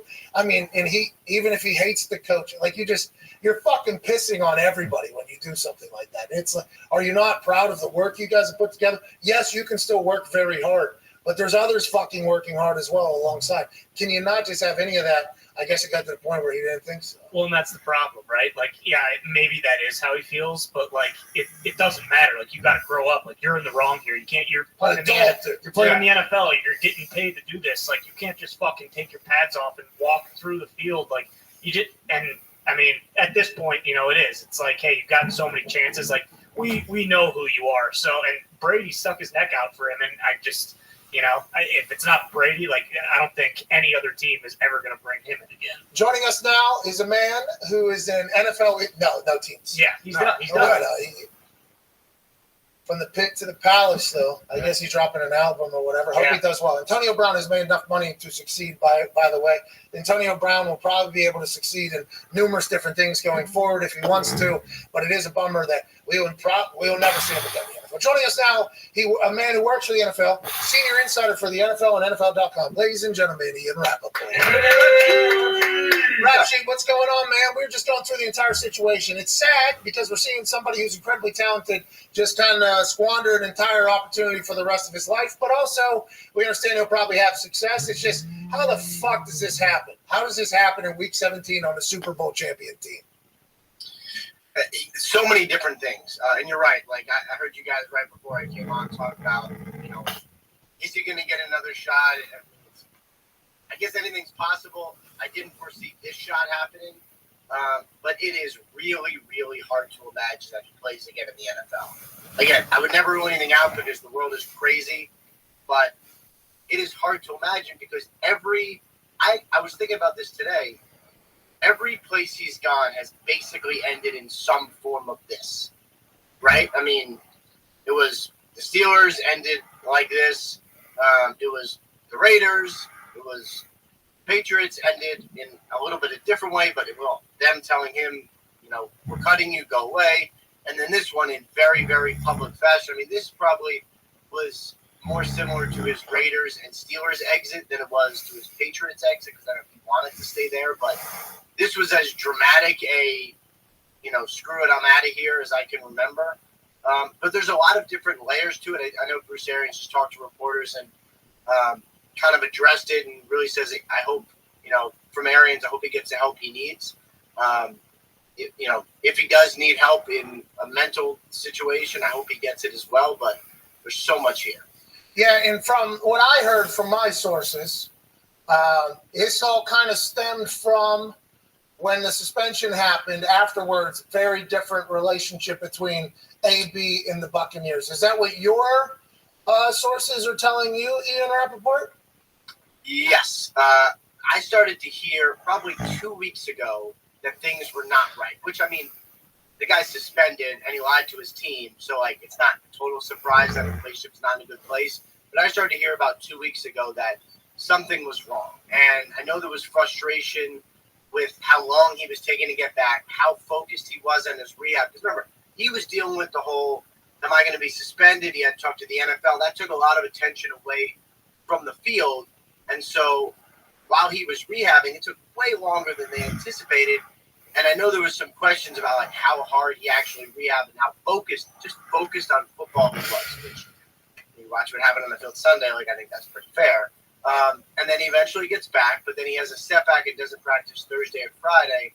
And there was, as Arians alluded to, what was the setback? What was the setback? The setback was from the injury or from the relationship? Setback was from the injury, so he didn't practice Thursday, Friday, and he didn't think his ankle was good enough to play. And then he ends up, you know, looked great on the field pregame, looked like it was good, but he didn't feel like it was good. And so they forced him to play. What's that? So they forced him to play? I don't think an NFL team forces anyone to. Yeah, you can't, is what I'm trying to lead you to, Ian. Like, that can't. Yeah. I don't know how that would happen. You know, I mean, as you know, any return to play situation is basically an agreement between the player/player agent, the coach, and the medical people. It's all three of them. So nobody forced him to do anything. But from what I understand, talking to people close to him, he had some doubts during the game that his ankle was good enough to go. Bruce Arians says he didn't say that to anyone. Bruce Arians is an honorable man.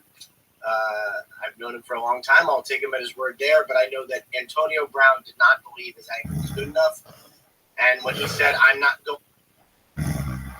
going in, that was that. And that is why Bruce Arians ejected him from the sideline. So then from AB's side, you could see why he would get so furious. Now, you have to do it in a much different fashion. We are adults. But you could see why. No excuse to do any of that. No, we are. Yeah, that is not. You can't do that. I mean, you can tell them to go fuck themselves. You can do that entire thing. But I mean, if you're in the moment, I can see how you could just lose. You're an adult, though. Hey, you're a fucking adult. You're in the NFL. Figure it out. But you could see if they were trying to force him back in, which Arians said didn't happen. And I mean, that's interesting. This is all very, very interesting. A situation that I assume we won't talk about ever again, right? After today. Yeah. It's going to be interesting to see what follows this. If Antonio Brown really does believe that his ankle was so bad that he couldn't play, wonder if something is coming, perhaps a grievance. He's going to take this to the next level. He was going to get people talking about his incentives as if the team was trying to prevent. Like the team wanted him to play. Like he was getting his incentives. I don't think that was. He was getting them. It was close. Well, and the Tampa Bay Buccaneers. Yeah, the Tampa Bay Buccaneers don't want to be known as a team that's fucking over the players either. For instance. And they also weren't. Yeah. Like they knew he was going to get his incentives, and he was about to. Okay, so let's move on then. Let's talk about yesterday. Any big time injuries or any updates to the COVID protocols that we need to know because of a Sunday night football game that saw Sean Mannion. No offense, Sean Mannion. Hey, good guy. Great guy. Sean Mannion's a good guy. 90-mile-an-hour fastball. Threw his first career touchdown last night. Congrats, Sean. It was great, man. It was great, Sean. We're happy for Sean. I cannot believe they took time in the broadcast to be like, this guy's like an 8-year pro. Like, congratulations, Sean. You threw your first touchdown. I was like, oh, no. Don't bring that up. You think that's a little, you think that was a little bit of a dunk on him? I think it was a big deal. I'm not going to never forget. In Lambeau? I think they meant it. I think they meant it very nicely, but as soon as they started saying it, I was cringing like I was watching an episode of Succession or something. So is there anything that's going to change? No, just protocol is going to remain the way they are. If people are reporting their symptoms on Thursday, they're obviously going to miss games on Sunday and Saturday. That's just how the NFL is kind of feeling about it. I think that's the way it's going to be. One more week of the regular season, so there's not going to be a ton of it. And we'll be interested to see, like, if you're on a playoff team, you hope for the safety of everyone. You hope that everybody reports symptoms. But it would be interested to see if that is the case as teams gear up for the playoffs. And then, for players on bad teams, how many symptoms do they report during this week? I mean, so many people seem to have it. It's just interesting to follow. But yeah, no changes to the protocol. And I think we're probably going to be good for the rest of the season, but I just thought that. There's 50. How many did you just say? We have 50,000. Hey. How you doing? How you doing? Hey, how you doing? Hey, how's the family? Hey.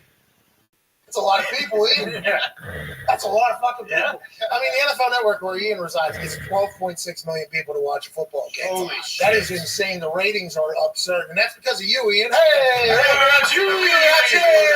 am on some of the pregame shows. Maybe that helps. Yeah, absolutely. Everybody knows you're a needle mover. Yeah, you can't spell comedian without Ian. Boom. Why didn't we see you report this? I appreciate the shout out for the Bajorquez coming back and the punter tweet. There is a man fresh off the COVID list, a man I haven't introduced yet, but I think it does deserve at least a tweet from you. This man beat COVID, ladies and gentlemen, Boston Palmer. I was waiting to introduce you, but we only have a 2-shot, so everybody saw you. I was waiting for the Ian because I was going to question why he didn't tweet about you beating COVID. Yeah, there's messed up. It's 2 of you. All right, No, that's off, dude. All right, dude, yeah. Can I say, and I know we joke around a lot. What? Congratulations. It is quite. That's an accomplishment. Thank you. Congrats. Thank you. It's about time. Yeah, Reb Sheet. Derrick Henry, is he coming back next week? Possibly the week after, but if they also have the bye, he might not be back to the divisional round. What's his status looking like? I mean, the Titans being in position to have a bye was, I would say, not something I was expecting. They have done an unbelievable job. I mean, losing one of the best players in football and still beating down the Dolphins. I mean, that is, they've done a really nice job. I would expect Derrick Henry back for the playoffs. What's going to be interesting is when does he practice? Like, theoretically, what they could do is activate him this week, go out to practice. You have 3 weeks. So if you activate him this week, you have the next week, then you could just officially do it for the following week and take him off IR and good to go. So, does he practice this week is a question. I think there's a possibility because there's really not a lot of downside. But as you know, like a guy who's coming off an injury has to rehab very hard. A lot of times those guys are in really good shape. No wear and tear from the season. So we may get Derrick Henry at like his absolute best for maybe the number one team in the AFC. That's pretty legit. Yeah, remember those absurd workouts he was doing? The Tannehill rubber band push-up shit? He's an absolute stud. If he is in the best shape, and you're 100% right, I've had to do numerous knee surgery rehabs, and I feel like it was the best thing for me because I was on such a protocol for both of my legs, basically, during the offseason. You come back all the way better than ever. Hopefully that happens for Derrick Henry. What do you I'm going to let Tone ask this question. It's a big night tonight, Ian. Yeah. Go ahead, Tone, please. My question's actually not about that. Oh, well, then let me get to this. What are you hearing about tonight? This is Big Ben's last ride at Heinz, Ian. Is he going to be all the way? How are the boys feeling? There ain't no way the Pittsburgh Steelers lose tonight with Ben, Brett Michaels, and all the boys back in town, right? Ben's coming out with his bad hip. I love yous. I love yins. I love yins. I love yins. Dude, there's no way. It's going to be emotional. I mean, did you see the tweet where someone posted a picture of that and there was the sticker in front of the CHAN? Didn't like that one. That was a shitty tweet. It's pretty good. I was about to go on air Sunday morning and I was almost uncontrollable laughing. What was it? What was it? There was like hey, inside jokes are fun. There was like an ad for fucking Ross Park Mall or something like that over the THAN in the thank you Ben on the so it looked like it said fuck you Ben. Oh no! It's really my kind of humor. Great. No, well, this show looks for other styles. Let's go, please. No, come on. One I will say this, like one thing that I have learned in my illustrious time doing this is all of these factors are like very real. Yes. Right? Like home crowd, emotion, are they going to do something on the Jumbotron, a retrospective, like a thank you, thank you, Ben. Like, everyone is going to be feeling it. I can't pretend that it doesn't affect all of the other people on the team. So, like, I would expect a really good performance. And the Steelers aren't out of it. It's a long shot, but they're not out of it. So, I mean, yeah, I would think tonight is going to be tonight's going to be pretty good for Pittsburgh. I think so. Brett's in the house. Yeah, Brett Michaels singing the national anthem. Go ahead, Tom. Ian, pretty big game this weekend. Niners, Rams. Is there any chance Jimmy G's back for that one? So this is an interesting one because I reported pregame on Sunday that he is expected to need surgery after the season. He's got a torn ligament in his thumb. It's really not a surprise. The ligament ripped a piece of the bone off, which I think is called an emulsion, but it could be something else. And it's a pretty serious injury. And he's having trouble gripping the football either through very, very little last week or not at all.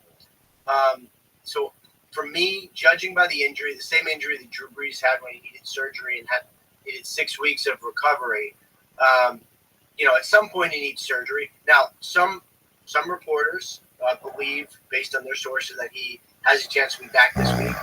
The people I've spoken with paint a different picture and believe it is a long shot. I would say, for me, I would trust the people I've spoken with. But Jimmy G wants to play very, very, very badly. And I think he is pissed off that people think he gets injured and think he doesn't play through injury. And he wants to play through this.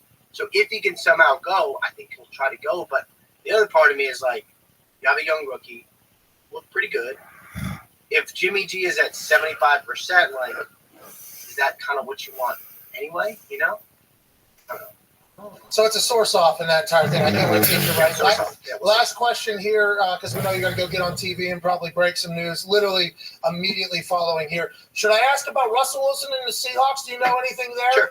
No, do you know anything? Or should I ask about something else that you know stuff about? I know about everything. Yeah, I would say Russell Seattle. Russell Seattle. How's that going to end? Not good, right? He's gone?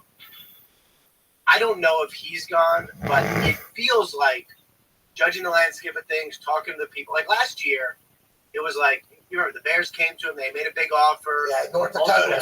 And then at the end, Pete Carroll goes, yeah, no. Like, just, he's got final say. Did not want to rebuild. Russell's my guy. No. It doesn't quite feel like that. Just feel, to me this year, feels like something has to happen. Pete Carroll says, hey, Russ, good to see you. So he did? Yeah, right there. So this is all because Pete Carroll says he's done with Russ? No.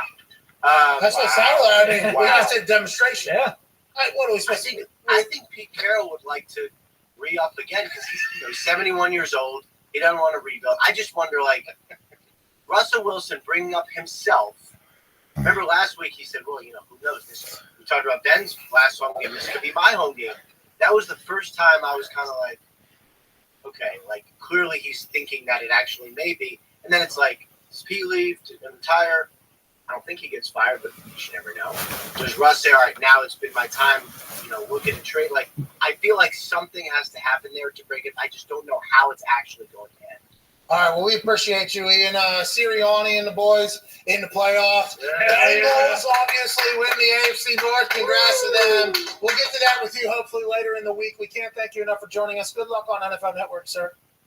All right. Thank you, guys. Always just so much fun. I think it's breaking news, though. You said Pete Carroll said, Russ, it's different this year. Get the fuck out of town. All right. Thank you, ladies. Nobody said. No, Ian Rappaport. That gets Ian in like actual shit. Yeah. Because he's, actually supposed to be. Yeah, he is coming from the NFL with inside information. He can't be just dicking around. But whenever he says something like, oh, it feels much different this year than last year. Last year, remember, Pete said, we ain't doing that. This year feels much different. So he's saying that Pete's potentially leaning on the side of, I'm about fucking limited on my moral interactions I can have with Mr. Unlimited. That's what happened. That's crazy over there. There's a lot of other stuff to chat about around the NFL. And we just kind of threw them away there at the end, but they don't deserve that.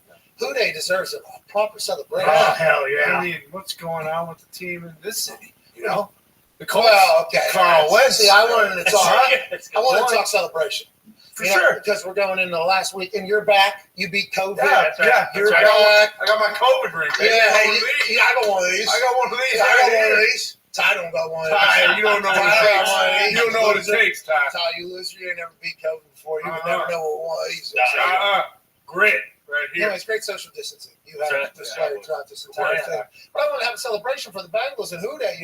Those people in Cincinnati have, cheered for a team and an organization that is not given the maximum amount of effort into succeeding, but the players, the coaches, and everybody in that program have done nothing but fight for them. That's right. Andy Dalton and them went on a run where they won like 11 games, 4 or 5 straight years, got into the playoffs. And immediately upon the playoffs ending, all of those coaches had to get in their cars, and instead of watch the NFL playoffs, the rest of it, they had to go drive around college to college scouting players for the next year's team because they didn't have a fucking scouting department. Wow. Every other NFL team has at least 30 to 50 people in the scouting department looking at film, breaking things down. The Bengals didn't even have that cafeteria food that was coming from their stadium, nachos and cheese is what they were eating. There is full-blown chefs at other places. They have no indoor practice facility. They practice underneath the highway in Cincinnati, Ohio. Every other team has an indoor practice facility, and they do not practice under highways as if they're homeless. But the players, the coaches, and the fans have done nothing but perform at their highest for so damn long. Congrats to the Cincinnati Bengals on winning the AFC North. All right. There you go. Because it's hot in the kitchen in the AFC North. And the chefs of that kitchen are now in Cincinnati. And they're a young group that are electrifying to watch play. Jamar Chase might be the fastest human in all of Ohio. My God. In the history of Ohio. Uh-huh. He got about 6 people around him and literally just outran them as if he was on the varsity team and they were on the JV. It was outstanding seeing Joe Burrow come out and do his thing at a high level against a team that they, probably view as their future for the next 10 years is what they're going to have to go into it with, who they're going to have to battle. The defense made stops when they had to. Joey Burrow made plays when he had to, and we're in the middle of Burrow season. The last 2 weeks, he's had like 1,000 passing yards, 8 touchdowns, no interceptions. Now the Bengals host a playoff game. They're the champions of the AFC North, and they're young and only getting better. So although ownership has not been trying their absolute best to try and win like everybody else, that team is filled with a bunch of fucking studs, and their fan base is ready to get very boozed up on the river across from Kentucky and go in there and scream, "Who that? Who that? Who that? They gonna beat them Bengals?" Congrats, Cincinnati. Congrats, Cincy. I think I can stop him with Zach Taylor not kicking a field goal. Worked out. Hour 2's in 10. We just had this series. Hard out, right into it. Mm-hmm. What an award is Ray's show. Oh, yeah. Missed the heart out yet again on Monday. Mm-hmm. There's nothing I can do. We had a good conversation with his Monday, yeah. By the way, his reports of AB's injury there are interesting. Yeah, very. So that would be that the Bucs forced him. Thank you, Tom. Yeah, they forced him playing. You talked about that route he ran right before he left the field. He absolutely diced some guy. Yeah, but then they're saying he missed practice Thursday, Friday. It's a very because he's definitely going to file a grievance. Knowing the way we know AB though, doesn't it seem very plausible? They'd just be like, "No, I don't feel good. I don't want to play against the Jets. These guys stink. I don't want to play today." Well, and that would go directly against the he had incentives narrative that was being pushed everywhere. Right, which I think at this point is pretty evident that's not the case because they were trying to get him to go back in, and he probably would have. I saw Doofus24 tweet me. He told me, no, it was because the Buccaneers were trying to screw him out of his money or whatever. It's like, well, quitting from the NFL is going to screw you out of money too. Yeah. That's going to screw you out of some money as well. Wild scene. We still have some things to hit here before AJ Hawk joins us. The Rams stay winning somehow. We touched on it a little bit ago. Matthew Stafford has 5 picks in his last 51 pass attempts, and they have still won. Yeah, stat that. Stat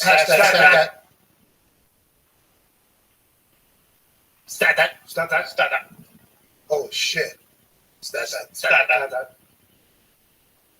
What is it? The Amazon Workspace? Web service. That's on me. They're statting that. Yeah.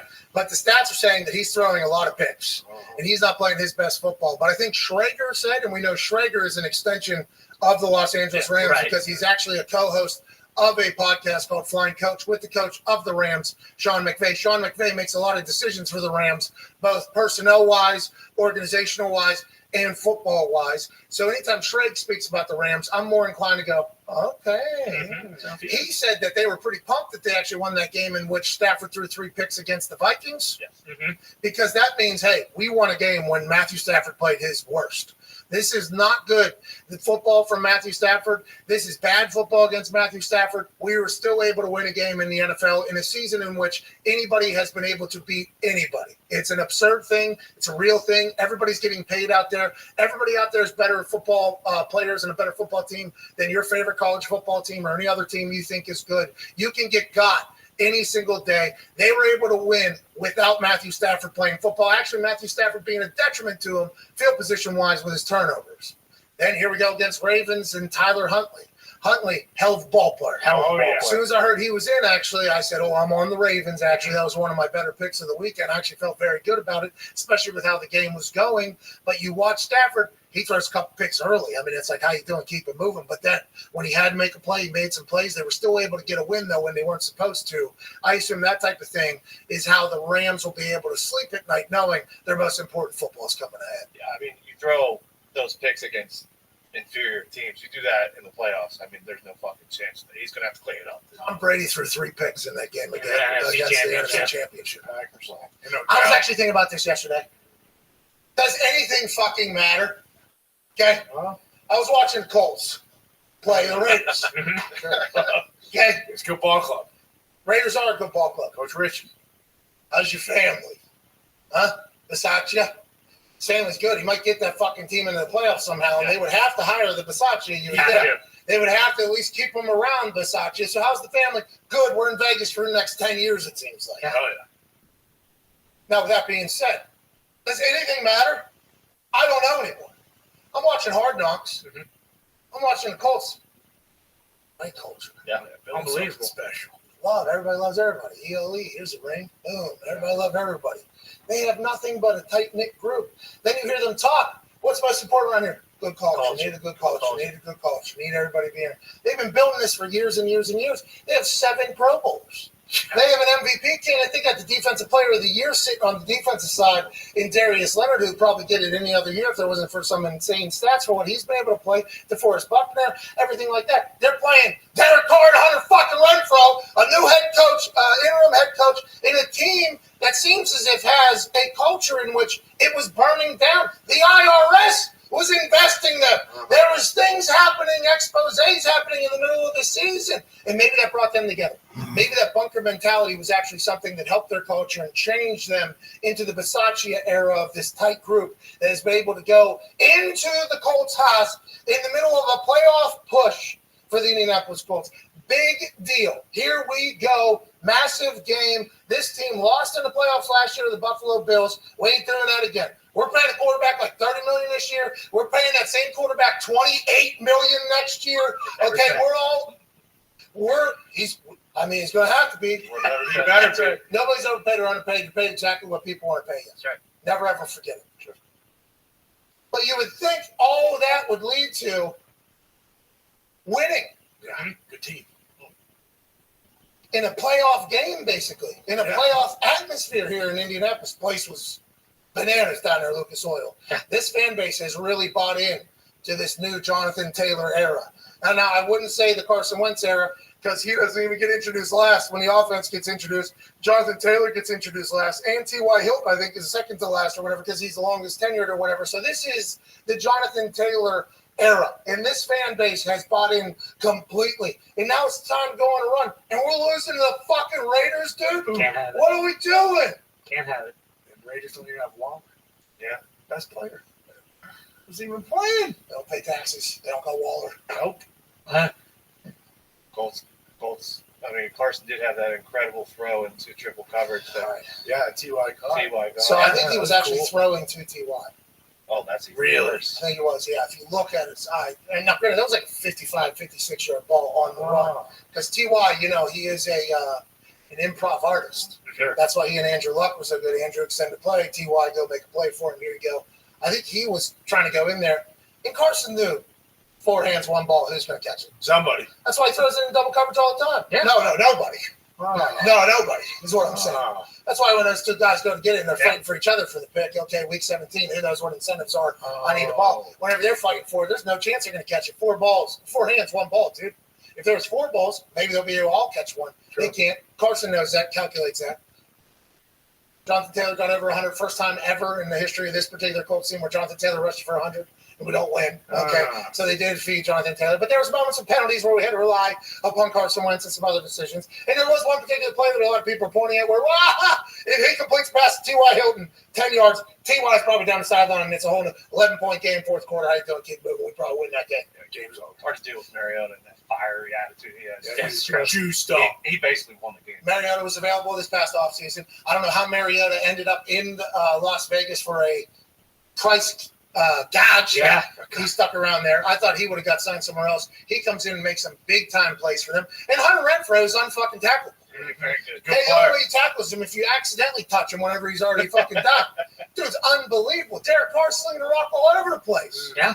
I mean, if you look at Carson, too, it could be worse. You could be paying him $35 million. If you're only paying him 27, 28, maybe in the offseason they say, like, hey, Carson, you fucking stink, okay? You're going to make $3 million next year. You're going to like it. And then we're going to continue to build this team around JT. Because like you said, I mean, there's just – I stopped watching that game after Darius Leonard had an interception. I think it was late in the third quarter. The Colts were up 17-13 or whatever. I was like, oh, okay, they're just going to give it to JT, grind the clock out, and win this game. And they won't. Lo and behold, they did not. Because Carson's a fucking Bobcat guy. I tried to say it from the beginning, and no one wanted to listen. He was. He posted one selfie. He's never active on social media. He posted a selfie. He's sitting in a goddamn Bobcat. Your immediate thought was, God makes bad decisions. Guy's not a winner. Loser mentality. Not a winner. Tobin Carl with the turtleneck and jacket looks sweet, though. Yeah, his post-game fit was fire. Top notch. And by the way, you're going to miss throws. People miss throws. But then when you watch Aaron perform, it's like, oh, my God. We would just completed one ball. We'll probably beat the Raiders. They were in a much different position. We were hanging out going into the playoffs saying, where are we at? Who are we playing? Who wants something? Yeah.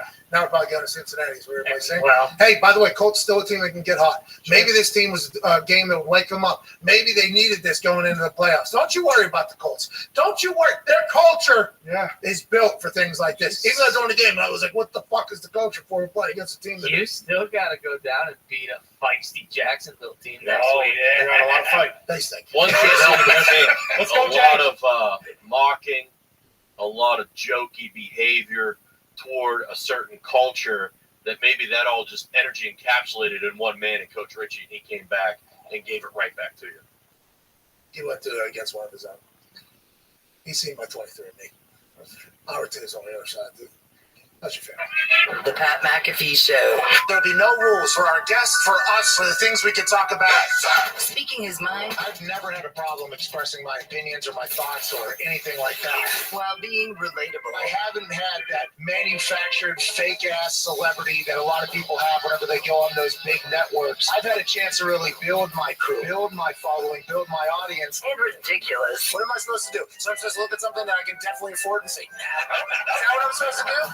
The Pat McAfee Show starts in 3, 2, 1.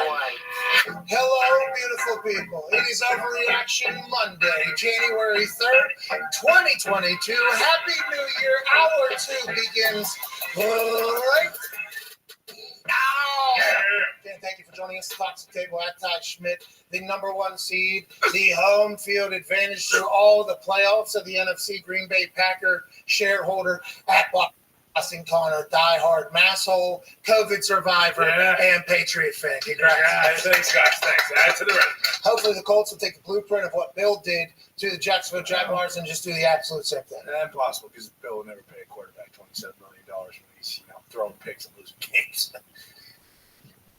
All right. There's no reason for that. There's no reason. You know what I mean? There's no reason for that. Okay, I'm sorry. Also here, one half of the Hammer, Don Cowboys, Pittsburgh Steelers fan who, the allergies were a little wild earlier this morning as all the reminiscing was going on because tonight in Pittsburgh, Pennsylvania, in Heinz Field, Big Ben Roethlisberger takes his last ride as a Pittsburgh Steeler in Pittsburgh. Tone Diggs, how are the emotions, cuz? How is the composure? Or how have you been able to get through this show without breaking all the way down? As the day goes on, I'm starting to get more of that nervous, anxiety, excitement type of feeling. You know what I'm talking about. Yeah.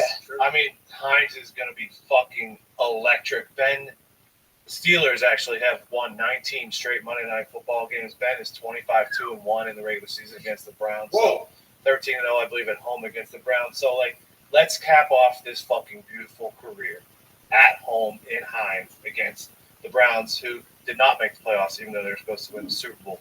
I just think that would be the perfect cap to his career at Heinz. And then, you know what? Icing on the top, knock the Ravens out of the playoffs next week. Oh, mama, I can feel for my life from the low,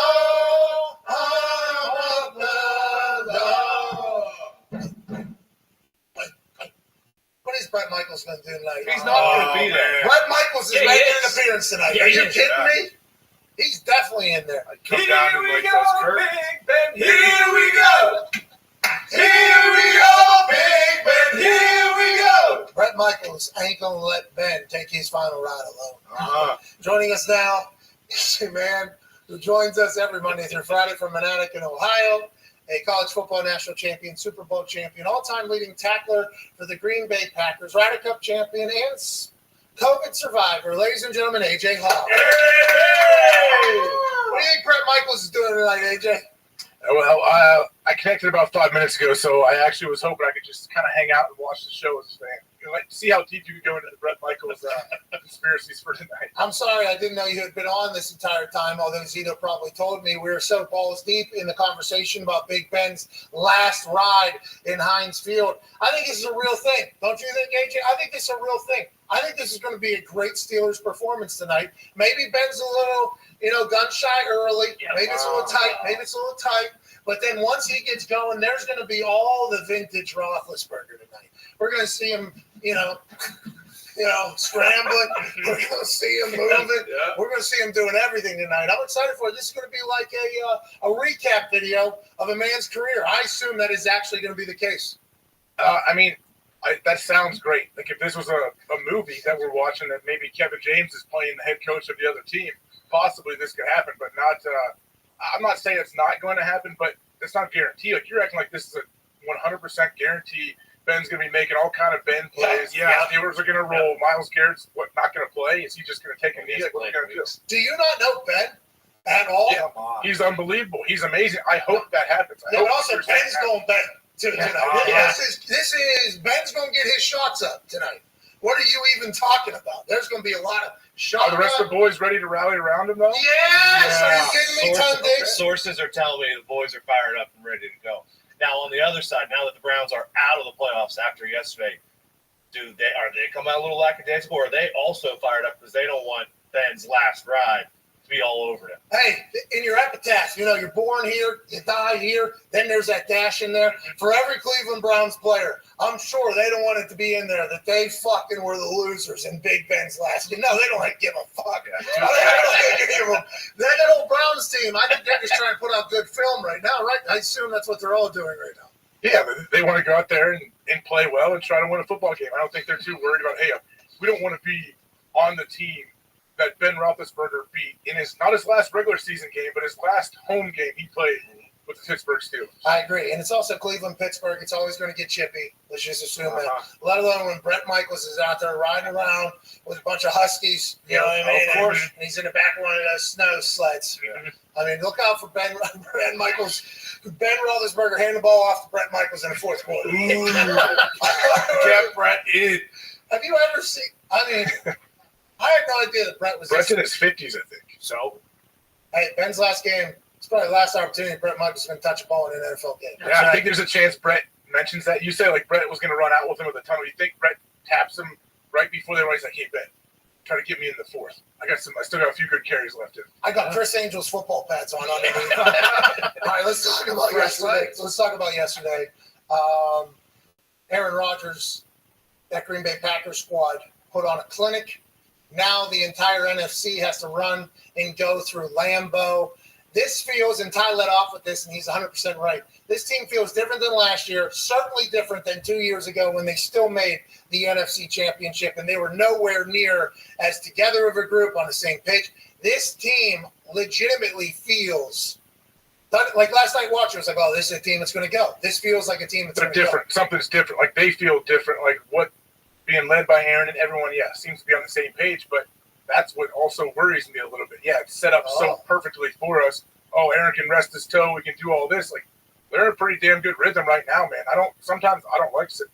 Yeah, the thing I thought of was a couple of years ago, is that the year after they won the Super Bowl, they went 15-1, same situation. I think sat a lot of guys and then had that wild card weekend game off. Guys didn't play 2 weeks, and they were just, they had so much momentum. And it kind of just got upended because they did get the 2 weeks off. So that does worry you a little bit. Like they're playing so well right now, but they also have they have 3 Pro Bowlers that they could potentially get back. Like that certainly doesn't hurt, And Rodgers hasn't been practicing that much because of his toe. So I'm kind of trying to talk myself out of that being a worry, but I think that's real. AJ, you're a guy that is noted hate bye week though too. You didn't like getting out of the schedule, the routine for a week, especially if you're in a rhythm or a flow.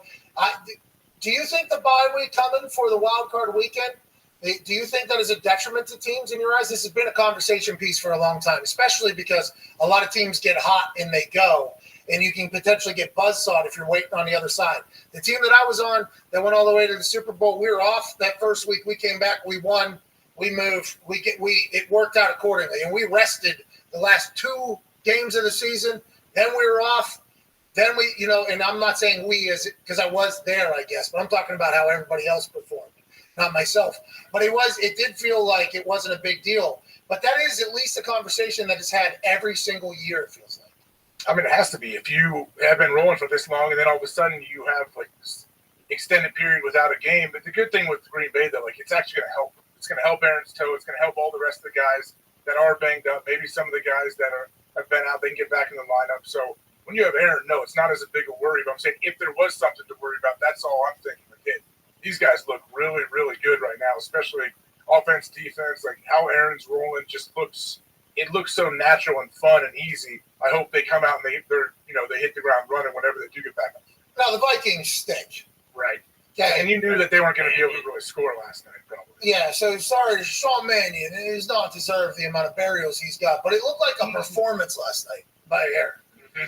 The throws, there was these back shoulder throws that were just absurd. The Lazard catches, it just felt like they were literally doing whatever they wanted, however they wanted. Obviously, it starts slow. They get a couple of third downs that they don't convert late after long drives. But then once it was 20-0 as we're going into half, nobody's thinking, oh, this team is not doing well, even though it seems like they're not doing it all. It just feels like they are in quite a rhythm.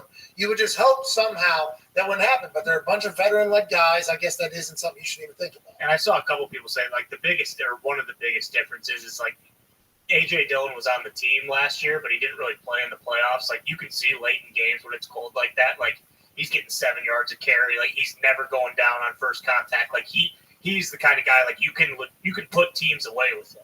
And catch on the backfield, too. Hey, it's a little thunder lightning, huh? Yeah. Hey, A.J. Dillon, Aaron Jones, don't get caught in the storm. You know what I mean? Because one's coming, pow! One's coming, ha! You know what I mean? And it is, who would want to tackle A.J. Dillon in Lambeau throughout the rest of the run here? It's only going to get colder in Wisconsin, even though Bia, 82-year-old lady's been there since every game since 1957 or something like that, says, you just got to stand. That's the only thing. You got to get louder or whatever. She lives her best life out there, it looks like. She was just chilling. Oh, yeah. Just fucking chilling. Thank you, B. No caption needed. I said, let me just post this thing. No caption needed at all. This is fucking Bia, dude. She handles business at Lambeau.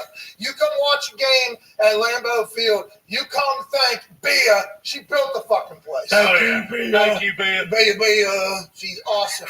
But ain't nobody going to want to tackle A.J. Dillon, you know? And Aaron Rodgers has such an advantage throwing up there. You would think, unlike what happened with Tampa last year in the NFC Championship, this does lend quite an advantage going forward. Home field at some places.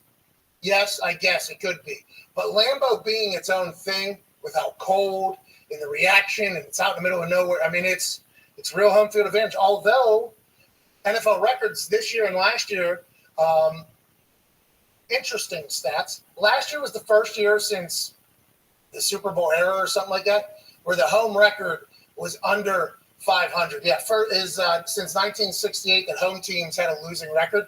COVID, obviously. Yeah, right. COVID happens. 2021, 113, 110, and 1. Is this right? This was on Sunday Night Football, right? Mm-hmm. Yeah. I just assume home teams win a lot more than they don't. Me too. Apparently not. Stat that. What is that? Stat that. This was on Sunday Night Football last night. I know. I'm saying, why is this? Does anyone have any theories? 2020's COVID, right? Yeah. So this one didn't matter. I guess traveling is something that you have to think about, but COVID was such an inconvenience for everything. Travel just added on there. 2021, only 3 games ahead. I didn't expect that. I thought that'd be much different. Is travel just so much better than what it used to be back in the Oh yeah, AJ, you guys used to get on trains and shit, and then that's right. I mean, have to travel through there. Yeah, we ride bikes sometimes. The short games. Yeah, well, you guys do that to practice still. I know, a little throwback over there in Lambeau, but I didn't expect that. But I think in Lambeau, real fit. Yeah, especially with Aaron there, where he's orchestrating the entire place. Congrats to the Packers. Speaking of traveling, and then this will lead into a big story. Did you see that Sean Murphy, Bunting, and I forget who else, one other player? They were battling with COVID all week for the Tampa Bay Buccaneers, so they had assigned them a private plane to fly up because they were testing out of the protocol, or they had the 5-day protocol to fly up during the game. They get to the FBO, probably the same one that we used to go to. Very nice. Yeah. They get to the FBO, which is basically the private plane place, airport, to fly out. Pilot has COVID when he gets there. So, or one of the pilots, when he or she gets there, one of the pilots had COVID, so they had to replace. Took 2 hours to get a replacement pilot. So they were flying up to Teterboro from Tampa on a private plane, hoping to land and go right onto the field, basically, with how the time ended up being. Teterboro is right where their landing is right next to MetLife Stadium, so it's pretty perfect setup there. Does anybody know, did they make the game? Because nobody knows anything about that game other than Antonio Brown left. Antonio Brown left. That Jets team almost got one of the biggest wins in the history of the fucking Jets, knocking off Tom Brady, who had dumped on them their entire existence, basically the last 20 years. As you're going into the playoff time of year, Super Bowl champions, Bob Saleh, Zach Wilson, trying to hang their hat on something going into the offseason. It was going to be yesterday. Hey, we took the Super Bowl champions and we fucking beat them. Now, they'll say we took them to the deep end. We got to fix some things to get this whole win. And Tom is able to get a dub, and that team, you know, they're a reality TV show at this point. Yeah. What is up with the Buccaneers? There is no way this should be happening in a team that's going to win a Super Bowl. I just don't see how this much shit can inevitably lead to success in the end in a league that is success is defined by the thinnest of margins, AJ. Yeah, that game yesterday was weird. What do you think with the Zach Wilson, him sneaking on 4th and 2? What would you have done? What's that, pal? At the end, when Zito was telling me Sean Murphy bunting 2 tackles, fresh off the plane, right onto the field. Sean, fucking proud of him. What I was saying was when Zach Wilson goes for 4th and 2, a little over 2 minutes, no timeouts left for Tampa. When he went for it, didn't get it. I knew Tom. I was like, all right, Tom has no timeouts, but he made it look so easy how they went down to score. Well, and that's exactly why Zach wanted to go for it, right? That's why Bob and them wanted to go for it, is because what was inevitably going to happen right there. If you don't, yeah, right. But was QB sneak? Is that the right call on 4th and 2? Oh Jesus! Right now, I'm not getting into definitely that. not. I'm not. Yeah. Hey, did they get it? Did they get it? Got it. Hey, that's one of the things. Hey, if they get it, you're a genius. Hey, we just took them down. Yeah. Did they get it? Fucking terrible play call. Figure it out. Be better. Let's talk about Antonio Brown now. Okay, AJ. I talked to Ian Rappaport earlier. He has sources in Antonio Brown's camp. He said that this morning on Good Morning Football. He talked about the injury and his ankle and all this stuff they're reporting inside, which is interesting to think about it because he just had 11 and 100 and some. And I think the drive before, a couple drives before, he has this incredible stop route basically where he just leaves somebody in the dust, which is what Antonio Brown does, which is why we have gotten to this point where he's gotten so many opportunities to change his life. And it appears as if this last one was a great success story. My sources had told me that ever since the fake Vax card suspension thing, something had gone astray between the Bucs and Antonio Brown. It was evident. It was obvious. He goes for 11-110 last week. Then there's some shit with the media afterwards. And then now we're hearing that he actually did not want to go onto the field. BA and them wanted him on the field. He did not want to, refused to go back into the game. Then there were some conversations that happened. Boom, all hell breaks loose to the video that we saw from Milla at MMMMilla. From the angle he had where Mike Evans is trying to stop him. Antonio Brown says, no, dog, takes his pads off, fucking hucks him, takes his shirt off, see you both clubs, get out of here. Hey, how we doing, crowd? How we doing, crowd? Looked healthy then. That's what a lot of people are judging upon because we don't know if he was hurt or if he wasn't hurt. Pump the crowd up. They're going crazy. Not because it's a third down, but because they're watching something that has never happened before in anybody's lives in the NFL. And they're going to peace out, smile. I'm out of here. See you later. So, when that all happens, AJ, just your thoughts on the whole situation. I don't think any of us will ever know publicly what 100% happened in there, but I do know the outcome is something we will fucking talk about forever. Well, I think we're pretty confident that this wasn't just something that popped up all of a sudden in this game. Like this was building up for whatever reason, and I know what you said before. I mean that seems to make sense. Like once he came back from being hurt in the suspension. If he felt like he was being slighted by them, he has an issue with BA and the front office, whoever it may be. Yeah, I can see how this happens. And when I saw this happen on the TV, it was actually on mute. When it happened, I'm like, AB just run across the field with his shirt off. Oh, yeah, okay, here we go. Oh, they're still in the field. And I was like, I wasn't like shocked. I didn't lose my mind. I'm like, man, that sucks. Like I felt bad for him and what's going on. I wanted to learn how this happened. But man, trying to explain that to my kids too, exactly what he was doing. That was a great moment for me trying to be a good parent. Well, I'll tell you what, Axel, it appears as if something went wrong for Antonio Brown here. He is jogging off. They asked me like the good fault. They're like, well, has anything like this happened before? And I was like, no, but he's had issues with other teams. You know, like we we don't know exactly what's going on, so we got to feel for the guy. Players have punched each other on the same team. Coaches have done that. We've never seen Not this. the Giants. Not this one. No, well, that's because they don't have a clown show organization. That's right. Threw for negative 10 yards. Calling it back. They're doing push-ups at full pass. I saw today Rex said, this guy is tough to like. Classic. But let's get back to the Antonio Brown situation. Wrap it up here. You have to laugh immediately upon it happening. You know, unless you're his close family and friends. I don't have a personal relationship with him. I feel like he and I chatted before every game. We got along. I feel like that's the case, but he's not like one of my friends or family. So as it's happening, it's not an immediate, oh, no, which there are guys where that would happen where I would immediately. So I did laugh immediately, like everybody else. Holy shit, what is this? But then you immediately have to think about the other side of the coin where it's like, man, we're watching this guy fuck it all up again. You know? He's fucking it all up again. Even if he is distressed or pissed off, you can do it in a much different fashion than telling everybody to go fuck yourself. And not just everybody at Tampa. He's telling the entire NFL to go fuck themselves too, because nobody can hire him now. He's unhireable. He's unemployable right now. And that is just it's a shame to think about in that fashion. But on the flip side, it's like you're an adult, dude. Fucking figure it out. You got to figure yourself out. Figure out your situation with your team. If you feel slighted, go talk to him. You know. Yeah. Hey, fuck off. Fuck off. What is this about? Why is that? Why don't you have that conversation? Now, we don't know the ins and outs or all of it. I'm sure I could ask some people in here if that happened or not. We don't know if they tried to settle this behind the scenes before we saw this entire blow up. I guess that'll be a report that Ian Rappaport will probably put out immediately following an appearance on this show. But goddamn, week 17 in the playoff push. This is January football. This is January football for the reigning Super Bowl team. They still get a win somehow, but God, wow, that's insane. That can't be happening. And even if AB files a grievance with the NFL, like Rabchi kind of alluded to, like he's got suspended by the NFL. They legitimately, I feel like, will basically turn the other way. Like, okay, AB, if you want to file a grievance because you threw your pads and made your team kind of look terrible, sure, have fun, dude. We're obviously just going to deny it. They're not going to back whatever he is alleging that the Tampa Bay Bucs staff might have done either. Yeah, and PA's already coming out and saying, yeah, he didn't say anything about his ankle. I legitimately think he doesn't care. He keeps making these comments, and he said them before, and now he's starting to make them again. I think one was on his Instagram post about being more than a football player and not being defined by football. And that's fine, and we know that about people. We know there's life outside and after football. But, man, you got these chances.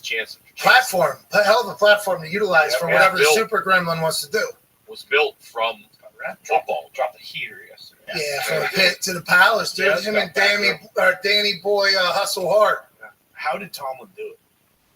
Yeah, see, and is this the way it's always been? Is this come after the hit that happened with Vontaze Burfict? A lot of people pointed to, you know, there's so much that plays into it. One of the greatest football players of all time, though. One of the greatest football players of all time. And a huge loss to the Bucs offense. Yeah, he's a very productive dude that Tom Brady has a great rapport with on the field, especially with Godwin gone. Yeah. He lost Godwin. Godwin being gone is no. Anyways, let's move along. We talked about that. We talked about the Packers. Let's talk about the Cincinnati Bengals, AJ. Now, I think you bet against them. You picked the Chiefs. I did pick the Bengals. You know, because that is. Did you really? Yes. What is our records? We're tied, I think, 8-6-1. Dirty puked in his car this morning on his way to work, so he reported his symptoms and went back home. And Dirty, hey, we miss you, Dirty. Thank you for self-reporting. Thank you, Dirty. We hope he's back soon. We don't know if it's COVID, by the way. We have no idea if it's COVID. No. He hope he's okay, Dirty. Puking's not a big side effect from COVID, is it? Could be. No, I mean, you don't know COVID, dude. Was for a bit. Yeah. What's that? That's right. Oh, yeah, but he was also blacked out drunk when he. Yeah. He couldn't taste, so he just chugged. So we don't know if it was the COVID or the booze, but he did definitely have COVID and puke at the same time. Right. Oh, the Florona, maybe. Oh, shit. Don't do that. Don't, but it's not an Indy. That is not the Florona. I'm just saying. That's possible. My Florona. It's the flu and the Rona, and they come together to ruin all our lives. My Florona. It is something that maybe got dirty, sitting, and he's puking in his car, and he's hot, and he's going, my Florona. But Dirty's not here, so I didn't know we had that graphic there for us. We were both 8-6-1. I hope he feels better. We hope he does too. T's and B's. Hope he survives. Florona, by the way, flu Corona. Bengals 34-31, big time win. Joe and Jamar Chase, okay, unconscious yesterday. It was awesome to watch. It was like Aaron and Devontae. Now Aaron and Devontae have years and years and years of pent up, chemistry and situations in which they've been before, where they'll check plays where nobody else knows it without even signaling it, just kind of looking at each other because they've been there, done that. But watching Joe and Jamar, it is so much fun. And if you're a Bengals fan, you got to be so pumped. The Bengals are AFC North champs, even though they don't have an indoor facility or a full scouting department. This is the perfect situation. Like for that win to win the AFC North, how they did it against the Ravens, set record. Jamar Chase, how great he is. Joe Burrow. I got worried for a second about his knee, but yeah, then all of a sudden the dudes in the locker room smoking cigars, dancing. I feel pretty good about our program if I'm the Cincinnati Bengals. Yeah, the program's running strong over there, and that program seems to have a lot of LSU Tigers down there. Yeah. Coach O joined the scouting department up there. Really? Yeah. Oh, that'd be smart. And Coach O up there, a recruit for Bengals? He's got a good eye for talent. What's that? He's got a good eye for talent. What's that, AJ? Where is Coach O going to go? Well, Governor of Louisiana. Yeah, well. For real? I think Coach O's eating bunghole on the beach in Florida right now. Yeah, I don't think he's worried about his next coach and stuff. That's awesome. He's living his best life. All right, let's move along here. We don't know if any of these are true. It could be. All these things could be true. Maybe. We're not sure. We don't even know what percentage to put on. He deserves some time off tomorrow. He does. He does. But if you could put a percentage on him, what do you say, man? Does he have the Lamar Odom suite? No. He had like a whole suite or a whole wing for himself. Yeah, guys spent $500,000 in like an hour or something. He's the only one who has a key to that. They don't let anyone in that. Him and Air Force Navy. By the way, Miss you, Air Force Navy. all right, let's get back to the football. Coach O is football.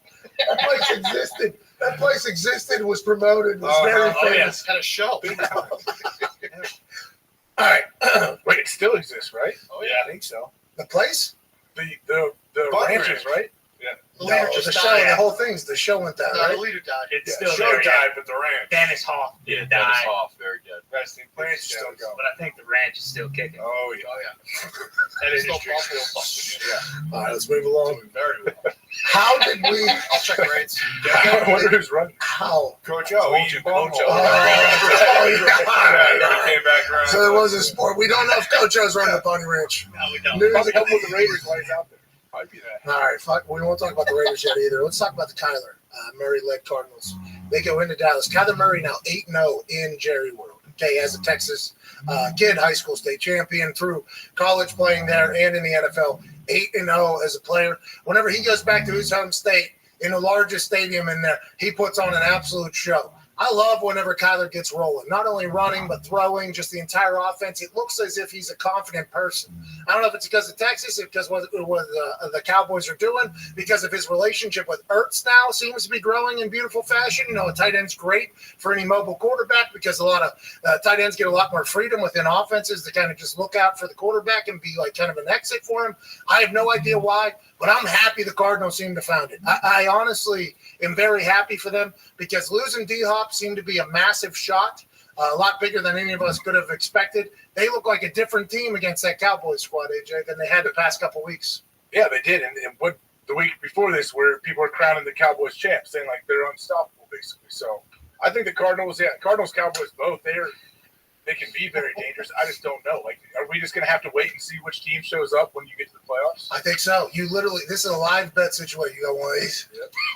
I don't. You're sending me that one, remember? No. Oh, yeah. Did you? No, you didn't earn it. Tonight you could. Yeah. I got Steelers tonight. Okay, cool. I got Browns. Are you What's serious? the line? On Big Ben's last fucking night? Oh, what's the line? Are you serious, dude? He's an Ohio guy. Yeah. Is it 3? It's 2.5. Steelers are 2.5. You got Steelers minus what? 3.5? 2.5. Well, because we're 8-6-1, you could get yourself one of these. Yeah, that's right. You know what I mean? Been a few weeks. It's been living on this side of the house. Swallow, you know that, pal. All right. Tonight, Ben Roethlisberger probably puts up 500. Yeah, 60 passes. Oh, wow. Yeah, you keep saying, like, we can build this up like it's a movie. You don't think Ben Roethlisberger is going to I truly hope it does. For movie? Ben's sake, for the Steelers, for Diggs, I hope that's how it turns out. AJ. You think Nick too? I think Nick was. You can't forget this could potentially be Baker Mayfield's last game in Pittsburgh too, because he fucking stinks. The Browns like that. All right, joining us now, we don't know. He's injured. The guy's beat up. He's got a torn labrum and a broken humerus. Yeah. And he's Van Pelt, AVP, formerly of the Packers, says it's like he's handcuffed by that thing. He can't even really move or throw. Yeah. So Baker, he was able to throw the ball not to his team on that particular day. But I mean, there's a lot of decisions being made. Whatever the case, Ben by a million tonight. Yeah. Okay, especially with Brett Michaels doing what Brett Michaels is going to end up doing. That place is going to be upside down. Joining us now is the guy. Gardell. Billy Gardell is there. Tailgating.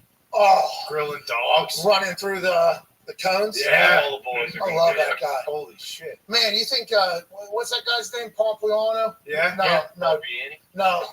Joe Pompliano. No, he's a big the guy that was in that. Speaking of stripper movies, Joe Manganiello. Joe Manganiello.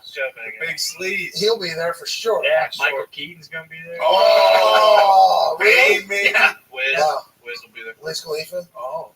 Kiesel's gonna ride an ox through the fucking tunnel on the field. Yeah, Brown's got no shot, pal. So what I'm saying is you got no chance at this either. Joining us now is a man who makes great picks, big brain, played in the NFL for 9 years. He was a corner, safety, and nickel. Knows all things of the back end and defense as a whole. Host the Man to Man podcast, ladies and gentlemen, Darius Butler. Yo, what's up, fellas? Hey, how are you, man? I don't want to dive too much into tonight's game because we've given it a lot of coverage, and it's the Steelers, Browns, and neither team making the playoffs. Joe's mine. Really? Jags have to beat the Colts, and that could happen. That's it. Maybe. I mean, with this Colts, which we'll dive into here in a little bit. But Big Ben ain't losing tonight, D-But, right? No chance Big Ben goes out with an L.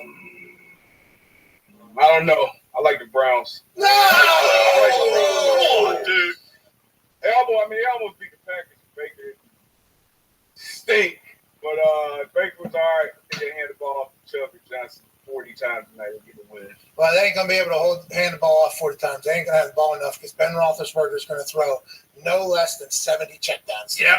He's calling every play. He's running around. He's doing his thing. We're split on it. You were on AJ's side there thinking the Browns are going to win. Let's go to yesterday. A couple big storylines, obviously. Green Bay Packers have home field advantage to the playoffs. Antonio Brown leaves the field. What do you want to start with? What do you want to end with? I'm sure you guys, just like everybody else, been talking a bunch about the AP situation. Obviously hope he's good off the field, but you got to take accountability, get your shit together. Who knows what happened? Always three sides to a story. I'm actually kind of jealous. My friends are retired, and you retired. You went on a national comedy tour your last year before you retired. Andrew Luck retired after his third preseason game for the season. Vontae, he retired at halftime. AB just said, fuck you. I need to go back and retire the right way, man. You're saying he didn't take. Is this a formal retirement? You think out of him? He knows he's never going to get a job again. You think? Yeah. Yeah.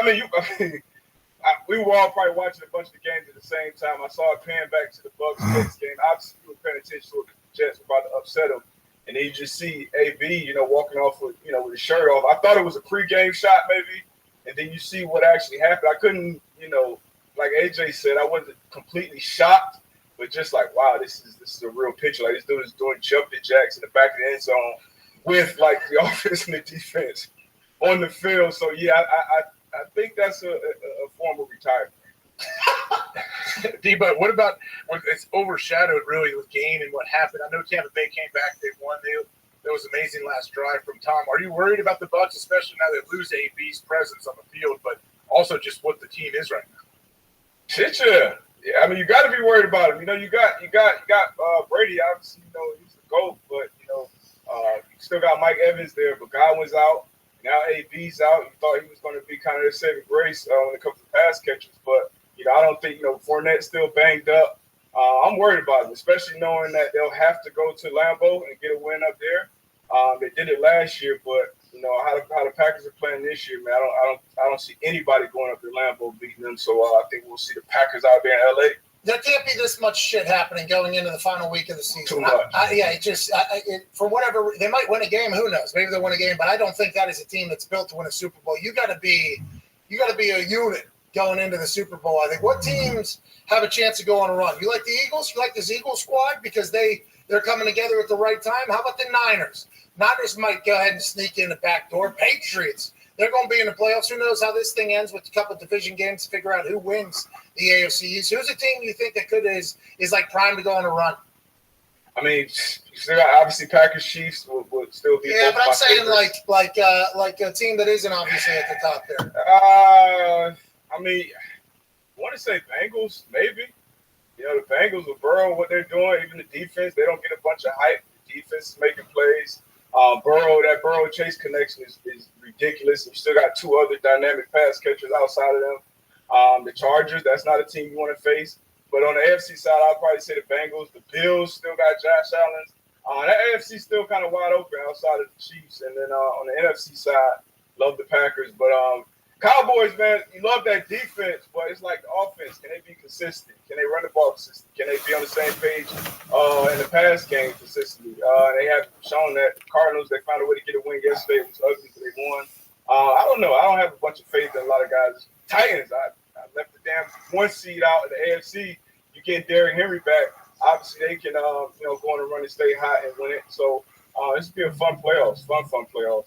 Coach Vrabel has done an incredible job there in Tennessee. I don't know how they're in the position they are in, but after seeing the video of after their win yesterday in the locker room, it makes a lot of sense. There ain't nobody on that team thinking about quitting. You know, there ain't nobody on that team thinking about getting out of that locker room. Everybody seems to be all in, which is why a cliche motto of every team is all in, because that's what it's going to take to go on a run. There's a couple teams I think we can tell are not going to be able to do that. Go ahead, Todd. Debo, what about the Rams? They've quietly won, I think, like 5 games in a row, but Stafford has turned the ball over a bunch over these last couple games. Do you think they're starting to hit their stride, or are they ultimately just going to be one of these teams that probably misses out the first weekend of the playoffs? I mean, they got everything you want in the team. Obviously, good coach, good play caller, 5-star players up and down the roster on both sides of the ball. But like you said, Stafford, man, it comes down to if he can take care of the ball or not. They got a nail-biting win yesterday, but he's thrown 4 pick sixes this year. He had, it was a stretch where 51 passes, he threw 5 picks. So you got to be able to take care of the ball at this point in the season. That's what worries me, most about them. But like I said, 5-star players up in the Von Miller made a huge play yesterday. That's kind of why you brought him in there. Odell, he's still scoring touchdowns. Cooper Kupp is having one of the best years of all time at the wide receiver position.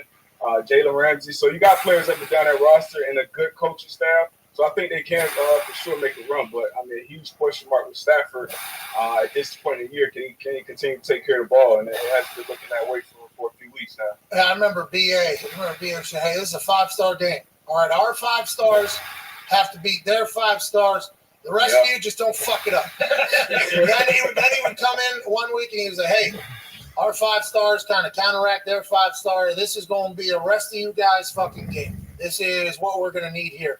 That is real depending upon how rosters are constructed, depending upon how it is. It feels like the LA Rams have gone all in.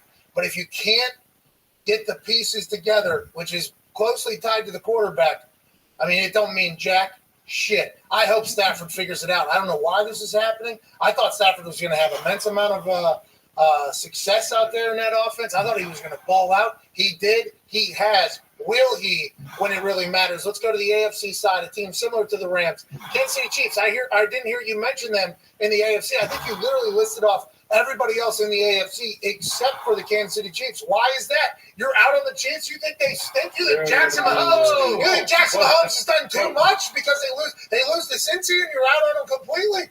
No, absolutely not. You told me go away from the guys at the top. I still got them. I know the Titans are the 1 seed, but that's still I think the best team going into it on the AFC side with Mahomes. Defense has been playing well. Obviously, they got picked on yesterday. They didn't adjust. You got to adjust. And in the playoffs, I don't see them allowing a guy like Jamar Chase to continue to get one-on-one matchups up the sideline and then go off for 250 plus on you. But I'm still betting with the Chiefs. That's their first loss in November, December, January in 27 games. So I'm still rocking with the Chiefs. That would be the betting favorite going on the AFC side going into the playoffs. But a team like the Titans, man, especially if Henry comes back healthy with fresh legs at this point in the season, man, that's a scary team. Then you'll have to go down to Nashville to get to Super Bowl if they beat the Texans next week. If you can run, you can win anywhere. So let's talk about it. How come the Colts can't beat the Raiders at home? Oh, man. D-Buck, you and me, close affiliation to the Colts. It's where we met each other. You know, it's where we spent years together. I think still where I live. I think you still have immense respect for the program there. AB was on the anvil yesterday. That's why he left the game? Antoine Bethea. Was he really? Yeah. So, yeah. I mean, it was good. The Raiders, they honestly, from the jump, they looked like they wanted it more, you know. And then this was every time I come on here, we talk about the Colts. And I know you've been on the Colts to the Super Bowl train. I want to be on it too, but I worry about Wentz, man. Can he make those plays? Can he be dynamic for a month when we need him to?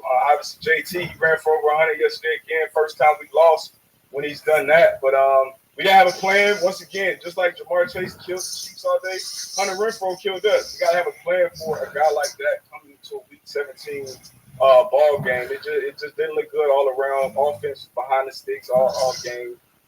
Just a terrible formulated egg, but huge win on Christmas. Huge. So that now we just have to go and beat the Jags and still get the playoffs. Yeah, the Colts might have needed that. You know, and the Raiders might make the playoffs too. Hey, don't look now. You don't want to see Marcus Mariota, Derek Carr in the Raiders, especially if Waller gets back in there. But Carson, that throw to T.Y., I mean, it's a game changer, D-Butt. It's a game changer, but hey, that's going to happen. Sometimes people are going to miss throws. That's just going to happen. Then you watch Aaron at night, and he's It's like, oh my God, that would have been awesome. Anyways, it's tough, man. When you watch Wentz, man, and this is my honest take. When I watch Carl Wentz, you know, you watch the TV copy, you see the quarterback drop back, and you don't know what the hell is on the other side of that throw. When he drops back and throws the ball, I can feel the complete opposite of when I watch Aaron Rodgers drop back and throw the ball. Like, I know 12 is stepping into some good shit. I don't know when that camera pans, I don't know what's and that's my honest feeling. He's been around, he stayed playing. We still got JT, still got a chance, but when that zoom out happens, and you see, how about those? Hey, 4 hands, 1 ball. Carson knew both those guys couldn't catch it. You know what I mean? Too many hands, not enough balls. Carson's going to play the bank off of them, right to T.Y. It's smart football. And we talked about this earlier. You know, Carson had only thrown a certain amount of picks in some time, and it was a record for him or for something like, hey, least amount of picks in the franchise or something. I forget what it was. There was a time where he was throwing 9 picks a game and they were being dropped. I mean, there was a time there for like a good 3 weeks straight where he was pegging dudes right in between the numbers that were not on our team. And those things were bouncing to the ground. I was like, holy shit, we're getting lucky there. Hey, stats will get you. Hey, but if he can stat that, dude. Can you stat that, though? Can you stat that about the stats? What he's saying about stats getting you? Can you stat that? Stats getting you? Stat that. Go ahead, Tom. But you've been on the other side of the ball when a team has 3 stud wide receivers like AB and Juju and Marty Bryant and a good quarterback. How do you defend a similar situation in the Bengals? Man, that's tough because they got a fire running back too. I mean, I don't know. You got to take away one. You know, you got to take away one as much as possible. So Chase would be the one Bengals. Then you got to hope and pray your other guys hold up on Higgins and Boyd. But, Burrow, he does a good job of making sure everybody's at play. And you got a guy like Mixon who can catch you out of the backfield running, so you don't want to give him light box counts all game. It's tough, man. That's the problem they pose to every defense. And if Burrow can stop, taking sacks at a high rate or cut back a little bit on the turnovers, I mean, this team can obviously beat anybody. They just beat the top seed yesterday, and they can go on a run. They're young coach as well, who I think should be in contention for that Coach of the Year, award as well. Him, Vrabel, and probably Sirianni. But that's a tough trio right there to stop. What about LaFleur? What were our expectations for Green Bay and LaFleur and Aaron Rodgers coming into this season? I mean, I expect them to win 12 games. So they're pretty much on par. It's what What's that? Expectations. They outperformed your 13. high expectations. I mean, what do we expect from the Eagles or the Titans? So, the Bengals. Yeah, well, I think you're 100% right. What Vrabel has done is stupid. And I know it's not just Vrabes, it's his entire staff and its front office and everything. They've had like 57 players. That was 3 weeks ago. Saints. No, that was the Saints. They had like 90 players on their roster the entire season. I think it's 57 starters. Yeah. Wow, that's. But I hate giving fucking Titans this much love. Me too. Did you see that video? Did you see that video afterwards in the locker room where he said, "Hey, I'll see you Wednesday"? And then he told somebody to break it up, and then you see Taylor Lewan, who got buried by Vrabes on Twitter, just 2 days before that, grab him and say, "No, you fucking break us down" or whatever. And then the entire team starts pushing the head coach back into the middle, and he's probably, I assume, I don't know him that well, AJ. He's probably fucking given a couple of these. That play, they see him. They are tight as shit. So whenever let's run this video. It's a little long, but it's worth it. It's called Coach Vrabes and the Tennessee Titans after a win. You know we're all kidding when we said we were just getting started. Donner. But I do know what happened out there. It's the most physical team. Whatever they want around this league about we don't do this and we don't do that. The most physical team won that. Right? And they just turn the football over and they just Beat the shit out of our Dolphins. First division, back-to-back division titles. Believe in this family. Okay, believe in it, man. Don't be selfish. Okay, put the team first. That's all that matters. Okay, be somebody that does whatever they can do to help the team. And I appreciate you guys. I appreciate what you do. Okay, I'm proud to be your coach. I tell you that every week. You got to be proud to be on this football team. Okay, guys care about each other. Okay, we know how to win. We know how to win. We'll keep winning. We'll just get started. Yeah, I'll see you Wednesday.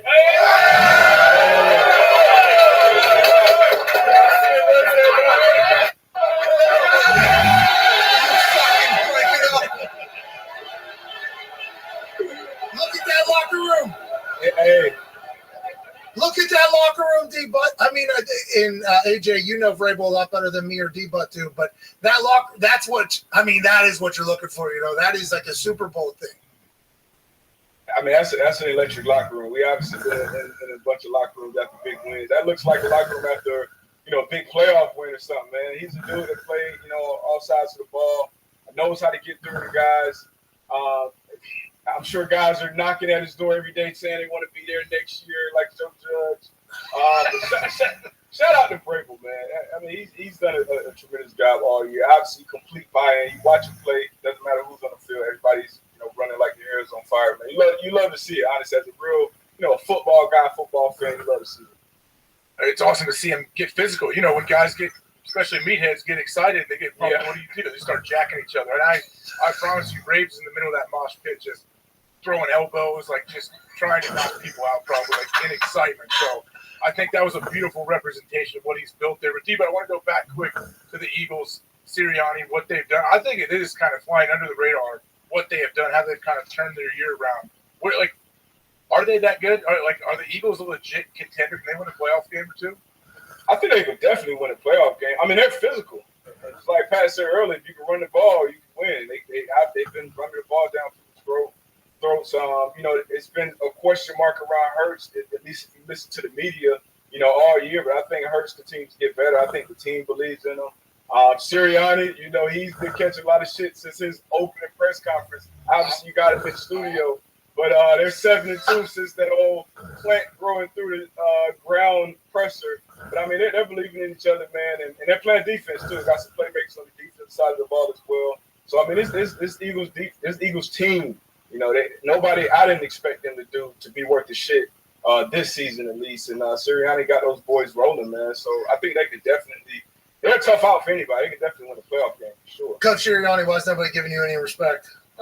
It's a good question. I don't know, maybe because, like I said, I did make myself kind of look like a doofus earlier this season. But, hey, who's laughing now? Who's laughing? I'm the best fucking coach in the league. Everyone knows it. we're going to continue to win. The sprouts and the roots are going to continue to grow, and it's about being dogs, dog mentality. We're physical, we are mean, we are feisty. We're going to continue to win football games. Thanks, Coach. Go ahead, Connor. Yeah, D, but Rap Sheet is currently in a source war or a source off, if you will, regarding the status of Jimmy G. Did you get to see any of Trey Lance yesterday, and do you think he has the legs to take that Niners team deep into the playoffs? Hey, they're still hunting for a playoff spot right now. Niners still in this thing. Still fighting. I think there's a reason we haven't been seeing him all year. He went out there and handled business yesterday, won in coverage. Shout out to Trey. Went out there and got a win, man.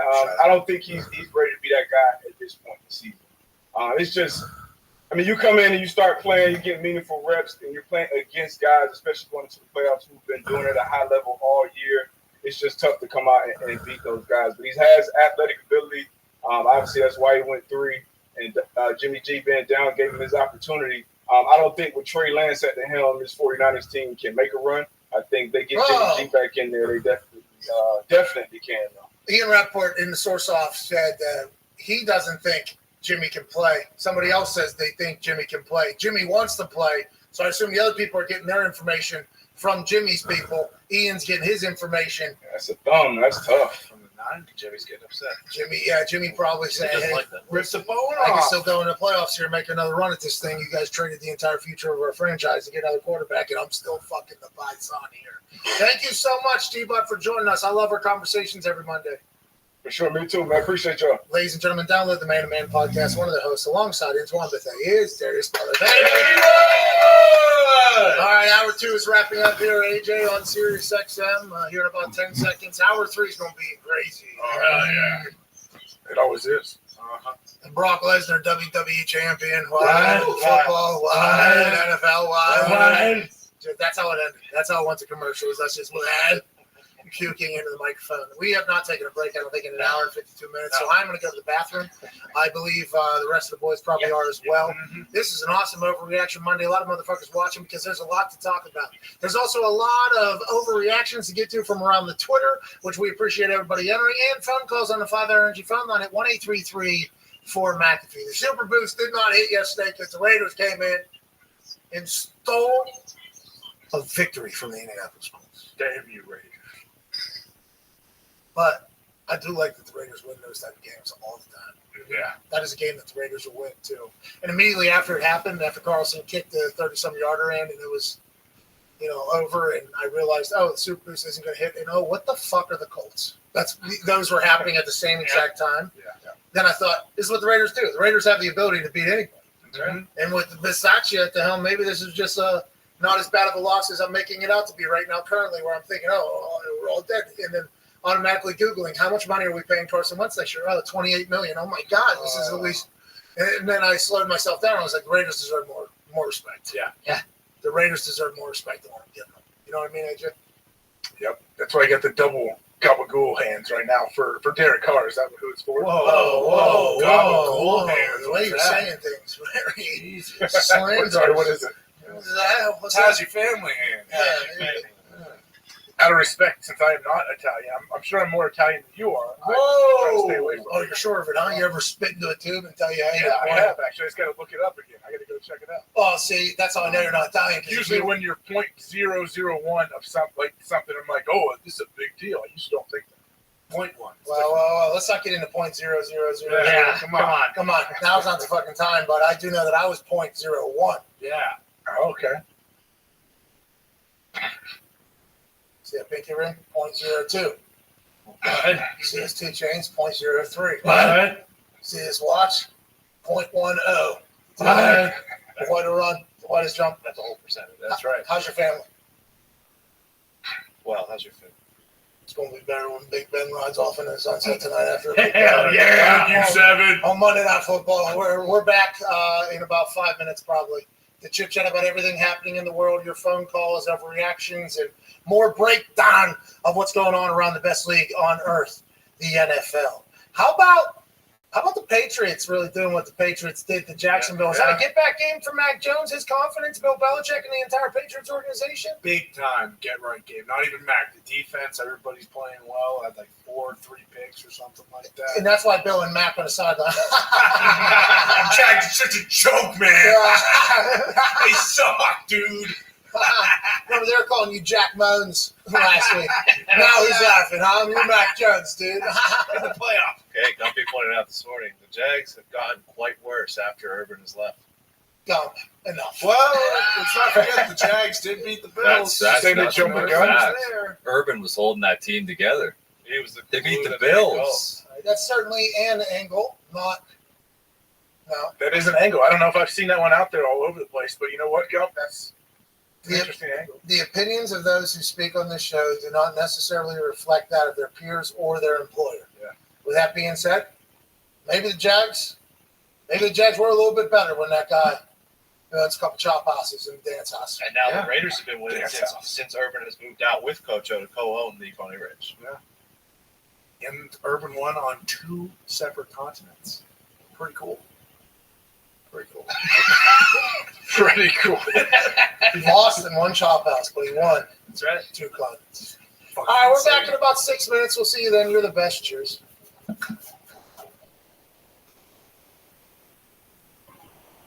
Ladies and gentlemen, the head coach of the Pittsburgh Steelers, Coach Mike Tomlin. Oh, man, Pat, it's an honor to be on with you, man. Thanks for having me. You're a legend. Thank you for putting me through my workout and having the scouts actually come watch me kick at West Virginia. I don't think I've ever fully thanked you for that moment, Coach. No, man, I've drank the McAfee Kool-Aid for a long time. Let's get right into it. The locker room culture changed completely when I was in the league, from when I was a rookie to when I was done. And I retired after the 2016 season. Now it's even more different, I would assume, from when you came into Pittsburgh and everything like that. The dancing on the logo, the TikTok, everything like that you guys have had to experience. What is your messaging in there? How do you adapt and let players be themselves without, doing too much? Because that is a fine balance that you've been able to do, I think, in an incredible job with throughout your entire time at Pittsburgh. I think for me, more than anything, I try to stay connected, just getting a sense of where these guys are coming from, what's in vogue for their generation, what captures their attention, how do they learn, how do they communicate, how do they interact with each other formally and informally. And I think being a parent kind of helps me. My boys are 19 and 20, so it's not much difference between them and some of the younger guys that I deal with here. And so for me, it's just about gaining an understanding and working to stay connected. That's my general attitude, man. It's adapt or die for me. And I don't want to be one of them old crusty guys, man, that just refuses to adapt. Although I am one of those old crusty guys now. Yeah, you are old as shit now. You know what I mean? You've been around a long time. I remember back in the day, whenever you showed up, there was a lot more, to the camera. There's a lot more. Yeah, there was a lot of that. Now you're just old ass man now, huh? You know how it is. Years of this business will scar you, man. It'll settle you down. That is classic. One of my favorite moments with you is when you would tell me every warm-up, I'm going to get you back to Pittsburgh when you're old and cheap. What's that mean? What did that mean? And should that have been taken as a smack in the mouth, whenever you said that to me? No, man, it was a tip of the cap, man. There's certain guys around this league that I'm really interested in, but I know I cannot afford. And you were one of them, so I was going to wait for you to physically deteriorate a little bit until you came back into my wheelhouse. Yinzers are going to go bananas in Hinesfield this weekend. First time it can be filled up in a long time. I can't wait to see it. I can't wait to. Oh, my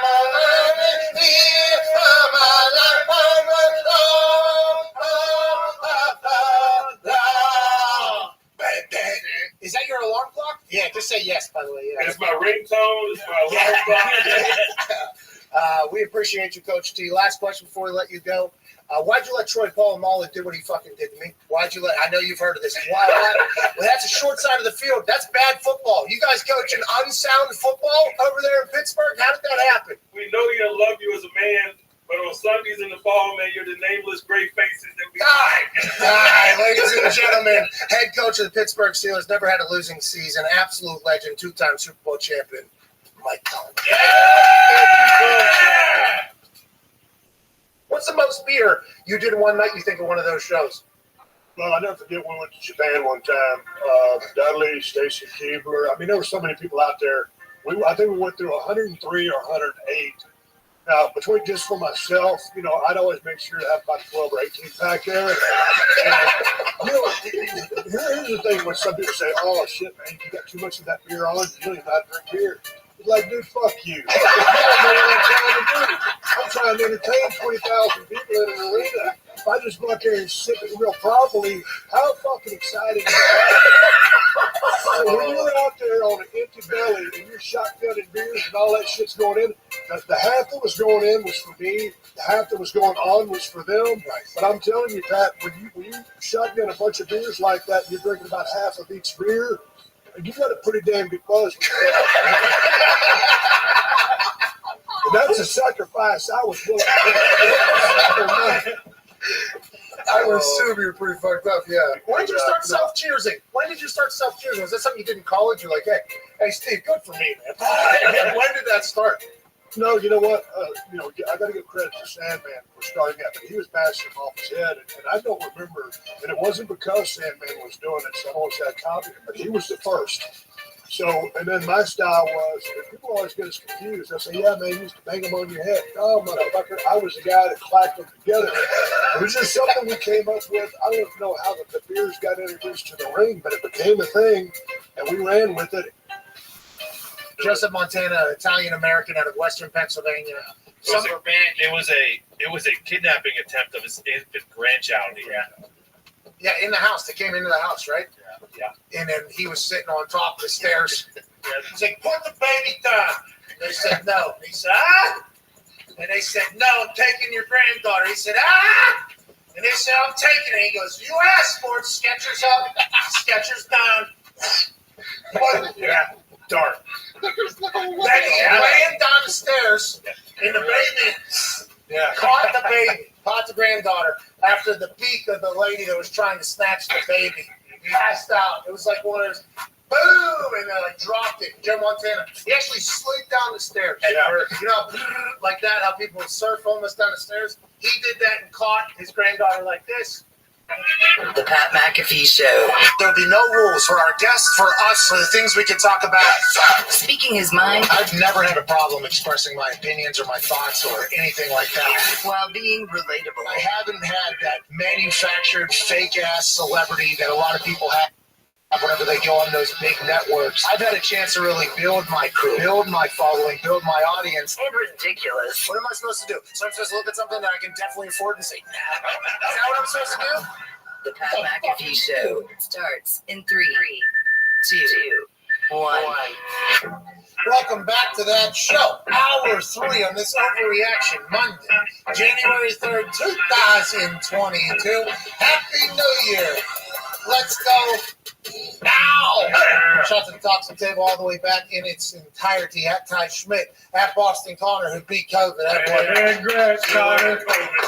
Any moments of worry there, especially whenever you and I were talking on the phone? You had no voice. You sounded terrible, more sick than anybody in the history of anything. I wasn't worried for 1 second, Pat. I was worried. Me and my wife, whenever I was FaceTime with you at the house, we actually had a moment of silence for the potential health that you had lost because of how unhealthy you sounded. No, not at all. I wasn't worried at all. That's going to happen when you smoke 80 packs of cigarettes a week. Real quick, Acton Diggs here as well. One half of the Hammer Down Cowboys, a gambling show that goes live every single day after this show ends, about 15 minutes, at youtube.com/Hammer Down. That's DAHN, and the college football national champion, Super Bowl champion, AJ Hawk is here.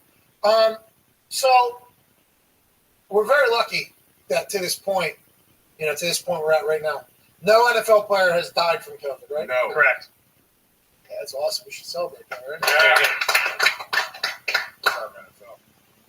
So the reason why, like this Omicron, this Omicron one. Yeah, where are we going with this? Well, I'm just wondering, like Sean Mannion was playing Sunday Night Football, Week 17. Yeah. Like Sean Mannion. Now Kirk Cousins self-reported and everything like that, and we hope Kirk Cousins survives. But the more we learn about this Omicron right now, unless, we don't know what's going on with Dirty, unless it's the Florona mix there. I guess you have to separate the two. We don't know anything. The playoffs very much still open for a lot of teams. There's a lot to play with for as we go into Week 18 here. But there's also a lot we have no idea about. I think Chris Collinsworth said it last night. He said predicting this season whoever's doing it is absurd. And the sports books have been winning, by the way. The sports books have been winning because it's incredibly hard and difficult to predict who's going to play each week.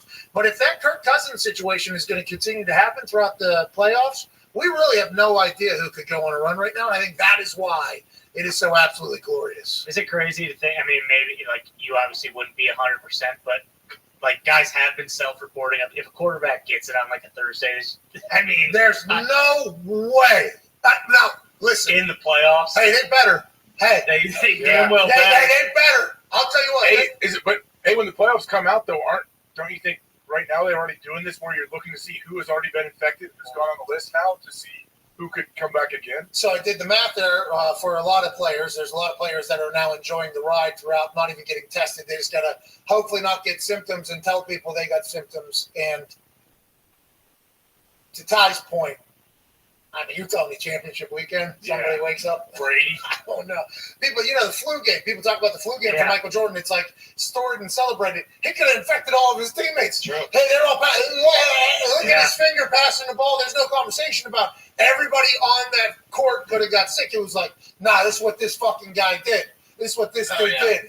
He got sick. He wasn't hungover. It wasn't because of some pizza. Nope. It was none of that. He had the flu, and he went out there and played.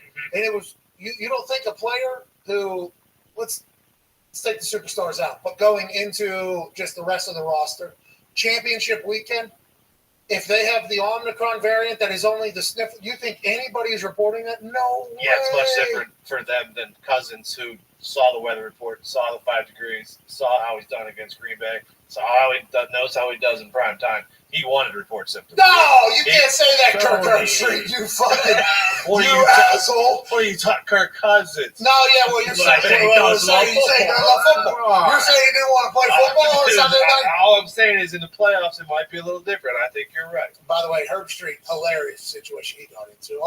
Because what he meant was... Why did he apologize? He put an apology tweet out. So I think he was getting cooked by everybody. So he had an opinion, yeah. I don't know. No, but his opinion, I think, where in my eyes, okay, this is not Kirk, this is in my eyes. Whenever you generalize something as this is how you have to act, if this is how you feel, you're talking about other people's feelings as opposed to your own. Like if Herbstreit would have said, doesn't love football in the manner that I do, right? Like in the manner that some of us do.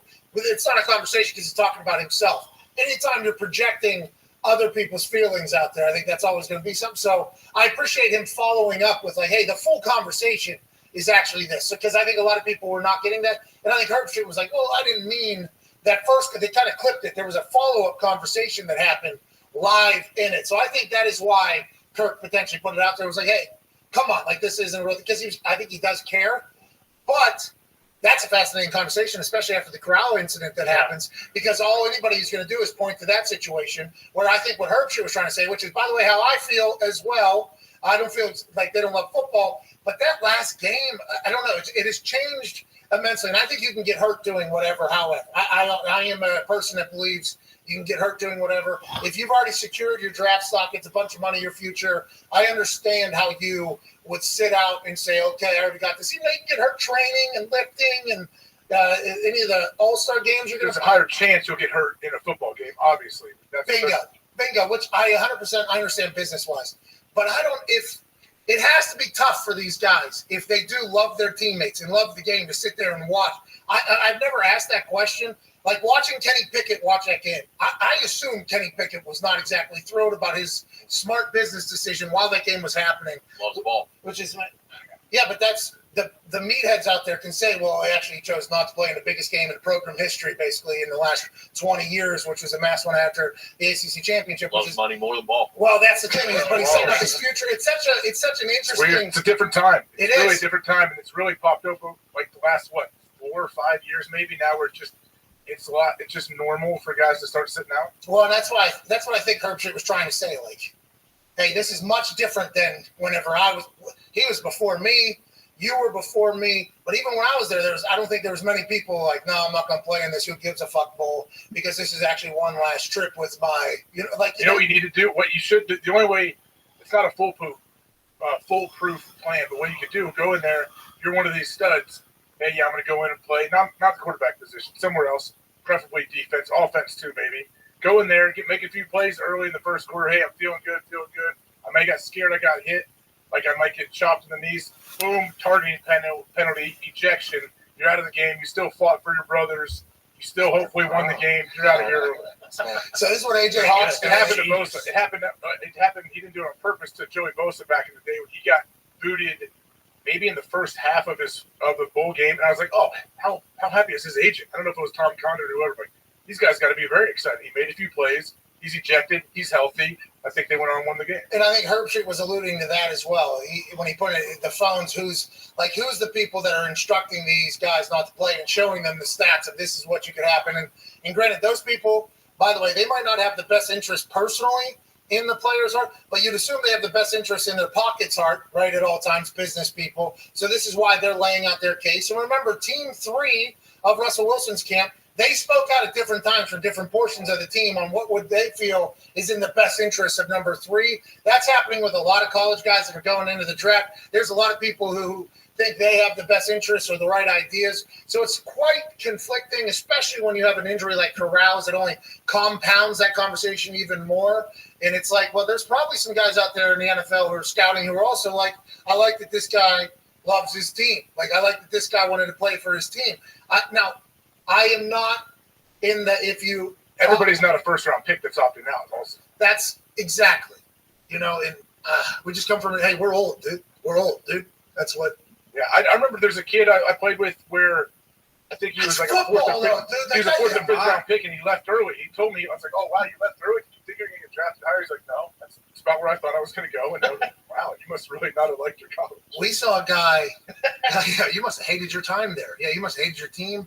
I saw a guy, not at West Virginia, but I think I met him at the Senior Bowl or whatever. Left early, undrafted, never played. Oh, no. How's that even happen? Because those are the same agents and people, business people that, and not all, by the way, can't generalize and can't broad brush this thing, which is, I think, what happened with Herbie as well, because you kind of, anytime you broad brush, then all of a sudden you're taken away from a lot of people that love the game to, everything like that. But I assume a lot of the business people are, you make a team, we'll get you in there. It doesn't matter when you get drafted, you go there. And then when you don't get drafted and they're done, what happens? That person just moves and reps somebody else. You never hear from that person. Yeah, it's like, well, there's a whole thing. Now, those are two very different situations. We're not talking about that. But that whole sitting out of the bowl game because it doesn't matter is fascinating to me because from a business sense, it makes sense. But inside that law, I don't know, man. I just think that's like the thing about college sports is like the pageant. When do we see the first guy sit out of a playoff game? The team is in the top 4 in the college football playoffs. Did it happen this weekend? No, I saw that question. Well, then people are like, well, when do they start sitting out regular season games, then start sitting out entire seasons? Well, guys did it during COVID, but that was during, like Jamar Chase did, but that was because of COVID. Well, Dez, too. Didn't Dez Bryant miss a year or something like that? And you know what could help this, though, Pat? Maybe not Dez crap. No. If they move it to 8 or 12 teams in the playoff, I would say less of those studs will sit out if they're in the playoffs. Well, hopefully that'll be able to help, and hopefully nobody will get hurt because there's more games, obviously, because the future is secured. But you can get hurt doing anything in foosball, but games are definitely much more violent and dangerous. It is vastly different than what it used to be, but that's because stats and the amount of money that could be made and change entire trajectories of lives, communities, and careers. There's a lot. There's a lot to dive into there. Even the studs for Ohio State you sat out. Saw that dude Jackson go off for like 325 and 3 touchdowns or something. They probably are thinking, man, if we were playing out there, could you imagine? They might have raised their draft. Is that not up your draft? Yeah, that's what I'm like. Yeah, if you go out and play well, of course it'll raise it. But if you're kind of set and you know where you're going to go, and I'm sure they have plenty of people in their ear, even their coaches, like, hey, like I want you to make the best decision for you. Like we would love to have you on this team, but I understand like if you're doing this for you and your family and your future. I've never been in that position. You were a top 5 pick. I wasn't in that position though. Well, you were actually. You actually were, and I think we actually heard you earlier say exactly what you would have done if it was 2021, because you have to put on for Ohio. You're AJ Hawk. Right. You love ball. I'm gonna play, but I'm also gonna take this massive head, and I'm gonna find somebody else's head and I'm gonna get out of this game. I'm gonna save myself. If I was really worried about getting hurt, yeah, that would probably be my way to try and get hurt. Try to kill somebody else. Yeah. Right. I don't want the game to be in hand though. I want to make a few tackles and hopefully we're winning. I know we're gonna win. Okay, let's just throw this thing at somebody. Let's secure number 5 overall. This thing I'm already number 5 overall. I don't want to hurt anybody. I don't want to hurt anyone else, but I just enough to get a targeting penalty, see it, break the guy's So it's like hockey. You know, not like that. But you're like hockey. You're like Chara, where you actually a slot receiver. You go up, please allow me this. And these days you don't have to do much to get a targeting call, so it's not bad. Exactly. Yeah, they'll send you out if you even put that head close to the shoulder. It'll probably happen naturally anyway for most guys. Well, for you, definitely, with the way you tackle it. But it's an insane situation down there that's only going to continue, especially as NIL evolves. But we're in an evolving time, a changing time. And I think Kirk Herbstreit was taking a lot of heat because he's made money off of college football. And we've gotten to know Kirk. Kirk's a cool dude, does. Oh, yeah. Very cool. Kirk's been very cool. Kirk's a diehard football purist, though. He loves the history, the tradition, everything about college football. No, but he makes money. He makes money off of covering it. He does make money. Should he? I guess if he was pro bono, if he wasn't making any money, would this be okay? Yeah. Uh-huh. Because he's... those nonprofits don't make money, do they? Well, there seems to be a lot of people employed at a lot of them. But whatever he was talking about, anytime he talks about for love of the game, he can immediately get thrown in his face. Sir, you make millions of dollars, and the people you talk about get paid nothing. Until now. I think actually Kirk Herbstreit should be pumped about the NIL thing because now he can't just get thrown. That guy, he didn't sleep for like 3 days covering college football. He was going on 2 hours. Miami, and then 6 a.m. in Pasadena. It's for no reason, by the way. For no reason. Inside the empty stadium. There is no reason for Herbstreit. He's got a game Saturday, right? Before the Monday National Championship and the NFL game? Yeah, but his entire season is like I think Herbstreit, if I would, I'm not going to go on a rant pro Herbstreit because he put himself in this when he generalized. He knows that. He's a professional. He's the top of a mountain. He's a guy.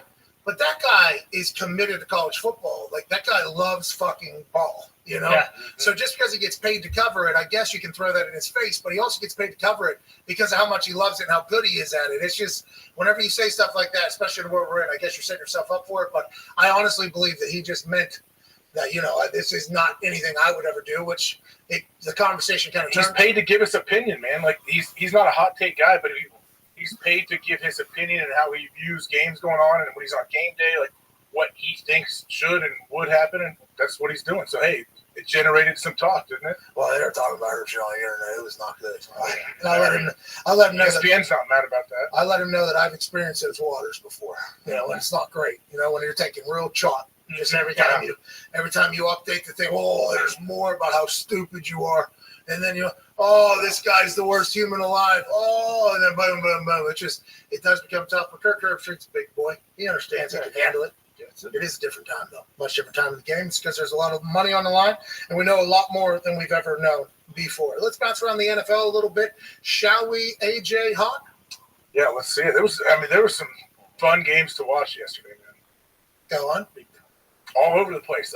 First off, the Jets-Bucks game, I was like, all right, wow, this is a weird win for the Jets. They're going to use a lot of momentum from this going into the offseason, all this stuff, whatever.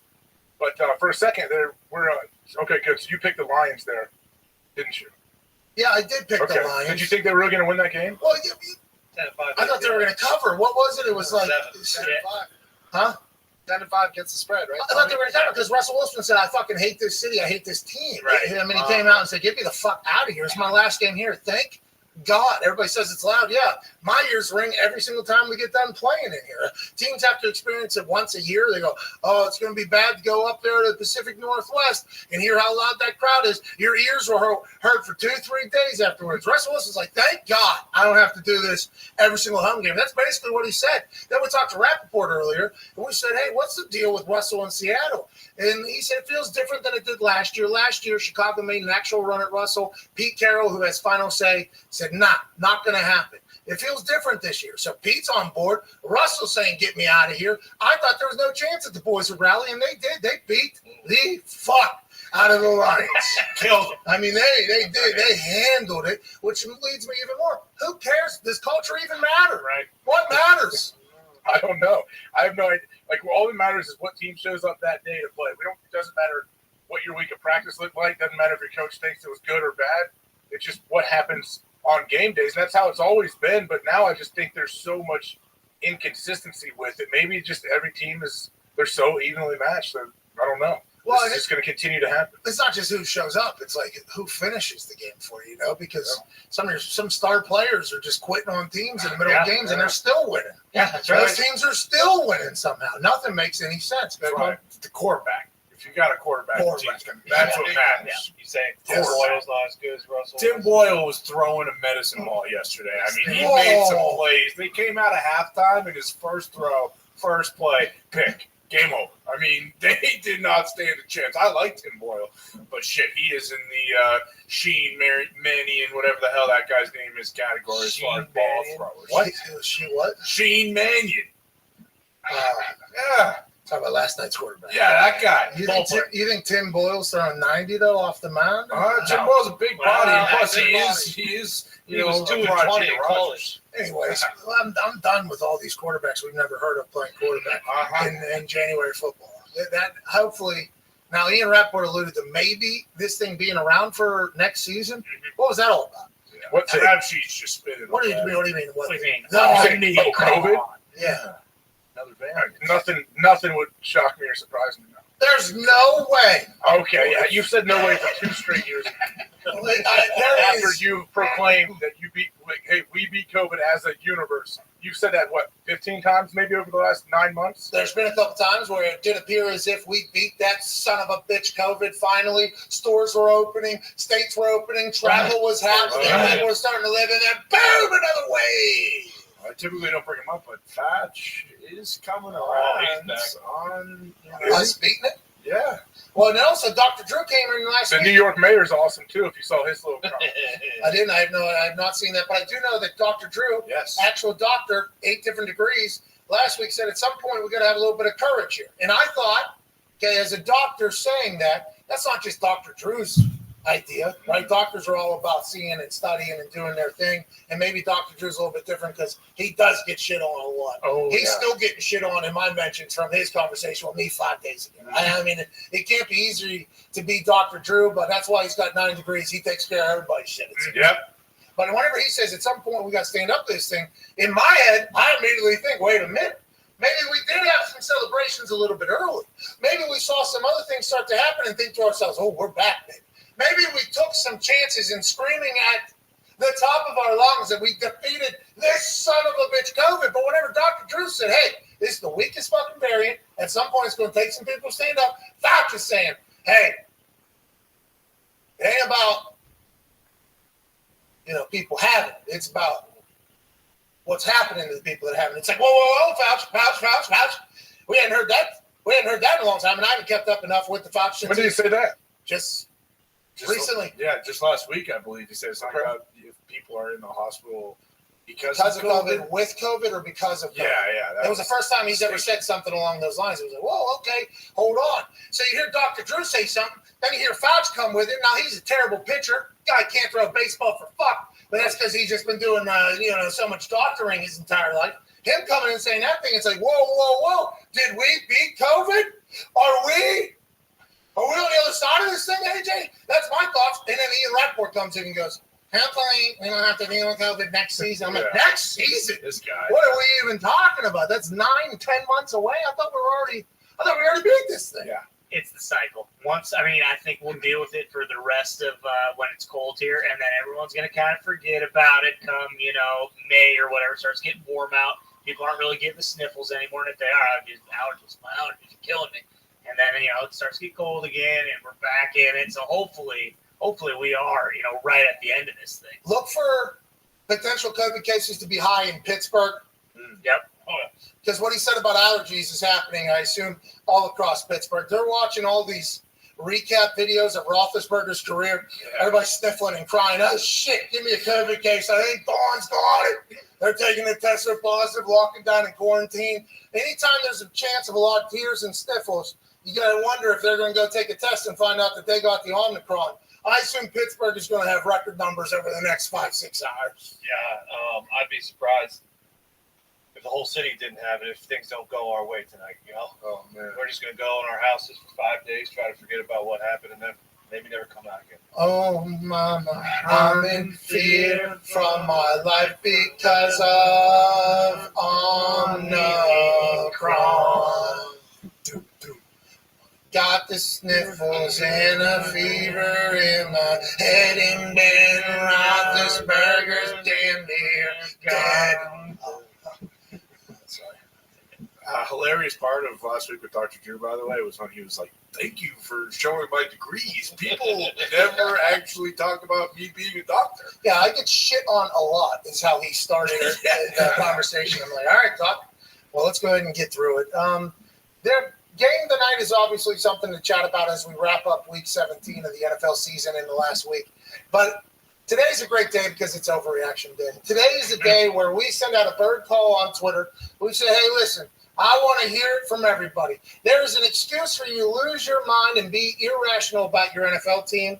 All you got to use is hashtag PMS. I don't want to overreact, but it's time for Overreaction Monday here on the show at SUJIOO0. Suhiho. Suhiho? What was that? Suhiho? Bengals fan. PMS. Bengals logo on his hoodie. Yeah, Frog. Frog, Kermit. Yeah, hashtag PMS, I don't want to overreact, but the Bengals have the brightest future out of any team in the NFL. The Lombardi Trophy is going to be in some skyline chili. Shout out to Sujiho.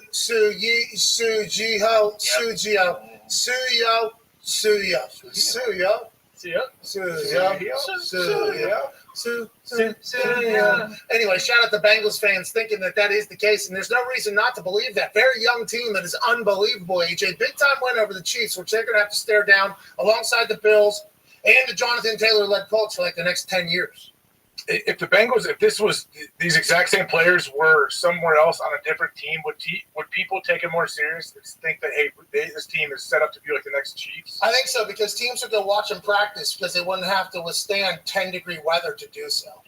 So I think there'll be a lot more coverage, a lot more media. But that type of stuff, when you're training out in the Arctic underneath a highway and you got no other options, sometimes you got to burn the bridge behind you so you have nowhere to retreat. Cincinnati has no option to get soft. They can only get harder. They can only get more calloused. And although other teams have plenty of advantages off the field, this Bengals team don't know what they don't know. They're so young. They were born in the dark of the NFL, which is the Cincinnati Bengals. I think Suhiho is 100% right. The future looks bright, and I'm excited about it. But if you're in the AFC North, you got to be worried. Oh, yeah, I'm not thrilled about it. They'll fuck up something. Why do you say that? Not to keep drafting like they have for the last couple of years. When have they not? I think you're talking about Browns. Well, yeah, the Browns are much worse, but I'm saying that. Well, the Browns got a big-time chance to ruin Ben Roethlisberger's last trip around. I think it's been like 36 years since the Bengals won a playoff game, so. All right, this could be a year. Good luck out there. Good luck out there. Right. Let's go to the next overreaction, shall we? This is from Big Tist. Tyler Everson, 76. Offensive lineman by trade. Yeah. A little bit older now. Big Tist don't fuck around, but he's got the kids. That's right. Big Tist says, hashtag PMS, I don't want to overreact, but Tampa might be dead. AB said, peace, Godwin and Fournette are out, and the Jets had them dead in the water for 58 minutes of that game. Brady is still Brady, but I think it's going to take a miracle for Tampa to repeat. We agree, Big Tist. Mm-hmm. We agree. Isn't that kind of sad, AJ, with all that talent? We're talking perfect season before the season. Now it feels like they're just kind of falling apart right here before the biggest time of the year. I mean, it does feel like that, but still. No one's truly counting them out. When you have Tom Brady, you have Gronk, you have a defense that can be super disruptive. Like, they can still make a run. Rob Gronkowski asked on the field after the game about the Antonio Brown situation. He said he didn't get to see that. I was too busy running my head into 300-pounders and trying to make plays for this team. You could tell that even Rob, who's just super positive, I like the football guy, it sounded like in his answer he was like, fuck that whole situation, basically. We're out here trying to win ball games. There are still pieces that are enough to go on a run, but with that much distraction, I don't know how you win the biggest trophy in all of sports. I have no clue how you're able to do that. When the entire thing is to limit distractions, it seems like Tampa only has distractions. They need him, though. Not only distractions, but they need AB. Like, he was a pivotal part of their offense, I feel like, when he's in the lineup. So that part hurts a lot too. Aside from the whole distraction situation. But when you got Tom Brady, you got a chance. Yeah, exactly. But I mean, when you look at the top of that, NFC with the Packers and even the Rams, like the Bucs, if they do have to play one of those teams, Jalen Ramsey's probably going to do a pretty good job on Mike Evans, like his Gronk, and then other backup wide receivers going to get it done against those top teams. It's hard to see that happen. And I guess that is how we have to look at it: is who's at the top and who's going to be able to get them. And this Tampa Bay Buccaneers team would have been a team that we would say nobody would be able to get. Like this team with all their pieces. Now, key injuries have happened. Yeah. Who knows who's going to be back, who's not going to be back, because maybe you get Fournette back, I guess, for the playoffs and rehab. I don't know if that's been – is that still a conversation? I'm not 100% sure. Yeah, they said he was done for the regular season, but he should be back by the playoffs with his hamstring. But now it's like there's no way that reality TV show down there in Tampa is able to beat like the Packers, who are out in the middle of nowhere, who everybody seems to love. There's nobody on the Packers thinking about leaving that team. Nobody. And although Antonio Brown is the only one that did that, there had to be somebody in there that he talked with that maybe either agreed or was pissed. I assume that isn't the only I don't know. I think it's definitely possible that obviously there's plenty of guys with issues on the team, like minor issues, but I don't know if there's anyone on the same level as AB. It's like, yeah, man, he's justified for doing that. Okay, well, let's hope that's the case, right? I mean, there wasn't a lot of people coming to talk to him while he was getting up to leave. That was even there's no stopping him at that point. Like Mike Evans, like at one point, Mike Evans was like, all right, that's I did all I can. The fucking video from Milla is going to show me. Yeah. And I came over here and I tried to talk to nobody else. And Guerrero was over there. I saw Guerrero in one of the videos, had his back, did not turn around. I didn't see any coaches over there trying to pull him back. It was one of it looked like that was a consultant area almost. They were standing over there. Nobody even looked at him. They didn't even turn around. It was like something's happening here. But they're all like, they're down out here, though. Mm-hmm. And then BA said, I wouldn't talk about players that are on the goddamn field. Well, and it's just like you look at Tampa Bay last year, like they were peaking at this time, kind of like just ball. Yeah, exactly. And they were much healthier. Like they're much more banged up this year than they were last year. And then, like AJ said, like it's not just like the whole like they need AB. Like we were talking about, hey, they're kind of just treading water, offensively until AB gets back because he makes them that much more dynamic and that much better. And that now you don't have that. 11 for 110 or something last week on Gilmore. And then this week, he ran one route that he got, and it was just like wide open. And Tom finds him. You lose that player, your team is automatically going to be worse, I think.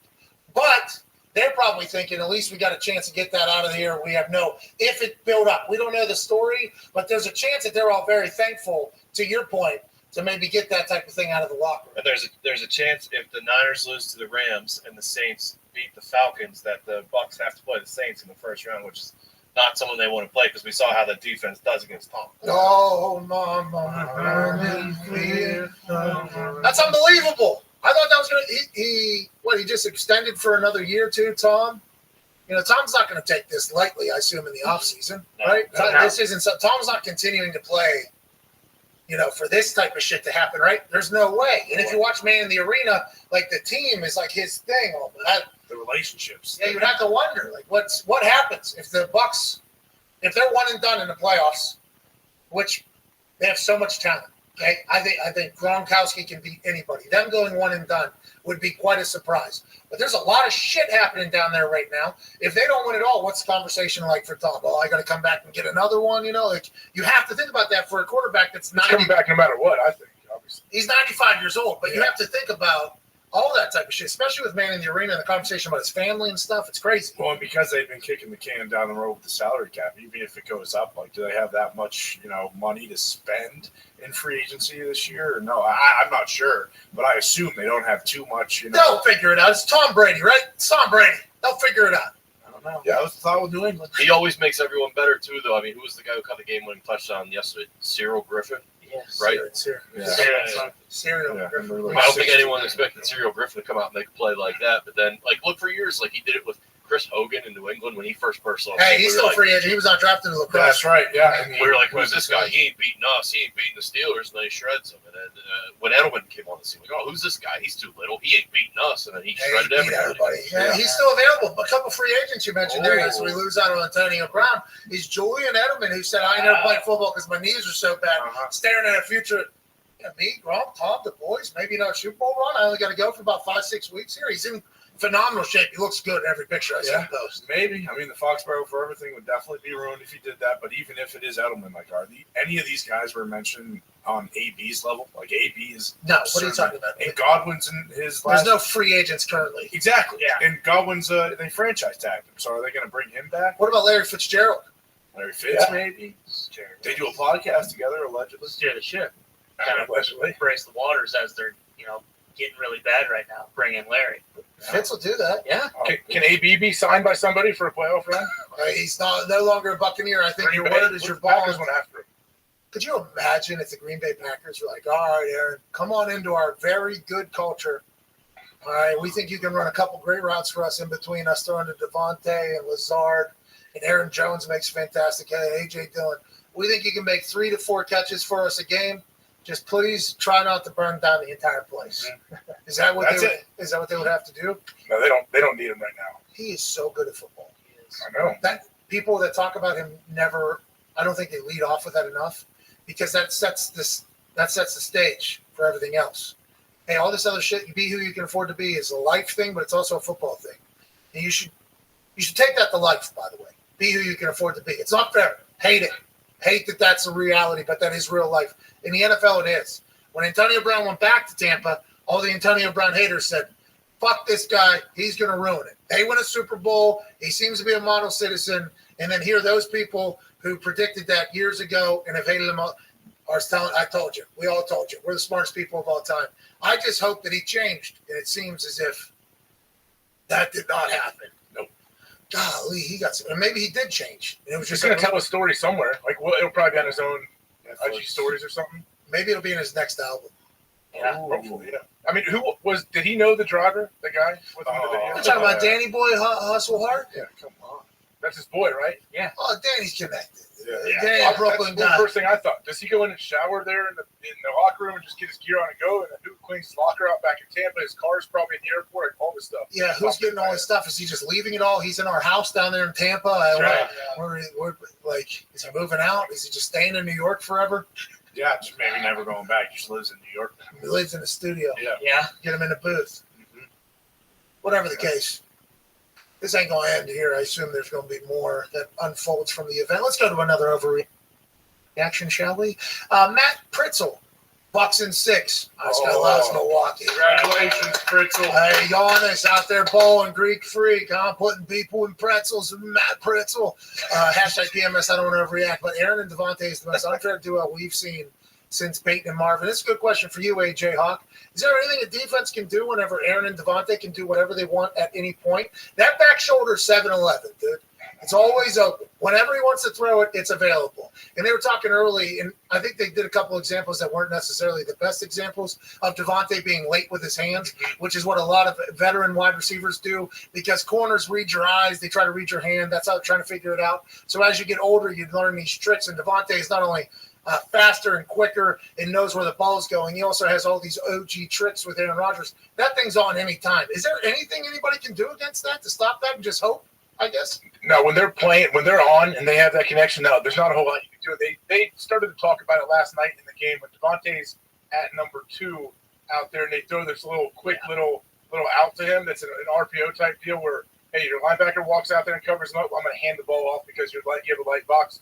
The linebacker tries to come back in. Boom, we know I'm hitting it. I'm getting at least 5 yards most likely. Could also break this thing for a touchdown. Like second and medium, third and medium. Like, what do you do? Like, I don't really know. I was watching that last night. I'm like, okay, what would I do to try to combat them? Like, these guys are just so good. I think they had 8 in a shell at one point. We were watching. He did like a check down to AJ or Aaron, I think. And that's like 6-7 yards if the first person makes a good tackle, because they're letting you do that. It's almost no cover zone. A lot of zones have a no cover zone. Like from the line of scrimmage, it's 5 yards out. Like there's a 5-yard no cover zone where you don't ever jump across, or if you're sitting in the zone, because then they're going to hit you behind you. So a lot of times you're giving up that pass, that little 5-yard area, and you're hoping you can rally and make the tackle before the first down. Yeah, because we'll take that. Hey, we'll take that as opposed to whatever's over the head. And on the defensive side of the ball, they talked about them playing basically like a basketball zone defense. And that's why it took them a little bit to get better because they started learning the nuances, I think, of that. Is that how every defense is? Every zone style defense is where they basically, they have a zone, they have their own area, they can cover it however the hell you want. And I think that's why Razul has had so much success because he has his area and he knows exactly how he wants to bait or he wants to cover it. And then as soon as he passes people off, they're like in sync with each other. I would assume synergy is a big deal. Is that why early it stunk? And then now it's kind of catching on. And is that just one play call, basically?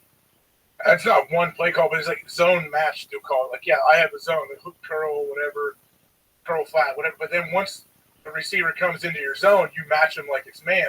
But then they can mess with you. They say you jump him and he runs from curl flat over, or he runs from hook curl to the curl flat. You need to drop him and sink behind because you know the route's coming behind you. And then, yeah, just passing the crossers off and knowing, not getting stuck on a dude, like all of that. It only comes from reps. You can do it in practice all day, whatever. You need to see it in the game. You need to get beat in the game a few times to know how each guy around you plays and how each guy like communicates. And I think we're seeing right now, like these guys are starting to put it together for sure. And that because, and it's so cliche, but it feels real.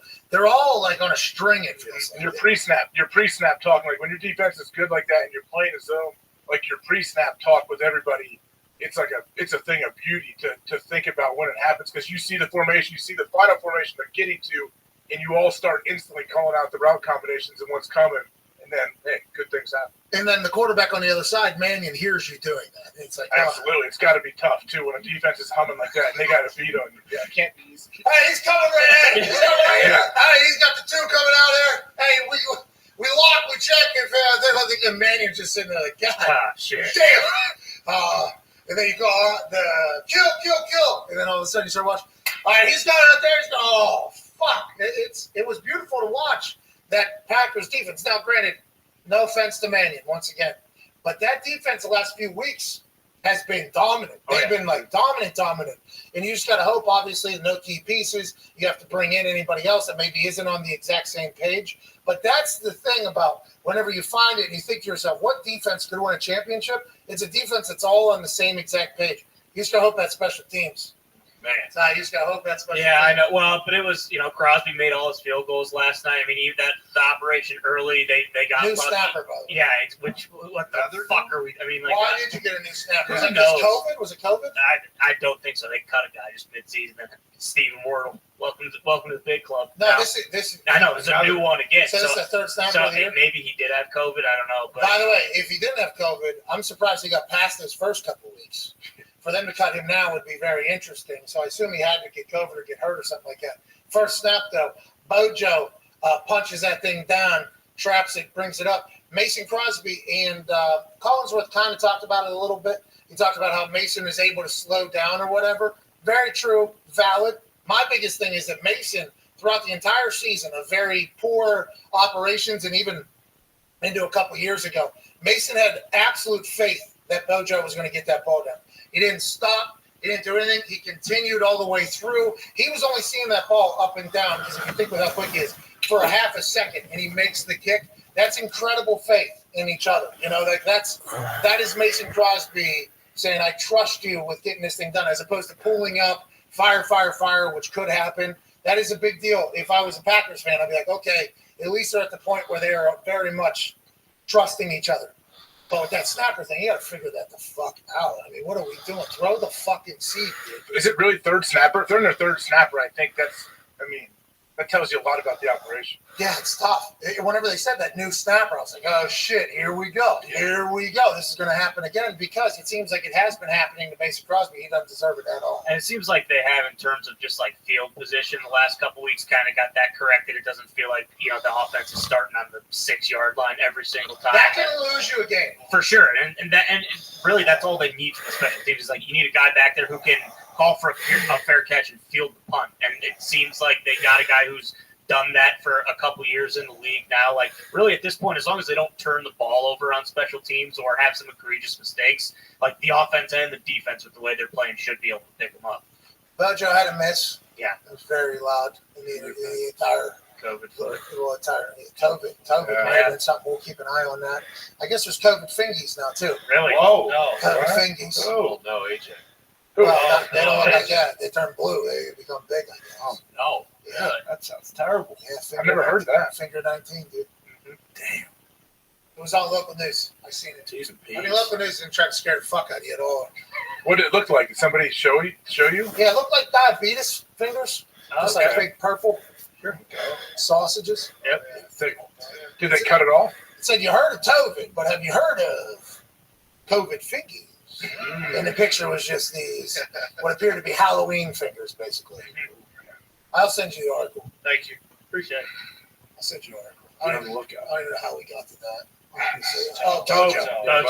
Yeah, he had a miss, and everybody's like, "Oh, this guy stinks." But then he hit Just don't lose it. Special teams just don't lose it. Yeah, that's all you got to do. Like your offense and defense is good enough. Special teams just don't lose the game. Yeah, unless you're stuck, go ahead and win that thing. You know what I mean? You can also win. You don't need to. Packers don't need special teams to win them again. Agreed completely. Which is a good thing. They're a good team. Like they don't need anything crazy to happen for them to win. How about last week? So nobody even asked if I were in a couple months. That's weird. Should I feel offended by that? Oh, I should not. I thought about Bojo kicking it 5-degree weather. I mean, last night wouldn't have been a bad night to go play though. Why? They only punted what? Punted once, I think. What, maybe again later, but you know, shit, you kind of just. What's it like? Is it just like kicking a cinder block? So the thing is, and that's a great question, Nick. Thank you for the journalism. You know, so this thing has an air thing inside of it, obviously. Bladder, there it is. And whenever your needle is going into the bladder, then there's the outside, and the outside is tied together through these laces part here. So when it's really cold, the outside becomes rock hard. The inside, you know, still pumped up as much as it is, but harder to indent. When you're kicking or punting something, you're trying to indent the ball and then explode it off of your foot. Leg speed, power, there's so many different ways to try to indent the football. The more you indent it, the further it's going to go. That's all you're trying to do is make that bladder small and then explosion off of your foot. So whenever the ball is freezing, it's almost like an ice cream cone that has a chocolate outside that is like rock hard, and then the ice cream soft on the inside. So you got to like knock through the chocolate, and then there's like soft ice cream. So whenever you kick a football, the outside is so fucking hard that whenever you do finally get through it, it's almost like at a different time than normal in your swing. So whenever you would normally be hitting it, it'd be wrapping and then going. When it's really cool, it takes a little bit. So it's just it's harder to get it to travel as far because of the indentation of the ball to make it explode. I believe personally, that's just from personal experience of, oh, this hurts my foot a lot fucking more and it's not going as far. This is how I feel. Science might not add up with that, but that's what it feels like as you're kicking the ball. I mean, it definitely makes sense, I guess, when you explain it like that. So, I mean, in those conditions too, though, if I'm a special teams coach, I want you to have a successful punt. I want you to bomb that thing. But most importantly, I want you just to catch it and get it off. When it's freezing cold like that, and it's usually windy too, just have a clean operation. Just get the ball back to them. Yeah. With that being said, don't give them a low ball that they can return to the house. There's a lot that goes into it. Bojo's doing his best. Right out of bounds. Just kick that sucker right out of bounds. That's easy, and then get 39 yards, and then all of a sudden your field position can't change it. Can't change. If you're in bad field position, the 39-yard punt is going to change field position. Then after the game, why do we have such bad? Well, because you told me to kick the ball out of bounds 40 fucking yards. If you would have let me go ahead and maybe do this, there's a lot. Okay, there's a lot that goes into it. AJ, jeez Louise. There is a lot that goes in. Then bomb a 60-yarder out of bounds. Oh, okay. That's right. Easy. That's the goal. Every single time. Just like what everybody says, it's what you do. You paid to make field goals. You paid to kick it, right? You have one job, dude. You have one job. You should never miss. In a 15-year career, you should never miss a kick. Hey, Jason Hansen never did, but it's right. Not one. All right, let's get to a break. We're back on the other side with phone calls from the 5 Energy phone line. Big thanks to everybody that tweeted us. Hashtag PMS, I don't want to overreact. We'll be back in 4 minutes with some phone calls on the 5 Energy phone line, wrapping up this beautiful Overreaction Monday. January 3rd, 2022. You're all the best.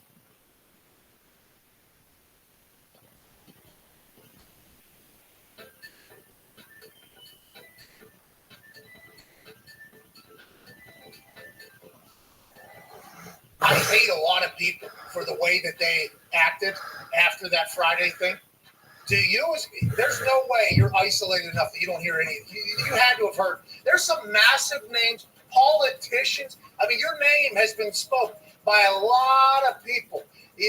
Are you just because you're like, hey, love will cure this thing? How are you not going to hold a grudge, everybody? And do you know that you're probably never going to win an MVP again? That's probably never going to happen, right? I think that's legitimate.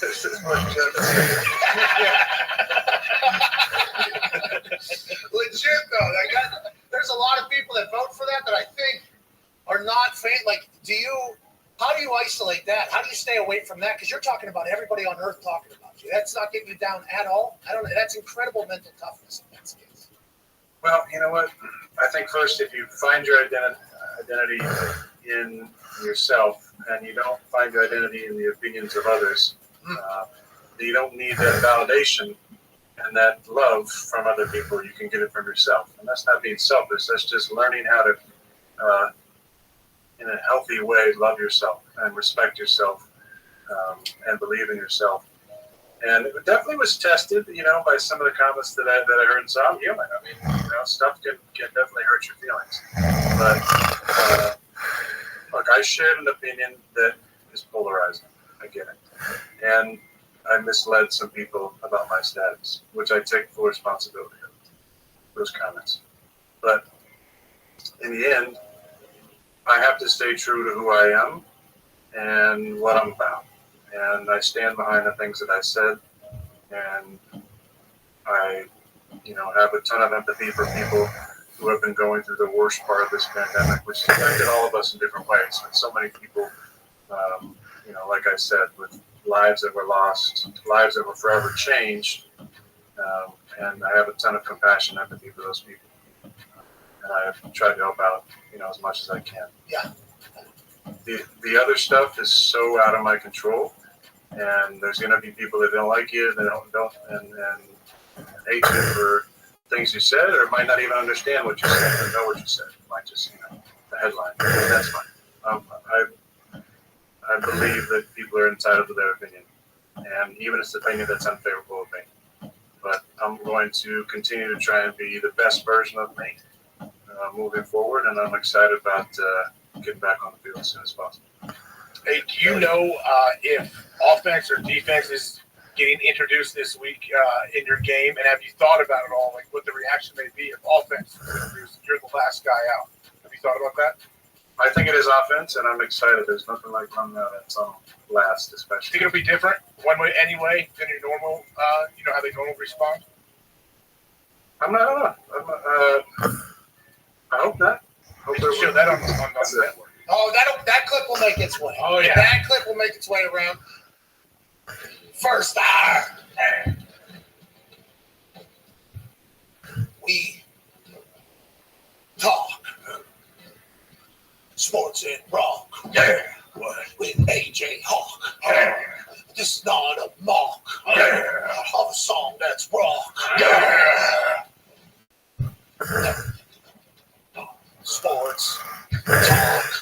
Sports talking rock with AJ Hawk. Rock. AJ Sports and talking on the rock. Come on, go on highway. Welcome back to the Pat McAfee Show here on Overreaction Monday, January 3rd. Let's get some phone calls on the 5-Hour Energy phone line, shall we, AJ? Yeah, let's do it. Go to 5hourenergy.com, use promo code McAfee to receive 10% off your order of any of the 15 flavors that are absolutely delightful that get you from A to B, B being energized for these 5 hours. Oh, yeah. Cherry's always been good. Berry's always been good. Oh, yeah. Watermelon. Yeah, tropical berry, too. What's their original flavor? Like the first one that came? It tastes like poop. Yeah. That's why. I like the original. What is it now? I think you can still get the poop flavored one, but there's 14 other flavors that's good. Good the flavor. Poop one's all right. Well, that's what I'm saying. Like, I used to have to drink the original because I loved what the 5-Hour Energy did for me, energy-wise. I didn't feel like I had to crash. They said, hey, listen, we got the right idea with the right recipe, with the right energy. We just got to change this flavor a little bit because the aftertaste, everybody's saying they can't do it. Right. So they went to the lab, same type of energy and recipe and no crash and everything like that. Great flavors, great aftertaste. And that's what we're here to tell you about. You don't need to taste the poop taste one that was the experimental one that did a great job. There's actually 14 other flavors that are delightful and also will get you there. Shout out to 5-Hour Energy and Paul. Thank you, Father. They're delicious. They're absolutely delicious. delicious. Let's go to Omar in New Jersey. Omar, what's going on? You see AB anywhere around there? How about Danny Boy Hustle Hard? Hey, yo, this is so sick. How we doing? Hey, not as good as you, Omar. You sound like you're living your best life, dude. Yeah, it's my birthday today, so I'm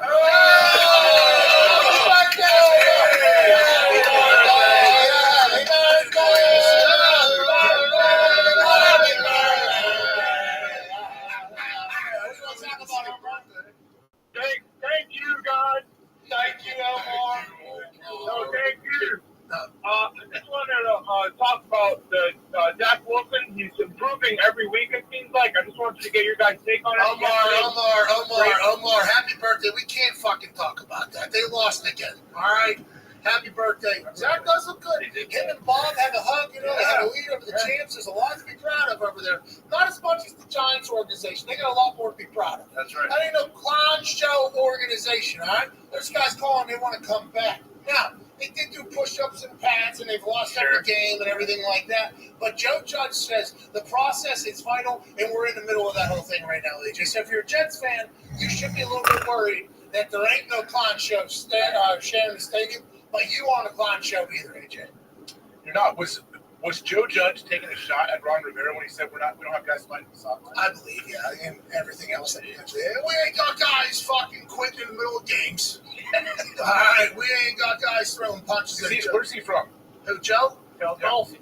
I think so. I felt that. Yeah, you can tell Philly. So like in his accent, how his tone, it felt like, okay, it's a Philly. Well, he ain't saying clown show. Yeah, it's ain't that fucking clown show. He's from Delco, dude. Gotta play around. He's been having so many telesandras his entire life. Oh, yeah. All the time. I wonder if he hates being a head coach at this point. I got to get up here and do this entire song and dance, let people know why we don't stink. Well, we only have negative 10 yards passing. I know guys are calling to get back to the Giants now, so. That's awesome. That's like the people that tweet about their 8-year-old kids saying they're doing something. Oh, yeah. My 8-year-old son said he won't let me listen to the Pat McAfee show anymore because misinformation comes from the program. Fuck your 8-year-old kid. All right? Hell yeah. To hell with you as well. AJ, Overreaction Monday's wrapping up here on Sirius. Anything to say to the listeners? No, I think Mad Dog's going to have a great Overreaction Monday. I agree. His show will be better than ours. See you tomorrow.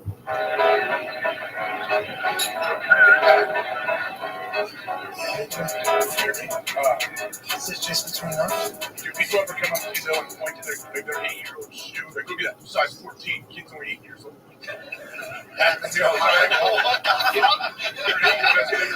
don't know why you want your kid to have big old, dumb, heavy feet that can't move. Like, why would you brag about that? A lot of people brag about that. That kid's going to be 6'7", 6'8". Don't worry. Oh, his growth plate hasn't closed. Doctors told me. Yeah, don't worry about the lack of function with those big ass fucking clod hoppers on your ankles. No, think about what the growth will become. You know, that's why they're saying that. They, you know, look at then all of a sudden, hey, don't go down there and try to say, oh, really? You wear size 14, you go down there and there's 14 inches of space where the kid's foot doesn't take up the shoe because for some reason, to add to special hub to put their kids in shoes that are way too big so they can talk about how big their kids' shoes are. Well, and also you got shoes for the next 3-4 years. That's right. Yeah, I understand that. Yeah, believe me, my 8-year-old, he's wearing shoes now that look way too big because my God, well, you got to wear these suckers for 3 years now. I did not know this was the thing that happened among you. Got to remember, I'm not around a lot of kids, you know, because fuck them. But like, I do know that you are around a lot of children. Is that something that happens on a regular basis? Because I assume it's just like when you look at a puppy. When you look at a puppy and you see big old paws, you're like, oh shit! Look at the paws on this dog. So that's what people talk about their kids like too. Oh, look at the shoes. But it would be like this. It's not the equivalent though. Yeah, you can look at a puppy like German Shepherds. They have big old paws. Like this dude's gonna be big, but. Say you strapped on 4 little booties on that dog that were 15 sizes too big, and you say, look at this guy's paws. That's what they're doing. Hey, AJ, look at the size of my kid's feet. Imagine what I'm packing, okay? Everybody wants their kid to grow up to be Pete Davidson. Yeah. Well, yeah. Well, they might be trying to alpha you, and I'm not sure how Pete ties into this with his dick. No, they think I'm going to be impressed. This kid's going to be huge. I know the shoes are 6 sizes too big. I did not know that was an epidemic around Ohio. That kids were wearing shoes that were too big just so that their parents could say that they're wearing bigger shoes. That sounds to be completely against all common sense, but hey, Ohio and humans as a whole. That's right. And humans as a whole. I think I grew at a natural rate. I was never like the biggest guy in the class. Now, granted, I was young for my class. There were some kids though who peaked in like 7th grade. Oh yeah, they were awesome in 7th grade. Mustache. They got mustaches killing dudes in 7th grade. Hey, they had so much confidence too, playing sports or whatever. And then lo and behold, about a year and a half later, are you the same size now? Oh, you little fucking bitch almost. Oh, that's tough. You still got the same confidence you had in 7th grade. That shit died down soon, shouldn't it? I remember those days. Yeah, that's it. Hey, one or two of those guys, like in 6th, 7th grade, they can wreck your whole team. And then fast forward.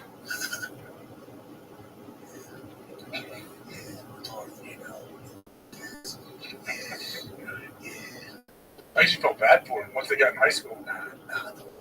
They had their time. Yeah, I don't think you felt bad for anybody. This guy, Piranhas, was headhunting per coach. That's right. You didn't feel bad for anybody. You just spoke how you thought people were supposed to speak. Way to go. Hey, way to go. Here we go. You're so nice, dude. You're such a good guy. Some of those dudes that grew fast and had mustache in 7th grade, they were good dudes. They weren't arrogant. So Phil had a mustache and a beard in like 4th or 5th grade. But he grew, though, like alongside of us. Really? Yeah, it wasn't like he didn't have a full beard and was bigger than everybody and stayed the same size. He was bigger than us, and then he still continued to grow, but it wasn't like it wasn't like. I remember the first time I saw Diggs in high school. I thought he was an arc. Yeah, he did look like a 50-year-old. These Italians, some of these Italians. Like Channing Tatum. Yeah, well, I have pictures of 21 Jump Street or whatever. I thought you looked good. I definitely didn't look old. I'll tell you that. Beard. I didn't have a beard. He had a good beard and an excellent mustache. What's this all about? In high school? There's some other Italian, but it's Vanilla Fuego, dude. All right. What's that about? No, it's gonna be my rap name. I'm releasing a rap song within the next 2 months. Go Yeah, no, we're doing the off season. Vanilla Fuego, dude. Okay. You want to be on? Is AB featured on it? Maybe. Yeah, good. Dave Dallas. Dude. Back from NY. Met my boy, Danny Boy. What's Danny Boy doing right now? He's probably getting canceled. Right around. I'll tell you what, we looked into Danny Boy a little bit. Do drivers get Hey, run this clip here real quick on Danny Boy. We have this clip or just a screenshot? Viral out here. It's nothing short but viral. Okay. Hey, Bizzle, talk to him, Cheech. Come on, baby. Man, listen, this is gonna make my neck. You know what time it is. So he says Netflix series. Very clearly there. On my phone last night while I was listening to that, I couldn't hear it as much. Now that we got it into a thing, run that back one more again. Viral out here. It's nothing short but viral. Hey, Bizzle, talk to him, Cheech. Come on, baby. Man, listen, this is gonna make my neck. You know what time it is. Oh, go higher. Yeah, go higher. Yeah. Hey, Danny Boy, we appreciate you, dude. How can he drive when he's that high, though? What do you mean? Look at Danny Boy's eyes. As somebody who gets blamed as being high all the time, okay, maybe that's just how his eyes sit. You ever think about that with me when they see me? Oh, look at this guy in this photo. He's fucking blazed out of his mind. It's like, no, actually, that's how my eyes look. What are we even? You're not a professional driver. This guy, for a living, is picking up people and putting, their lives in his hands. And he can barely open his eyes in that video. Well, from what the Pompliano said, it's not about his eyes, it's about his feelings. Well, he can't even see red lights, is what the Pomplianos are saying. That's actually get you there half the time, though. Yeah, he said knock out 50% of the time in Manhattan traffic. That's amazing.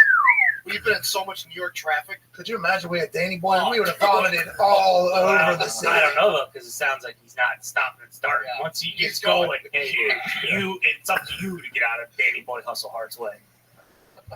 Do you think Danny was watching on his phone while he was driving around the city and he saw AP taking his pads off? He's like, I got a beeline to this. Yep. That life. Cheeks needs good. He might have even got the heads up from AP, like, hey, I'm going to put on a show today. I'm going to be outside. Yeah. Full bag.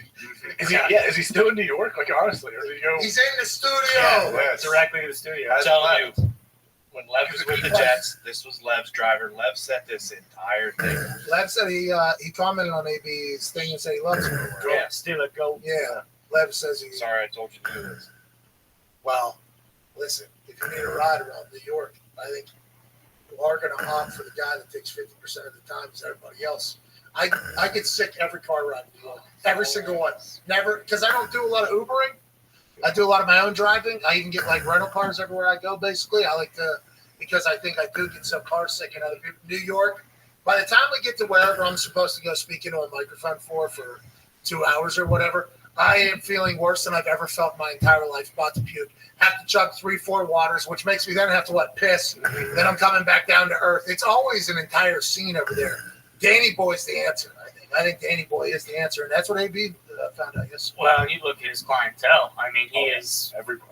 Mano, Saquon, Sterling Shepard, OBJ when he was a Giant, Antonio Brown. Does he post videos with all of them? Oh yeah. Post a lot. Tell of him, videos. Cheeks. Yeah, he used the word cheeks, which I appreciate. That's a Cheeks or Cheech. So interesting. He says cheeks. I guess that's how he spells it out. Like, hey, what up, cheeks? And I don't know if that's a Brooklyn thing. I think he's from Brooklyn, right? Brooklyn, yeah, or the Bronx. It's he is through and through one of the boroughs. He says cheeks. I've never heard that before. I feel like I've got a lot of cuz, right? New York's a lot of cuz from what I've heard. I never heard cheeks before. Big fan of it. But I did start thinking I'm going to start calling everybody Cheech. I mean, hey, what up, Cheech? I think that's going to become my thing. Yeah, you should. Why not? Yeah. Mm-hmm. People blame me for being high all the time anyways. What? What? Maybe I am. What? Probably not. What? These are how my eyes always are. What? I got allergies. What? I laugh a lot. What? I seem to be disinterested in this particular conversation that you're having with me right now. What? It's not because I'm high. What? It's because you stink. What? Cheech. What? But then we, Urban Dictionary, Cheech, not good. No. Stupid clock. Yeah, like Italian, chooch is the same thing. Really? What is it? What's the Urban Dictionary definition? Like an idiot, basically. Cheeches? Clown. Yeah. Yeah, because I just assumed I've been called Cheech before, and it's just Cheech and Chong. Because I looked high at the time. Yeah. For instance, what's that band's name? First time I heard it. Kings of Leon. Yeah, Kings of Leon. I was invited to a concert. I did not know which one. And I was like, absolutely. And I was just at my house in Indianapolis, had nothing going on. And I had just maybe taken a trip to the moon or two. And I'm asked, hey, we'll come pick you up. We're going to blah, blah, blah. You want to go? Absolutely. I'll come along. I hop in the back. All right, I'm going to a concert. This is awesome. Then we just walk right into their green room or whatever. It's Sex is on Fire, dudes. Yeah. Fucking I know. Holy shit. The Father Wills, right? Isn't that their name? Huh? Father Will? Their It's last like name? two, Yeah. They're related. Yeah. I think it's two brothers and a cousin or something. I forget how it is. But as soon as I walked in there, drummer, hilarious human. Hilarious. Big time Oklahoma fan. Hilarious human. I think his name's Nate. Oh, I might have got that wrong. I haven't talked to him in a while. But he literally looks at me while I'm standing in the corner. I did not expect to be where I was, obviously. And he goes, "What's up, Cheech?" I'm like, "You're right, yeah." Then we had a full conversation. Then we played ping pong against each other. Ooh. And it turns out when I am in that state of mind, ping pong only gets better. Ping pong only gets better. They love ping pong. They're great ping pong players. I never heard of it. He called me Cheech, so that's a pretty cool nickname.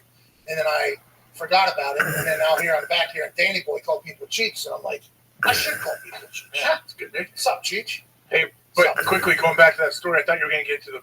Didn't you make one of those guys fall off the wagon that had been sober for a while? That was after. I thought, yeah. He wasn't off the wagon, but I guess it was close. I mean, how the fuck was I supposed to know? You know, what was I supposed to do? We go to a place afterwards. Once again, I shouldn't have been invited, but I was there because the people I was with were invited. So I'm just riding along, have this entire place rented out. I go downstairs. Holy shit, this is awesome. How we doing? Keep it moving. So my move at that particular time was I buy shot for everybody in here. Right. I say thank you to everybody. Let's have a good night here. Let's embrace each other. Boom, boom, boom. That caused the whole, I didn't know at the time, but, you know, I mean, that's how you end up in an article, actually. Well, there was one night in Indianapolis where there was a chance of blah, blah, blah. They still survived, going along. They said no. Their discipline was tested. I didn't know that. I ended up taking like 8 shots, okay, because there's a lot left. I mean, that ain't. How come I'm not heralded as the hero in that entire thing? That's not your responsibility. You could never know. You kidding me? Rock stars, I know they're doing this. Yeah. This is my first rock star program. They were so cool. They were so cool. They really were. Like, they were a cool group. Still doing it. There's an awesome documentary on those guys. I saw it. Really? It's not. They were definitely drinking hard in the documentary, but they go home to where they're from. It's really cool to see. I think that is where maybe I did see that doc, and that was why I did. Yeah. Here we go, huh? Are you in the doc? I think people will let us know by now. No, it was post-doc. Okay.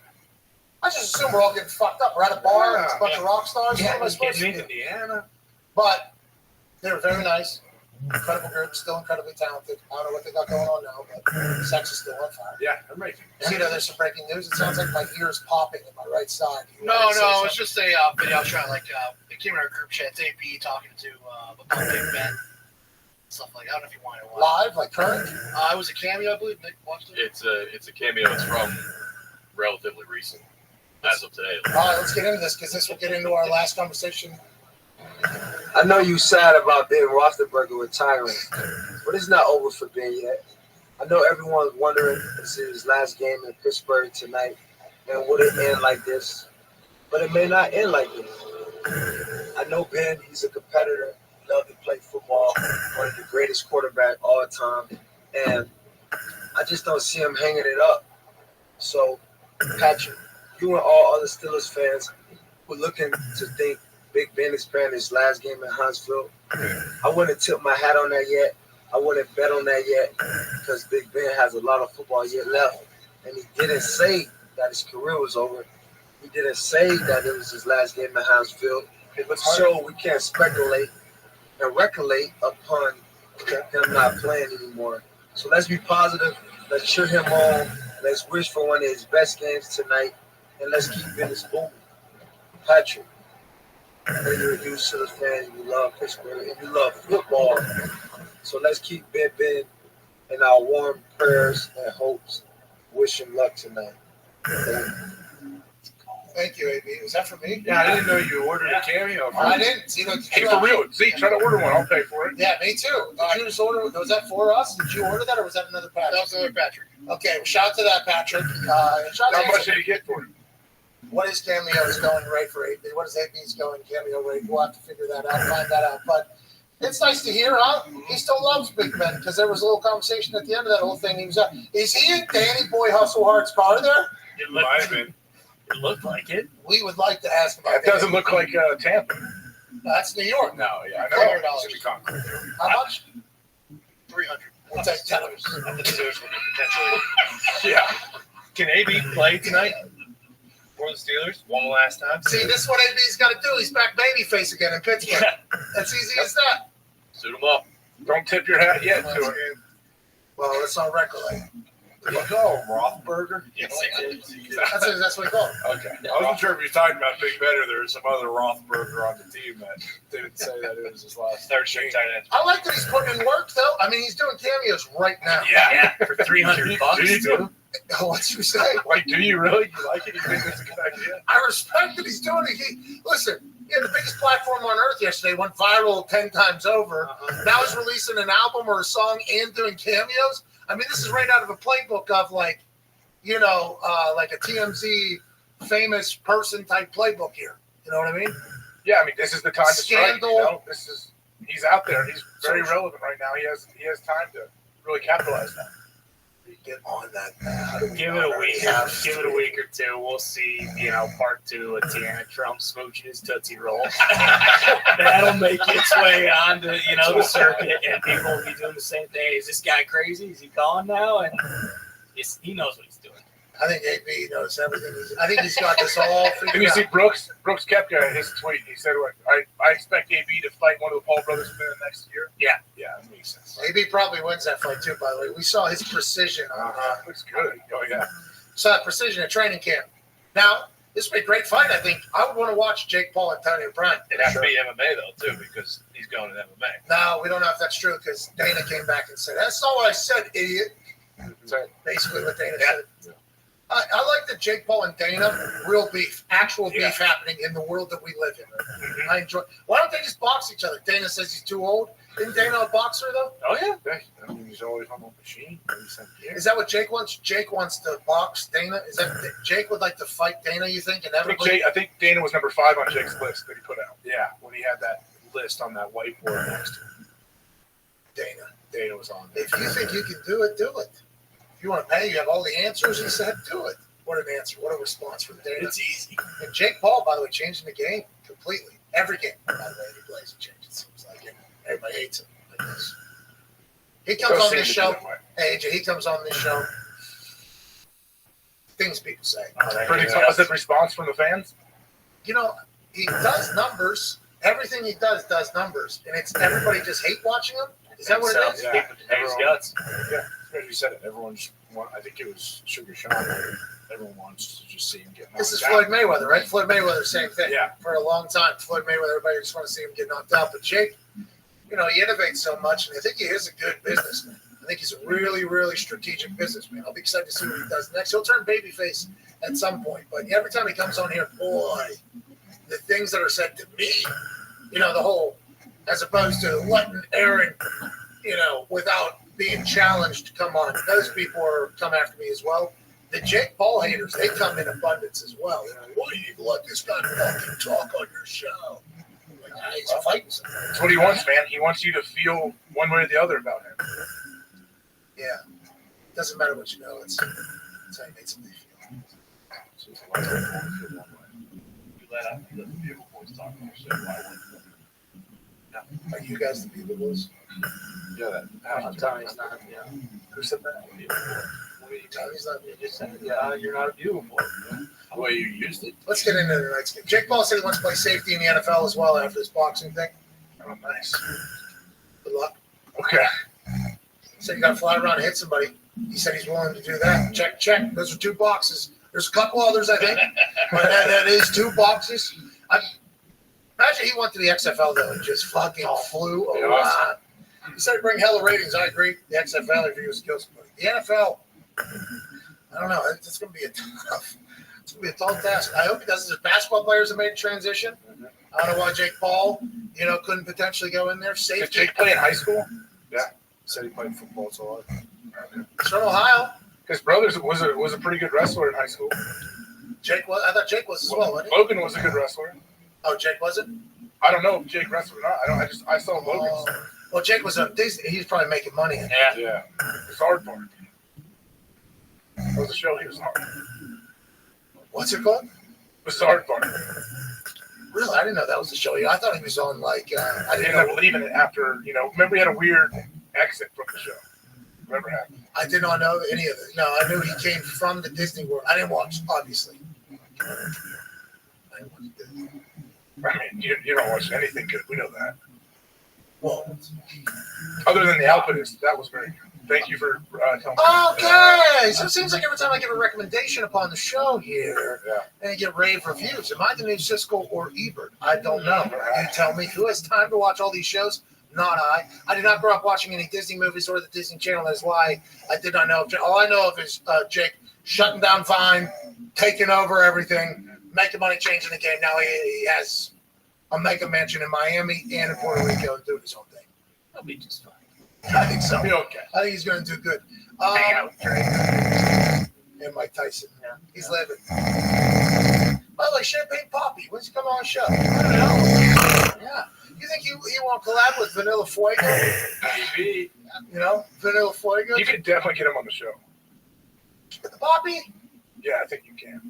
I don't think so. Maybe. Tell him you know Ariel. Oh, yeah, he does love Ariel. Ariel Helwani's back today, I think. Right now, he's doing the MMA awards. Really? Hey, by the way, Foxy kept Ariel off the year-end recap. Wow. I know it's going to miss someone. Yeah, we did have a full conversation of what's going to happen. Oh, we're going to miss somebody from the whole thing. We do apologize, Ariel. We had not had you on in some bit, and he hasn't been doing a show. We didn't even know. Forgot about it. That's on us. Or it's because he buried Zito, Foxy, Right. and everybody behind the scenes with you. Remember, he said, well, we don't know if it was on his side or on our side. Well, then you're ipso facto saying that it was probably these guys. Yeah. And then when those guys were editing a video, I mean, there's a chance. But I don't think that was the case. I think we honestly just forgot. We love Ariel. Had Ariel on our biggest show immediately following. That's right. Our biggest show. Mm-hmm. Yeah, that's on me. I'm sure I missed others as well, and I apologize to all of them as well. Yeah, Tom. Tomlin's out there, drinks the McAfee Kool-Aid. About Jerry Rice. That was this year. That wasn't this year. It was 2020. Well, last year. Hey, you know what else I didn't get on there? This is going to surprise you guys. I didn't get us doing a single one thing in the whole video. How do you miss that? I don't know.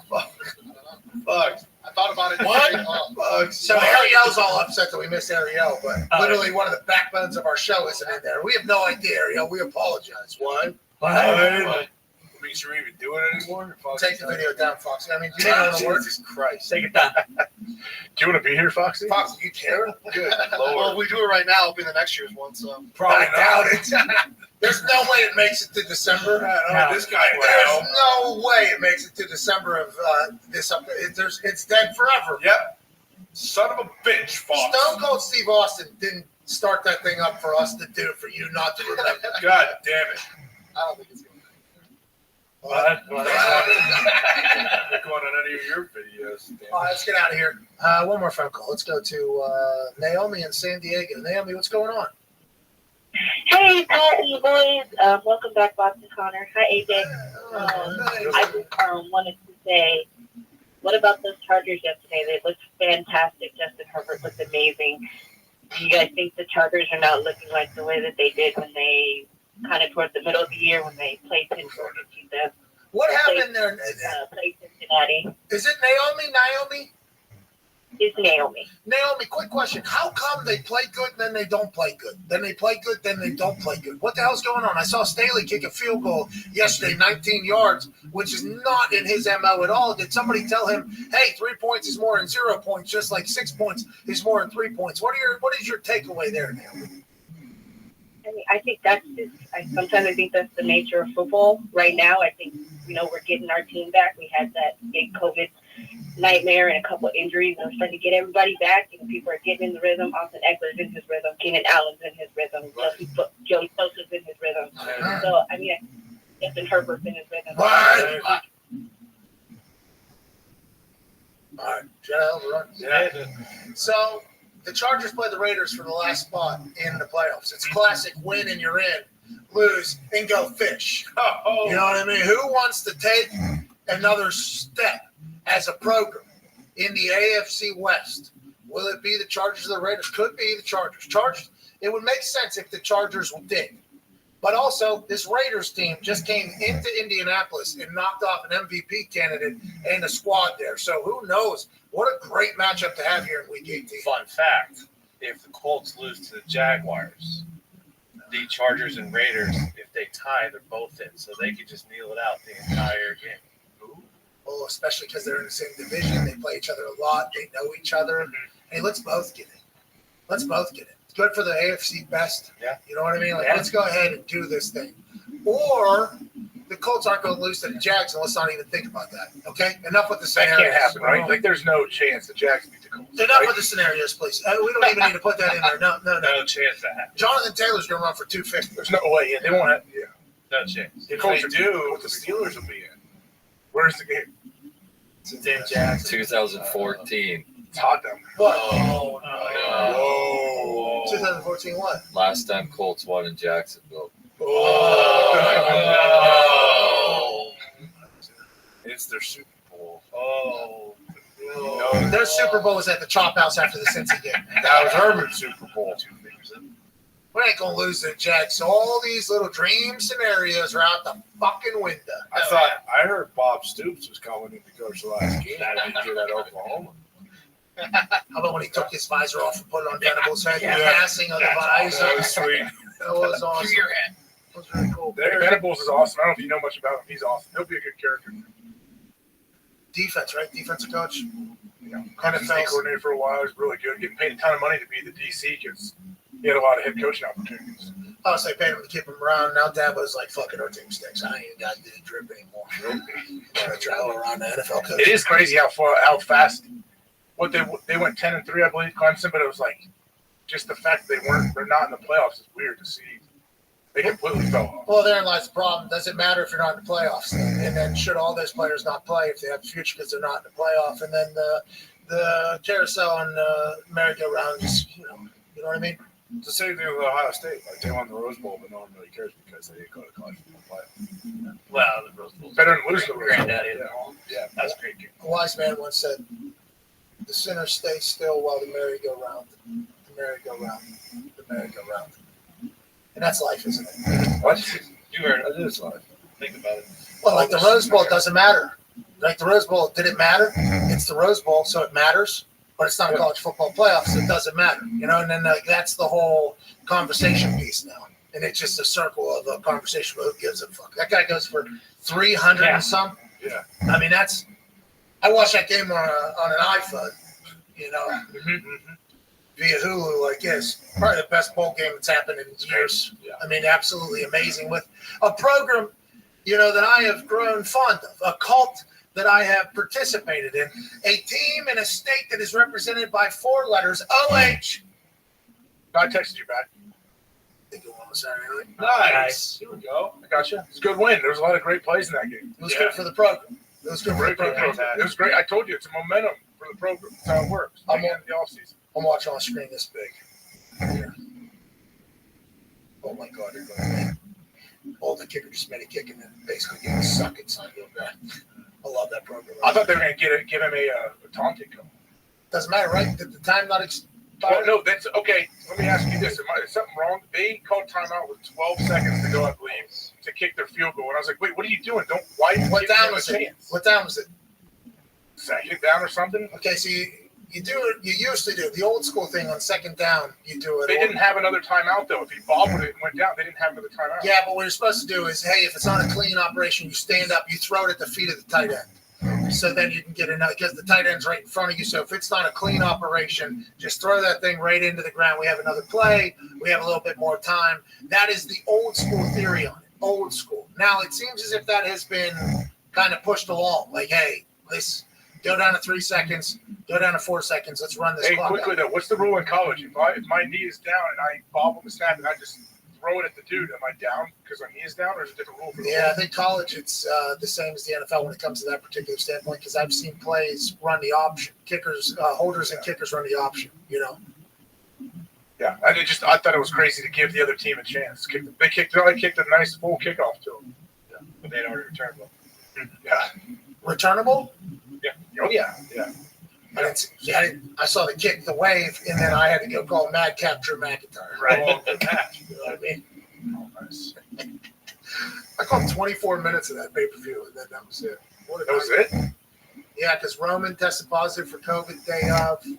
So Roman Brock ended up getting canceled, and then Brock goes to the fatal 4-way match for the Raw Championship, makes it a fatal 5-way match because Brock won a championship match. He wasn't happy that Uncle COVID took out Roman Reigns on day 1 of the 2022 year. Mm-hmm. So all our matches were the first 2, and then we're off the program the rest of the time. We're off the program. So did you go home? But I had to support the team. I had to watch the show, obviously, and then immediately afterwards went home. But yeah, we'll jot it down as a night in which I said to myself, yeah, accomplished a lot. Did a lot. This is good. This is good for everybody. But everybody's battling through the COVID world. You know, everybody's battling through the COVID world. Yeah, a little disappointing that, you know, McIntyre only cleared 1 claimer kick, too. You know, McIntyre's got a bad neck. I didn't know. Yeah, it's easy to beat. Two calculus practice Madcap, so terrible joke teller, but fine technician. Yeah, and ring technician. The New Day. It's awesome. Top notch. Alley-oops happened. Yeah. One and done. 3-1 deep. Shout out to the Dudley boys. 4-3. Shout out. And then my night was over. You know, and I was watching bowl games on my phone. Mm-hmm. Yeah, well, where were you? Atlanta. Right? Yeah. In their basketball arena? Yeah. Atlanta has a State Farm Arena. Atlanta has such an interesting thing. They have this underbelly that's a bunch of parking lots. It's actually streets, too. So they send you through, like, the streets that seem to be alleys or basements, and you're driving through parking lots, and then your Google is actually telling you, make a left at the next gravel pit, basically, and then you turn and you're underneath, basically, where all the highways are. It's an interesting city to kind of get through quickly, though. You can get there pretty efficiently, I think. Yeah, they built that new football stadium, and they tried to do like the Jerry World Patriots Place thing or whatever with that other little area with a bunch of like restaurants and stuff and different places you can go. It was pretty sweet because for the Super Bowl when we were there, I think that's where they put Radio Row, actually. What was it? The Mercedes-Benz Stadium, right? Yeah, that's what it is now. They had a walkway over to the Mercedes-Benz Stadium. It was supposed to cost something, and it cost like 15, 16x. Yeah, whatever it was supposed to be. And then the mayor got, I think, fraud charges against them. That's awesome. Atlanta's always up. So one added lights into it. I stopped. It was like a bunch of things, like they added windows and then added lights. I stopped at a Waffle House on the way out. What did you get? Can't go wrong. So I got a bacon, egg, and cheese hash thing with added thing in there. Then I got a waffle. That looked delicious. It was pretty good. I did. Oh yeah. Flight home, I'm skipping on the clouds. Skipping on the clouds. A lot of storms. You know, we had to fly around the storm to get back home. Skipping on the clouds. Almost lost Waffle House a few times. Almost lost that waffle from Waffle House a few times. But it was interesting. Pull up, order at a window, sit and wait in your car, then you go pick it up, then you go. Oh, that's really pretty efficient. It took me like 7 minutes to get my food. Not bad. Go. Yeah, it wasn't bad. Atlanta, super mask, super. Is it? Yeah. Everybody in the arena, basically. As soon as I walked in there, I was like, oh my God, okay, so we are. I had been in a, you know, it was super duper, man. And it might be because of Omicron and everything that's going on. I'm not sure. Different areas too. Like I've told you, like actual Columbus, downtown Columbus, yeah, fully masked all the time wherever you go, inside. It's not like that everywhere. If they're worried about Omicron, I don't know what the chop house. I mean, I haven't what their protocols are. You don't have. I do. I have one of these. I got my COVID. Yeah, got one of these. No, never will. Got one of these. But I got they sell those little guys. They sell those like in stores. I don't know. You gotta earn them. I earned this one. From who? How'd you earn it? What's that? Might be COVID. And you've had it for the past 4 weeks because I've had a better record on the against the spread picks. Oh, nice. We'll see what happens tonight. We should do the entire year scores. Yeah. I feel like we're probably pretty good. Oh, I had like some 2 and 10 days. Not often, though. Yeah, not often. 8-6-1's pretty good, AJ. When did we push? Eagles. I think. Yeah. My Falcons came through finally by half a point. Yeah, they did. Hey, that game against the Bills, that snowfall was beautiful. Watching Josh just run a fucking power, by the way, because everybody talks about them not being able to run. And then when you watch them, they're running best whenever they have their freak athlete quarterback running powers behind everybody. He is tough to bring down. And also, he walked in on one. He wasn't even touched or whatever the case is. That team, I love that Bills team. I really do love that Bills team. Singletary, too. The running back had 2 touchdowns, like 100 yards. But the only thing was Josh Hodge didn't really throw the ball well. Well, there was one time early that either got deflected or something. They almost threw a red zone touchdown on 4th down. It got tipped up and the Falcons picked it off. And then they like, what are we doing? It's the fucking Falcons. Let's just run. What are we even doing here? I love when there's a little snowfall on the field, though. Yeah, it's football. A little frosted field. Oh, yeah. That's awesome. Overreaction Monday's wrapping up right now. We'll be back tomorrow for Aaron Rodgers Tuesday. We announced all the giveaways last week on the graphic. If you won, you would have already heard from either Zito or Mitt at this point. Mitt will go through all the hashtag FanDuel is fantastic winners from yesterday, picking 3 graphic bets, 3 bets off the graphic. Can't wait to find out who won that. It was going to be our biggest one yet because it's 2022. We've given away like $400,000 or $500,000. Holy shit! Just to tweet them out. Just to tweet out 3 picks off of the graphic. Very easy. I text Zito Sunday morning about 8:30 a.m., 9 a.m. These are the bets that I'm thinking putting in there. And I tell you how it's going in, and Zito sent something back. I'm like, oh, Zito, look creative on this one. Happy New Year one. Happy New Year. You like the photo? Yeah, it was good. I thought you did really well. That was a good graphic. Thank you, Zito. That's a little clock in there.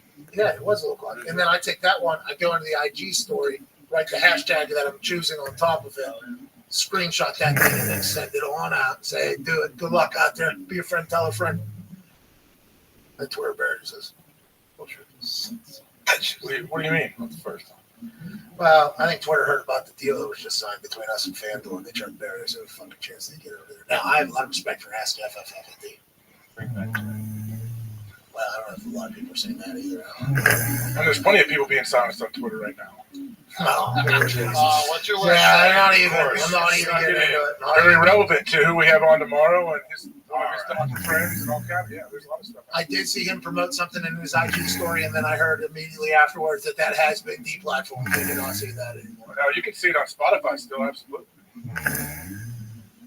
Yeah, Spotify said, we don't care how many walkouts. Not at all. Fucking run it. Dan Marino, in that commercial where, hey, you want to hear it back? And we're going to fucking send it. Fucking run it, dude. I don't need to hear shit. Fucking run it. That's what Spotify's doing. Yeah. A lot of people trying to watch it. That's awesome. What's his name? Malone? Mike Malone. Doc. Doc Mike Malone, not to be confused with the Utah Jazz's head coach. Or Carl. Oh, different name. That's Mailman. Yeah. True. Stetson Bennett, by the way. Mailman. He didn't get any credit on that. Nah, he doesn't string me. What's that? He's a good football player. Mm-hmm. Yeah. Not complaining NFL, but he's a good college football player. That's Sure. Winning out of here. Yeah. Hey, congrats to Georgia and Bama. All roads. All roads led to Georgia, Bama. Cincinnati put up a good fight. Hey, Cincy, you should be proud of your program. Great season. What a program. It wasn't really until the fourth quarter that you guys kind of, fully folded. You answered. You fought back. The offense wasn't able to do much, but not a lot of people were able to do much against that fucking program over there in Alabama. Defense kept getting answers, kept getting the ball back. Here we go. This is a good football game. This is a good program builder. This is it. Then inevitably the 60 to 75 NFL players that are on NFL on Alabama ended up winning. But Cincinnati did not do anybody a disservice that it doesn't come from a Power 5 school. I think they did the complete opposite, especially when you watch Georgia, Michigan play immediately following. I'm very proud of Cincinnati. Very, very proud of that program. I believe the stat was 12 of the last 16 semifinal games have been by 17 or more points. And this is what we talked about. And I fell for the trap again. And we have to remind ourselves that we reminded ourselves of this last year, next year. Yeah. We can buy into the hype of the teams that are the underdogs in these playoffs. But every year, it ends up a boat race. They fucking get killed. Every single year it happens. We bought into Cincinnati because we love Cincinnati. We love Fickle. We love the story. We love the athletes. Inevitably, we should have also seen the athletes on the other side and the team on the other side and the factory of success that they have on the other side and been like, oh, Alabama's probably going to cover this. But instead, we bet with my heart. And I said, no, Cincy's going to fucking do it for everybody. And then Alabama just slowly just turned that thing and said, hey, Cincy, got one of these? We got about 50 of them hanging in the fucking rafters. And guess what? There's another one coming either this year or next year. Saban took a photo with the entire team. You saw that? And he's just pissed off at the camera, basically, even though after the game he said, we got to enjoy this. This is a big deal. It's a big deal. And then in the photo, he's pissed off just so that he sends a message to all of his players. Hey, this ain't fucking diddly shit, pal. That photo was from the Derrick Henry Alabama. Oh, no. I got McCockner. Because you could actually see Derrick Henry right over his left shoulder. Oh, no. I got McCockner. Yeah. I mean, everyone was posting it. No, but Saban was actually, after the game, he said, we got to enjoy this moment here. I wonder how long he'll be enjoying. I assume he was not. As soon as he walked off that field, he's probably like, all right, life's fucking miserable. Yeah, that's the picture was great. But I'm sure he was calling recruits in the locker room already, man. There's no time to rest with these guys. You think Saban's still recruiting? I was thinking about this. He's definitely the closer that comes in for the big time guys. Like, hey, this is a guy, coach, we're going to need a house visit from you for this dude. I was wondering that. Because Deion Sanders, he's a great promoter. We've seen him on helicopters flying to games and stuff like that. But guys are going to want to play for Prime. If Prime gives them a call or somebody at Jackson State gives them a call, they're going to want to do that. Remember, Ike Taylor said, you think if Mike Tomlin, not that Mike Tomlin ever would, but it was a conversation at the time, you think Mike Tomlin goes down to college, he's going to have to be door-to-door recruiting like all these other coaches? I don't think so. I think nowadays the recruiting at those high-end places is probably easier. I might be wrong. I might be completely ignorant to this entire thing, but I think there's some programs that probably have quite an edge in the recruiting angle, and I would assume Alabama's one of them. Like, if it gets to Saban, he's like, you are already in the door probably, right? Yeah, I'm sure, he's not out there like some of the position coaches, but he definitely has to work his ass off still, I'm sure. Social media has changed it, too, for all of these coaches. Now, yes, he has people that help him with all of that, but it's still another thing he has to do. This is hysterical. 15 years, 9 championship game appearances, 6 national championships, 8 SEC championships, 71 first-team All-Americans, 44 consensus All-Americans, 106 players drafted, 39 first-round draft picks, 4 Heisman winners, 183 and 24. Every recruiting class has won at least one national championship. That's fucking like your recruits itself. Hey, you want one of these? Hey, you want one of these? Come on in to Bama. Yeah. Congratulations, you got a national championship. We want to give you a scholarship. Because I was thinking about, 10 years from now, I'm going to be 44. What's something that could be cool? And I accidentally thought, like, it would be cool maybe coaching a college program, watching all like the amount of fun it would be, us getting to compete, us going in, I would delegate, obviously. Okay, we're going to have an offensive thing, defensive thing. I might dabble in the special teams, but day to day, I'm going to be very much a overseer. Hey, how we doing? Let's have a good day. Schedule maker, let's do that. I'm not going to be in the weeds.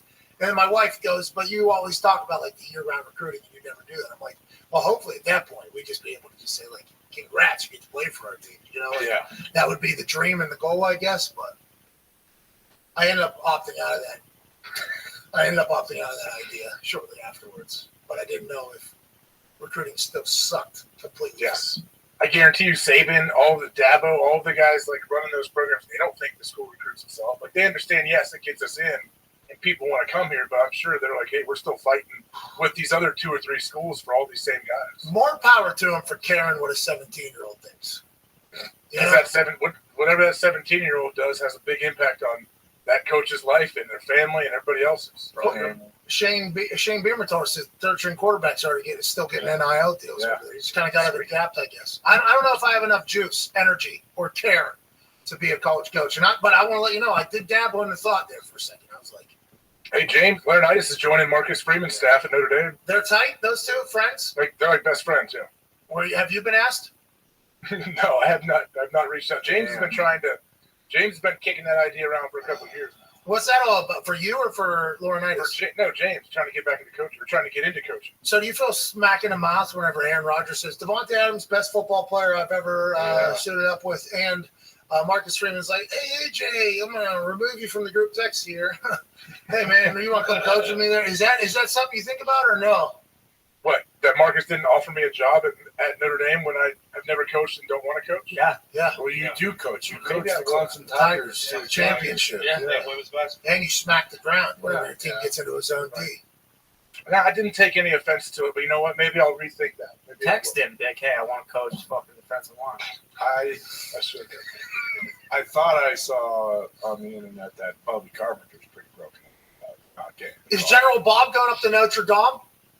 He's not. I don't think Bob wants to leave Columbus, so I don't think he's upset. Has Bob gotten into it with anybody lately? Have I missed anything? General Bob doesn't show up in my algorithm anymore. I don't know what the deal is. I don't see him on any platforms anymore. What's that all about? I don't know. You said, what, did you say Jack is messing with you? There it is. Jack's on it, by the way. Jack's taking pictures like Tom from MySpace, dude. They're out of here. They collected their checks. They did their damage. They're off and running. They don't care. What is Jack doing? He's taking over the world, saving the world? He's probably doing something behind the scenes, I assume. Shaking hands, kissing babies. Exactly. Is he riding on one of those power surfboards like Zuck? Maybe. With the sunblock all Mayonnaise all over his face. Yeah. Maybe he's getting jacked like Bezos. Maybe. Jack was already kind of jacked, though. Hey, by the way, 2022 is the year I'm getting fit. Okay. Oh, yeah. Yep. Whole office. Fit office. What are you saying, AJ? I've decided I want to live forever now. It's like New Year's resolutions. They're awesome. I love the excitement that people start. Well, it's Monday, too, by the way, of the New Year. Perfect. So today is the day. Today's the day. Yeah. I've already started, man. You should see me this morning doing wall sits. Congrats. Thank you. I'm just going to, Pat McAfee show fit, baby. That's right. That's how I turn the Instagram into it. It'd be nice if we had a supportive partner. Yeah, it would be great if maybe our fitness I am very wouldn't supportive. be a No, you're not. fucking asshole. If you want to work out, if you want to have this healthy lifestyle, please, I encourage that. Just shut the hell up about it. We don't draw me up. Shut the hell up about it. I want to let people know that all that you might struggle with commitment and discipline, and you love eating food. And last year wasn't your year. This year could be your year. I'm okay being a role model, AJ. Okay, I don't need you being. It's you staying on your high horse, trying to say, "Hey, I'm the best." You guys, I know you guys all struggle.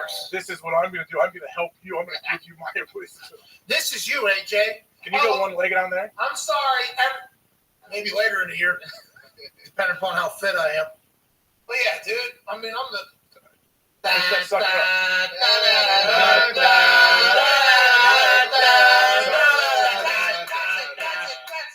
Dude, what are you even talking about? I got good core, good abs. Can you moonwalk on there? Well, I can probably move the goddamn. I mean, this is dangerous. You're in control, man. You have great balance. I do believe I'm one of the greatest chairs with wheel standers in the history. You see me at WWE, I'll jump up and down on those things in cowboy boots, Never gets talked about. You just got to make sure know the center of the thing pretty good. Why hasn't AJ drawn us up a health program? Yeah, because he doesn't give a fuck about us. He thinks we're fat and wants us to remain that way. I don't have any answers for you. Give us your workout program. Or are you just eating trenbolone sandwiches? Oh, you're on the roll. Was that Cuppy said that? It's all juiced up again. Congratulations, actually, AJ. On what? 19 years ago today. What happened? National champion. Yeah, yourself one of these. Good job, AJ. All right. Oh, that means next year, 20th anniversary. Oh, at 20th. At Buckeye Stadium. So who's all there? You, General Bob, Slags. Urban. Slags wasn't on the team. Tony Craig Prenzel. Republican, right? Congressman, I mean. Who? Gonzalez. That's how you like this. Gonzo wasn't there. Yes, bro. I know, he was part of the team. That's what I mean. Why do you keep saying? I said Tony He needs Gonzalez. to remember him as his politician days. But I called him Tony Gonzalez, and there's another Tony Gonzalez. The bald Denny Coda. congressman guy. Bald guy in crosshairs I of never every called him politician. bald. Call him Republican Congressman Tony Hit Gonzalez. inside the park home run in the congressional baseball game. That is where He got cheered on by all parties. That was the first and last time that ever happened for him. Yeah. That's probably when they knew. He became public enemy number one for all parties. That's probably why they started clapping for him. Hey, I'm Anthony Gonzalez. How you doing? I played football. I'm really smart. I want to come in and try to save the world here. Okay, Anthony. I shake hand, shake hand, shake hand, shake hand. Oh, everybody hates me all the time. Yeah. Hey. That's politics, right? Chris Gamble going to be there? Oh, Thank Chris you, Gamble. Gonzo. I hope so. He's wide receiver. Yeah. Receiver DB. He would play like 150 plays a game. Ted Ginn. How come you wouldn't do Bam that? Childress? Bam, yeah, Bam's a stud. How come you wouldn't play 150 plays a game? I don't know. They never really offered to put me at wideout or tight end. Fullback? Yeah, Do you think you could have played tailback or fullback at a high level in college? No, probably not. You ran a 4.4, right? I love playing on fifth that overall but it's, it's a different thing. It's a different thing up there. I watched Maurice Clarett do it and see how good he was. He's really good, huh? Very good. You and him ever? Huge hard head, too. That's what I'm saying. Did you two? I don't remember many times in practice having to go up against him because that dude was so good. I've told you on here, like, he's hurting our own dudes running the ball. You don't want to tackle him. That's amazing. All right, let's have Maurice go against the fourth stringers. All right, we need new bodies up here to fucking die. Yeah. You can't have him practicing against the ones. He was a freshman too then, right? True, yeah. We came in the same class. He came in a little early for spring ball. Who's that 17-year-old freshman we saw from Nebraska? Wisconsin? Can't remember his name. Oh, the right back. Hey, he should be in a men's league. Yeah, small player. Good boy. He's ready to go. He's the kid doing the splits that committed to Nebraska. No. He was a running back for this year. Who is that? That was you. O-line? Yeah. That sounds like it really caught your attention there. That sounds like. I'm impressed at how flexible this big O lineman is. Will Compton put it out. How about Bradbury, that center for the Vikings? Oh, that was awesome. Catching the ball down there. Does anybody know how hard that is? So hard. It's freezing cold too. He's a big guy. Just getting down there in general, hilarious. Freezing cold out of nowhere, split decision. Give me that. And his immediate thought is, I'm fucking getting a first down. It's the first one of the half. Yeah. Who's the first one of the half? I like that guy. It's one of my new favorite players. Bradbury. I'll never forget him. All right, we're out of here. See y'all tomorrow. Can't wait to talk to Aaron about him being an MVP again and having home field advantage to the playoffs. That's huge. Yeah. What do you think he's going to want to talk about? He played really good football, didn't he? Yes, he did. Yeah. All right, so I got the Steelers. You got the Browns? Yeah, what is Steelers minus 2.5, right? Yeah. Okay. I'm a little surprised they're favorites. They weren't. Yeah, they were getting points, and then we heard Brett Michaels was going, and former teammates, and then Kiesel said, I'll be there. And then Billy Gardell's filming a commercial there, probably. Bingo. All these things started happening. Tony Brown? Yeah. Tony Brown caught a cameo. That has to make Ben feel good if he sees the cameo. Absolutely. A lot of reminiscing videos about how great Ben once was, and Ben seeing videos of what he used to do, and he's going to give it a go tonight. I mean, look for this show tonight. I love you. Go on, Tom. I'm nervous. Why? Nervous. No, why? Still has another game after this, too. Yeah. playoff folks Yeah, are still this is alive. home at Hines. This is at Hines. Seven's last game at Hines. Kick the shit. You would never understand, AJ, because whenever you think about that, it's not supposed to hit as hard as it does, and then you start thinking to yourself, man, I remember watching the Super Bowl in the hockey house down there at the University of Pittsburgh, middle of Oakland, and then Steelers win that Super Bowl because of Ben Roethlisberger. Yeah. And then all of Oakland ends up on fire, people climbing telephone poles and lights and everything like that. Yeah. That memory that was hilarious and etched in my brain forever is all because of Ben. And those are the things I think a lot of Yinzers have been doing is the celebrations and the gabagool that has happened because of Ben Roethlisberger. And tonight, you just have to remember all of those things. It's going to be a big time. We thank you, Ben night, I think. Yeah, not everyone just plays the game for a paycheck, okay, AJ? So if Ben doesn't play well tonight, are you still going to have the same enthusiasm? Like, towards what? Towards Ben in his whole career. Yeah, I will, but it'd be nice if he got his flowers tonight. Well, speaking of flowers, a bomber just flew over. Bomber. Thought we were going to potentially become a gravel pit there. Might be preparing for. Why are they flying everywhere? What was that? That was very Came from the Rose Bowl program. Well, preparing for the That national was championship. Maybe doing it. Because probably do one on the Monday. Natty 1 week from today. That's right. Everybody's coming to Indy. Come on in. Yeah, sweet. The water is fine. Expensive Indy, as they say. What? Nick sent a tweet to the group today, and that was the way they described it. It was Some guy wrote an article, and the headline was "Get ready for something." He's pulling it up here. The headline is completely misleading. What the article actually said. No, he did say people were staying in Louisville instead of Indianapolis. Who said that? He talks about how expensive tickets to the game are and how cold it's going to be. But in the article, it mentions like, hey, it's inside. The whole city is connected via walking and bridges. The headline says like something like, get ready, Bama fans, for a cold, expensive Indianapolis. Who the fuck? Indianapolis. If we were to put our office in any other city, AJC Sports. The Atlanta Journal-Constitution, I believe, is that what it is? So this guy. I only go by one Constitution. Thanks. Yeah. What's that? This person's a fucking clown. Sounds like he Shit. It is going to be chilly, though. This guy said he was going to stay in Louisville and drive all the way up here. It's because there's more to do there. Jesus, pal. I mean, maybe. What are you going to do? Go walk the Again, empty horse? I don't think he said that. I think that was a quote from someone in the article. But everyone in Indy is very offended by it. Yeah, well, fuck this guy. I mean, fuck this guy. Indy's great. Hey, this city is literally built for this type of scene. Yeah. Hell yeah. Again, this guy didn't write this. You know? If I see this guy, I'm smacking him right in the mouth. Thank you. That guy's from Chicago. Hell yeah. Yeah. I'm from Pittsburgh, too. This city, to call it expensive is Get out of hilarious. He's talking about tickets to the game, guys.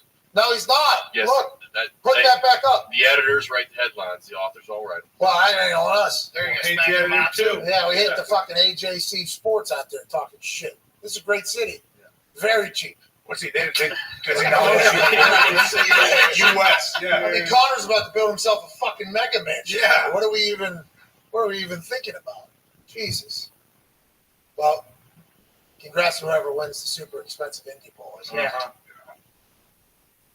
Joe Pompliano said that Danny Boy hustle hard should race in the Indy 500.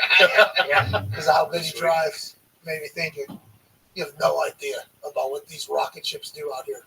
But if Danny Boy was to be in the Indy 500, I'd pay attention. Yeah. Oh, yeah. I would pay attention. You have to. Be the head of a garage, maybe. Crew team or something. No. AB Danny's would be driving. crew chief. He's behind the wheel, baby. Cameos are being cut. Races are being won. Danny Boy hustle hard behind the wheel. All right, we're back tomorrow. 15 minutes, hammered down. We'll be on. We'll do a giveaway manana. For this being the last week Yeah, it's messed up. of the NFL regular season. I'm not happy about it. Yeah, No, it sucks. Have you guys in flu? We try to live in the moment, very much checkers players, me at least. I haven't even thought. I'm not going to say it. Nope. The off season's coming up. Don't It say is. it. We got a month and a half. So. All right. We got draft. We got free agency. We'll be fine. That fucking stinks. I mean, we Yeah. always Sucks. we make the most out of it because we have to. Because it's the We only got spring training coming up. We got all kind of good stuff. Yeah, you're right. Jet Passing. Hopefully he'll be. No, they don't. They might not have baseball. Oh yeah, you're right. Might not even. Jet Passing might not even have a job. Might be an insider for anything. Well, we got, March Madness coming up. And, Oh yeah, college basketball. It matters. you know. I love college. That weekend will be awesome. You know, and then okay, so we got 2 days. Let's not think about it. Let's enjoy the moment. Let's enjoy Yeah, We made it to week 18 of the NFL season. Let's celebrate.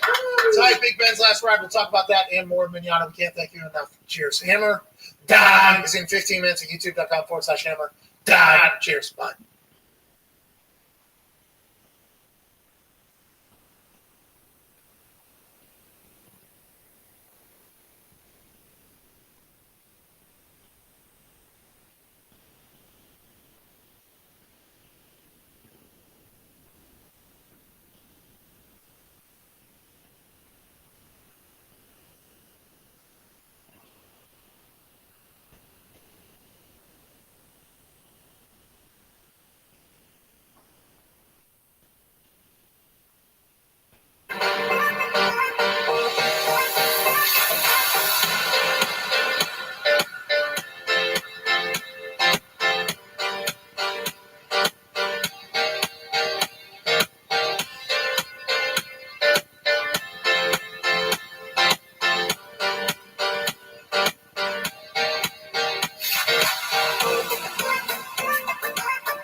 McAfee Show.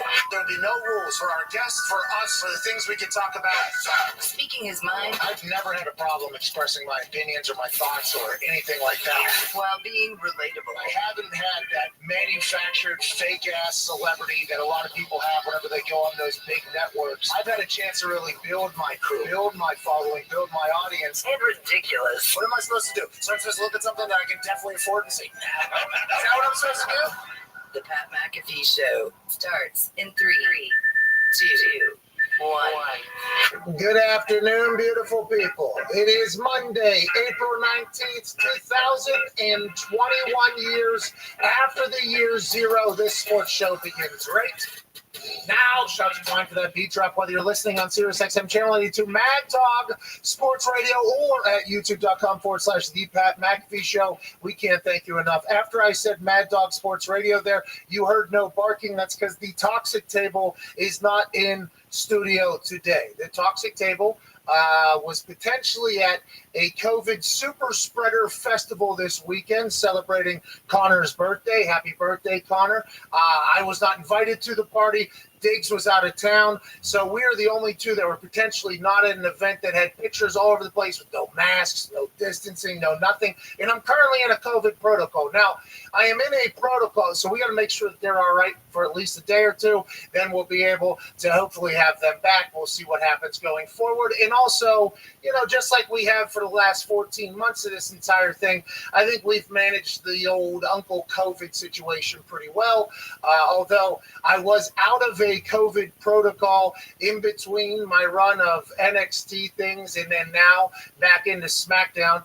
I'm going to have to get tested every single week, so I'm not here to have an argument on whether or not you think you're going to die from COVID. Okay, that's immediately what people are going to do. It's whatever the case. You think you're going to die, cool. If you don't think you're going to die, it's cool. I can't get it because I can't get a COVID positive test, or I won't be able to do something that I've been dreaming about doing my entire life, which is what I got to do on Friday, which I am so thankful for. On Friday, in the Thunderdome in Tampa Bay, Florida, I got a chance to be a full-time commentator alongside the greatest of all time in Michael Cole. Now, a lot of people will say there was a good rib that happened immediately upon SmackDown beginning Friday night, 8 o'clock Eastern on Fox, which is Twitter shut down.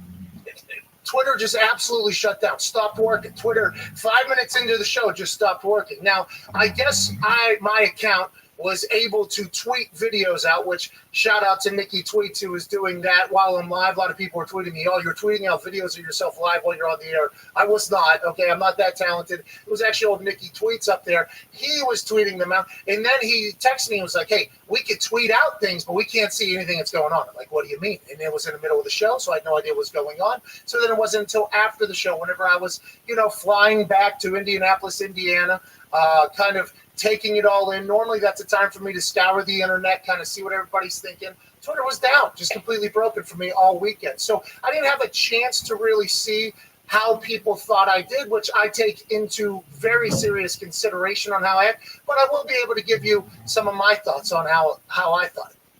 The day was awesome. We left the FanDuel Beach House, drove up to the Yuengling Center, went in there, kind of walked around, got a chance to chit-chat with Michael Cole and also an asshole named Baron Corbin, who's down there, who I used to be teammates with. Guy slept on my couch at one point. Wearing a dumb shirt. He was wearing a dumb shirt, and he was wearing sweatpants that he was trying to act as if they were jeans. He might as well have been in his goddamn pajamas out there looking like a slob talking to me. Florida court jester. Yeah, he's a bum. He's no longer the court jester. No, he's not that. He's not the king either. He's the bum from Florida sitting on the side of the show there. But I got a chance to chat and talk to everybody. It was very cool. Got a chance to get my makeup done. All right, you're not attractive, need the makeup done. By the way, the spray tan that I was having cook on Friday during the show, it has settled in, and it is a lot deeper now than it was on Friday. Food for thought going forward. Cannot get spray tan same day of needing of spray tan is what I'm Do they have special model cameras for like the modeling headshots that you guys did beforehand? Turn Diggs brings me to my next point. I then went up to a still shot area, which had 40 lights and maybe the nicest camera I'd ever seen in my entire life. Eric No Knees is the guy's name. And he goes, hey, you want to get some photos for the night or whatever? And I'm like, absolutely. I don't know how to work this whole thing. I've only done, I think, 2 photo shoots ever. The one happened out here, and it's always the same photo you see of me pointing at my chest smiling. That's because that's the only, like, real professional photos we have. So I start doing the rock poses that I've seen on Instagram, the influencer poses. I start hitting those things. I go look on the computer, and he goes, how do you feel about these? I'm like, that's the best I've ever looked in my entire life. Thank you so much. The filter was already built in the photography. So then, obviously, as we're about to leave, Foxy forces this guy to take some photos of him. Foxy's like, hey, you got nothing going on anyway. You can take some photos of me. Foxy gets some photos done. That was a lot of fun, right, Foxy? That was awesome. Yours looked a lot better than mine. No, Foxy is a model full time. And at this point, I had already had makeup on. So I think the light, changed a little bit. But then I cut my hair. Then I had to go do Spaces with Aaron Rodgers, which was originally going to be, I think, for 5-ish, the 6-ish. We did a Spaces for 25 minutes. We talked about his last day hosting Jeopardy. Then that wraps up. I walk into a meeting, shake a hand real quick, meet somebody that I've never met before, go to the thing, show starts. So we're talking about there was no real sit down, hey, expect this. I had no idea what was going to happen all night. No clue. I do believe that is the plan going forward to just keep me completely out of the loop. And if so, I had an absolute blast. I do not think I was anywhere near where I can get to as a commentator for professional wrestling. I used a lot of the words a couple of times over and over. I was scared to have too much bass in my voice because I didn't want people to think I was trying to dominate the call or anything like that. But sometimes I sounded a little bit too soft. The standing, I thought was natural instinct was for me to stand when something happened. I guess a lot of people did enjoy that. I appreciate that because that was potentially something that could get me into some shit. A lot of people say, you need to stay so we can. The clip of us coming back to the 2 shot of me standing, him sitting, and me kind of being caught in a situation where I'm like, well, I don't know if I should stand or sit right now. That was, one of those kind of ad-lib moments that pop up that is incredible. So I had a blast. I think I stunk, but I have a chance to get better. I enjoyed it. I'm very thankful to all the people at the WWE and to anybody that happened to tune in. I couldn't see your Twitter because mine was broke. At Tone Diggs, weekend in Cincinnati. How are you doing, pal? Yeah, so I went to Cincinnati. So I just relived or just was made aware of how hectic your Friday was. When I got to Cincinnati, though, and I saw that you were on Spaces with Rogers, I don't know, an hour and a half before you were supposed to go live for SmackDown. Bingo. And then I also heard the interview with Cole where you were missing meetings for that. And I was fucking wild move to just go in there on your first SmackDown Friday and just go for it. Like, just wing it. It seemed like it was wing. And how many people at SmackDown knew before the announcement? Nobody. So it was very tight. It was unbelievable how tight this was kept. This entire office knew, never got out for like a week or so before, I think. That's a long time in the internet, by the way, a week. In the original announcement, and Fox will have a vlog that comes out, what day? Tomorrow. A vlog will come out tomorrow, but behind the scenes. The original announcement was going to come out Thursday night. It was going to come out Thursday night. We're going to announce this thing Thursday night because I had to go get a COVID test and everything. And they figured if we didn't announce it by the time I go get COVID test, somebody could potentially leak it or whatever. It was like, okay, we'll go out Thursday night. Then on Thursday, something happened in the WWE that none of us knew about. I was like, this does not feel like the right move here. So we actually delay it, get COVID tested, delay it. And it's like, there's no way I wake up tomorrow morning and there isn't somebody somewhere with something, and we were able to break it. Very thankful for all the parties involved, and so incredibly lucky to be able to do that thing week in, week out. Can I ask how the interaction was with the big man? See, he wasn't there. Vince wasn't there. I know, this is a big deal. A lot of people, because once my Twitter came back to life on Sunday, I was able to see some things that people said, and all anybody was saying is, can't wait to hear what he becomes whenever Vince is in his ear, when Vince is in his ear or whatever. And I had to talk about this on Busted Open Radio. I do believe I kind of get a misperception about me is that I'm not coachable or something like that, okay? Or that I don't like whenever people, potentially say things. It's not, that I'm not. Rich Rodriguez was my coach He might as well have been Bear Bryant whenever he was coaching West Virginia. I don't know what he's like now, but I enjoy getting coached. Actually, if I get coached by somebody I respect, and if I appreciate what that person is saying or how they're saying it to me, or if it makes sense and it relates to me, I can appreciate. Because there's a lot of people giving out a lot of advice unwarranted these days when they shouldn't be giving out advice. And there's some people that have done that to me, and I'm like, hey, fuck you, pal. I don't need. I'm not. Hey, excuse me.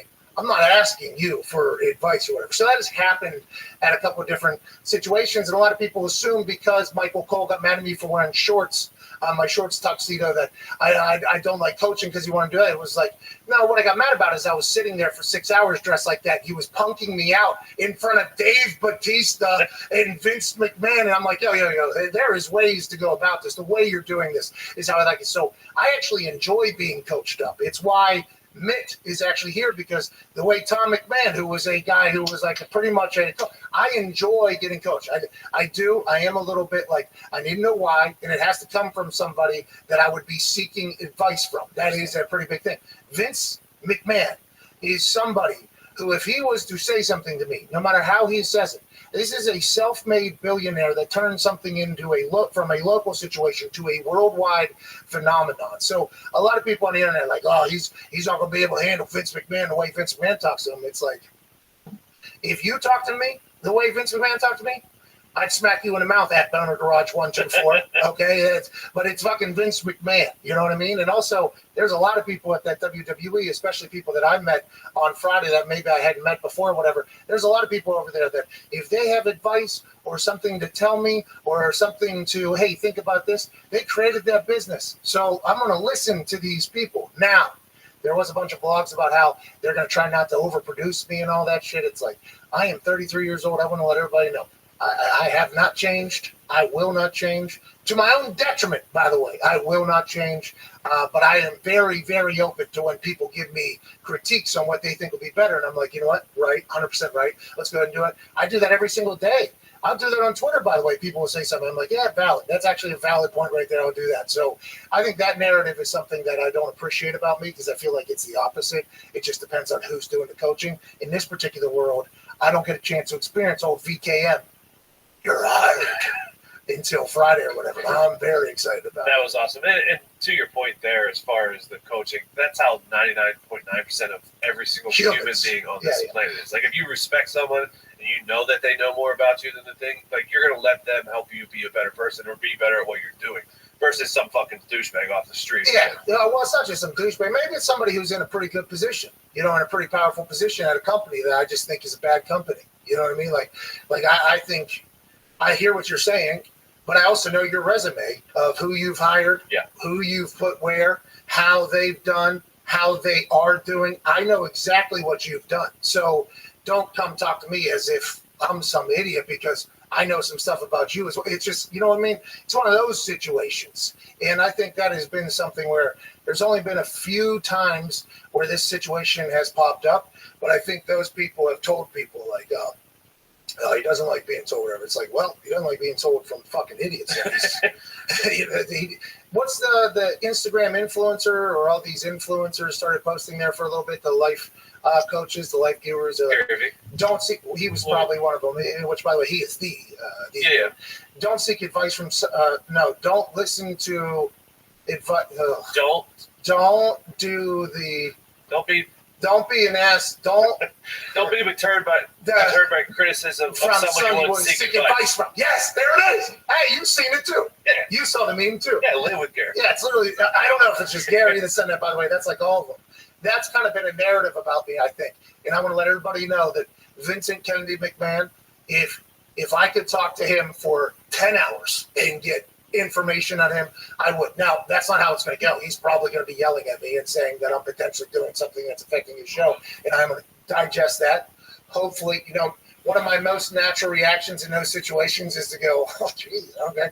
You know what I mean? But I can't do that because I have a microphone in my ear. So there will be some sort of adjustment, but what I'm saying is if Vincent Kennedy McMahon's talking to me, I'm cool. I feel I will listen if it's Kennedy McMahon. The wildest thing, Pat, like I spent my formative years, if you will, professionally around Vince, 11 years around Vince. And the cool thing about him is that outside of having a direct approach, he's also got a very Mr. Miyagi-like approach where you think you're learning how to sand the floor, but you're learning a couple things in there that you never even realized until you truly pay attention and apply the shit. Well, I talked to Jim Irsay. So I got to talk to Jim Irsay for an hour and a half, and I told him about my retirement or whatever. I was retiring, and he, wanted to talk to me face to face and have a conversation. And Jim Irsay has always been judged for a lot of reasons. He has battled his demons, and then obviously he's been caught up. And then when he talks, a lot of people think, oh, this guy has no idea what he's talking about. He seems a little flaky or whatever. I got a chance to sit down and talk to him whenever I told him I was retired, like an hour and a half or whatever. And the words in between his words were telling me some sage advice that I didn't even, like he'll put out a tweet and everybody's like, oh, the old billionaires lost it again. It's like, no, reread that. Okay, there's a message coming through there at some point that you just have to know. And if somebody's a billionaire, I am 100% willing to listen. Now, that billionaire has the same exact amount of opportunity for me to say, okay, yeah, I'm not listening to this fucking person ever again. You know what I mean? But normally, there's a reason why people are in a position there, and you should try to learn as much as you can. And I've respected and appreciated a lot of coaches throughout my life. So whenever that was kind of making its way around about coaching or producing or whatever, it's like, man, I'm cool with being coach. It's just like, it can't be stupid. Like, I will be like, that doesn't work. Hey, I've already tried that. We're not doing that again. Can't do it. Won't do it. Anyways, I loved it. I had the time of my life. I'm very thankful. We'll be back down there on Friday. And shout out to WWE and for Michael Cole for carrying me through that entire thing. Now, there's some things going on in the sporting world, Tone. And we'll be joined by a British man to talk about it. Now, we do have Gumpy. Gumpy was also at the Super Spreading event, so he cannot be in this glass cage of emotions here. Hope he is also okay, by the way. Hope everybody's okay. Hope to find out here in the next couple of days or whatever. And Gumpy tried to explain to me what this Super League is and why everybody hates it. I checked out their website. Website looked unbelievable. Good UI, good UX. So what's going on in the world right now, for those that don't know, is the world of soccer is comprised of these little leagues. There's like 5 of them, I guess. There's the Premier League, La Liga, the German one. There's an Italian one. There's another with all these little leagues, and then they all compete to be in the top 3 in their leagues. Top four in their leagues. And if you're top 4 in those leagues, you get a chance to be in the Champions League. Correct. The local leagues, the state leagues, the MLSs, just for lack of a better metaphor, but for each of these countries or whatever, they play on the weekends. Yeah. Champions League plays Tuesday, Wednesday. These are running concurrent to each other. And while seasons are going, the country leagues, you're competing to try to get into the Champions League and to win your own independent championship or whatever. And then those change throughout the years. There are times where you're in the top 4 in the league, you're in the Champions League, you're playing in the Champions League, and then you end up not in the top 4 of your own league the next year, and you get dropped the fuck out of the Champions League. See you later. You don't get to play with the big boys. Yeah. So that's called delegation and relegation and all this other shit, right? So the relegation is actually the country's league. If you finish the bottom 4 of your country's league, you then drop down to, say, like the XFL. Okay, so you could potentially go from the AAFL, the XFL. Yeah. You play good enough. These teams play bad enough. You can get into that league. Correct. We'll call it like the college, the NCAA. Yeah. So then if you play well enough in that league and get in the top 4, you can then go play in the Champions League, which is the biggest league, right? Yeah. So you could potentially go from like farmer, beer drinking, throw together team in the AAFL, XFL, have a bunch of studs, win, get into their MLS, the English's MLS, play really well for a year, bang, get in the top 4, get into the Champions League. So now that the Europe Super League has been put together with the backing of JP Morgan Chase, who's put together like $5.5 billion to launch this thing, they're trying to replicate and replace the Champions League, and they're trying to play on Wednesdays, but they allowed for 5 spots to be opened up for, I assume, somebody from each league to come play. This now has caused a massive, absolute backlash situation for all of soccer in Europe. This is not a big soccer show, okay? Played soccer. Was pretty good at soccer. Love playing soccer. Never been able to watch it because I just like things going on. And American football is here in America, so I watch that. I'm like, oh, this is much better than that. But I'll watch, whenever, for instance, I got in with Pulisic whenever he was rolling with Chelsea last year. Now we got Gio Reyna. I'll watch and see what's going on because I like the United States men's team